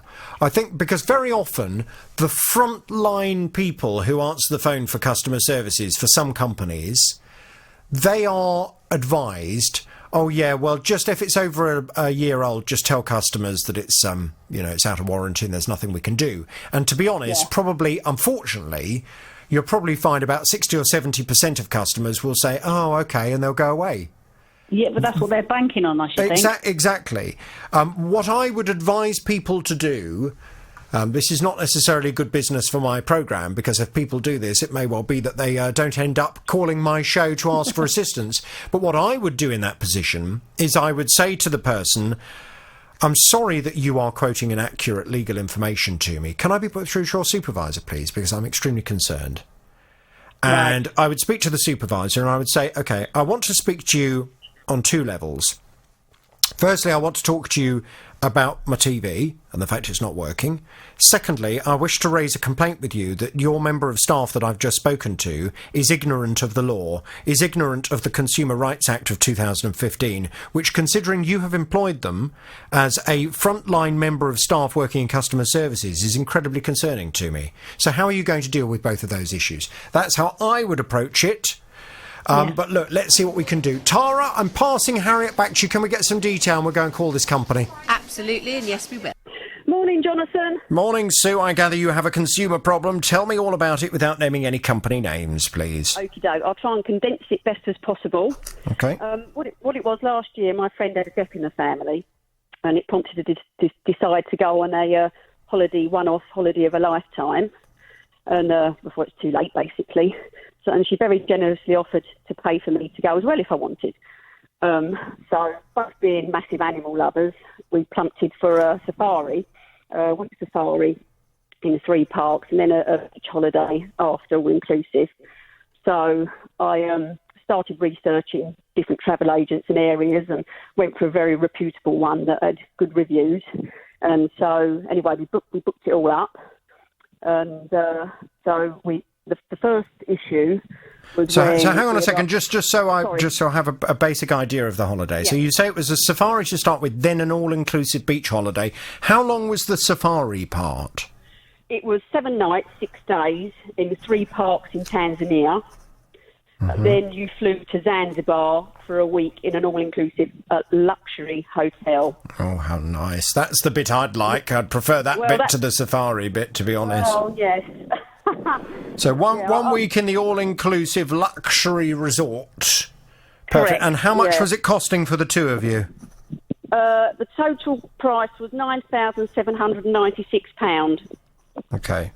So this was a top-end holiday. It was, top-notch. Absolutely, yeah. And the reason we plumped this agency in the end was because a very big wildlife charity that we support endorsed it. Because they're very eco-friendly, blah, blah, and it's that sort of tipped the scales when we chose the company. Right. So anyway, off we flew to Nairobi, and then a very long journey to the first. We was actually staying in a national park, a game reserve, and it was. I can't explain what it was like. It was just magnificent. Tented lodges, and anyway, we turned up, and there was just us two. And then we got out the Jeep, and I said, "What's that noise?" Anyway, so the staff all took our bags, they'd come up and have something to eat. We went up to this at the restaurant. It's all outside, lovely, beautiful, little swimming pool, and it was just unbelievable. There was a massive group of Americans there, and we couldn't. Well, I had a bit of a meltdown, but you couldn't stay there, you couldn't eat there. So basically, we had 3 nights. Hang on a second, Sue. I'm not quite sure you're telling the story right. Oh, God. I'm not quite, because you've just told me that when you arrived there, you heard a noise, and there were a massive load of Americans there, and you had a meltdown and said, "I can't stay here." I'm sure you have nothing against Americans, do you? Oh, no. But what's really ironic about this holiday is when I booked it, and I've been dealing with the one lady at the travel agency, I said our one main stipulation was we want our own Jeep to ourselves. We don't want to, end up going stuck in a van all down safari with loud people, basically, and excitable people. But anyway, so we went to have lunch. Are you able to specify that? Well, you can specify your own Jeep, yeah. Absolutely. Right. So you said, we want our own Jeep because we don't want to be near any loud people. So when you saw this massive group of Americans... Yeah, but you don't understand what it was like. They were screaming, shouting. They had 5 kids with them. It was... And what you don't appreciate is where we were. I mean, all it is all the animals. It's all wild, and it's just beautiful and peaceful. Well, it was on our last day because we only actually had one enjoyable day there. And also, we couldn't use the swimming pool because they just took it over with all the 5 kids bombing in and out. It was only a tiny swimming pool. Right. And because we had to eat in our tent because it was just unbearable. And And one evening we was eating and a tree fell on our tent.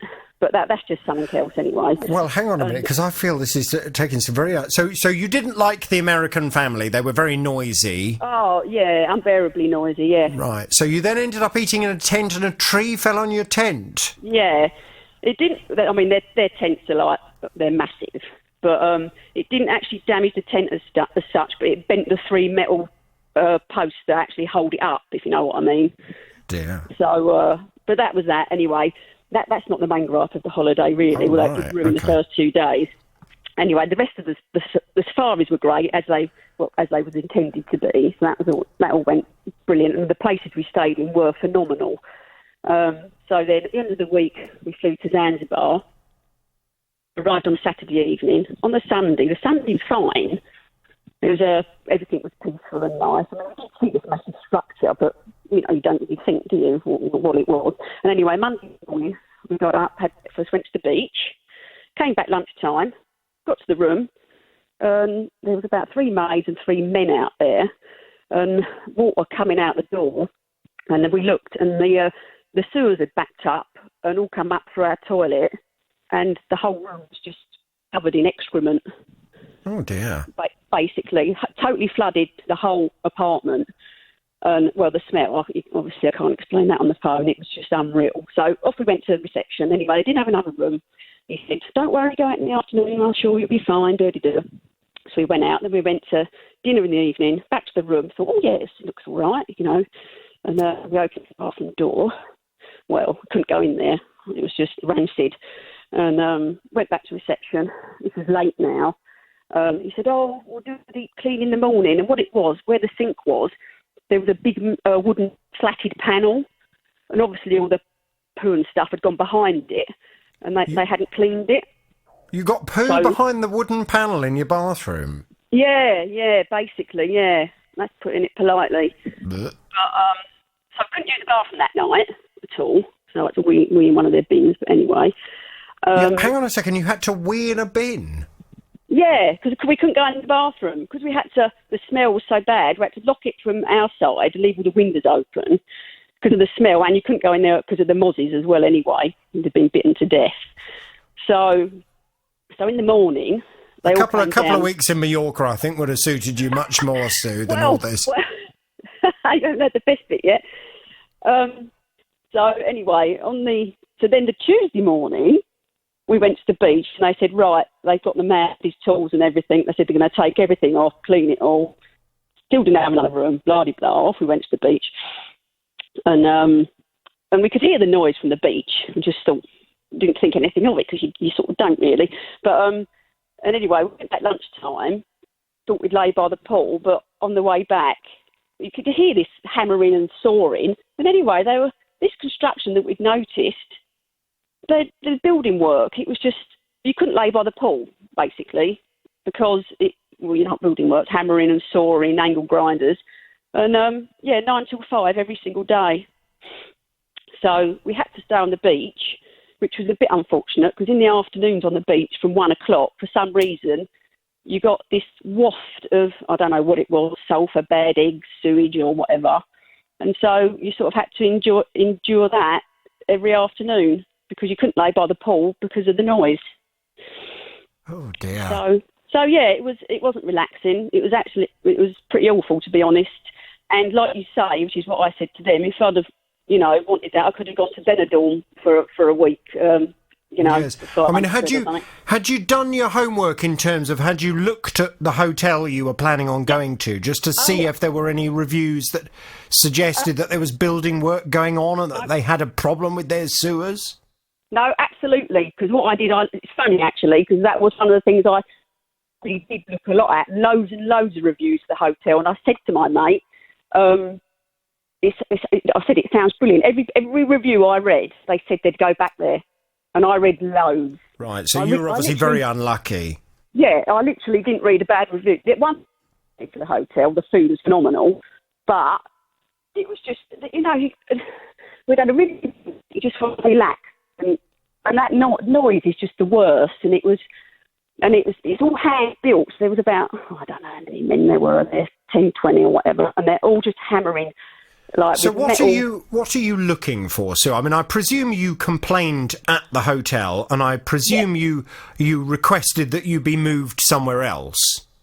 Well, this is the thing. This is what they're trying to throw back in my face about this, because obviously we arrived Saturday night. Sunday there was no noise.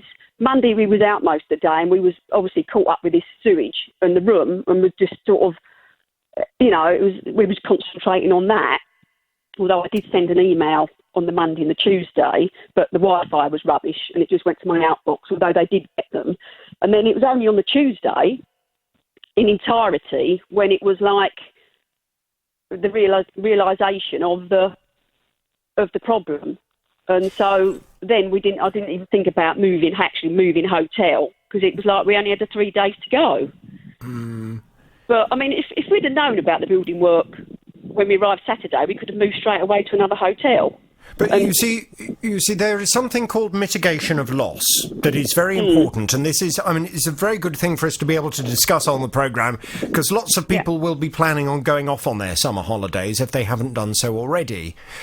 And we all have a duty to the holiday company that if we encounter problems in the accommodation, you must complain at the time.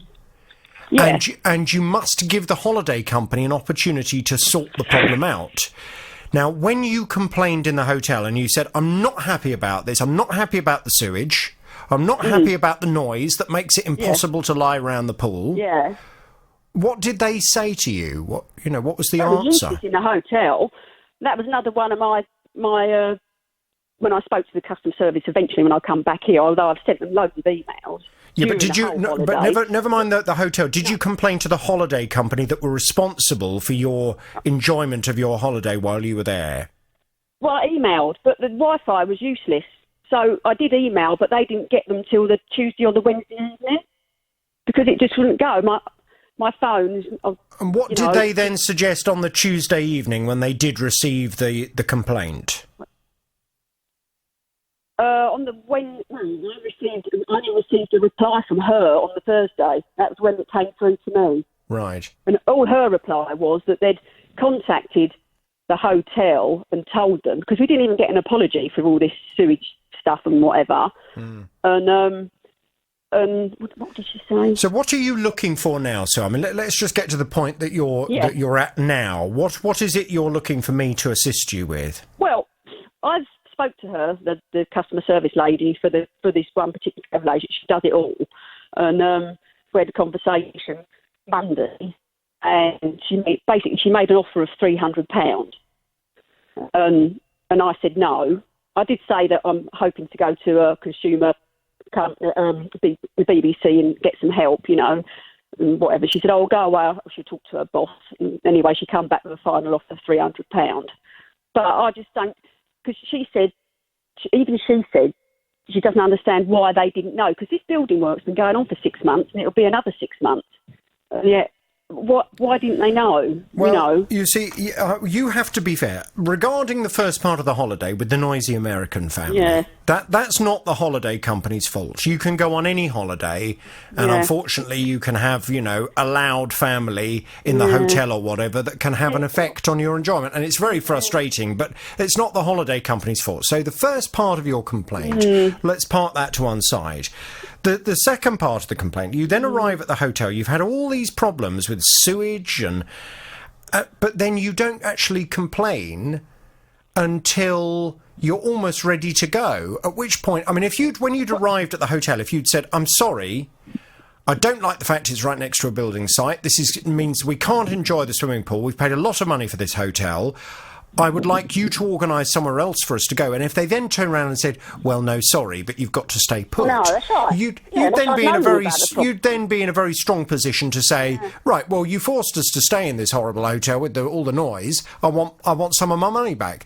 But the fact that they weren't made aware of the problems you were encountering until, well, the Wednesday probably, and you were due to come home on the Saturday. We just have to be reasonable in terms of what we're asking for. What do you want from them? What do you think is a reasonable response? Well, I just can't believe that they don't seem She didn't seem overly bothered, and I just think we should get. I don't know, just more than £300 basically. Well, like what? I mean, just give me an idea of what's in your mind. Minimum of £800 is what I was thinking. But I just think it was so much money. They should know, and they're such a big company. And I don't know, what would everything with the poo flood and that, and you sort of got you often worrying about that, and you say a building site, it's construction they're building. It's just like all made out of trees, and it doesn't look like a building site. If you came and looked, you wouldn't actually like immediately think, oh my God, they're building, even though it's huge. Were other people complaining? I don't know, to be honest. I don't know, but Well, look, I mean, what I'm more than happy to do, I'm more than happy to go and get a call into them and just to give the holiday company an opportunity to respond. But I would say to everybody listening to the programme, if you arrive at a holiday, at a hotel or apartment or wherever it may be, and you get there and you have concerns about the accommodation for whatever reason, you know, the room's dirty or there's terrible noise from next door or whatever it may be, complain there and then. But not just to the hotel. You must complain to the holiday company. A holiday company, particularly package holiday companies, they will provide you with a telephone number to call from wherever you are in the world if you have any problems on that holiday. You need to get on the phone. You need to be phoning the company and saying, I am in such and such a hotel. I'm not happy at all. They've put me in a room with sewage coming out of the toilet. It's disgusting. I want you to move me to another hotel. You need to get that on record, that you've given them the opportunity, and then when you come back, you're then in a very strong position to argue that the holiday company have let you down. They haven't done what they needed to do. The problem you have, if you either don't complain until the end of the holiday, or worse, you don't complain until you've come back from the holiday, you haven't mitigated the company's loss, and therefore you're in a position whereby you're going to find it very difficult to get anything from them. And even if you were to go to the likes of ABTA for ABTA arbitration, they are going to turn around and say, well, you didn't give this holiday company a decent opportunity to be able to sort things out while you were there. You left it too late. What I will do, though, is let's get some detail. Tara, now, Martin's mum died in May 2017, and he informed all of the relevant companies, including her energy supplier. Well, he was very surprised then to receive a final demand a few weeks later from an energy supplier that his mum had never had a contract with. I phoned this energy supplier up. They wouldn't talk to me because I wasn't the account holder and I couldn't pass the security checks. I followed it up with a letter on the same day explaining what had happened, and I'd received this final demand not addressed to my mother.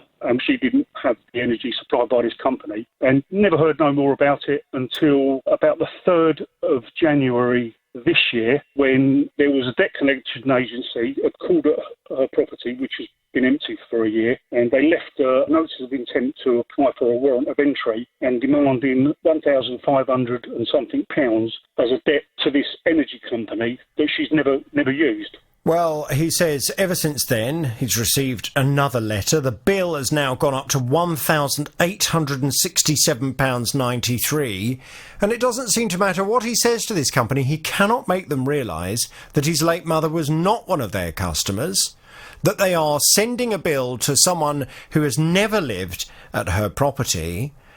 He cannot make them go away. Well, let's see if we've had more luck, because Martin's back on the JVS show now. Good morning to you, Martin. Good morning, Jonathan. Morning. So, I know Tara has been speaking to the energy company and just explaining, somehow or another, it would appear, unless they can give us some information we're not aware of, they've got their wires crossed. What's happening? Well, yeah, exactly. That is it in a nutshell, so it would appear, from the story that Martin told us when he came on the programme on Wednesday. So I have received a statement from the company this morning, and I shall read it to you. I know that Martin is aware of this as well. We have spoken to Mr. for the purposes of this, I shall just call him Martin, and apologised for the worry and upset this matter has caused. We explained that Scottish Power received an online application from another customer in January 2017 to transfer his gas and electricity supplies to Scottish Power. Unfortunately, we took over his late mother's home address in error. In addition, Martin's mother's previous supplier was Extra Energy, who ceased trading in November 2018, and Scottish Power was appointed supplier of last resort for their customers. So this is obviously where some of the confusion has come into play. Mr. Martin has not received any energy bills since his mother passed away in 2017. Martin is providing updated meter readings, so we will bill the account to date. The Energy UK back billing code will apply, and we will discuss a goodwill payment agreed with Mr. Martin when he returns from holiday. So your late mother's provider was Extra Energy, yes, Martin? That's correct, yes. Okay, so Extra Energy, it would appear, went, and Scottish Power took over the supply. So that's obviously how, for some reason, they have become... No. Extra Energy, the supply was changed over to Scottish Power in February of 2017. Extra Energy went into liquidation in November 2018. So the supply had already been changed over long before Extra Energy went. Right. But it would appear that's how obviously Scottish Power have got your mother's meter and your mother's address on their system that has then become confused with another customer. Even though the dates obviously do not tally. Exactly. That's obviously... Because otherwise it would have been a bit weird that they had somehow taken over that meter or felt that they were in charge of the electricity that was going to that meter, even though it was addressed to a different person. I mean, it was particularly odd. So they have said that they are going to... they're going to clarify all of this with you, Martin. Have you heard from them? Yes, they phoned me Wednesday evening and basically just told me everything that they told Tara in that statement. And what they said they can't do, normally what they would do is they would release the contract and put it back to the old supplier. But because the old supplier's gone, I've now stuck with Scottish Power. But they did say that they can only bill back 1 year under the UK regulations. Mm-hmm. But they would also make a goodwill gesture, but they haven't specified what that is yet. I've sent them up-to-date meter readings, but the person that's dealing with it is not back in till Monday, and I'm actually away myself then. Fine, but do you feel as if they are now across what should be billed for, how much it should be, and that you are going to be treated fairly? Yeah, absolutely. The woman that was dealing with it, well, first of all, someone's talking to me, which is... a great step forward from where I was previously. And she really seemed to be on the ball and, she knew exactly what she was doing. So I do feel confident that they will get to the bottom of it.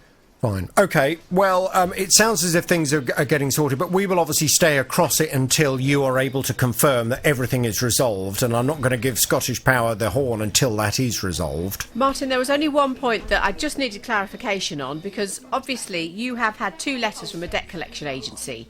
The most recent one you received was like £1,800 plus. Yeah. So I just needed some clarification from Scottish Power that the debt collector agency, and this wasn't included in the statement, has been informed of what they are now doing, and that they are going to absolutely. And I can just tell you that very recently I've had a return statement from Scottish Power to say, yes, a hold has been put on the account to stop any further debt follow-up. Great.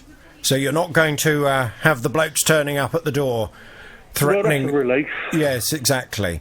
OK, well, look, Martin, I'm going to give Scottish Power this. Ooh, just a tiny honk for starting to get to the bottom of it. Let's hold the rest of it back until everything is resolved. Can you please keep us in the loop? Now, Ted wanted some underfloor heating for his mobile home. He had some rather luxury vinyl floor tiles put down at the same time. After a little bit of time, he was noticing, though, that some of the tiles had started to move. So he called the company, and they came out to rectify the problem. But unfortunately, that wasn't the end of it. 4 weeks ago, when we were just walking through from the kitchen out through the patio doors, and we felt like a hollow under the floor. It was, my partner said it was like a speed hump. So you trod on it, and it actually compressed back to the floor, and when you stood off of it, it bounced. The following day, I got onto the carpet fitters again, and they made an appointment for the following week to come out and have a look. The guy came out, taken up about 8 of the vinyl tiles, and as he was lifting them up, all the screed underneath had crumbled.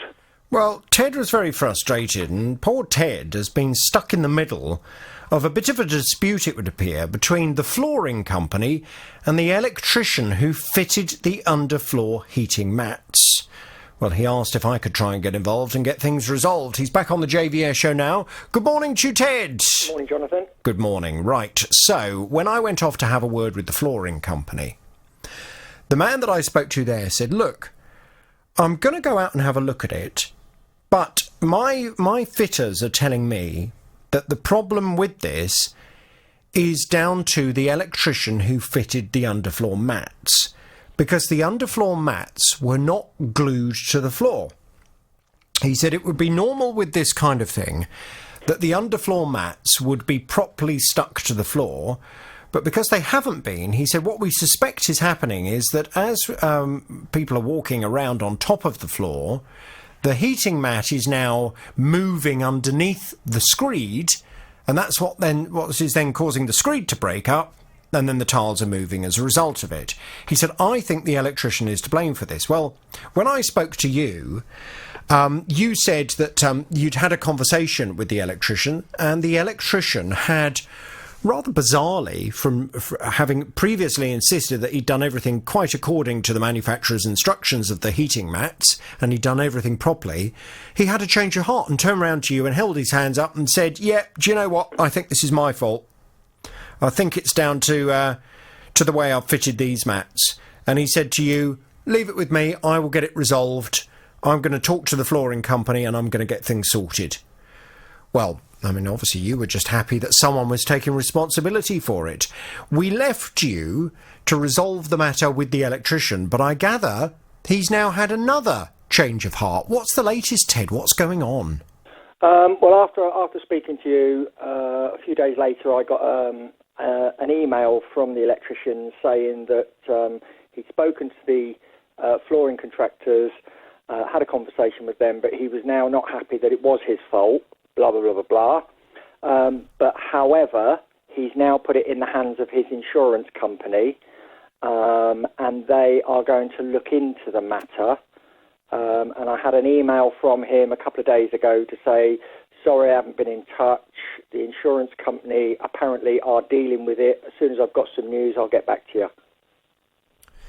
Why has he had a change of heart, though? What was it that was said during the conversation between him and the flooring company that suddenly made him think to himself, oh, well, actually, maybe it wasn't my fault after all? I'm not sure on that. He hasn't elaborated on that at all.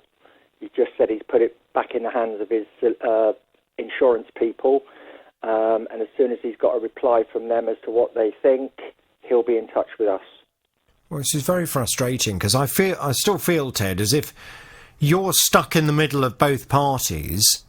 Yeah. And we're back to square one in terms of what I don't quite understand is if the electrician is now of the opinion that he wasn't to blame for this, why is he putting it in the hands of his public liability insurers? Because presumably they will say to him, well, do you think you're to blame for this? And he'll say no, at which point the public liability insurers will find a way of arguing to you that their client is not responsible. Yeah. I haven't got a clue what's going on, to be honest, Jonathan. I must say that the flooring company, the guy there has been as helpful as he can be, and he's happy to assist with whatever we need doing, but until the blame's sorted out, they can't do anything, so we're still left with the hole in the floor. And how well do you know the electrician? Because I think you've used him before, haven't you? Yes, we have, yeah. Yeah, pretty well. He's normally quite a good guy, really. And have you got confidence that he's a decent chap and he's not going to muck you about? Or are you starting to worry that he's had second thoughts now he's realised how much this is going to cost him? Well, that's the line of thought that we're going down, that, he's realised what it's going to cost. So that's why he's saying he's put it in the hands of his insurance. And if they come up with, it's not my fault, then it's back to us to sort out again with the the carpet people. I mean, just to warn you, Ted, it may well be that your relationship with this electrician is kind of coming to a halt. Because, I mean, if I were in your position at this point, I would be starting to think I need to start getting some stuff in writing now. Yeah, and that's how I'm dealing with it now. Is it? Everything's via email.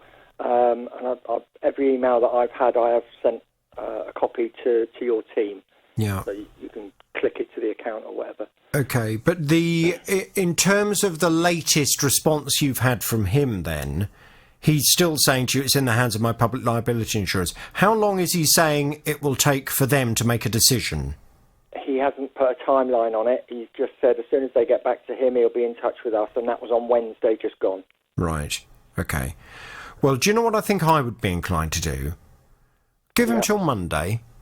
Yeah. And then I think what I would do on Monday is it's time to go back and to write to him again and say, obviously I haven't heard from you since your email of last Wednesday.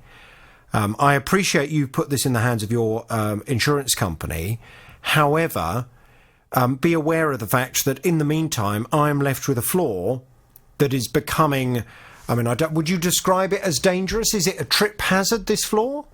Well, we've actually bought a carpet runner to go over it for that reason, so that nobody actually trips over anything. Fine, OK. Well, I think I would be inclined to suggest then that you're living with a floor that is so uneven that it has become a trip hazard. You need to get the situation resolved as soon as possible.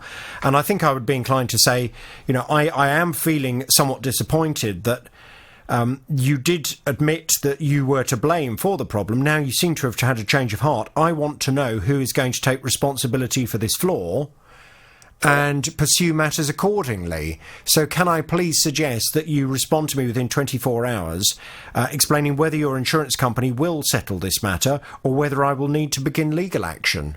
Okay. I think I would be inclined just to, at this point now, make it clear that you're not happy. It's very difficult when you're dealing with contractors that you've had a good relationship with in the past and you've kind of been on friendly terms with. It's very difficult to manage that change between being, you know, a matey customer and saying, actually, though, do you know what? I'm now thousands of pounds out of pocket as a result of this mistake. Yeah. And this is not on. I'm not just going to swallow this with a smile on my face. I want someone to take responsibility for this. It's not acceptable. Okay.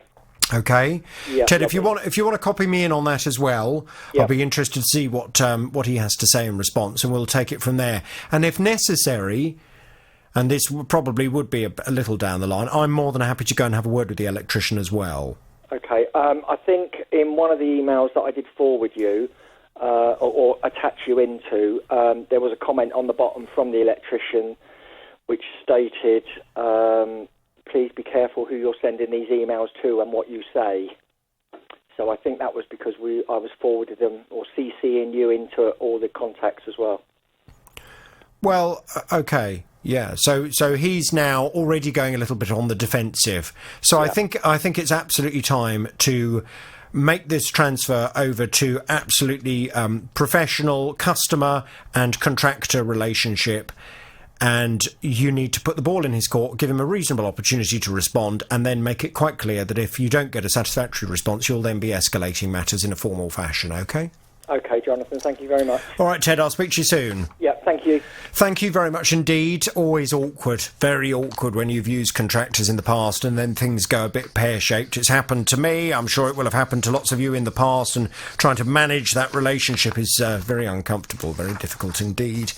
It's the JVS Show. It's BBC Three Counties Radio. Now, Lynn has a son who she loves very much indeed, I'm sure.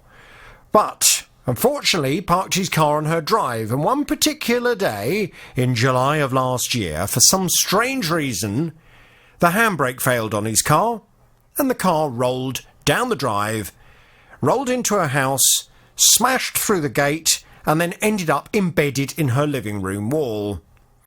Well, she was very unhappy with it. She thinks it may have been down to the heat that caused the handbrake to stop working. Well, she put this in the hands of her home insurance company, but she was saying months later they still hadn't rectified the problem. They always say, oh, yes, we'll get back to you, and they never do. I'm 83 and I've just had a heart attack and I've had stents put in and everything. I don't want to deal with all this. No. I'm sitting on a deck chair in my living room with all the wall down and there's no heating on there because they took the radiator off and they haven't been back. They haven't been back. This is 3 weeks ago and it's still like it now. It's terrible. Well, obviously Lynn was really unhappy about this and she asked if I could go and have a word with the company. I have been doing that and Lynn is back on the JVS show now. Hello, Lynn. Hello, Jonathan. Good morning to you, Lynn. So the company concerned is Policy Expert. That's right, yes. And they came back, they said, together with our claims partner Trinity Claims, Policy Expert have been processing Lynn's claim following an incident involving her son's car and her home. Due to the situation, this claim has not been straightforward. Damp issues were found at the property by Policy Expert surveyors at the initial inspection. These damp issues, known to Policy Expert, have been made to the schedule of works and they have made it more complicated and extended than our standard procedure.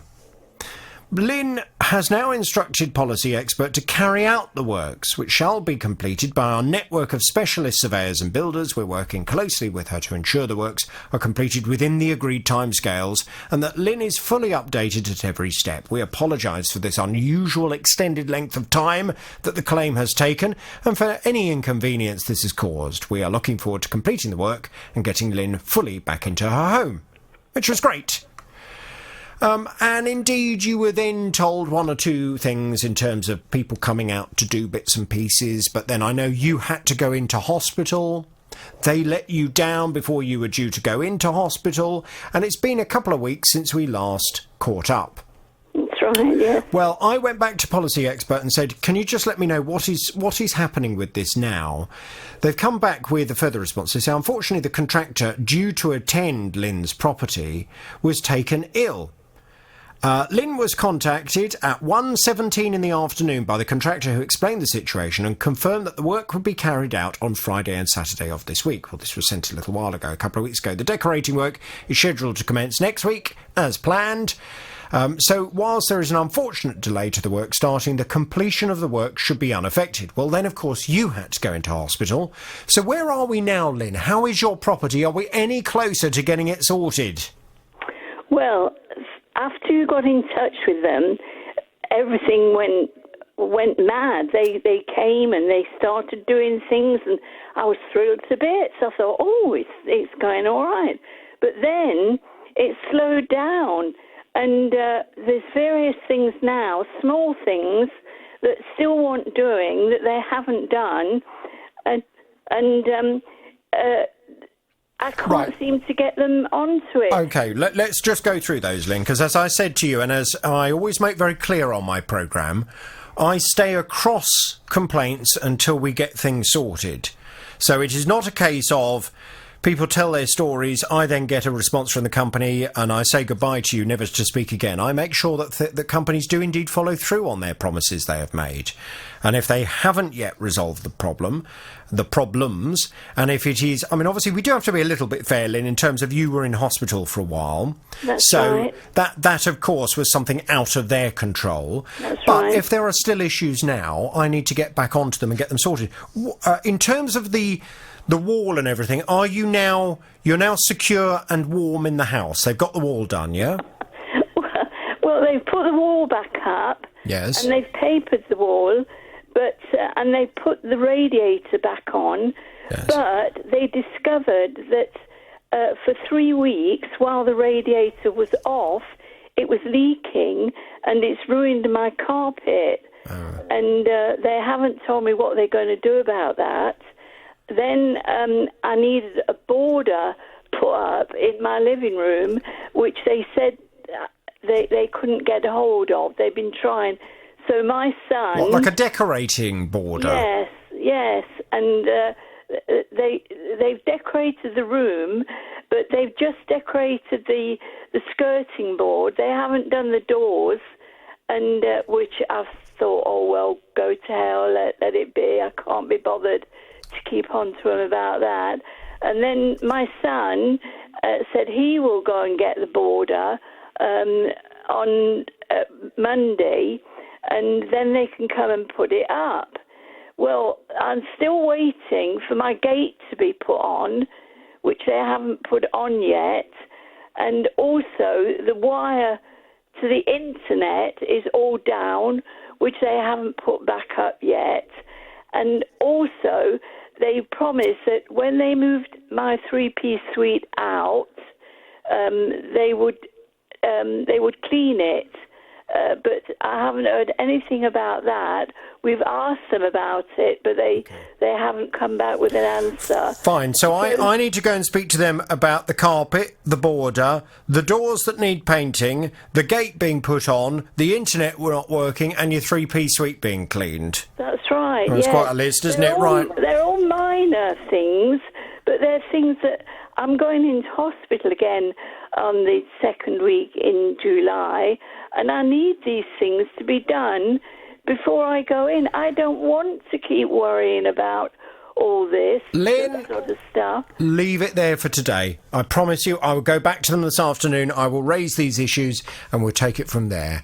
And I will do what I possibly can to get it sorted out before... Hello, Jonathan. Good morning. Good morning. I gather you have a consumer problem. Tell me all about it without naming any company names, please. Of course, no problem. OK, so... what happened was, last Saturday morning, I believe it was the 15th of June, I was woken up very early, about 7 o'clock, to a noise that sounded like someone or something in my living room. Now, obviously, I'm quite nervous to see what that someone or something is, but I've come in and I can hear it, but I can't see it. So I'm thinking, where is it? The window had been left open. I'm thinking, oh, there's a squirrel behind my sofa or something, and I'm looking around. And I've discovered that it's actually behind a vent that's in my living room, low down on my living room wall. You mean like an air brick? Yeah, well, what it is, it used to be, I believe, a fireplace. But the council or housing association, they've blocked that off with some breeze block, and it's now just a wall with a small vent on it where the fireplace used to be. Mm-hmm. But the problem is that the chimney's still there, right above it. So something has fallen down my chimney and taken up residence within my living room wall. And I can hear it in there. It's clawing, trying to get out, screeching. And it's a horrible noise. It was really awful to listen to. You could hear that, he really wasn't happy in there. Well, I presume it's panicking. Whatever it is trapped. It was. He was really in distress. That's the only way I can describe it. And I'd never had anything like this happen before. I wasn't really sure what to do. But my first point of action was to call the Housing Association to see if they would perhaps come and help me. Bearing in mind this is a Saturday and anything on the weekend would have to be considered an emergency. And when I called them, they told me that wouldn't be the case. And the only thing I could do was to call back on Monday. And even then they might not help me with this situation. So I'm thinking, oh dear, what do I do now? So I called the RSPCA, and I think I tried them about 3 times. I was on hold for at least half an hour each time, and I had a few things to do that day, so I'm out and about while I'm trying to call them, and I had no luck there either until quite late on in the day. And then they said to me that they couldn't come for at least 48 hours. That would be the soonest they could get somebody out. And I was thinking, well, whatever's in there would be, dead by then. And I couldn't listen to it anymore. What did you think the noise was, this screeching noise? Well, I presumed it was a bird. I was thinking, what else would be on the roof? I thought it was... Squirrel? Maybe be a squirrel, yes. It could have been any kind of rodent. At one point I thought, oh dear, it's a rat. But, the most likely thing was it was going to be a squirrel or a bird. So, in the end, I kept listening to this bird and I was thinking, it's really in distress in there. I can't just leave it in there to die or to panic. I'm going to have to get it out. So, my partner helped me and his friend, and he came around with a hammer and whatever other tools to break through this wall. We took the vent off because we thought, maybe if we removed the vent, we could see in there. But there was actually nothing behind the vent that would allow us to see into the wall. So you started taking a hammer and a chisel to a housing association property? We did, yes. In hindsight, would they have advised me that this might not have been the best thing to do? But I am an animal lover, and I couldn't condemn an animal to its death if there's something I could do about it. So it really was the final option. I'd waited all day for some help from someone, and nobody would help. So it really was the last option. Yeah. We've made a hole in this wall, and we can. We're starting to see some feathers now, or we can kind of make out that it's in fact a bird. We put our smartphone on record and put the torch on so that we can get a better view, and we discovered that it was a magpie. It's quite a large bird. We were wondering how he got down. This is quite a small pipe, I believe, but he managed to get down and get stuck. So there we are. We're trying to talk this magpie into coming out of the wall, because he wasn't just going to walk out. He was scurrying behind as far as he could get so that we couldn't reach him. And then at one stage, I thought, right, I'm going to have to lure him out somehow. I gave him some water, and then the only bread I had in the house was a croissant. So I've got this croissant, broke it up, and then put it on like some tongs, like trying to lure him out.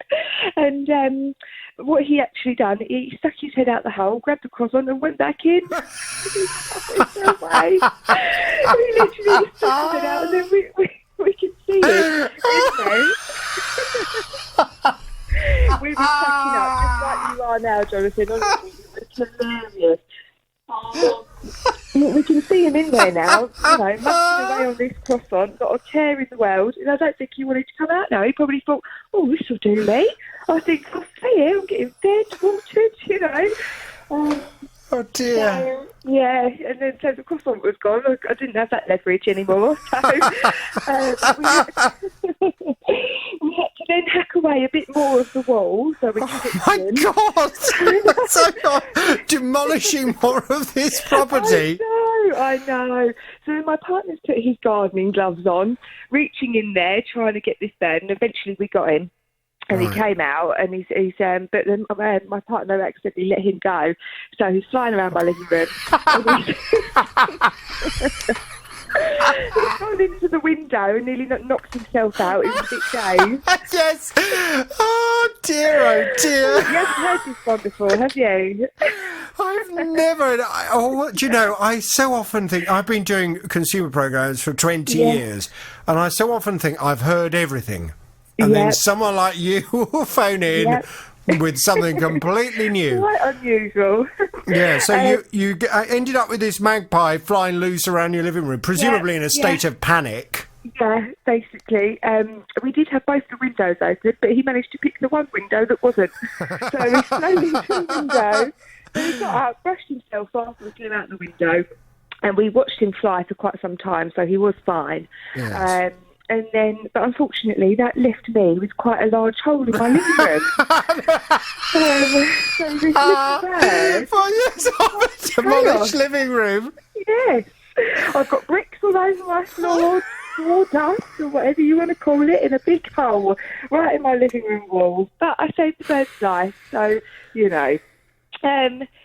So then, I believe it was on Tuesday, I called the Housing Association in the hope that... Can you come and put my house back together? Can you come and fix my wall? Because my thoughts were, and I did explain this to them, is that, so if I had left it until Monday or even longer, the bird would have died and perhaps caused a rather bad smell, and I'd have maggots and flies. And then what would they have done? Surely they wouldn't have left me with that.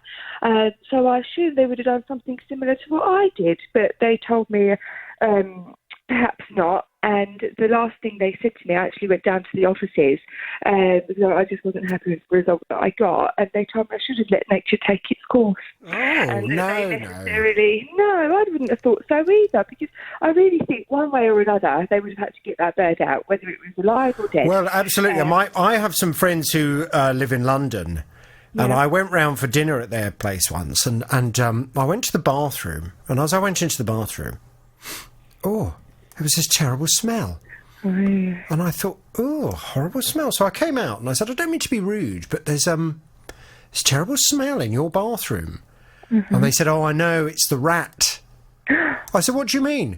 They said, well, we got a rat in the wall of the bathroom, in the cavity wall, and we phoned the landlord, and the landlord said he wasn't going to do anything, so we can only assume the rat must have died, and for about 6 weeks we've had that smell, But we've been told we just need to put up with it for another 6 months or so, because after the body's decomposed enough, the smell will go. And they just had to put up with that smell behind the wall. So if you'd allowed that magpie just to stay in the chimney area, in the cavity behind the wall, I mean, it would have died and it would have started to really pong. Yeah.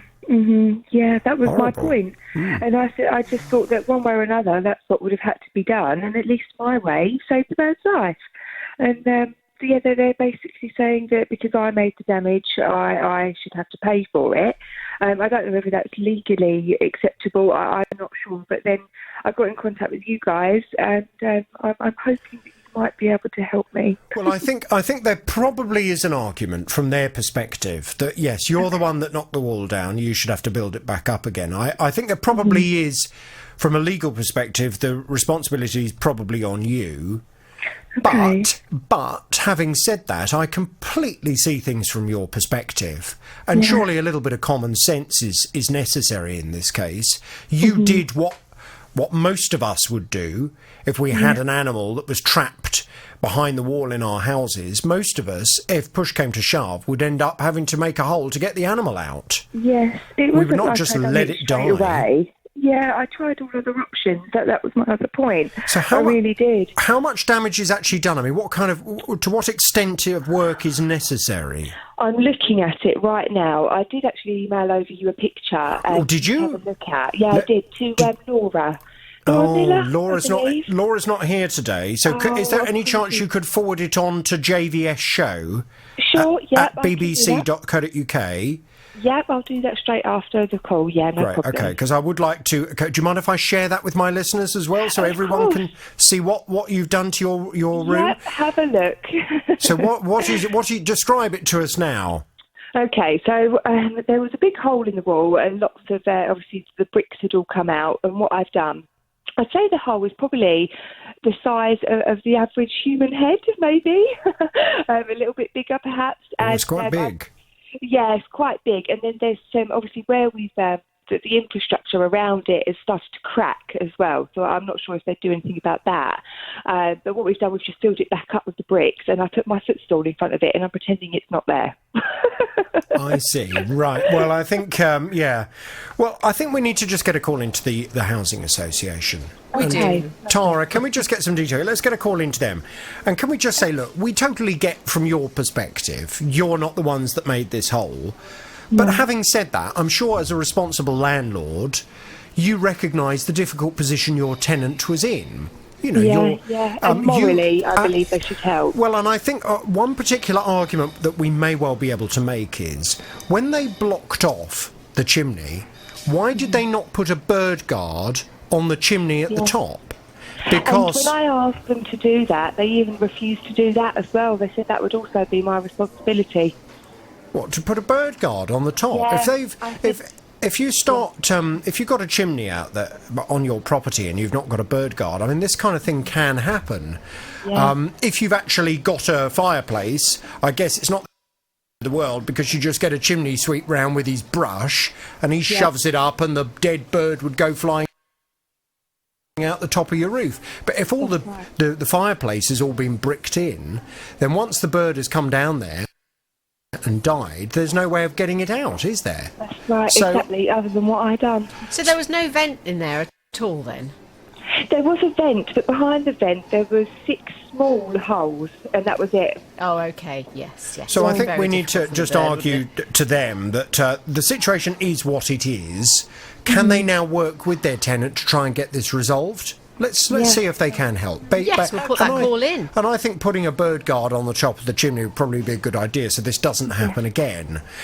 Jessica, can you leave this with us? I'm going to pass you back to Tara. We'll get some detail and we'll go and have a word, OK? Thank you so much. Hang on there, please. And please send that photo over. I want to share it with my listeners. Thank you for the laugh on this Monday. It's very, very... Now, on the 1st of May, Neil went into a computer shop because he wanted to buy a laptop that had certain specifications. Well, the shop had one available in one of their other stores, apparently.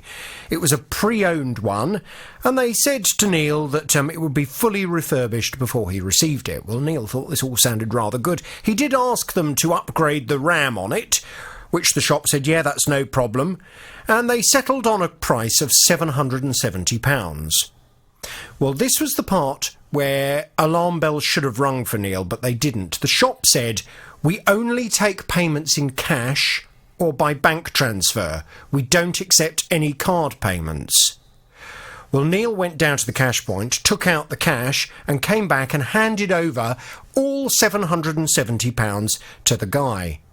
But weeks later, he still doesn't have his laptop, and despite his best efforts, he hasn't been able to get his money back either. I've gone down to the shop, and it's not open. There's a note in the window that says, due to staff holidays, we will only be open between 3 and 5:15. Finally, one day, after about 4 weeks, I'd actually find the shop open, go in, speak to the chap that I spoke to, who's the shop owner, who said, oh no, we're waiting for a hinge to come. There was a problem with one of the hinges on where it flips open, and we're just waiting for the parts to arrive. And I did say, well, would have been nice to have told me, because we were supposed to have this within a week, and we were a month down the line.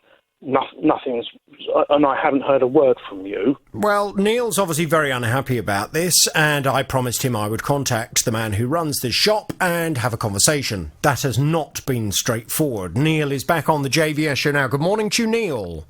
Morning, Jonathan. Good morning. So, the shop concerned where you purchased this computer is a shop called Computer Care, based at 4 Bank Court in Hemel Hempstead.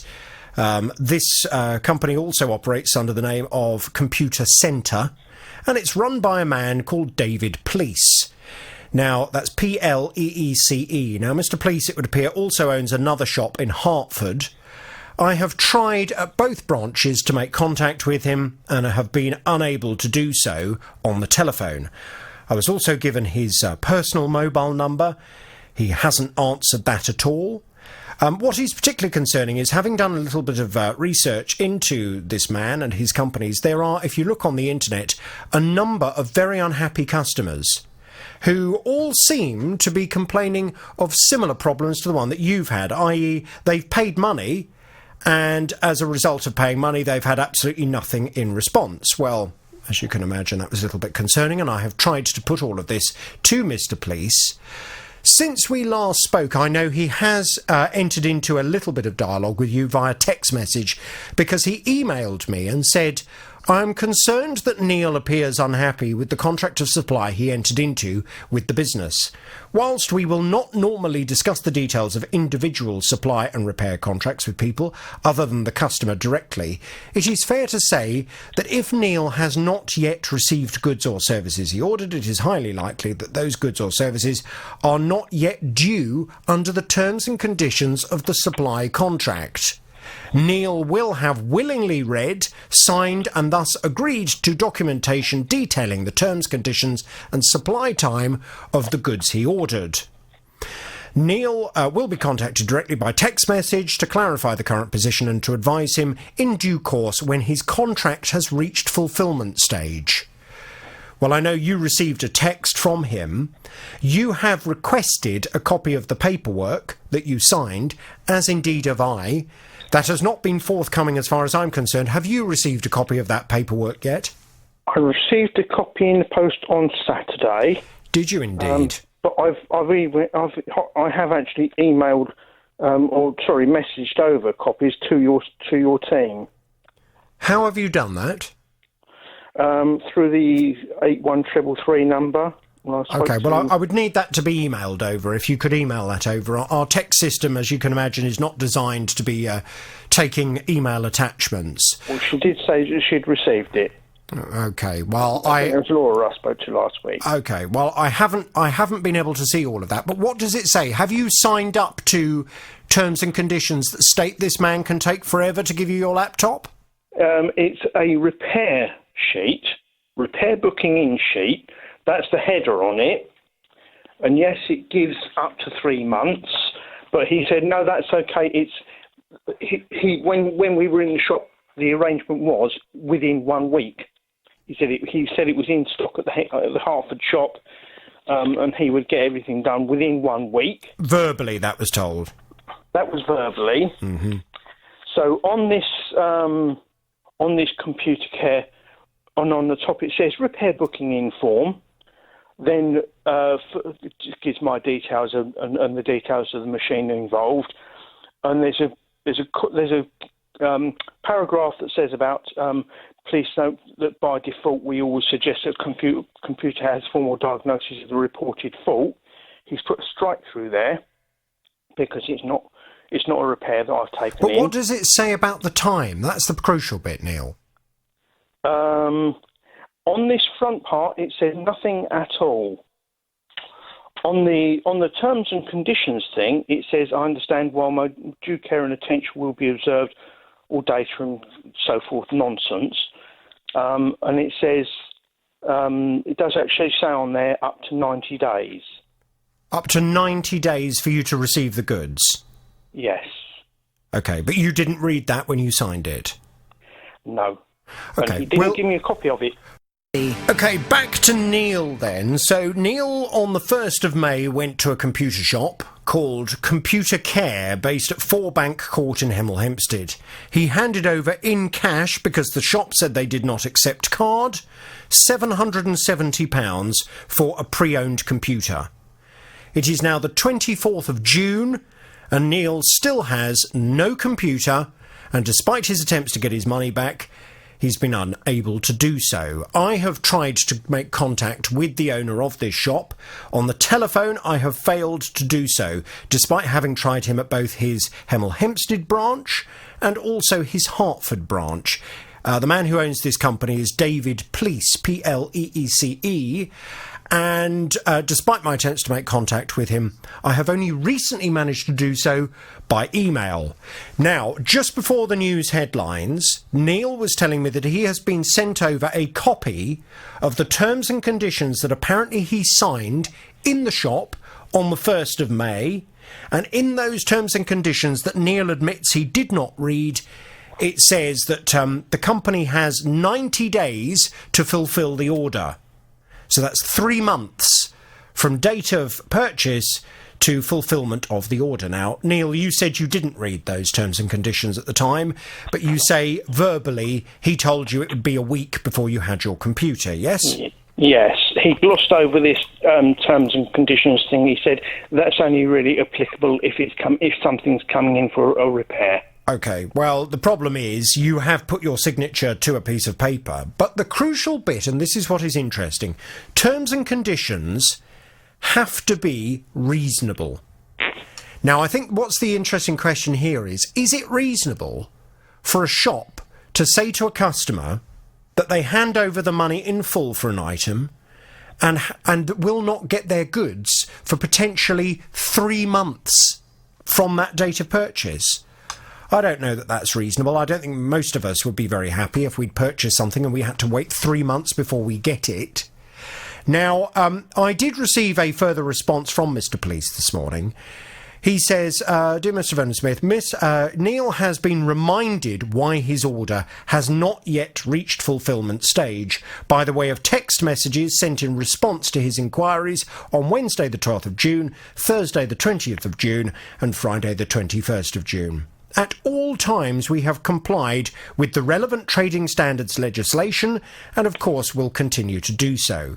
We will be more than happy to liaise with trading standards, including regarding the terms of Neil's order should they feel it appropriate. We believe that we enjoy a very high percentage of customer satisfaction, with repeat custom and word-of-mouth recommendations. We strive to ensure that our current business model does not fall foul of trading standards legislation, and we go to great lengths to ensure this is so, including the approval of our terms and conditions by trading standards following their direct input. We shall continue to communicate directly with Neil concerning the progress of his order. Well, I have also been in touch with Hertfordshire Trading Standards, and they have confirmed that Hertfordshire Trading Standards Department have responded to past concerns made about the trading practices of this business, and we have contacted consumers about their experiences.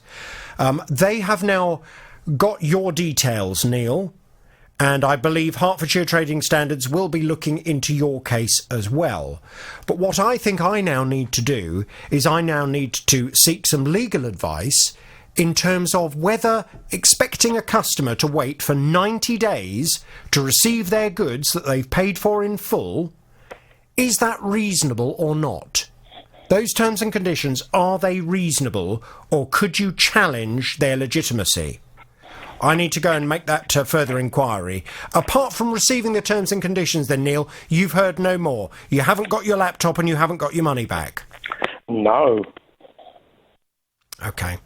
Well, again, from your perspective, I just need to reiterate, paying for things in cash, never advisable. And if you're ever asked to sign paperwork, read what you're signing to make sure you understand what you're actually entering into. But in terms of this particular shop, I feel as if we need to clarify whether that 90-day period is reasonable or not. There seems to be a suggestion in all of this, Neil, that you are going to get your computer, just not yet. And the time is not up yet. No, I actually want to contact him to ask for proof that he has this computer, and for proof that he's actually ordered this so-called faulty hinge replacement. Well, you are, of course, within your rights to try and make any contact with him that you so wish. I will be going and having a word with Trading Standards and also with a lawyer to talk about the terms and conditions that he has sent. What I'd like to do is I would like to get an absolute copy of the paperwork. I know from my team you sent us in text messages kind of quoting what it said, but what I would like is I'd like a copy of the paperwork, so I'm going to pass you back to my team. We will make sure that happens, and I will go and seek some further legal advice this afternoon on it. And his wallet had been taken. Well, he was obviously very unhappy about this. He reported it to Bedfordshire Police, received a crime reference number. In January, he couldn't believe it. He had a phone call from the police saying, "Good news! Someone has found your wallet," and handed it in. Well, he was absolutely delighted it had been recovered. The problem is, he can't now get it back from Bedfordshire Police. I got a voicemail saying that, given me a reference number to that property, and saying that it's in a near town, somewhere in the property office. So I said, okay, fine. Later got another voicemail from the local police saying that this has been passed over. So I don't know how to get it back. So I went to my local police 4 times since, and I couldn't get hold of the wallet yet. So basically what has happened is, the later I found out, it's in the property office near the town, and have given me a contact number to contact them. I am trying to contact them for about nearly 2 weeks.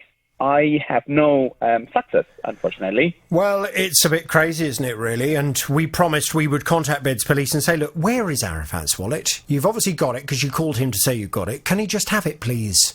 Tell him where it is. Tell him when he can come down to the police station, and he would like to be reunited. Not too much to ask, is it? Arafat's back on the JVS show now. Good morning to you, Arafat. Good morning, Jonathan. Good morning. Right, Tara is our resident lost wallet correspondent. She's been trying to reunite you. What have Beds Police had to say? I love all these extra titles. If it's not vacuum cleaners or, other things to do with cleaning. You are a correspondent with many talents. So, I've been in touch with Bedfordshire Police, and they would like to get this resolved for you as quickly as possible. So there's a very nice lady who I've been speaking to about it. Now, when we just heard you play that little bit of audio, Jonathan, that came from when you originally spoke to Arafat talked about a number that was left for him. Now, it turns out that this particular number is key, because although you had a crime reference number, Arafat, that doesn't help locate this missing wallet. It's a property reference number, but sadly that's now disappeared off your answer phone message system, hasn't it? And that's a bit of an issue, because the gentleman who gave that message to Arafat, he's been away. He came back on Friday, but he works from a number of different offices, so he didn't have the paperwork to locate that property reference number himself either. We're hoping he's going to get hold of it today. In the meantime, the lady who I've been speaking to at Bedfordshire Police said that they were going to try and manually look for your wallet, but that is an issue, because at the moment they can't really locate it easily without that property reference number. But that number is somewhere, so they will get to the bottom of this for you, hopefully, before you go away, because it's got a driver's licence in there that you really need to get hold of, hasn't surely their records must work with Arafat's name as well as the reference number, no? Well, there might not be a bit of a tie-up. So there's obviously an issue here that means that they can't readily access this particular wallet. Right. But they are trying hard to get it to you. And when I spoke to someone from Bedfordshire Police today, they said they were making it a matter of urgency. They would like to reunite you. Well, how as many easily as wallets have they possible. got? I mean, OK, I can imagine the police on a regular basis do get wallets and purses handed in, but surely most of those would be reunited with the owner fairly promptly. So why can someone not just go to the office where the wallets are kept and have a quick flick through them until they see one with a driving licence with Arafat's name on it? Well, I've been left with this impression that, you know, in Raiders of the Lost Ark, that last scene where they're wheeling the Ark through that great big massive warehouse, Right. and it turns out to be humongous. Well, that's what I've now pictured in my mind. Really? That many? I doubt it, but, you know, they are trying to get hold of it for you, so we are hoping that at least by the end of this week you might be reunited. Well, let's hope so. Arafat, I presume you haven't heard any more? No, I haven't heard any more, but it's a promising sign, so which is very good. I'm sure that, Bedford, our local police work really hard, so I'm sure they can make this happen. Well, it must be there somewhere. But obviously the fact that this number that they gave you, you now don't have, and we're not able to provide them with that number, that's just slowing things down, because it does sound to me as if someone's manually going to have to go through them all to try and find out which one is yours. It looks like I work in IT as well. So it looks like there must be two databases. So one each reference to one crime reference number. There's another one for the property. So both of them doesn't talk to each other. Probably that's my guess. I'm not sure. Well, it'd be interesting to ask Bedfordshire Police how many wallets they have at the moment. Yeah. We'll just get Indiana Jones in. He can sort it Well, out. quite. It sounds like... Surely, haven't they got someone on work experience who can go through some wallets? Is that too much to ask? Can you go down and find this man's wallet, please?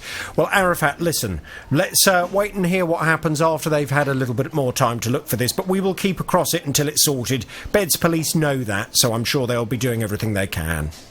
Lovely. Thank you so much for your help. Thank you, Arafat. In fact, we are getting there gradually. If you have a consumer problem, 08081 008800. Harriet, good morning to you. Hi, Jonathan. Morning, Harriet. I gather... Oh, no, you came to me regarding your TV, didn't you? That's right. I remember. Yeah, my son's TV. That's right. He purchased this TV, it was 18 months ago. And the TV, unfortunately, you were saying, has developed some strange lines on it. And despite all of your best efforts to get the retailer to accept that this TV has not lasted for a reasonable amount of time, they just kept repeating the same old bunkum about how it's over a year old and there's therefore nothing they can do. Well, I know that we've been off to have a little word. Let's find out what's going on, because Tara's been speaking to the retailer. What's going on, Tara? Well, I have been speaking to the retailer, and they said that they were going to try and resolve this as quickly as possible, which is as much as I heard from them, despite sending them another email just to check and clarify exactly what they were doing. In the meantime, though, on Friday, I did actually receive a call from... Well, how's the best way to describe you, Harriet? I shall use a bit of alliteration. It was a happy Harriet. Oh, right. It certainly was. It certainly was. What did they say to you then, Harriet? Well, miraculously, I had a phone call at 8:30 a.m. the next morning from the executive office, no less. And they said, very, very sorry, they're going to collect it that day, and we're awaiting a total refund. So thank you so much. Total refund is extremely generous. I mean, that's more than they have to do. Under consumer law, as regular listeners to the programme will know, any product you purchase, so in this case a television, must be fit for purpose, must last for a reasonable amount of time, and must be of reasonable quality. Yes. Now, 18 months is not a reasonable amount of time for a television to last. It should last for longer than that. But on making a judgment, once they've accepted that it hasn't lasted for a reasonable amount of time, it is perfectly okay for the retailer to take into account the use you have had from the product. So normally what they will do is they will say, OK, well, this TV we would expect to last for 5 years. We'll take the total amount the customer paid for it. We'll divide it by 5. Then we'll have an idea as to how much per year of usage they've got, and we will give them a pro rata refund. So the fact they're giving you a full refund is absolutely fantastic. You must be delighted. I presume you haven't yet received it. No, I'm just. Okay. He's going to my son's going to let me know as soon as he does receive it, and we'll let you know. But we were happy to accept the partial refund, so I was absolutely over the moon when they called me, especially that early in the morning Yes, from the quite. executive office. From the executive office, no less. Right, well, listen to this. A little bit of the horn for them agreeing to do this. We'll reserve the rest of it until you've actually got your money back. Can you please keep us in the loop?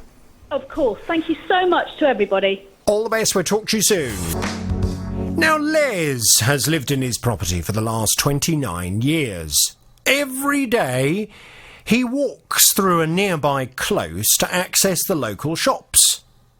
Well, he says the drains on this particular close have not been cleaned out for years and years, and every time there is heavy rain, such as the rain that is forecast for this afternoon and this evening, he was saying the drains completely are overwhelmed, they can't take the water away, and he has to wade through a river to get to the shops. They've got grass growing up in there, they're completely blocked, so you get heavy rain like we've had recently, and you get rain during the winter, it just cascades down there like a fountain.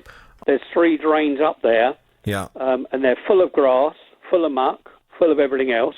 Okay. And as I say, when it actually rains, and it's quite a busy close, because as I say, it leads up to a school and it leads up to a supermarket. Water just lays in puddles up there and doesn't shift at all. I mean, it takes days for it to dry out again. Now, I contacted the council again about 6 weeks ago, and I contacted the same guy I spoke to at the time, and basically I've not had any reply since. Well, Les is very frustrated about this. He doesn't want to have to go and buy waders just to get to the shops. And why should he? Why can't the council come and clear the drains? That's exactly what I went to ask them.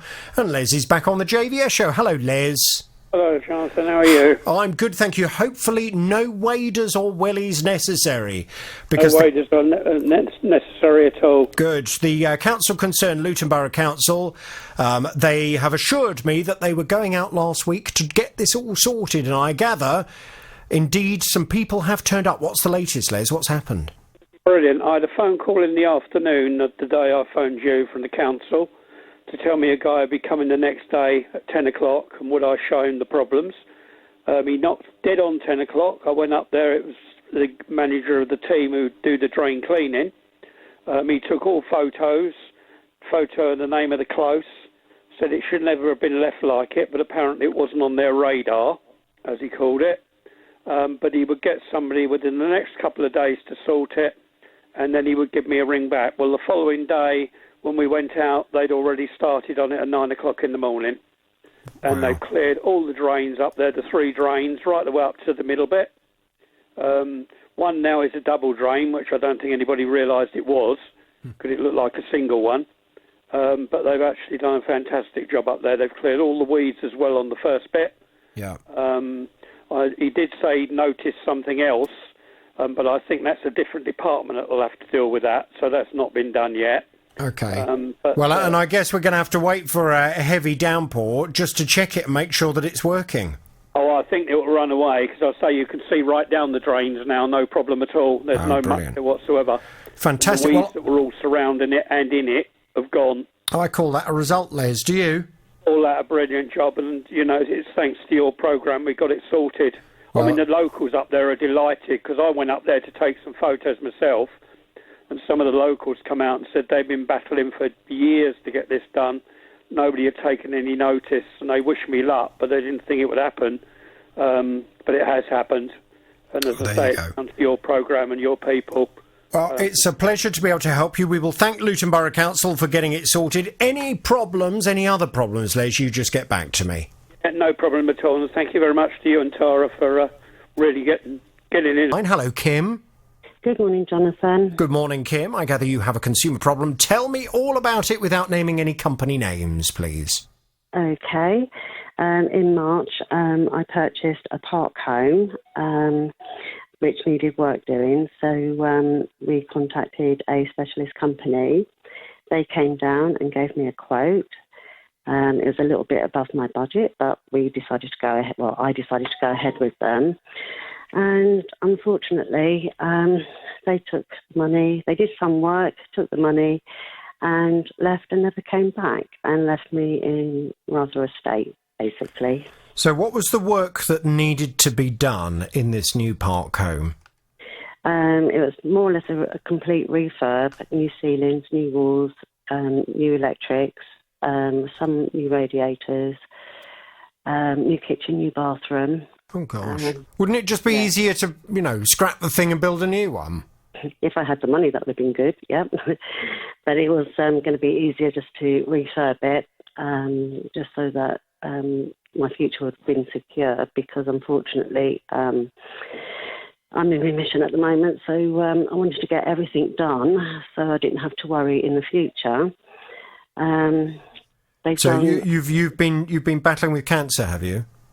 I have. I'm in remission at the moment, but the type of cancer that I have is not one that's curable. It's only treatable, and it is one that will come back.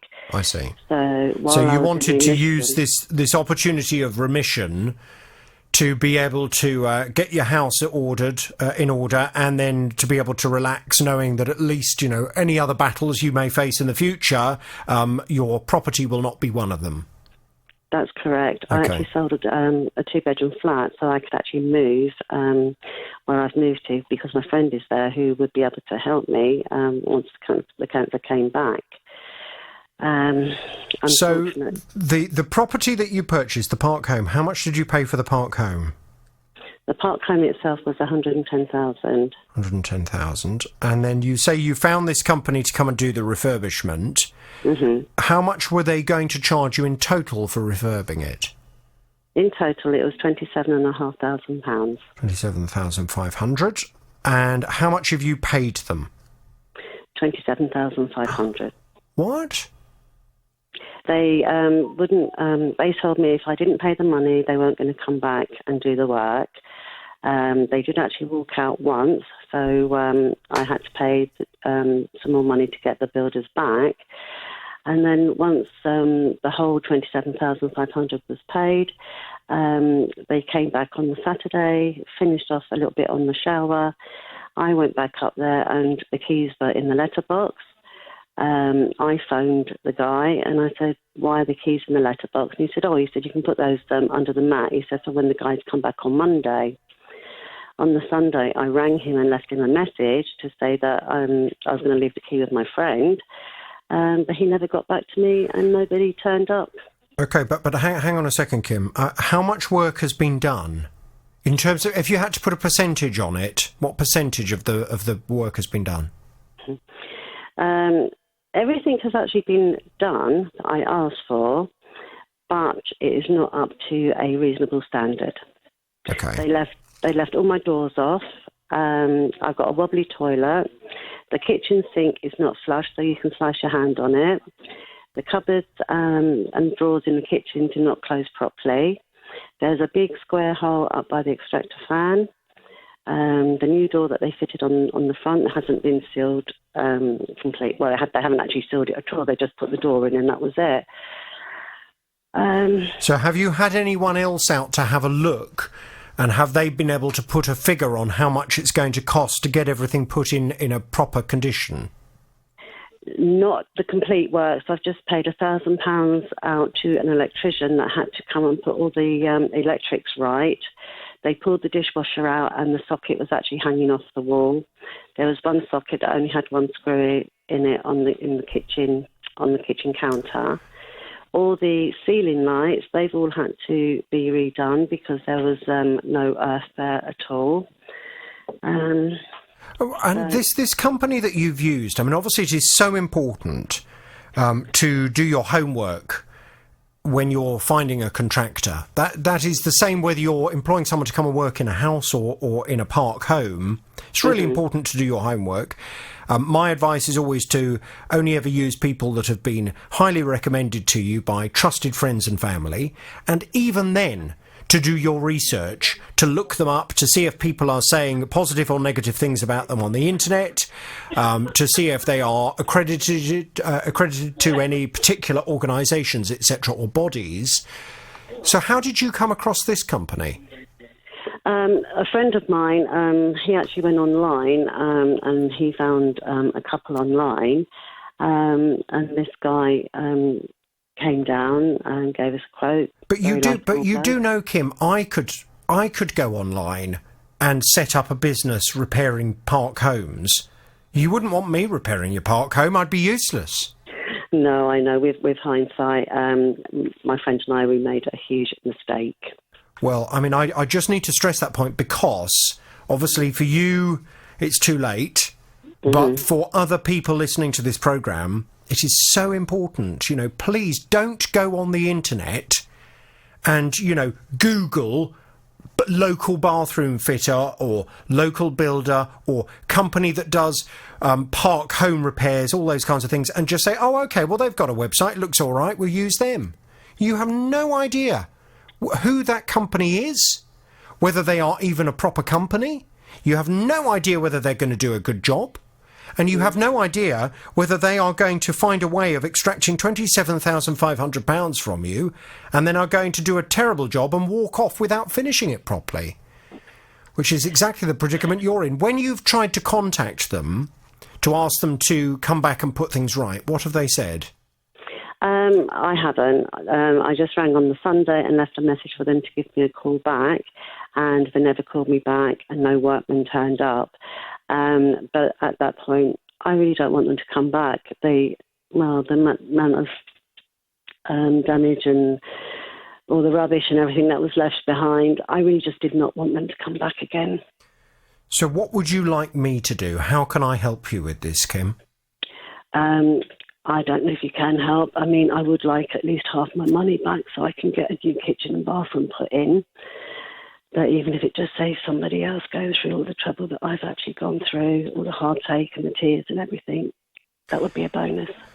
The slight issue is that, of course, if you have this kind of problem with a contractor, there is an obligation on you to give them an opportunity to come back and resolve the issue. Unless, of course, you have lost faith in their ability to be able to put things right. Which I have with the electrics, and I have now got to get to a plumber because there's all water underneath the sink and I've had to switch the valves off. Right. I just don't trust them at all, especially after what I found out with the electrics as well. So, but do we know this company? Are they even a proper company, or is it some, fly-by-night set-up? They do actually. They are registered at Company House. So they're a limited liability company. Mm-hmm. And have they got? Are they well respected? Have they got a reputation that they would want to maintain? When we went back on the website, we can't find anywhere to leave any reviews or to see if there's any reviews. We just couldn't find anything. Okay. Well, first and foremost, Kim, I'm so sorry that you're in this predicament. On top of having to deal with everything else you're having to deal with, this is the last thing you need. I can't make you any promises because I have no idea who we're talking about. I will certainly call them up and I will certainly try and get some answers from them in terms of why they have left you in this position. Mm-hmm. And, of course, I would just say to everybody else listening to the programme, please, I deal with so many of these cases and so often they are heartbreaking because good people like you have spent money on getting a really poor service back. And it's, it upsets me that people are taken advantage of. But you have to recognise the internet is a big wide world. And there are people on the internet who are good and there are people on the internet who are absolutely terrible. Mm-hmm. And you as a consumer need to do your due diligence to make sure you're not finding that you are contracting someone who you would not ordinarily want to do business with. Kim, I'm going to pass you back to my team now. Tara, can I just pass Kim back to you? Can we get some detail? And I'll call this person this afternoon who runs the company. Absolutely. To a 5-star all-inclusive holiday resort in Ibiza with his wife and their 4-year-old daughter. Everything was fine when they arrived at the airport and they got a taxi to the hotel, which had been arranged by the holiday company. Everything was super. It got even better when they arrived at the hotel and the bellboy said, "Please leave me your luggage and make your way over there for a complimentary drink." How nice. Well, they did just that. And when they finally made their way to their room, expecting the luggage to be there waiting for them, well, unfortunately, it wasn't there. They waited, and they waited some more. But those cases never arrived. Well, Neil, of course, complained at the time, And he says that it quickly transpired the luggage had been taken by a passing bus driver. We have brought this up as an issue with them because we went to the airport and the police brought up the CCTV to see the bus driver unloading the bus. Mm-hmm. The passengers get off. He gives them all the cases. They only take the cases, clearly see they've only taken their cases. And he turns and he walks straight back to his door without checking the luggage container. And the policeman turned around and said to me, "The bus driver has stolen your luggage." Well, what have the police done in terms of investigating that bus driver? I asked for an interpreter. Can we, I was expecting to go down, obviously, straight to his house or go to the bus company and sort this out. But they said there's not enough evidence. Well, unfortunately, the luggage never arrived, which was hugely frustrating for Neil. But what was even more frustrating was the fact that he was then told by the holiday company and indeed the management at the hotel that they would receive a sum of money, €150 from the holiday company and €150 from the hotel per day that the luggage was not with Neil and his family. Well, as the luggage never turned up, they were expecting quite a lot of money, but he says they've only received a few hundred. And since returning to the UK, has taken it up with the holiday company and hasn't had very much luck, which is why he came to me. Well, he's back on the JVS show now. Good morning to you, Neil. Good morning, Jonathan. So the holiday company is TUI, and as you'll recall, when I went to speak to TUI, they said, "We are very sorry to hear of Neil's experience in Ibiza. The member of staff involved did not work for TUI, but as a result of this incident, we are reviewing our transfer providers in Ibiza. The incident is also currently being investigated by the police in Ibiza. Our reps in resort did everything possible to help the customers, including providing a contribution towards the purchase of new clothes and belongings whilst on the holiday, as well as a gesture of goodwill when the customers returned home."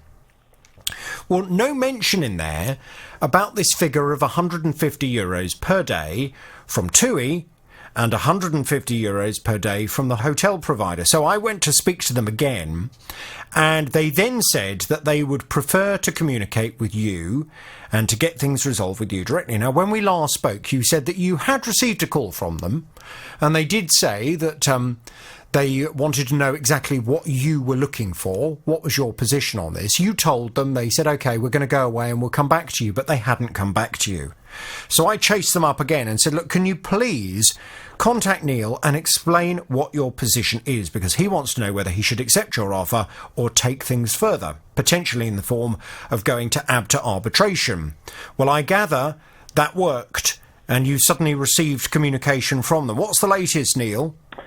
They phoned the day after you obviously contacted them, and I got a phone call from Customer Support, the Director's Office, and I'll quickly read you the email.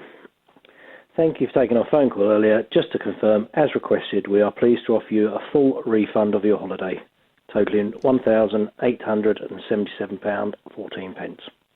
Wow. In vouchers, which is fine.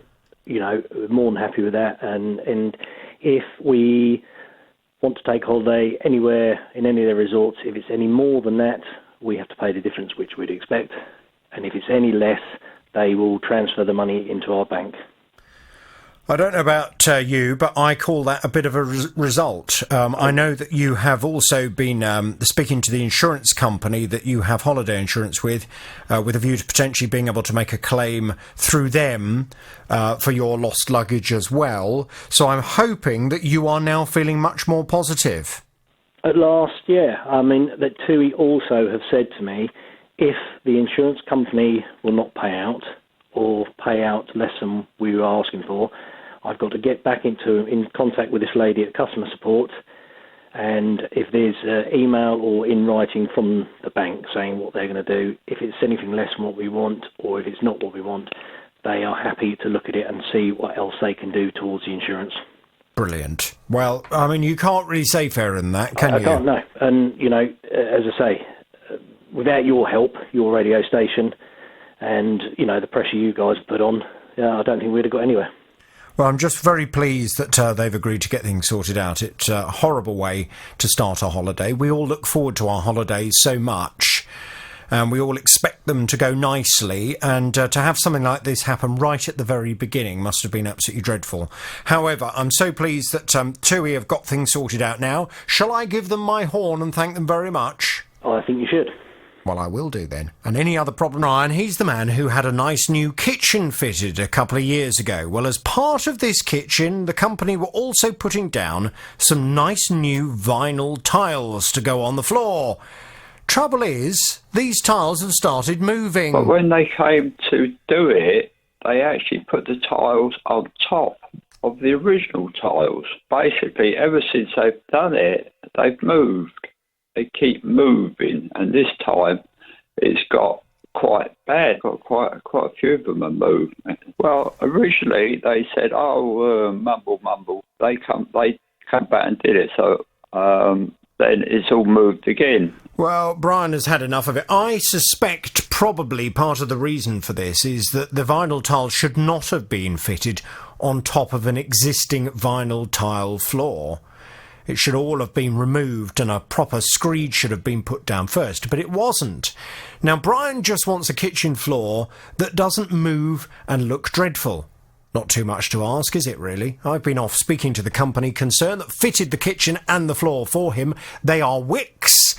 Let's find out what the latest is, because Brian's back on the JVS show. Hello, Brian. Hello. Morning, Brian. Now, the company concerned... Yeah. They said to me, this is from Wickes, they said, ensuring customers are happy with their kitchen experience is important to us. We were sorry to learn that Brian was not satisfied with the service he received, and we can confirm we are in contact with him to resolve the matter. Which is fine, but doesn't really say very much, other than they're trying to resolve matters with you. When I spoke to you on the programme last, you were saying that what they've decided to do is to get a third-party company in who specialises in flooring to come and install a floor for you. Now, I think I'm right in saying the floor that the other third-party company are going to install is going to be a lino floor, which can go on top of the old tiles, yes? Well, at the moment, the vinyl floor... especially, it has to be a certain type one because the wife's in a wheelchair. Yes, but this is situation. But this is not tiles. No, this is a lino floor. It's a vinyl floor. Yeah. Okay, fine. Whatever they call it. That's right. It's what I would consider to be lino. So it comes in a roll, and they kind of stick it down to the floor. So that's something that you agreed to, and indeed you're quite happy with, as opposed to these vinyl tiles that keep moving around. Seems a much better idea. Trouble is, last time we spoke, you were saying the tiles that Wickes had fitted for you, they need to be pulled up. But the third-party company had said that was not something they could do. They would need Wickes, really, to come and remove the floor for you first. So you said to me that Wickes had agreed that they would get their own fitters out to come and do this flooring for you. But the third-party company was still going to supply you with the floor. Well, I went back 2 weeks just to say, look, what is the latest with this? What is happening? Because it seems like everything's becoming more complicated now you've involved a third-party company. They've come back and have said, Wickes have confirmed that we are waiting for the customer to send over the quote, which he was going to send after the third-party company had been out to measure up. Could you please confirm that that aligns with what the customer understands? So is that what you were told, that you need to send over the quote after the third-party company's measured up? Yes. Yes, I've done that. I sent the quote to Wickes. Right. When did you do that, Brian? Oh, it must be sort of early last week. Right. They've had that, and I've got replies back for them to say that they will cover all the repairs and all the fitting. Good. Well, quite right too. Have they given any idea as to when they're going to be able to come out and do this, though, or are you still waiting for the third-party company to give you their fitting date? I think that's, as far as I know, it's all down to Wickes. Right. Because at the moment that has not been Well, so you haven't got the date yet in terms of when they're going to send their fitters out? No. Right, okay. So, just so I'm clear, because I obviously, I absolutely understand, Brian, this is all a bit much, really, that you're having to cope with. It is a bit of a hassle. I'm sensing that, and I want to be able to try and help you as much as I possibly can here. So let me just make sure I understand the situation then. So Wickes have got the quote that they were waiting for, and they've had that since the beginning of last week. Yeah, I've had an email from them to say they will cover the cost. Okay, so they've agreed that they're going to cover the cost, but they haven't in that email mentioned when they're going to get the fitter out to sort it for you. No. Okay. Well, it sounds like that's what I can help you with next, isn't it? So, shall I go back to them this afternoon, and I will say to them, we've had that conversation, it's great, I understand they're going to cover all of the costs, which is super, but can they please confirm when their fitter is going to be out to you to come and... did they say that the Wickes fitter is going to remove the old floor and fit the new one, or are they just removing the old floor to allow the third-party company to come and fit the new one? I don't know on that score. They've got all the relevant information about fitting it from the other company. Right. Okay. On it. So, as far as I don't really know. I was like the one in the middle, thinking, which way are we going now? Yes. It's getting for me a bit complicated. Yeah, that's okay, Brian. Well, look, I will do what I can to help you. So let me go back to them. Let me ask them when they're going to come out. Can I ask how old you are, Brian? I don't mean to be rude. I'm just interested. 78. You're 78. Okay. Can you leave it with me? Let me go and speak to them. Let me find out when they are coming out to get it done. And I promise you I will stay across this until your floor is done, all right? Libby decided to upgrade her avocado green bathroom suite. Quite right, too. She bought a vanity unit for £594.98p, and this vanity unit houses the toilet cistern and the basin. And then it's supposed to make your bathroom look all nice and smart, which it did to start with. Well, this was 4 years ago. She now, however, wishes she hadn't purchased this furniture at all. On the sort of front trim of the side panel, there was sort of a funny mark on it, like it'd been scraped, and there was sort of shavings of paint peeling off. I was fairly annoyed with this, but I'm quite a pedantic person. I thought, just get a grip. It's only a small piece. We'd had a little bit of problem with the bathroom anyway, and at the end of the day, only I could see it, and I thought it's not a major issue. I will live with it. The blistering and puckering marks had come away all over the units and were forming cracks in the door detailing, and it looked like somebody got a blowtorch to it, basically, or carved it with a knife. So I then approached the manufacturer, who said, oh, yes, it's all under a guarantee, 5-year guarantee. Why did you not go to the retailer that you bought the stuff from? Well, that's the problem. The local store has closed down. Yes, this is a bit of a nightmare because the company that Libby has a contract with has gone. Therefore, she is relying on the manufacturer honouring a warranty that would normally be honoured via the retailer. Well, what's the latest? Because Libby said to me that this company, the manufacturer, was prepared to replace some of the bathroom furniture, but not all of it. And it was going to leave Libby with fitting costs as well. Well, she's back on the JVS show now. Good morning to you, Libby. Morning, how are you? Good morning, I'm well, thank you. Good. So, as I said to you, it's a slight difficult one because I can't go and bang my fist too much because ultimately the company you have a contract with has gone bust. Yeah. Or has gone out of business. I'm not quite sure what happened, but they're no longer in existence, so you can't pursue them. And unfortunately, you had not paid for this furniture by credit card. No. Which means you're not covered by the Consumer Credit Act either.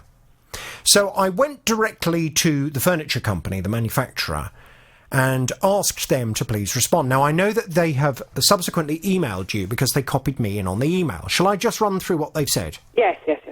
They say, Dear Libby, Jonathan Vernon Smith has been in contact with us this afternoon regarding your complaint, and I've said that we'll keep him up to date on where we are. We haven't as yet received a reply to our email of the 17th of June confirming our offer to replace the vanity unit, the worktop, the fascias and the handles. I believe that you spoke to so-and-so on the telephone, and she explained what all of these parts were, and we believe this should bring your product back to its original condition. We have also agreed to replace the worktop and the handles, even though there is no issue with these. We can arrange for these to be sent as soon as you confirm a delivery address for us to send them to. In addition to sending the replacements listed above, we are willing to make a contribution towards refitting the product. If there is indeed a manufacturing fault with the product, we would need you to submit a quote for the work that needs to be carried out, and we will approve the quote in principle. We would then arrange for the product that is already fitted to be collected, and our QC and technical managers will assess the damage on return to us and provide a report as to the cause. If the product is faulty, we will pay the cost of that refit that has been previously agreed. If the product is not found to be faulty, but has been incorrectly fitted, or the aftercare instructions have not been followed, the refitting costs will not be paid. This is our normal process that needs to be followed where refitting costs are claimed. I'm sorry that you feel your complaint hasn't been dealt with very efficiently. I can assure you that we would like to resolve this as soon as possible for you. If you can respond to this email, we can get the replacements out promptly for you. So I read that as being quite a positive response. Did you? Yes and no. I read it, but unfortunately, because I've been dealing kind of with three people at this company, I believe there may have been a slight miscommunication between themselves, because the person who wrote this email... She's the customer service manager. That's correct, yes. I actually had spoken to... I had actually emailed her colleague, and obviously that hadn't gotten through to herself, and within that email I had re-explained that the units that they were going to be giving me, which had been discontinued, as you know, were still not fulfilling my bathroom suite to bring it up to standard how it was before. There was still going to be a quarter of it damaged. Now, I had actually said that, so I did send back an email. I reiterated this to her and said that I would appreciate, thank you very much for your email. I appreciate the fact that you're suggesting that you will now be contributing as well. That was great. That was an interesting. Added feature, yes, which is great. Yes, but on the basis that they confirm that it is a manufacturing defect. Yes, so there is. I appreciate from their point of view, that they would need to check that. Well, they would, because some people. I mean, I'm not saying you are. No. Some consumers are Wallies. And there are some people who may well go and buy very nice bathroom furniture and go and get a bucket of bleach and start, cleaning it with bleach. Yeah. And if the surface of the furniture then starts to peel off or whatever, you can't blame the manufacturer for the fact that some consumers will use bleach or something like that on it. So they need to just check to make sure that you have used it properly and have cleaned it properly and have not done anything that would have caused this damage to it. Yeah, and I appreciate that. I think the trouble is they have said that they've not been unpleasant in their blaming of me, but they are suggesting it is my fault. And obviously, if they're going to get their own people out to investigate it, they're not going to want to be in trouble, and I appreciate that. So I think it would be brilliant if they did contribute towards the repairs. I'm not hopeful on that, but I am appreciative of the fact that in my later email that I wrote to them, I suggested could I either have a refund or have an alternative suite, and since then I have been in email correspondence with this lady, and she has been investigating a different kind of suite for me which would fit my bathroom. Yesterday I went to try and find it so that I could actually look at it. Unfortunately, the very many places that I tried, nobody actually stocks it so I can visibly see it. Oh.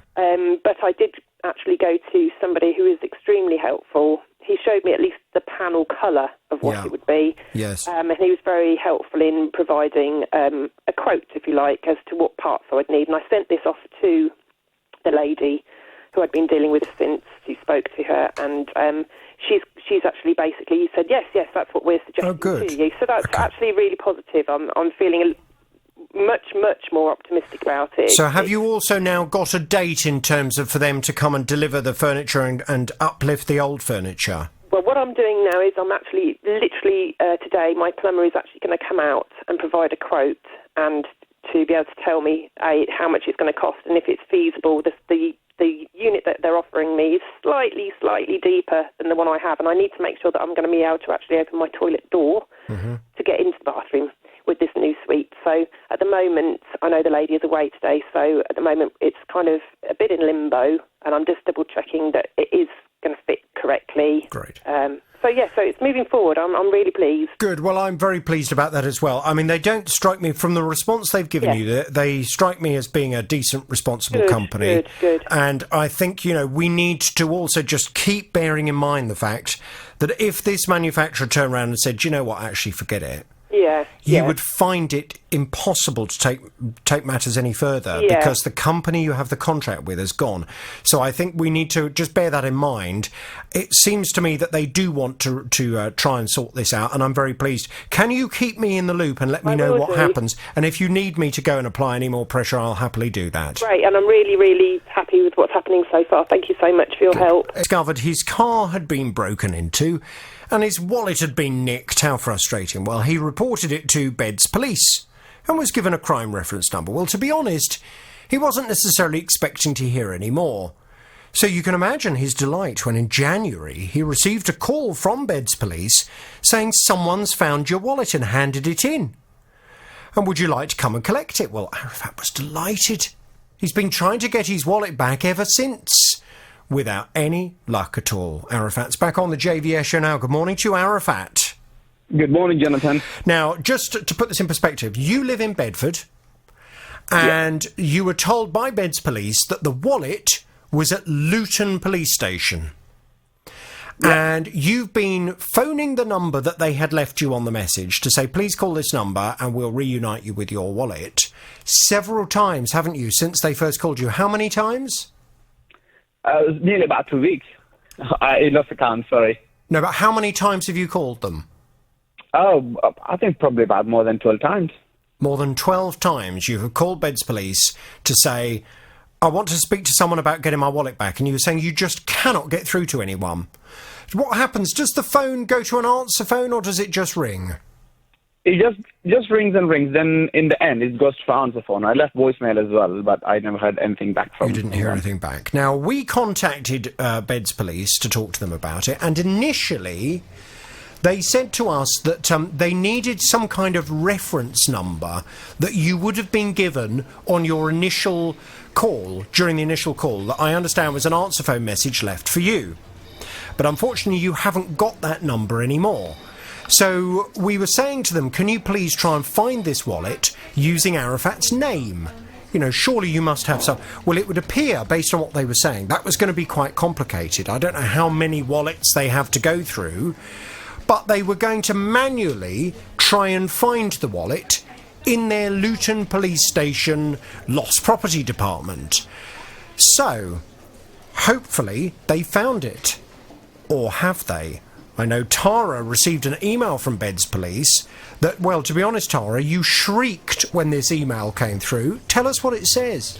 You say shrieked, but did I shriek for the right reason or the wrong one? Well, I sensed the wrong one. It didn't sound like a good shriek to me. What have they said? No, sadly, Arafat, have a listen to this. So I do have something from Bedfordshire Police. A wallet was handed in by a member of the public on the 24th of May. The suspected owner of the property was contacted, but as no response was received and the wallet could not be linked to any active investigations, it was securely destroyed as per standard protocol. So I'm afraid, Arafat, it appears your wallet is no longer in existence.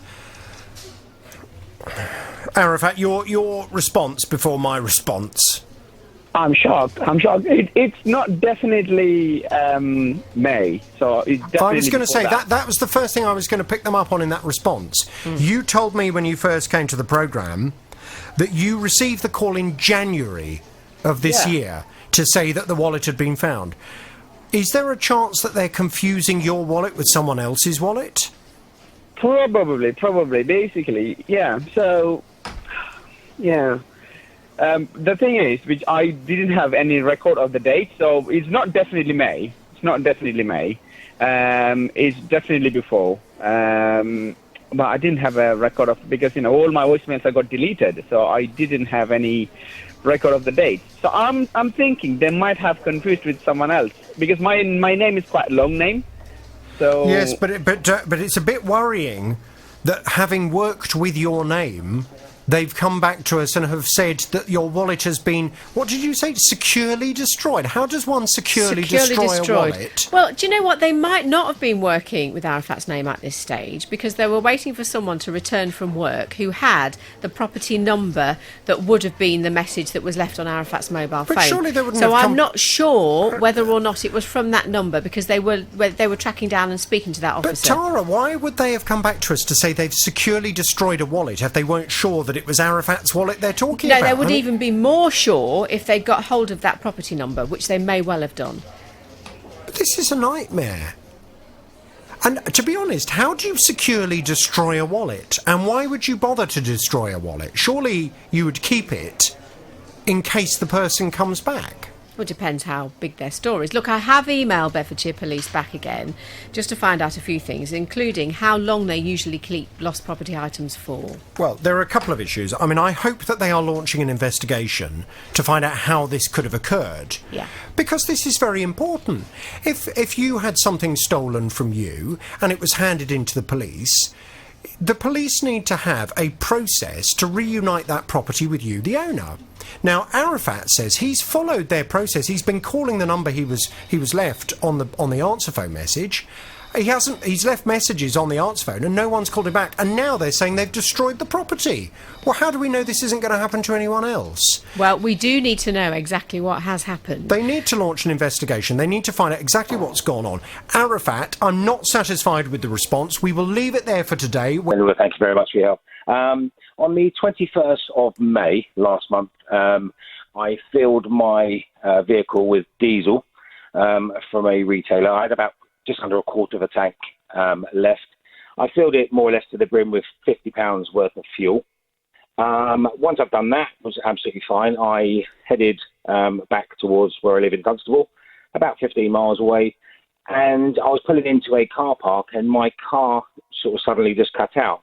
And being a sort of a newer car, I thought it was the auto shut-off. It stops and starts when you're going at low speed. So I put the clutch back down, thinking I've maybe stalled the car or something, but it wouldn't start. It wouldn't start again. So tried to start the engine. It was just trying to tick over, just wouldn't start. So, sorry, how far had you gone from the petrol station to when you broke down? It was about 15 miles. It was 15 miles approximately, straight down the A5, literally in a straight line, more or less. So when I hit Dunstable and I pulled into a car park, I said it cut out. Now, I was literally in the middle of a car park, so where the car wouldn't start. So panic set in a little bit. So I'm in the middle. So cars can drive around me, etc. So absolutely fine. I immediately called a mechanic who I knew locally, who very quickly came out and had a look and said, it doesn't look right. It sounds like it's out of fuel. That's why I've just filled the fuel up. £50. The fuel is literally to the brim. It was then diagnosed with, I think there's something wrong with the fuel. So I phoned up the retailer initially to see if there was anybody else had any issues or anything like that. They said there hadn't been. However, they would just double check me on CCTV, putting the fuel in. They wanted the receipt number because I paid at the pump, and they found that. And they said, yeah, they see me put the diesel in and they can see the vehicle, etc. Can I keep them posted as to the outcome? So I phoned up my recovery company, told them what the situation was. To cut a pretty long story short, after about 3 hours, they assigned a fuel specialist who came out. They quickly had a look at the fuel. They said it looks like diesel and it has a texture of diesel. It had a little bit of a funny smell, but however, sometimes it can happen. But basically what they did, they literally drained the whole tank out. They put some new fuel in along with some additives, and the car started perfectly fine, and I was away. Okay, so hang on 1 second. So I'm aware of this. So they did not say, when they came out to have a look at the car, they did not say, this diesel vehicle has petrol in it. They said They said Yeah, it seems like diesel that is not right. Absolutely. Yeah, Okay. because initially I thought it can happen. You know, people are not perfect, companies not perfect. I thought the fuel could have been contaminated with petrol rather. Yes, although the strange thing about that was when you said you'd done 15 miles in the car, that would be very unusual. Because you said you had quarter of a tank of diesel, and you filled up from quarter of a tank full, 50 quid's worth. If you'd put £50 worth of petrol in, Sure. I don't think you would have got very far at all before the car conked out. So you certainly wouldn't have got 15 miles down the road. Yeah. I did say that to the specialist guy, and he did say, well, when it starts mixing in, it may well, because I was sort of running, if you like. But however, he actually just drained the whole tank out of the diesel and put new fuel in, and it was running perfectly fine. So I went then to the local garage, filled it up again. And subsequently, in between that, the company was phoning me back and forth to see what the process was. And I told them that the specialist said it was a contaminated fuel. And then they asked. The unlucky thing was, or what I was worried about, because I was literally going on holiday the very next day. That's why I filled it up to the brim, because my car was being parked in Birmingham car park. So I'm thinking, how am I going to get to the car park? However, it was running perfectly fine after. They did say, on my return, I was only away for a week, can I send them the receipt along with the report from the fuel drain specialist to verify what happened? I said, no problem. They were quite amicable. You know, the seed seemed like they wanted to help. I did that on my return. I sent it recorded delivery. After about a week or so, I did notice that they had signed for the paperwork. I phoned them up and they said, well, we haven't got the paperwork. That's what we have because it's been signed for. Let's give me the name. I gave them the name. They went away, came back, oh, yeah, we found it now. So we will get onto it. I'll speak to my manager and see what we can do. So I said, okay, thank you very much. Appreciate that. After a few days, I heard nothing, so I phoned them up again. And they said, oh, we need some additional information. We need now you to get a letter from your breakdown recovery to verify that you actually did call them and they were the ones who appointed the fuel drain specialist. I thought, well, you didn't ask me that in the first place, but however, I will go along with that. So I phoned up the recovery. They were more than happy immediately to send me by email a letter verifying that they had appointed the fuel drain specialist, and it was, as on their letter it says, the fuel was contaminated, and this was diagnosed by the company, which was set out. We set out the company. Okay, so the long and short of it is you've got plenty of paperwork to support from the fuel specialist that this fuel was contaminated. What has the fuel company had to say? What's the position now you're in? Well, I sent that paperwork off, waited for another few days. Again, I called them up. They hadn't received it again, when I said they had. They came back and said, oh, yeah, we've got it now. We're going to now speak to the manager. Okay, but what is the position now? What position have they taken? They said, they called me on Friday and said, we were going to refuse your claim because we've done an investigation and you were the only person who had an issue. Because you're the only person who had an issue, it can't be our fuel, it must be your car. But I said, well, it doesn't matter if I'm the only person who's had the issue. You've got proof that the specialist said it was contaminated fuel. I've given you all the paperwork. I've given you the receipts. I've got a confirmation from my breakdown recovery, which they've confirmed that it was contaminated fuel. I put the fuel in, literally filled it to the brim.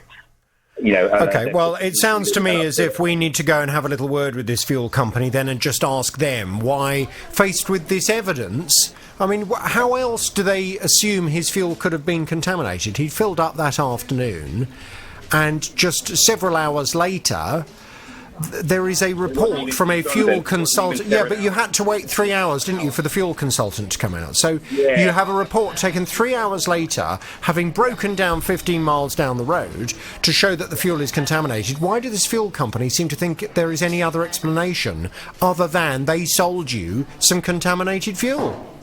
I'm going to pass you back to Tara. Tara, can we get some detail? Go and have a word with this petrol company, please. absolutely. It does make you question what evidence you need in these circumstances. Well, exactly.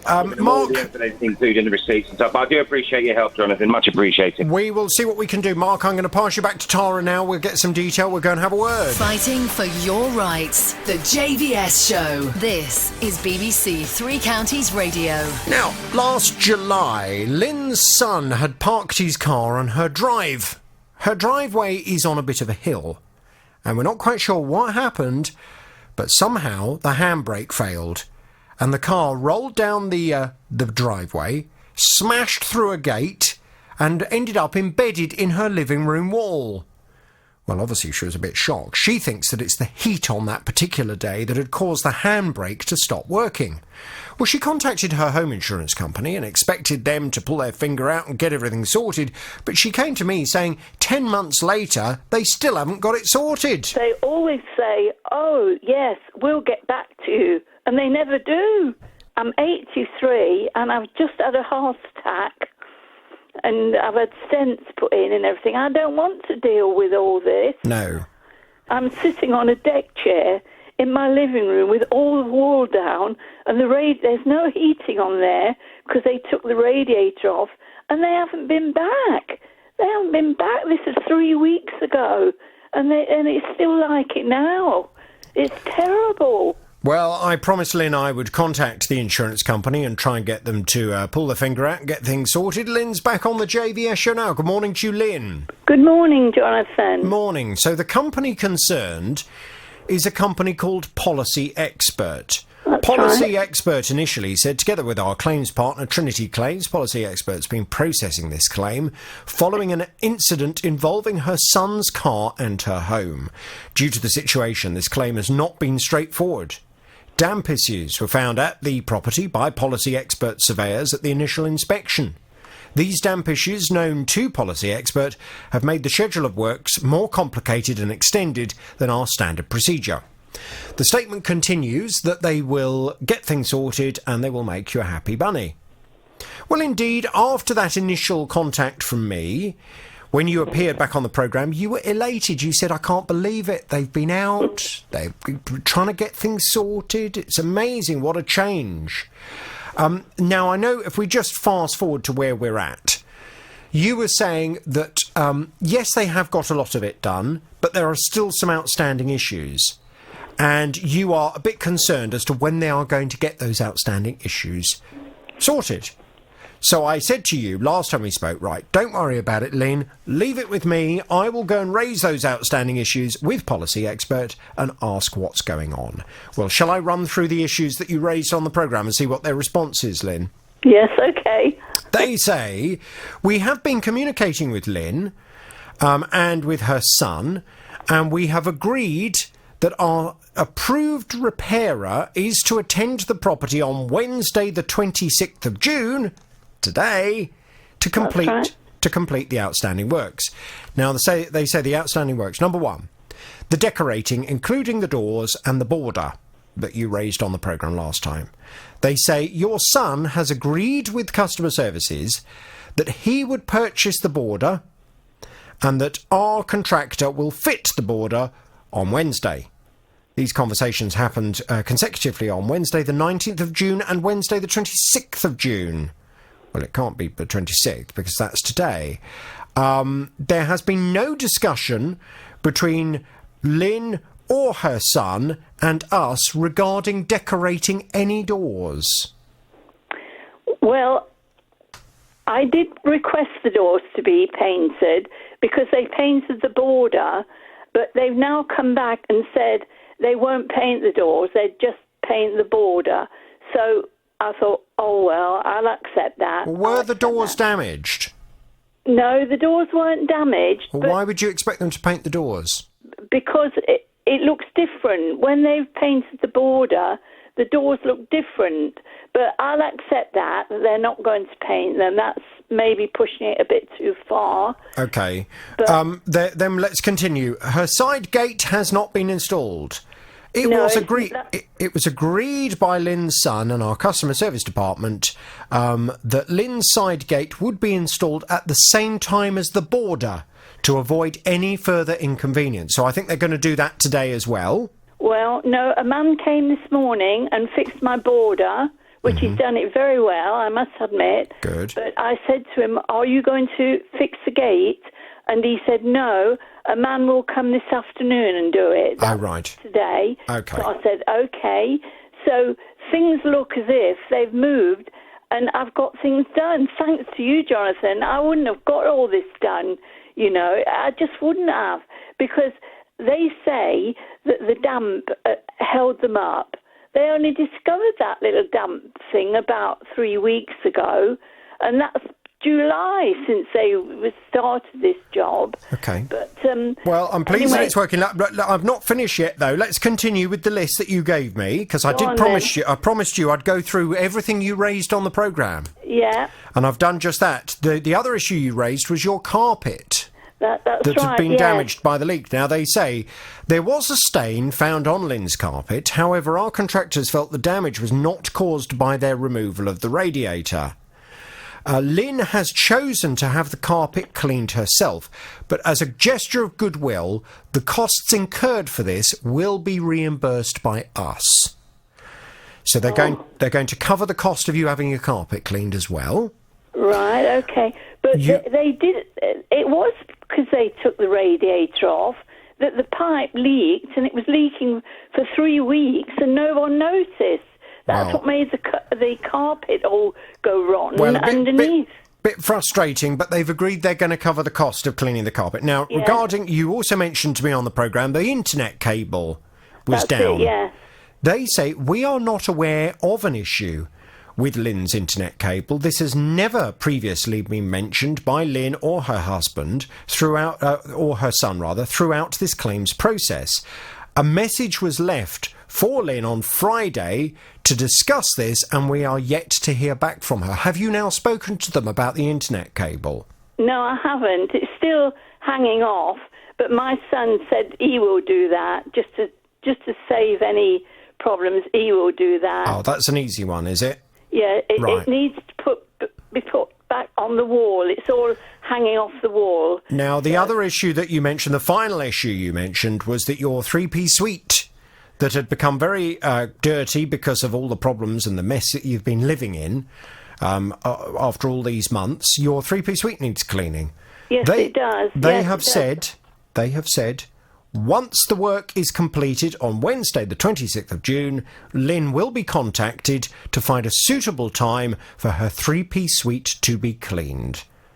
Well, that's fair enough, isn't it?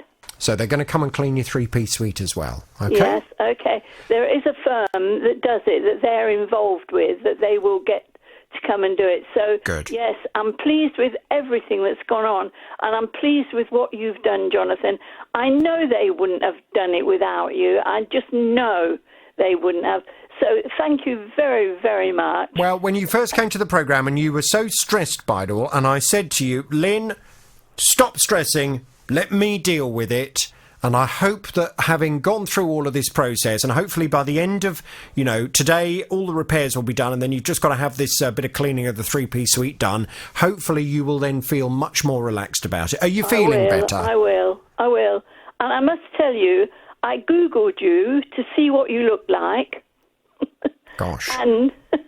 And you're very handsome, aren't you? Oh, Lynn, don't you start getting fresh with me on a Wednesday morning, you cheeky monkey.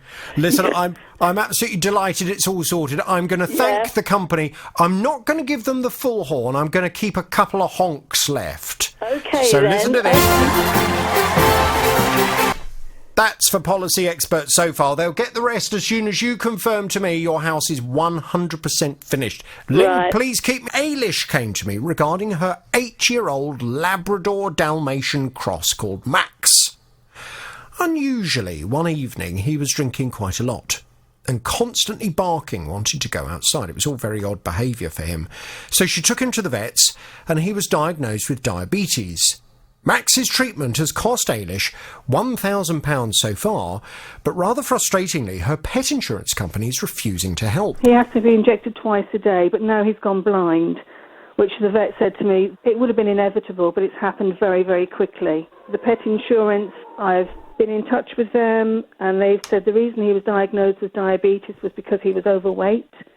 And my vet has written 2 letters to them to say the type of diabetes that he has got nothing to do with his weight. Each time I get a reply from them, it's just that the claim has been declined. But no kind of justification based on the letter from your vet, etc.? No. Well, Ailish is very frustrated, and this does all raise a very important point when it comes to insurance. It is so easy now when you're looking for an insurance company to provide you with a policy, whether that be a pet insurance policy, a car insurance policy, holiday cover, all those kinds of things. It's very tempting just to go on the internet and to find a company, the cheapest company that offers you the cheapest deal. Just to be aware, though, you need to do your research and you need to look into companies and you need to see what their customers are saying about them. There is absolutely no point in having an insurance policy that when you need to call upon it, refuses to pay out. You know, you might as well have not bothered paying into the policy in the first place. So always do your homework, always do plenty of research to make sure that customers who've tried to make a claim on that policy have indeed found it a smooth, positive experience. Well, Ailish's pet insurance was with a company that, to be honest, I'd never heard of until she came to my programme. And it was a company that her daughter had found online for her to insure Max through. Ailish is back on the JVS show now. Good morning to you, Ailish. Hello, Jonathan. The company concerned, had you done a bit of research on them, you would quickly have seen that although this is the first experience I've ever had with them, it would appear there are a number of rather unhappy customers on the internet, and in fact their score from their customers that have reviewed them on the internet, and of course I should caveat this with, you should always be always be aware of the fact that many people will choose to leave more negative comments than positive comments when reviewing a company, but their review is very poor. They only seem to get about 2 stars out of 5. They are a Perfect Pet Insurance based in Salisbury. And you will recall that I contacted Perfect Pet Insurance, explained the situation and asked for a response. Now, that was some time ago, and they came back with a response to say the case is currently being investigated and the customer will be notified of the outcome once all of the elements of the complaint have been reviewed. We distribute cat and dog insurance policies which provide cover for a wide range of circumstances, including when pets become ill. Standard exclusions do apply, which are fully explained within the policy documents and available to view before making a purchase. Now, that response obviously sounds to me more like a holding response, and you have been waiting very patiently, have you not, since we had that response, to see what you were going to hear back from this company, if indeed they were going to provide anything further to what they'd already said to you in writing. But I gather you have not heard anything from them, Ailish. Nothing whatsoever. Nothing in writing, no phone call, no correspondence whatsoever from them. Nothing. Okay. Now, I know that you also, after our last conversation, you were going to make a complaint to the Financial Conduct Authority, which oversees this particular company and allows you to complain about them. Have you now done that? I have done that. That's what you advised me to do. And they've told me to contact Alpha Underwriting. Now, Alpha Underwriting are the underwriters for that company. What is rather interesting is one of the directors of Perfect Pet Insurance is also the director of Alpha Underwriting. So therefore, I find it quite unusual that there is any kind of delay between communication from the underwriters and the insurance company that provided you with the product, i.e. Perfect Pet Insurance. Now, just as a further bit of information, I have been back to them to ask what is going on. They've sent me 2 responses. The first response said, I can confirm that the final decision letter was emailed to Ailish on the 12th of June 2019 using the email address we hold and had been corresponding with her on. So have you, I know the email address was your daughter's email address, has she checked her inbox to see if she has received a response from them on the 12th of June? I don't know. No, I'm not aware of that. surely she would have told you. Yes, she would have told me, yes. Unless it's gone into her spam box or her junk filter. So it may well be worth you checking that. What was rather bizarre was they then sent me a further response from Ian Webber, Customer Service Manager at Perfect Pet Insurance. And the response that they've sent, the statement they've sent, is exactly the same statement that they'd sent before. This case has been investigated and the outcome has been communicated to the customer. We distribute dog and cat insurance products which provide cover for a wide range of circumstances, including when pets become ill. Standard exclusions do apply, which are fully explained within policy documents and available to view before making a purchase. So reading between the lines, it would appear their position is that there is an exclusion in this policy that would have been available for you to see before you purchased the policy. That means they do not believe they need to pay out. Right. Which is very frustrating for you, if indeed that is the case. I think what you're going to have to do, I think you're going to have to pursue this through the Financial Conduct Authority. And I think you're going to have to allow them the reasonable opportunity, which obviously slows things down. It's a bit frustrating because you have to allow this number of weeks for the underwriters to respond first. But I think you're going to have to pursue things in that way. But what is rather irritating is the fact that it may well be there is a clause in the terms and conditions that allows this company to refuse to pay out, which is another reason why you've got to be so careful when you're shopping around for insurance products to make sure that when you need them, they will actually pay out and they won't find a reason to say no, which unfortunately is so often the case. Ailish, how much are you facing at the moment in terms of the cost for Max? Insulin it will last just over a week, and that's £60 for the insulin. Then the needles. A week? He's got to check up again today now. He's got to go in for his sugar levels to be checked today. So that again will be another £100 probably. Pick up his insulin and he'll have his blood sugar levels checked. Right, but hang on a second. So you're saying that the bill so far is £1,000 plus... Well over 1,000 now, yes. I mean, it must be over 1,500 now at least. OK. So £1,500, and you're saying that as an ongoing cost, his insulin is going to be £60 a week? Just under a few pence under £60, and it lasts just over a week, about 9 days. Gosh. The 10ml bottle will last. Oh, good grief. And that's having the sugar levels checked as well. But can I just go back to what you said, Jonathan, there? Alpha Underwriting, did you say somebody from Perfect Pets? So one of the directors... in that organisation? So they're both limited liability companies. Yeah. And one of the directors of Perfect Pet Insurance is also a director of Alpha Underwriting. Okay, how can that be? Well, it's perfectly possible for... Yeah, of course it is. I mean, it's perfectly possible for two companies to be linked in some way in terms of a director. The only reason I was pointing this out is that it would not be accurate to suggest that they are two completely separate entities when you have a director who is a director of both companies. So, but no, I mean, there's no reason why that shouldn't happen.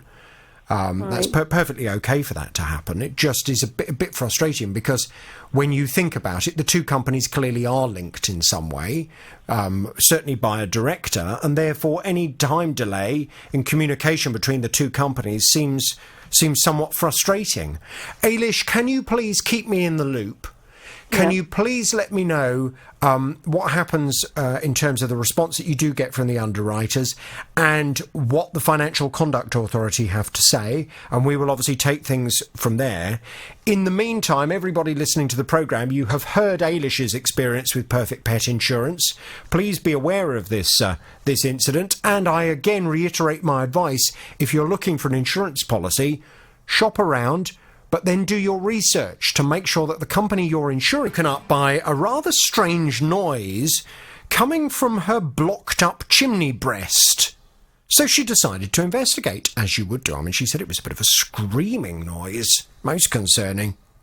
Well, she called the housing association that she rents her property through, and she also phoned the RSPCA, but neither could assist her.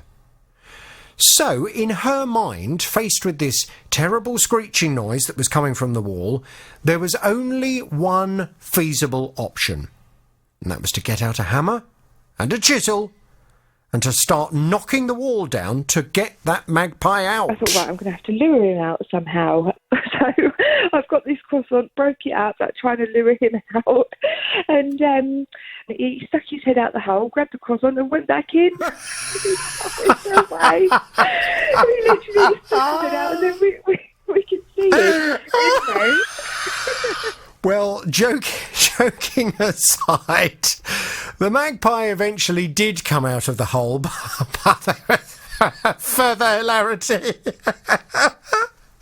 Because Jessica has said her other half went and put on his gardening gloves, and in the panic, when they got the magpie out from the wall, he accidentally let go of it.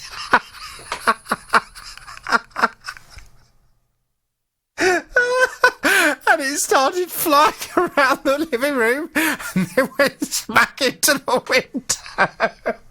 The poor thing, I mean, it could have broken its neck. Thankfully, there's a happy ending to this story. The magpie finally found his way out of the window and flew off, and it would appear was unharmed. Well, Jessica's back on the JVS show now. Good morning to you, Jessica. Hello, Jonathan. Good How you morning. doing? Oh, Jessica, your story really did humour me, because it was just, I can absolutely understand why you did what you did, smashing the wall up to get the magpie out, because I think most of us would have done the same. But it was the catalogue of disasters that occurred. And the position, when I then saw the photo, which is on my Twitter page, if you go to the official JVS on Twitter, you'll see the photo. I mean, it's just so funny. I mean, you properly smashed the wall up, didn't you? Funny as well. Yeah, I did. Yeah, I had to get him out. You had to get him out. Now, your argument is, and I absolutely see where you're coming from with this, you're a tenant in this property. You tried to give the housing association the opportunity to come out and sort the problem, but they didn't have anyone on that day to do so. There's no way any kind, caring person could just listen to an animal slowly kind of starving and dehydrating itself to death behind a wall. So I can absolutely understand that the humane thing to do was to try and get the magpie out. Yep. And also there is an argument to say the housing association, when they bricked up, I presume it was them that bricked up this fireplace, they really should have made sure that there was some kind of bird guard on the top of the fire, the chimney pot, to stop any birds or squirrels falling down. So the fact that they hadn't put that on surely means there is an argument to say that the least they could do now is come round with a bit of cement, bit of plaster, whatever you need to do, and to just repair that wall for you. Well, Tara is our official magpie correspondent. That and many other things, Jessica. Yeah. Many other things. You've been speaking to the Housing Association. What have they had to say about the hole that Jessica and her other half have made in their property? And it is quite a hole. Oh, it is. Yeah. With a few cracks in the rest of the plaster, yes. Jessica. Nothing else has fallen off the wall, has it, since then? No, no other not bits yet. of plaster. Okay. No. So I did put that point to them that Jonathan just said there, that, if a chimney cowl had been installed over the top of the chimney, wouldn't only stop snow from falling in, it would stop large birds like magpies from being able to drop themselves down your chimney breast. And I did get a response from them the other day, which is quite an interesting one. Are you ready? I am. Go ahead. Thanks for getting in touch about the issue relating to one of our residents having a magpie trapped in the chimney. We've spoken to the resident and this issue has been resolved. We're going to fix the hole they made in the wall and also put a cover on the chimney to stop this happening again. Doesn't end there. Hold on, it doesn't end there. Okay. Knocking holes in the wall is dangerous, as there could be unseen hazards or structural damage caused, so we ask residents not to do this. Jessica, have you heard from them? Nothing at all. No email, no phone call. So that's quite interesting to say that they've spoken to me when they most definitely haven't. Okay, so Well, bearing that in mind... Yes, I mean, they need to pick up the phone and give you a call. But the good news is they do confirm in writing they are going to get it fixed, Jessica. So let's so much. I can't focus on believe the how positive. quickly you sorted it. Thank you so much. It's so helpful. Well, we haven't sorted it They yet. actually do it. We haven't sorted it. We've got a promise to sort it from them. But obviously the proof of the pudding is in the eating, or whatever the expression is, so we need to make sure that they actually get this done. Well, just to make sure, I had a little email ready, just to make sure that if they hadn't got in touch with you, it was ready to send. So are you pressing send? I've sent it. Right. Please, can you give me an indication of when Jessica can expect to hear from you? Good. Okay. Excellent. Okay. Is Jessica. this the repairs team, or is this? Should I call them, or should I? No. We'll leave it to us. We've asked them to give you a call, so let's wait until they give you a call. Hopefully they'll confirm everything and they'll get out there nice and quickly and just slap a bit of cement in that wall or plaster or whatever they have to do in order to make it good again. Oh, hang on. I've just had an out-of-office reply. Oh. The lady that I was dealing with isn't back until the 2nd of July, but I have an alternative. Oh, good. So I shall send them that request. Quite, because you need your chimney sorted out soon. And I presume the magpie has not returned to say thank you or anything. He hasn't. No. I was worried he was going to tap on the window looking for some more croissants, but he hasn't so far. So no problem. He should be sending you a little bit of silver that he collects as a present. He should. I won't hold my breath, but yeah. Well, listen, I'm so pleased that they've agreed to get it sorted, but and in fact, just a little bit of encouragement.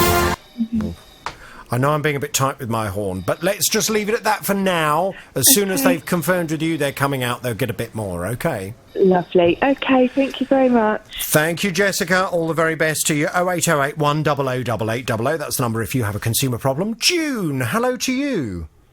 Good morning. Hello, June. I gather you have a consumer problem. Tell me all about it without naming any company names, please. Right, I moved into a bungalow about 3 years ago. Next door to me was a piece of waste ground full of trees, bushes, shrubs. Absolutely idyllic.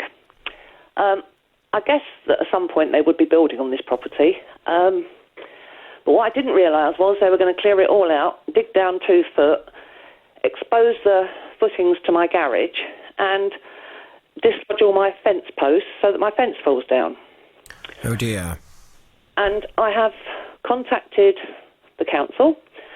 I have contacted the owner of the property, and all I've asked, we've had bulldozers, we've had diggers, we've had everything going on there, and bonfires, and it's caused a bit of disruption in the area. However, I haven't complained about anything. All I want to do is put my fences back up, please, and make sure my property's secure.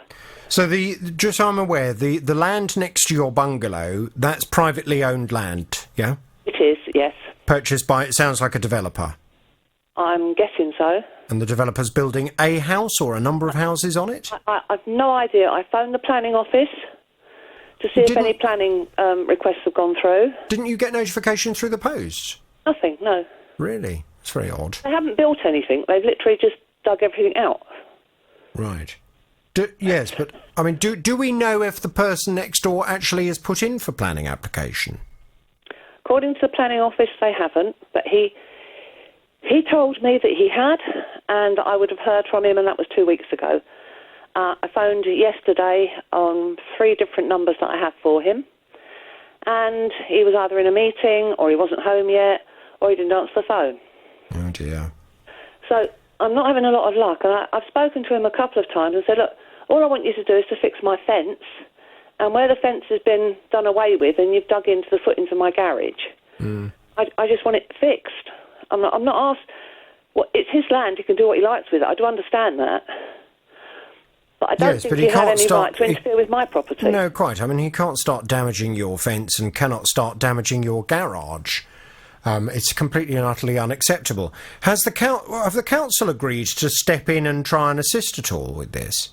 Oh, no, I went to the planning office. They told me to go to the conservation in case any of the trees had preservation orders on them, which they didn't have. So he can take all the trees down, he can take all his bushes out. And I said, but that's not the bit that I'm concerned with. It's the fact that my borders are now not protected. Yeah, quite. my dog can get out onto the main road through this piece of waste ground. Right. Well, When this they're is dug down so deep, even my path at the side of my bungalow is subsiding as well. It's completely unacceptable. We need to get something sorted quickly. I'll tell you what, Tara, can you just get a bit of detail from June? I'll pass June back to you, and I'd like to call this man this afternoon. I went to a soft play for my son's birthday. Took my daughter with us, who's 4.5. When we were there, we decided to have some lunch. And my daughter decided she really fancied some macaroni cheese, so I ordered that for her and ordered a mixed share thing for my son and I. When it came out, we were sat on quite a low coffee table so that they could sit on the floor and eat rather than the high chair, because my son's a bit of an escape artist. And so we were sat there. They brought out the macaroni cheese, popped it on the table. She came over and, like most kids, put her hand on the pot that the macaroni cheese was in, and she instantly screeched, and it burnt every single fingertip. Because unfortunately she'd gone both hands in. I touched it to see how hot it was, and it burnt my fingers. It was really ridiculously hot. So I took her into the bathroom and put her hands instantly under cold water. I am first aid trained, so instantly, get the running cold water over her fingers. While she was in there, I left her for a moment to try and get some help. And I went over to the desk where they sell the food and said to them, my daughter's burnt her fingers. Could you see if there's any burn aid in the medical kit? And he said, oh, if you just go to reception. I was like, no. I'm looking after my daughter. Can you go to reception? Thinking I'm not going to leave my 4-year-old with burnt hands in the toilet for any longer than I had to. So I went back in, and another lady, a really kind lady, who, if you're listening, thank you so much, who was a medical professional, and she said, do you want me to check her hands? And, she looked over, said, well, I think they might blister, but you're doing the right thing, keep them running. And she got really upset that no one had come in either. So none of the... She was another customer, was she? Yes, she was. Right. She was. She was about to leave, actually. So she got really upset that no one came in to see if we were okay or anything like that. They didn't come with the medical kit. When we came out of the bathroom, and I managed to calm her down, she was very upset as well that her macaroni cheese might be cold, which I was very doubtful of at this point as well. So we came out, and they still didn't come over. The lady who was the medical professional said I could see her talking to who I know is the manager, because I've been there a number of times, and she said I could hear her saying, you need to fill out an accident report form, this isn't on, kind of thing. Still, no one came up to us, no offer of a first aid kit, nothing at all. I kind of dealt with the kids. Jenny, my daughter, was very hungry at this point, so I tipped out the pasta out of this ramekin. So essentially what they'd given us was a plate with some salad on it, and the ramekin that the macaroni cheese had actually been cooked in was on top of it. So it was still piping hot, and I tipped it out and spread it out so that it would cool down quicker for her to be able to eat. At that point, she came over and said, oh, is she okay? And I'm like... When you say she, do you mean the manager? The manager. Sorry, yes, I apologise, the manager. And I kind of said, this shouldn't have happened. And I said, I did ask if there was any burn aid in there. She said, oh, well, we're all first aid trained, and it's better just to use water. But yes, so she's had the water now, and just something to carry on. Because obviously I've passed 10 minutes. I don't want to stand with her hands under the cold water any longer. And she offered a damp cloth for her to hold on her fingers, and then eventually returned with a Peppa Pig ice pack for her to put her fingers on while she ate, which I covered in a toweling so it wasn't too cold immediately on her fingers. And I kind of, I wanted to leave, to be honest, but of course if you take a child into a soft play and then you leave, then she's being punished. So we kind of stayed there, and again, they didn't apologise at any point, and I kind of picked it up and said, there needs to be some sort of assessment here, and you need to look at your policies because this shouldn't happen. And she said, oh, well, they should have told you it was hot. And I said, well, even if you tell me it's hot, that's ridiculously hot. And her excuse was that they had to serve it above a certain temperature, which I know is 75 degrees. And I'll accept that, yes, they do have to serve it hot, but does it have to be in the ramekin it was cooked in? No. Does it have to be that hot? No. It's just not safe. I'm just really cross about it, that there was no apology, and it was very flippant, because when the person who cooked it kind of walked past and was like, I can't remember what he said to me, but it wasn't an apology of any level. And I think he actually said to me, oh, I'm sure I told you it was hot, which I don't think he did, but that's, neither here nor there if he did or not. But I then said... So what are you looking for, Jodie? I mean, I hope your daughter's okay now. Have her fingers healed now? Yeah, they didn't blister, luckily. I think I got them under the water quick enough. Good. Okay, well done. And as we all know, with children, sometimes things can happen, and sometimes children can hurt themselves, and sometimes things can be a bit hot, and I'm sure that will be a bit of a learning curve for her as well, in terms of being careful around food that might be very hot. But I totally understand your argument that in a soft play area that is designed for children, to be serving... molten lava hot food seems unnecessary and seems to be encouraging problems in a way that really they shouldn't be.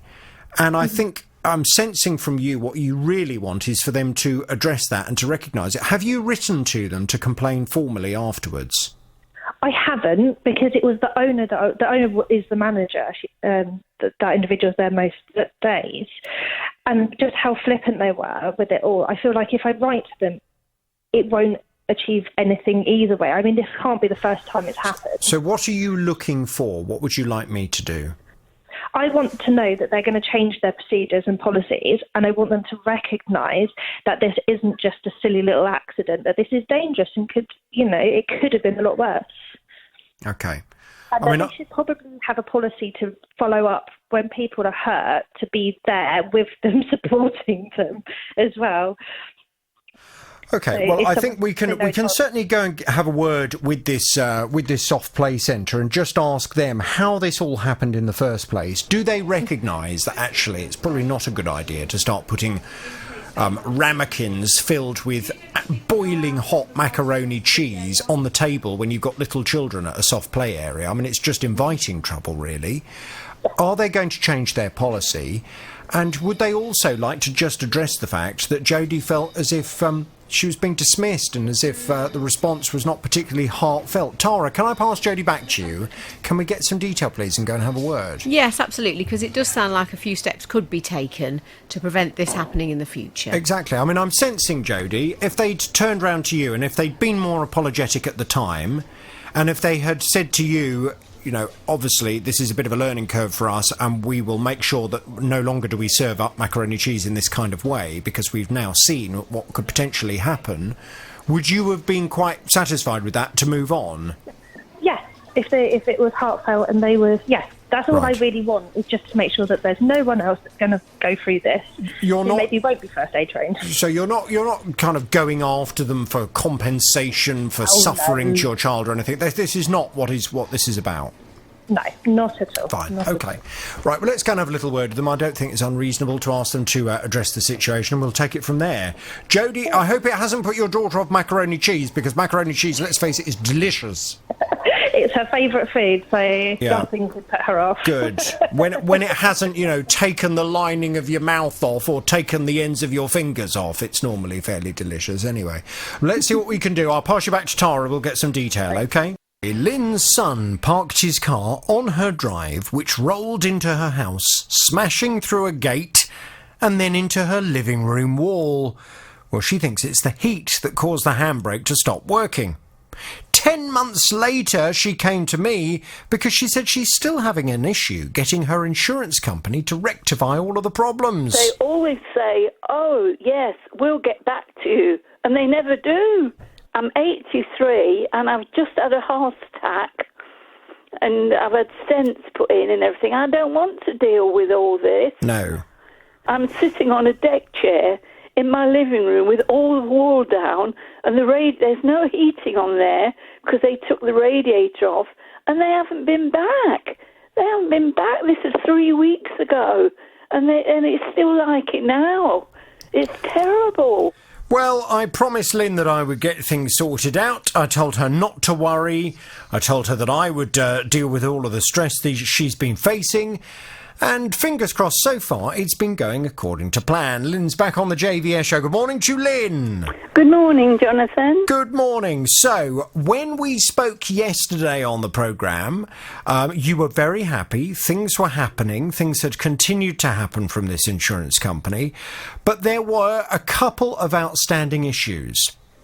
One of the issues was that they needed to organise to pay for your carpet to be cleaned. And they also needed to organise having your sofa cleaned. That's right. Now, they, I presume, have still not sorted that out because they said that they're going to get all of that done when everything else has been resolved. But one thing they did say they would be doing on Wednesday afternoon was getting someone out to come and sort your gate that still hasn't been repaired. Did they turn up yesterday? Yes, they turned up yesterday afternoon. About 2:30, and things are going well. I'm very, very pleased with everything, and I couldn't ask for more, really. Brilliant. Well, have they given you any idea as to the carpet cleaning? You haven't had that done yet, have you? No, I haven't. Okay. But they've left that to my son to organise and to send them a bill when it's been done, when the carpet's been done, and when the furniture has been cleaned. And then he will organise that, and then he will send them a bill. And then, thank God, everything will be finished then. And you can relax and enjoy your property again. I can put my pictures back on the wall. I can do everything. Oh, my house is a mess at the minute, and has been for weeks and weeks. But yes, because of you, things have got going, Jonathan. I'm very pleased. Thank you very much. And I presume you're not letting your son park his car on your drive again? No. Well, he does, but he's careful. He puts a brick under the wheel. Well, I was going to say, leave it in gear if I were you, rather than just relying on the handbrake. He left it in gear and everything. And because the heat was so intense, it sort of made it come off, and we heard this bang, and that was it. It rolled down into the house. But yes, things are all right now. I'm very pleased. I'm feeling very good now that it's done. Now, what would you like me to do? Would you like me to give the insurance company, a company called Policy Expert, would you like me to give them the full horn now?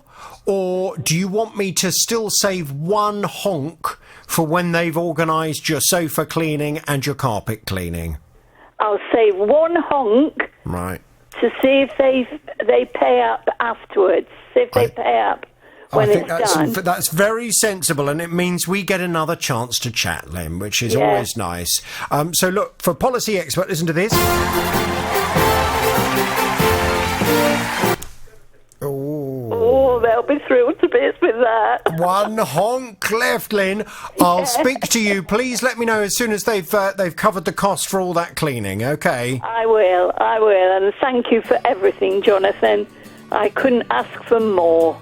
It's a pleasure. Wanted adjacent to her property many, many, many years ago, but now they seem to be getting completely out of hand. It's nearly twice the size of the house as it stands. I was born in the property. I remember the tree when I was younger. There was a couple of trees there, conker tree and etc. The conker tree was taken down because children were climbing up, getting conkers and one thing and another. But this tree has just been left to grow with no maintenance as such. And it's just got out of hand. So this one particular tree is causing all of the problems. It's so big the roots are causing her block paving to start cracking and lifting up. And they're really unhappy. They want quite understandably, as far as I'm concerned, they want whoever is responsible for that tree, who owns the land, to take responsibility for the maintenance of it and to make sure that, if possible, it is cut down, because it sounds as if the roots are causing so much havoc. Paul's back on the JVS show now. Good morning to you, Paul. Yes, good morning, Jonathan. Good morning. Now, Tara has been speaking to, I think it's a housing association, is it not, that owns the land next door? It is absolutely a housing association. And when we last spoke to you, Paul, it was a case of they were going to get in touch with you and work out a date where they could go and inspect the test pits that you'd created so that they could see the direction of travel of these routes. That has now happened, hasn't it, Paul? Oh. Yes, that has indeed. Yes, they come out Monday. And what did happen when they came out? Two chaps come out. I showed them both of the test pits. As soon as they see the route straight away, they knew. Because one of them's not far off, heading towards my mum's house. So the size of it's probably already there, to be fair. As soon as they see it, straight away he knew what he was up against. So he looked at that. Obviously, looked at the tree. We discussed a couple of options. I said to him, obviously, because he did say about just hard hitting the canopy. So I did say to him, I said, obviously, if you do that, we're going to be back in this situation come again next year, because I showed him parts that are already started lifting of the blocks. He agreed. He said, yeah, that's Roots doing that. It's not, So, the final thing was, obviously, he stood there and he said what plan of action he was going to propose. Which is? So I got the email this morning from the Housing Association, and their plan of action is they're going to remove the tree. Great. Grind the root down and poison it. That's what it says in the email, which that's what will kill the roots. And as far as the damage is concerned, they want me to get one more quote, which is not a problem. Leave the ground to settle a bit, which is fine, and then we can put the blocks back, Good. OK. Well, I'm well aware there'll be some people who will be shaking their heads saying, oh, how awful to do this to a healthy tree. Yeah, OK, well, get back to me when a tree is doing that to your house. Yeah, exactly. It's all well and good for people to start saying, oh, leave the trees have been there longer than your house. When it's starting to affect your property, and where there is a prospect of your property potentially facing something like subsidence when these tree roots start to cause so many problems, see how charitable you are to the tree then. And it sounds as if this tree has just become too big, too out of hand, and the roots are potentially about to cause significant damage to your mother's property. Absolutely, and even the chaps, when we were standing there, he said, because it is a lovely tree, Jonathan, don't get me wrong, in the right place, the tree is absolutely beautiful, but even he agreed when he turned onto the estate, he said that was the first thing we see, so, I said to him, at the end of the day, it's just, you imagine what it's doing to their property, and he totally agreed that the roots have got to be to their property already. Yes. So, it's for them, it's, in the long term, it's got to benefit them for sure. Well, let's hope that, once they've cut down this tree, let's hope they'll go and plant some more trees in a park or something, or in a forest somewhere where those trees can grow, and they will be able to grow for many hundreds of years without causing any kinds of problems. Yeah, absolutely, yeah. Paul, I'm going to give them this. Half of the horn, they'll get the rest as soon as you've confirmed that they have indeed removed that tree, and we'd like to see some photos as wife Leanne had a smart meter fitted.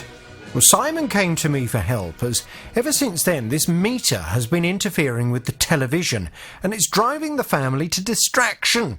He played me the sound on the show. Oh, yes. And is that when the TV's on? Or does it happen when the TV's off as well? It can happen when the TV's off as well. Oh, no. Yes. And how often does it make this noise? Well, it can be any time of the day, and it happens probably 6 or 7 times a day. Right. Which is a bit annoying. And you've had that since 2017? 17. We have had a period of quiet where my wife contacted the company, and what they've done is they put it to what they call setting dumb. So basically, it's sort of shut off, and it was fine for a little while, and then all of a sudden, it started up again. and it's been a problem ever since. Well, how annoying. I mean, can you imagine having to put up with that all the time? I've been off to have a word with the company that installed this meter. They are Scottish Power. And Leanne, Simon's wife, joins me on the programme now. Good morning to you, Leanne. Good morning. So you'll recall Scottish Power said this is a highly unusual case and not something we have experienced previously. We will be contacting Simon and his wife to arrange for an engineer to visit and to take a close look to see if we can resolve the issue. Well, you have had several visits, have you not, from engineers? The first engineer came out, he seemed to think that it would be okay if the meter was moved slightly. Yes. Well, that didn't work. So then there was the agreement that they would come and replace the smart meter with a newer version of the smart meter, which they seem to think would again solve the problem. Trouble is, last time I spoke to Simon, he was saying that although it has reduced the amount of noise and the amount of interference, it hasn't eradicated it altogether, has it? No. So they were going to come and replace the meter, get rid of the smart meter and replace it with a good old-fashioned basic meter that is not smart. What's the latest, Leanne? Well, they were meant to come out last Friday to do that. So I received a phone call from the engineer who's been coming out and changing all the meters to say that Scottish Power had refused to raise the job, and until they gave permission, he couldn't do it. And he said he would go back to them and keep me in contact about what was happening. He then rang me later in the day and said that they had suddenly changed their mind and that they could do the job and they'd come out at my earliest convenience. And so they're coming out on Friday morning at 8:30. They're going to come out on Friday, so that's tomorrow morning, to fit the new replacement meter, yes? Yes, at 8:30. Brilliant. OK, well, I say brilliant. In theory, it's brilliant. But, of course, we have to hope that, A, they turn up, and B, most importantly, when they do turn up and they replace the meter, that the new meter does not make the same kind of interference noise again. I mean, imagine if that starts interfering as well. Well, yeah. Well, hopefully he's putting in a proper old-fashioned meter that's not got any SIM cards in it, so it shouldn't. And obviously we had an old-fashioned meter to start with, and we never had any issues. Right. So it's just the SIM card in the meters that's causing the issues. So fingers crossed that will be an end to it. Fine. Yeah. OK, well, look, I tell you what, I will catch up with you on Friday, and fingers crossed we'll make sure that they've done it and that you're a happy bunny and we can give Scottish Power the horn. I'm going to give them this, a bit of the horn, and they'll get the rest as soon as the new meter's in and you're happy with it. Yes, great. Thank you very much. Brilliant. Thank you so much. Thank you. Bye. Call Jonathan Vernon Smith 08081 00 8800. BBC Three Counties Radio. Hello, Michelle.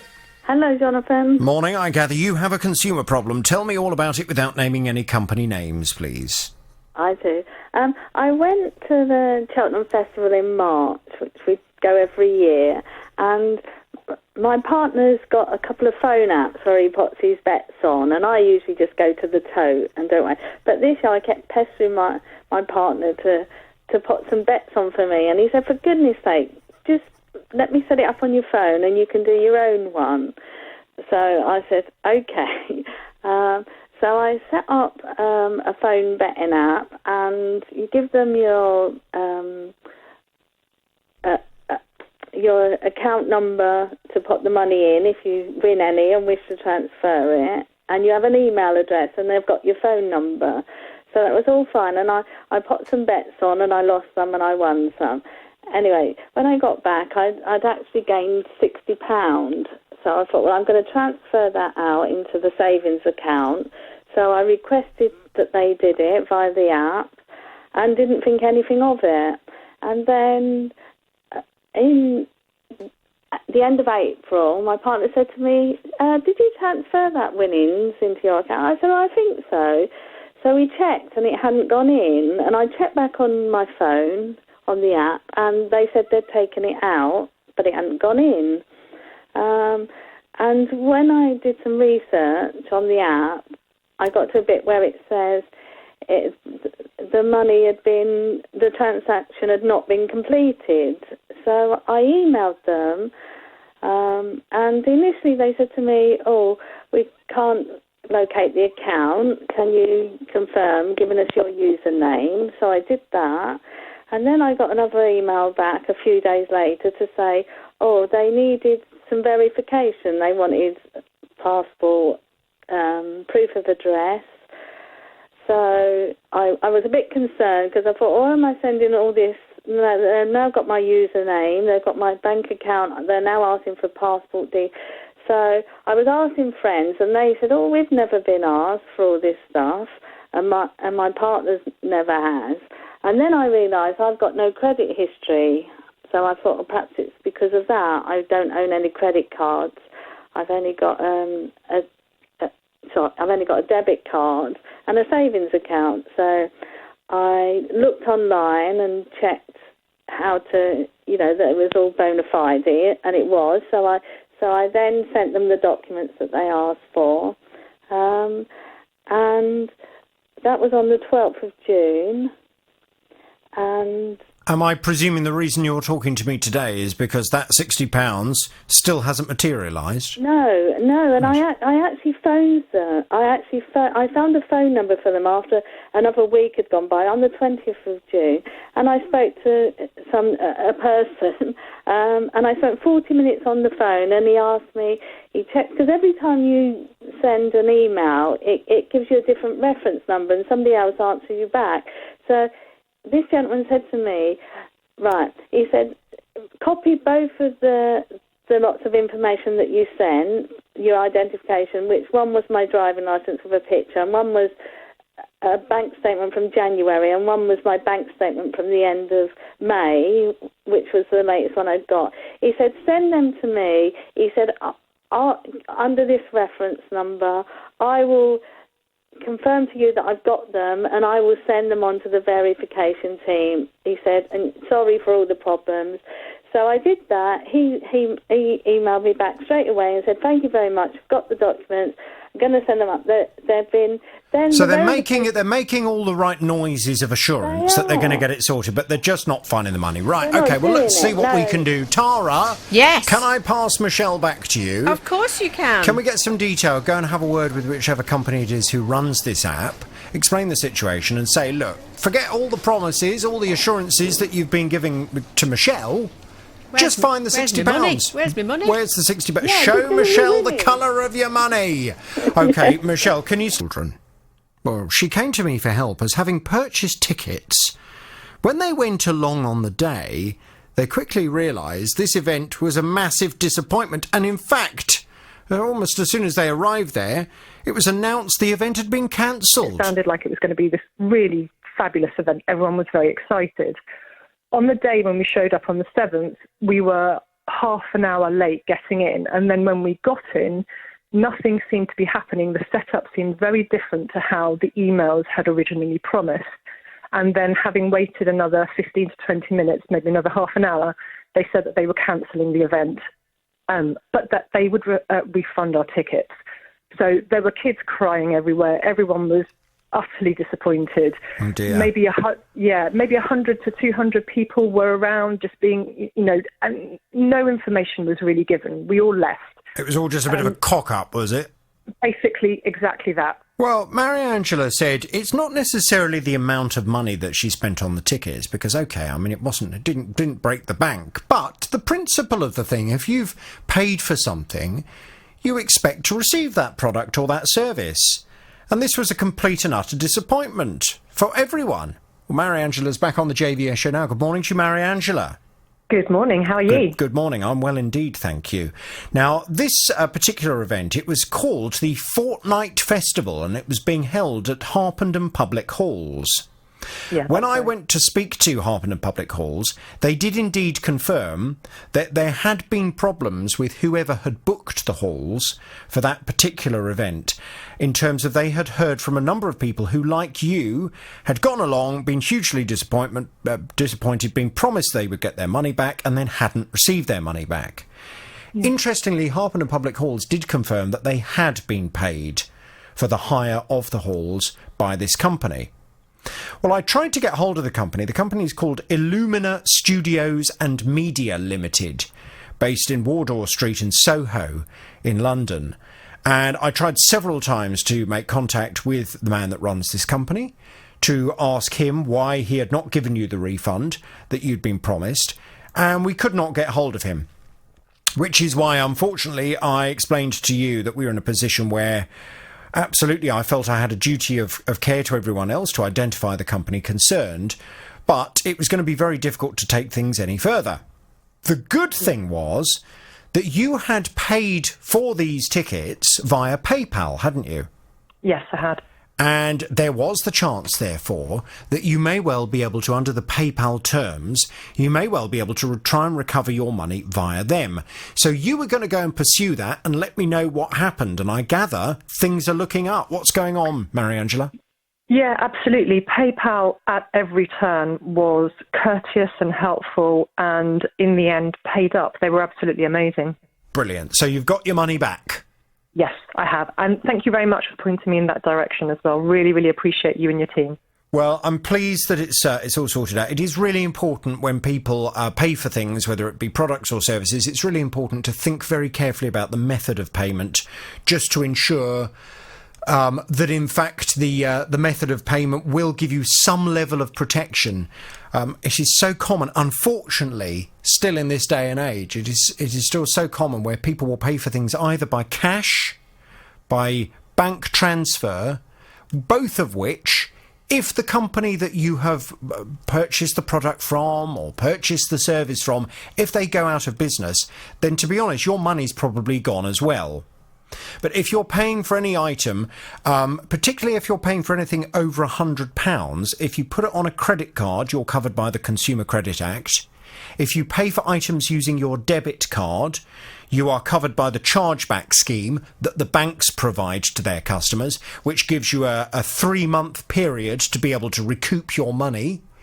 If if the product or the service doesn't arrive, or if the company that you have the contract with goes out of business. And it would appear paying by PayPal gives you a level of protection as well. Thank goodness you decided to do that.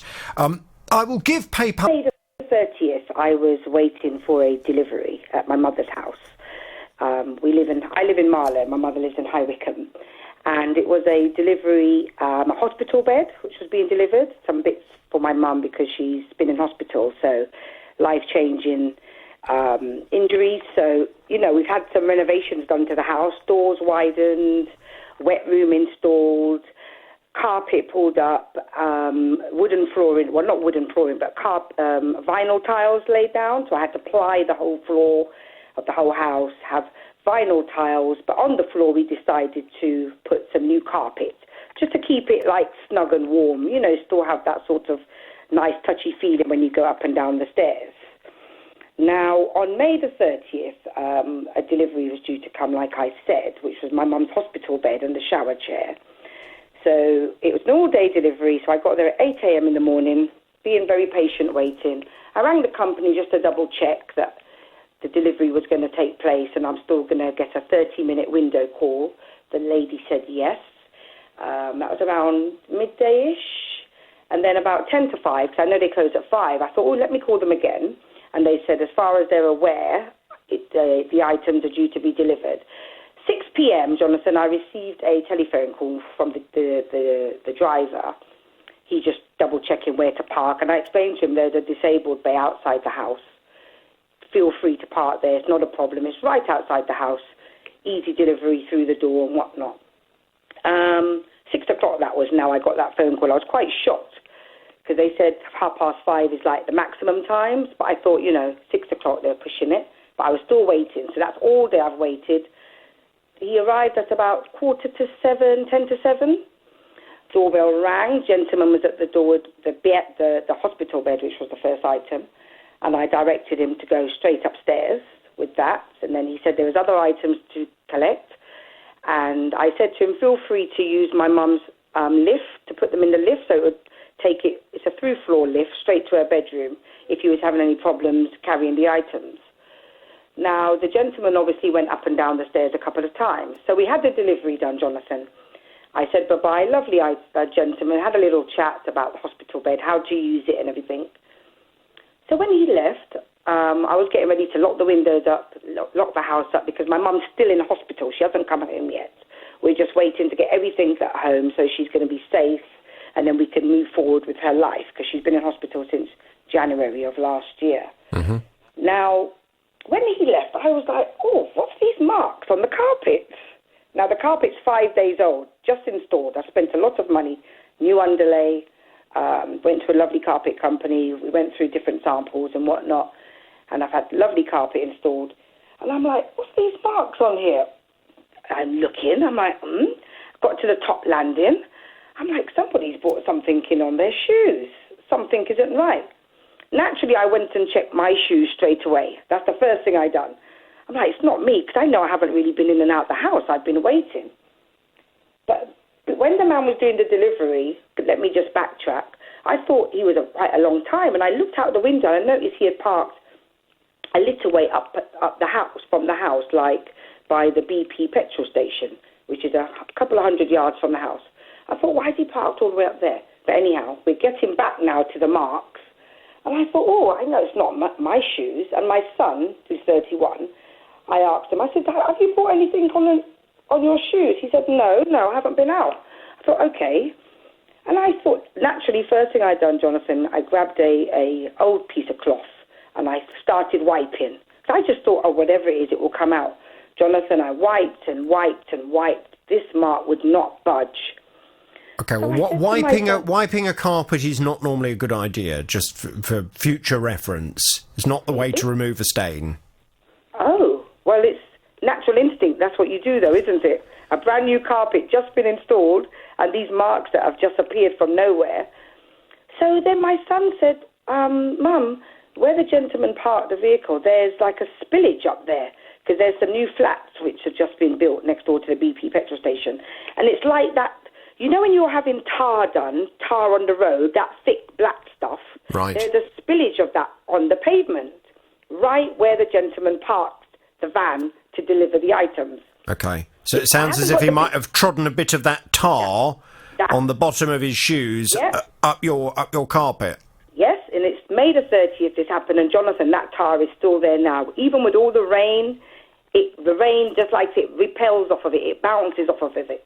It's horrible, whatever it is. It's like, it hasn't got the bits of stone in, but it's the thick, gooey black stuff, you know? Right, yeah. It's awful, it's horrible. Okay, so have you contacted the company that delivered the bed to explain that the damage has been caused and to ask if you can please make a claim on their public liability insurance? Well, I explained. Well, he has said, well, I haven't even asked them that. I haven't got that far. I rang them straight away the following morning. It happened on Thursday, May the 30th. So Friday morning, first thing, I was on the phone to them. Then they said they'll let their operations department know. Hadn't heard from anyone on the Monday, which was the 3rd of May. So I sent an email the evening of 3rd of May. So I thought, let me give them a little bit of a chance to call me with some back. Photos? Then they said, I've got some photos now. Yes, I've got photos. But did you send that with the email to say, please look at this. This is what your delivery driver did to my carpet today? No, not at the time, because I was just irate. You just like, has someone going to phone me back? But they sent someone out. After I sent the email to them, they sent one of their operations people out like that Thursday. It might have been the Thursday, the 6th of June or something, and he came and took photos and everything else. So we've got all the evidence. He took photos, and he was like, oh, that's not good, and we went up to the road where the spillage is, and he's like, oh, that's not going to come out. He even said it's not going to come out. The gentleman that installed the carpet, I contacted him, and he had a look, and he said that's not going to come out at all. So not even with a professional, because obviously professional carpet cleaners, they have various different chemicals that they can use that will break down different kinds of spills. It's one of the reasons why, if you speak to a professional carpet cleaner, they will say, if you get a stain on your carpet, don't ever be tempted to go to the supermarket and buy one of these carpet cleaners, because you can make it 10 times worse. Because if the stain consists of a certain substance that then reacts badly with the kind of stain cleaner that you're using on it, it can make it 10 times worse. Whereas a professional carpet cleaner, they know the kinds of chemicals to use to break it down. Okay, but Jonathan, remember, my carpet is only 5 days old. It just been laid down. Yeah. So when they contacted me back from the company, that was what the gentleman said. He wanted to send a company round. I said, no, I'm not accepting that, because if my carpet was 1 or 2 years old, I'm happy to do that. I just spent like £300 for that floor, for the carpet to So be done the upstairs. delivery guy did say that he was prepared to pay for professional cleaning of the carpet. No, not the delivery guy. The delivery guy had left, the driver. But the company that you'd purchased the product from said they would pay for professional cleaning of the carpet. Yes, the ones that damaged it. That's correct. He said they will have it, like, to come and clean it. But I did not accept that, because my carpet was 5 days old. And I do not think I want to have any chemicals put on a 5-day-old carpet, Jonathan. If that was the case, I would have bought a second-hand piece of rug and put that down and cleaned it myself, rather than spending £300 on carpet for the steps and for them to come and damage and then say they want to come round and clean it for me.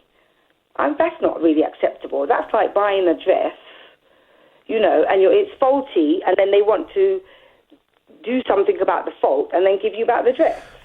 I understand the point you're making, but I don't know whether necessarily your fears are well-founded, because I can speak from personal experience on this. I had a new carpet installed in my house, a cream carpet, and yes, and a little while after having the carpet done, maybe a month or so after having the carpet done, I was having my bathroom done.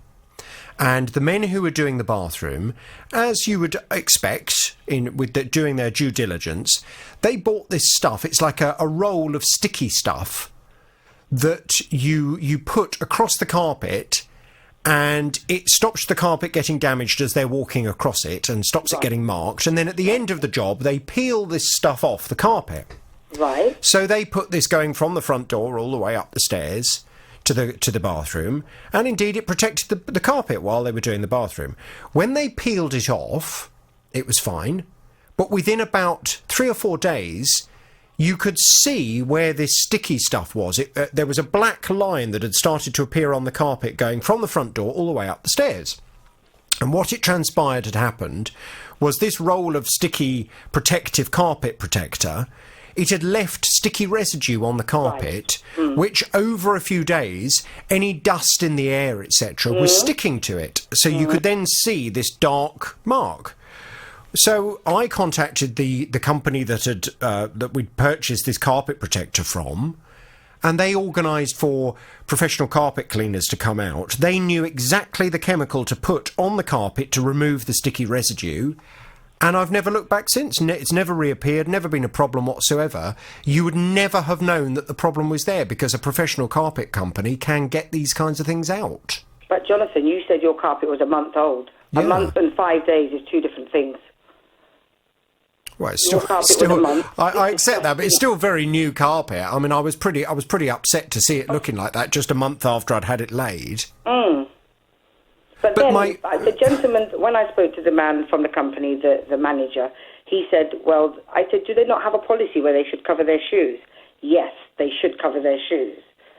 So had the driver followed procedures and covered his shoes, none of this would have happened. But you see, I could, if you were taking the approach, because I could understand you would take the approach, I want this carpet to look perfect.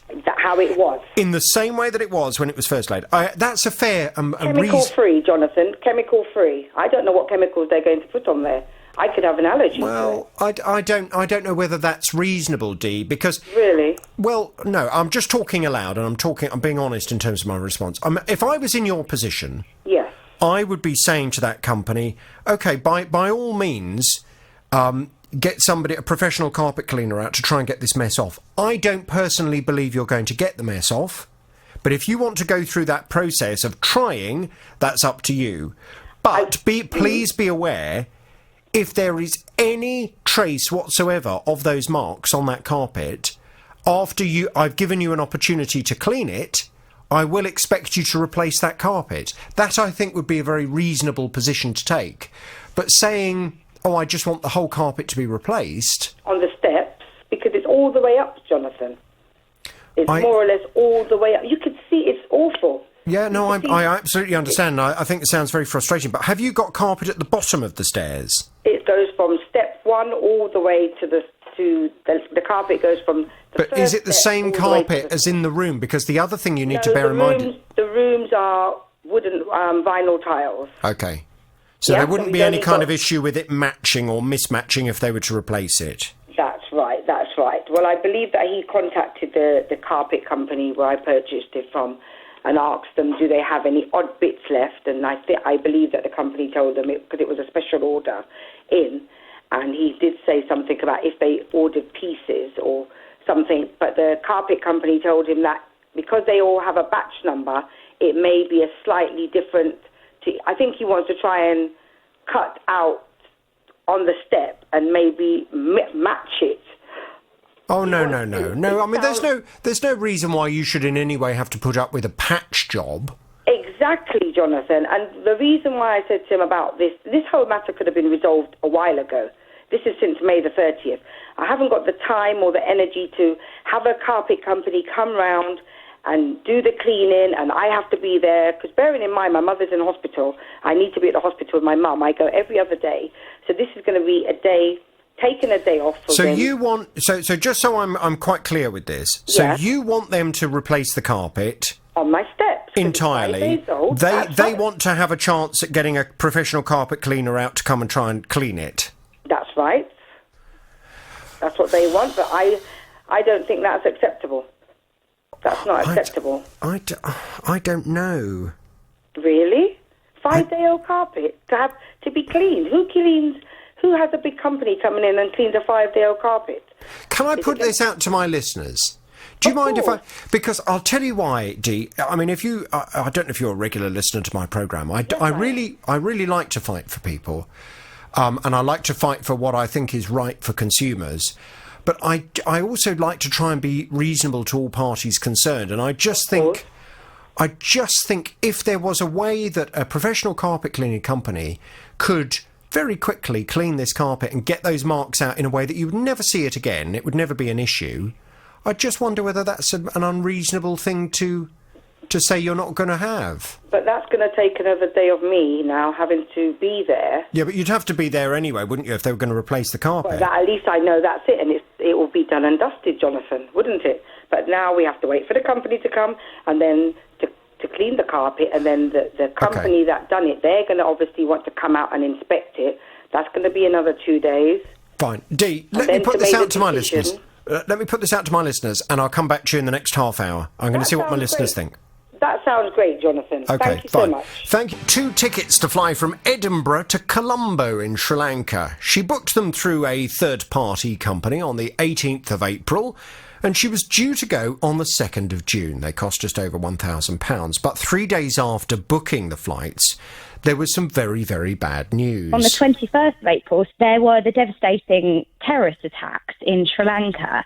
The UK government advised against all but essential travel, which also meant I couldn't get any travel insurance for my trip, and it was just kind of... we decided, we can't go on this trip anymore. So I called the third party almost immediately to discuss options of like refunds, change of location. So they said it was too early to say anything because the trip wasn't kind of imminent yet or anything like that. So I was advised to call back closer to the time. Well, when Hannah did call back closer to the time, they said, no, there's nothing that we can offer you.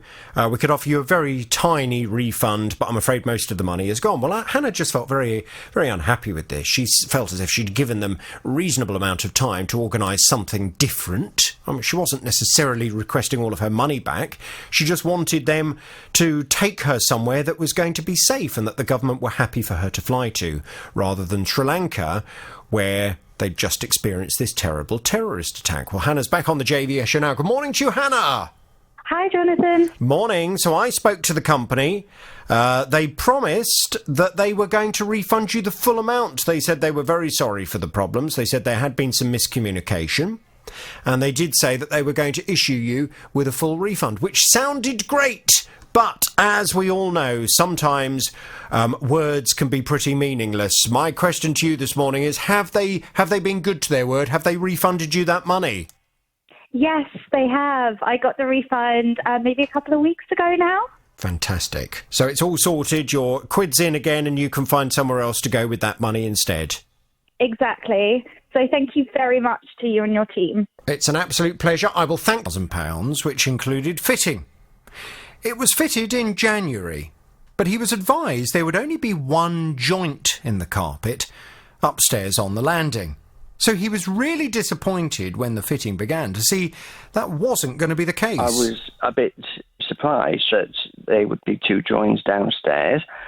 I got an email from them to say that they're willing to refit and resupply me with a brand new carpet. The carpet has come in, and I said that's good. And then I got a phone call the next day to say that unfortunately the carpet that's come in was ordered and it was the same size as the original carpet. They said that it was out of stock, but it'll be in by the end of May. Now it's going to be the end of June, and I'm starting to panic. Well, obviously Justin was very unhappy, and all he really wanted was an assurance from the company that indeed they were going to come out and fix the carpet and do it properly without all of these joins all over the place. Well, he's back on the JVS show now. Good morning to Justin.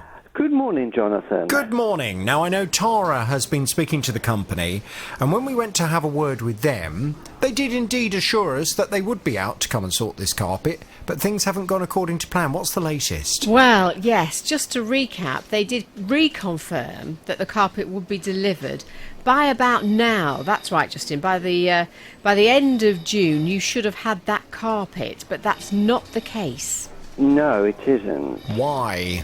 Well, I spoke to them and they said that there is a manufacturer's problem with the carpet and they have to remake it. Oh. What's the manufacturing defect with it?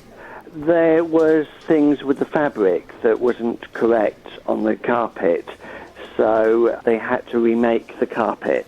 Okay, so they've now said there's going to be another delay. So what is the expected delivery date of the new carpet? The new undamaged, unmanufacturing problematic carpet? Friday the 5th of July. Friday the 5th of July. Right. Okay, so another couple of weeks, really. Yes. How do you feel about that? Well, I'm not happy, because I've been messed about with. And it would be nice, for them to send me an apology, really, to say, I'm really sorry, but we've messed you around. That would be nice, but they haven't really apologised. OK, I mean, have they apologised to Justin via us, Tara? Have they been apologetic in their response? Well, they did apologise again when they sent us that first statement through to give us a date of towards the end of June. I mean, obviously now that's been extended, but they have offered you an alternative, haven't they, Justin? They have. They said that I can choose a new carpet, a different type of carpet, because this carpet is one of their top-of-the-range style carpets that they do, and they've offered for us to go and have a look at other carpets, but it won't match in with our lounge and dining room that we had done prior to having the stairs. So in effect, you want the carpet that you'd ordered originally? Yes, that's correct, Jonathan. Okay. Well, I mean, it sounds to me then as if they can't provide that until July, so you're going to have to wait. Yes. I think if I were in your position, what I would do is I would accept the further delay, even though it's frustrating. Yes. And then what I think I would be inclined to do at the end of the process is just to write a letter to the head of customer service at this company. I know it's a large company. Yeah. I would write a letter to the manager and just explain that you just feel rather disappointed with this whole experience from start to finish. Explain in a reasonable and calm way the fact that you were given these assurances that there would only be the one join in the first place, and then you were let down because there were all these other joins.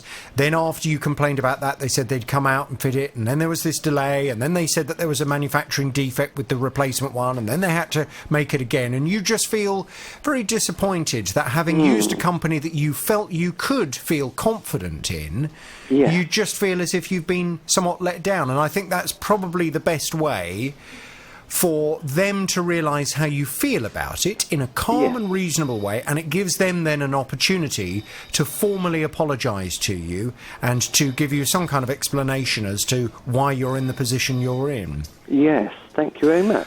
What I think we will do is we will just stay across this. Can you please let us know if you hear any more? Otherwise, we will pencil to have a chat with you towards the beginning of July. Yes. And fingers crossed you'll have a date. They'll come out, they'll fit it beautifully, you'll love the carpet, and you'll be able to have many happy years. Hi, this is what she told me. The carpet's 5 days old, just installed. I spent a lot of money.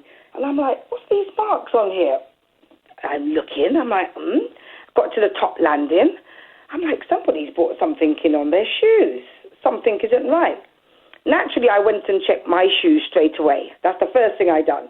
I'm like, it's not me, because I know I haven't really been in and out the house. I've been waiting.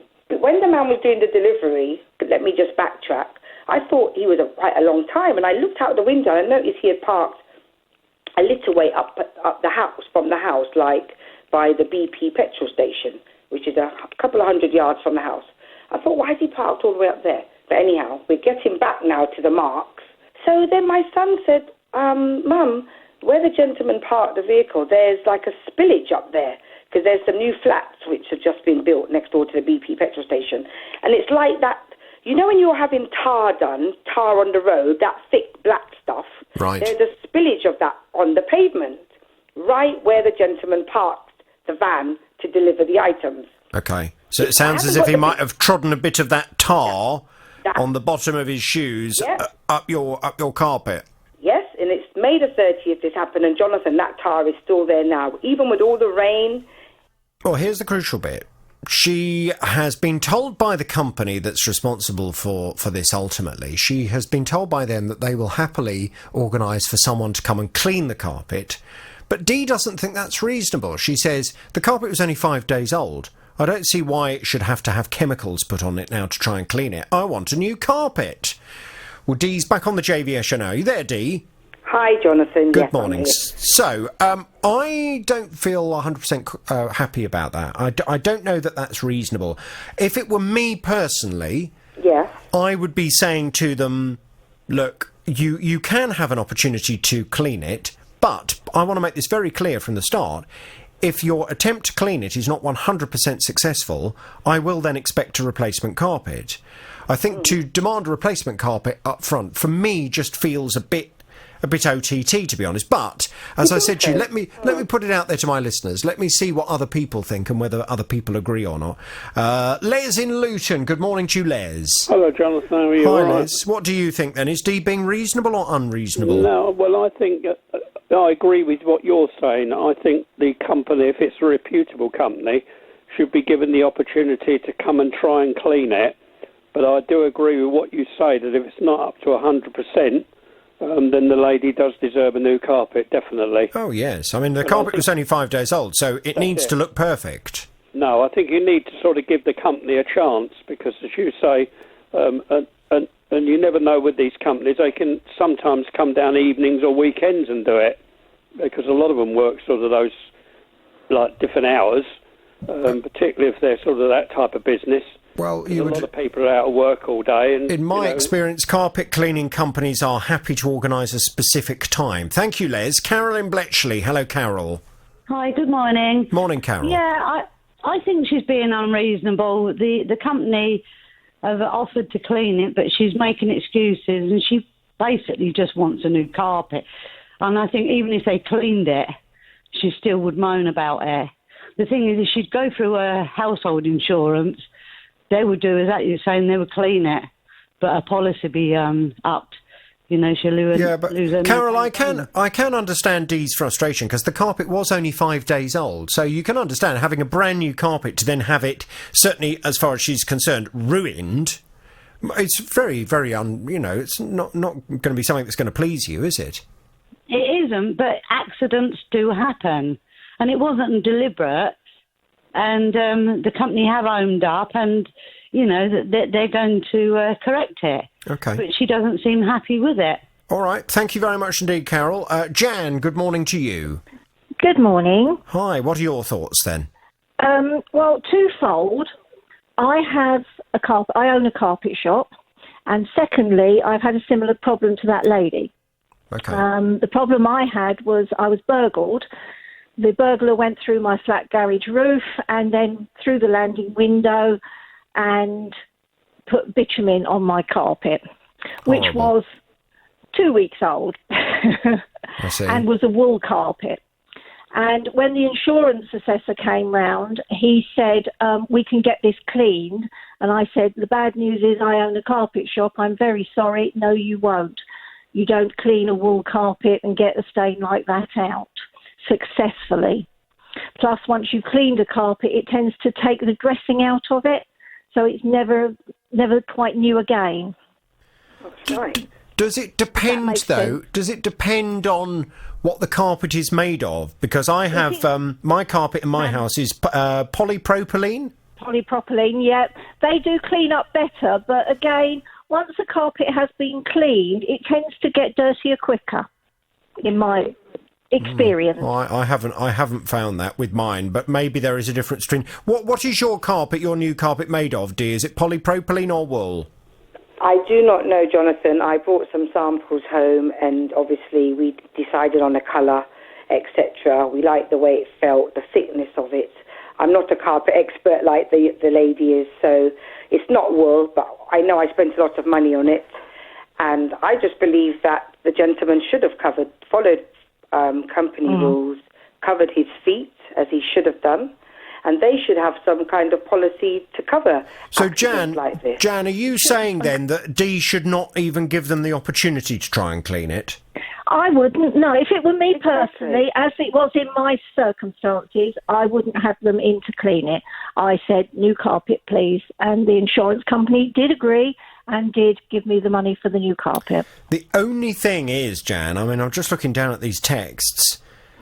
Everybody else feels that they would allow the company an opportunity to clean it first. Yeah. The constitution of the carpet may change. It would never have that nice, fresh feel to it, I'm sure. I agree with you that if it was a couple of years old, I would then have said, yeah, oh, okay, try cleaning and see what happens. But to be that new... That's right. I mean, it's like having a new car and somebody scratching it. You know, it's never quite the same when they've painted in the scratch. Right. Sorry. Okay. Well, this now puts me in a very difficult position. I want to thank you very much indeed, Jan, for your call.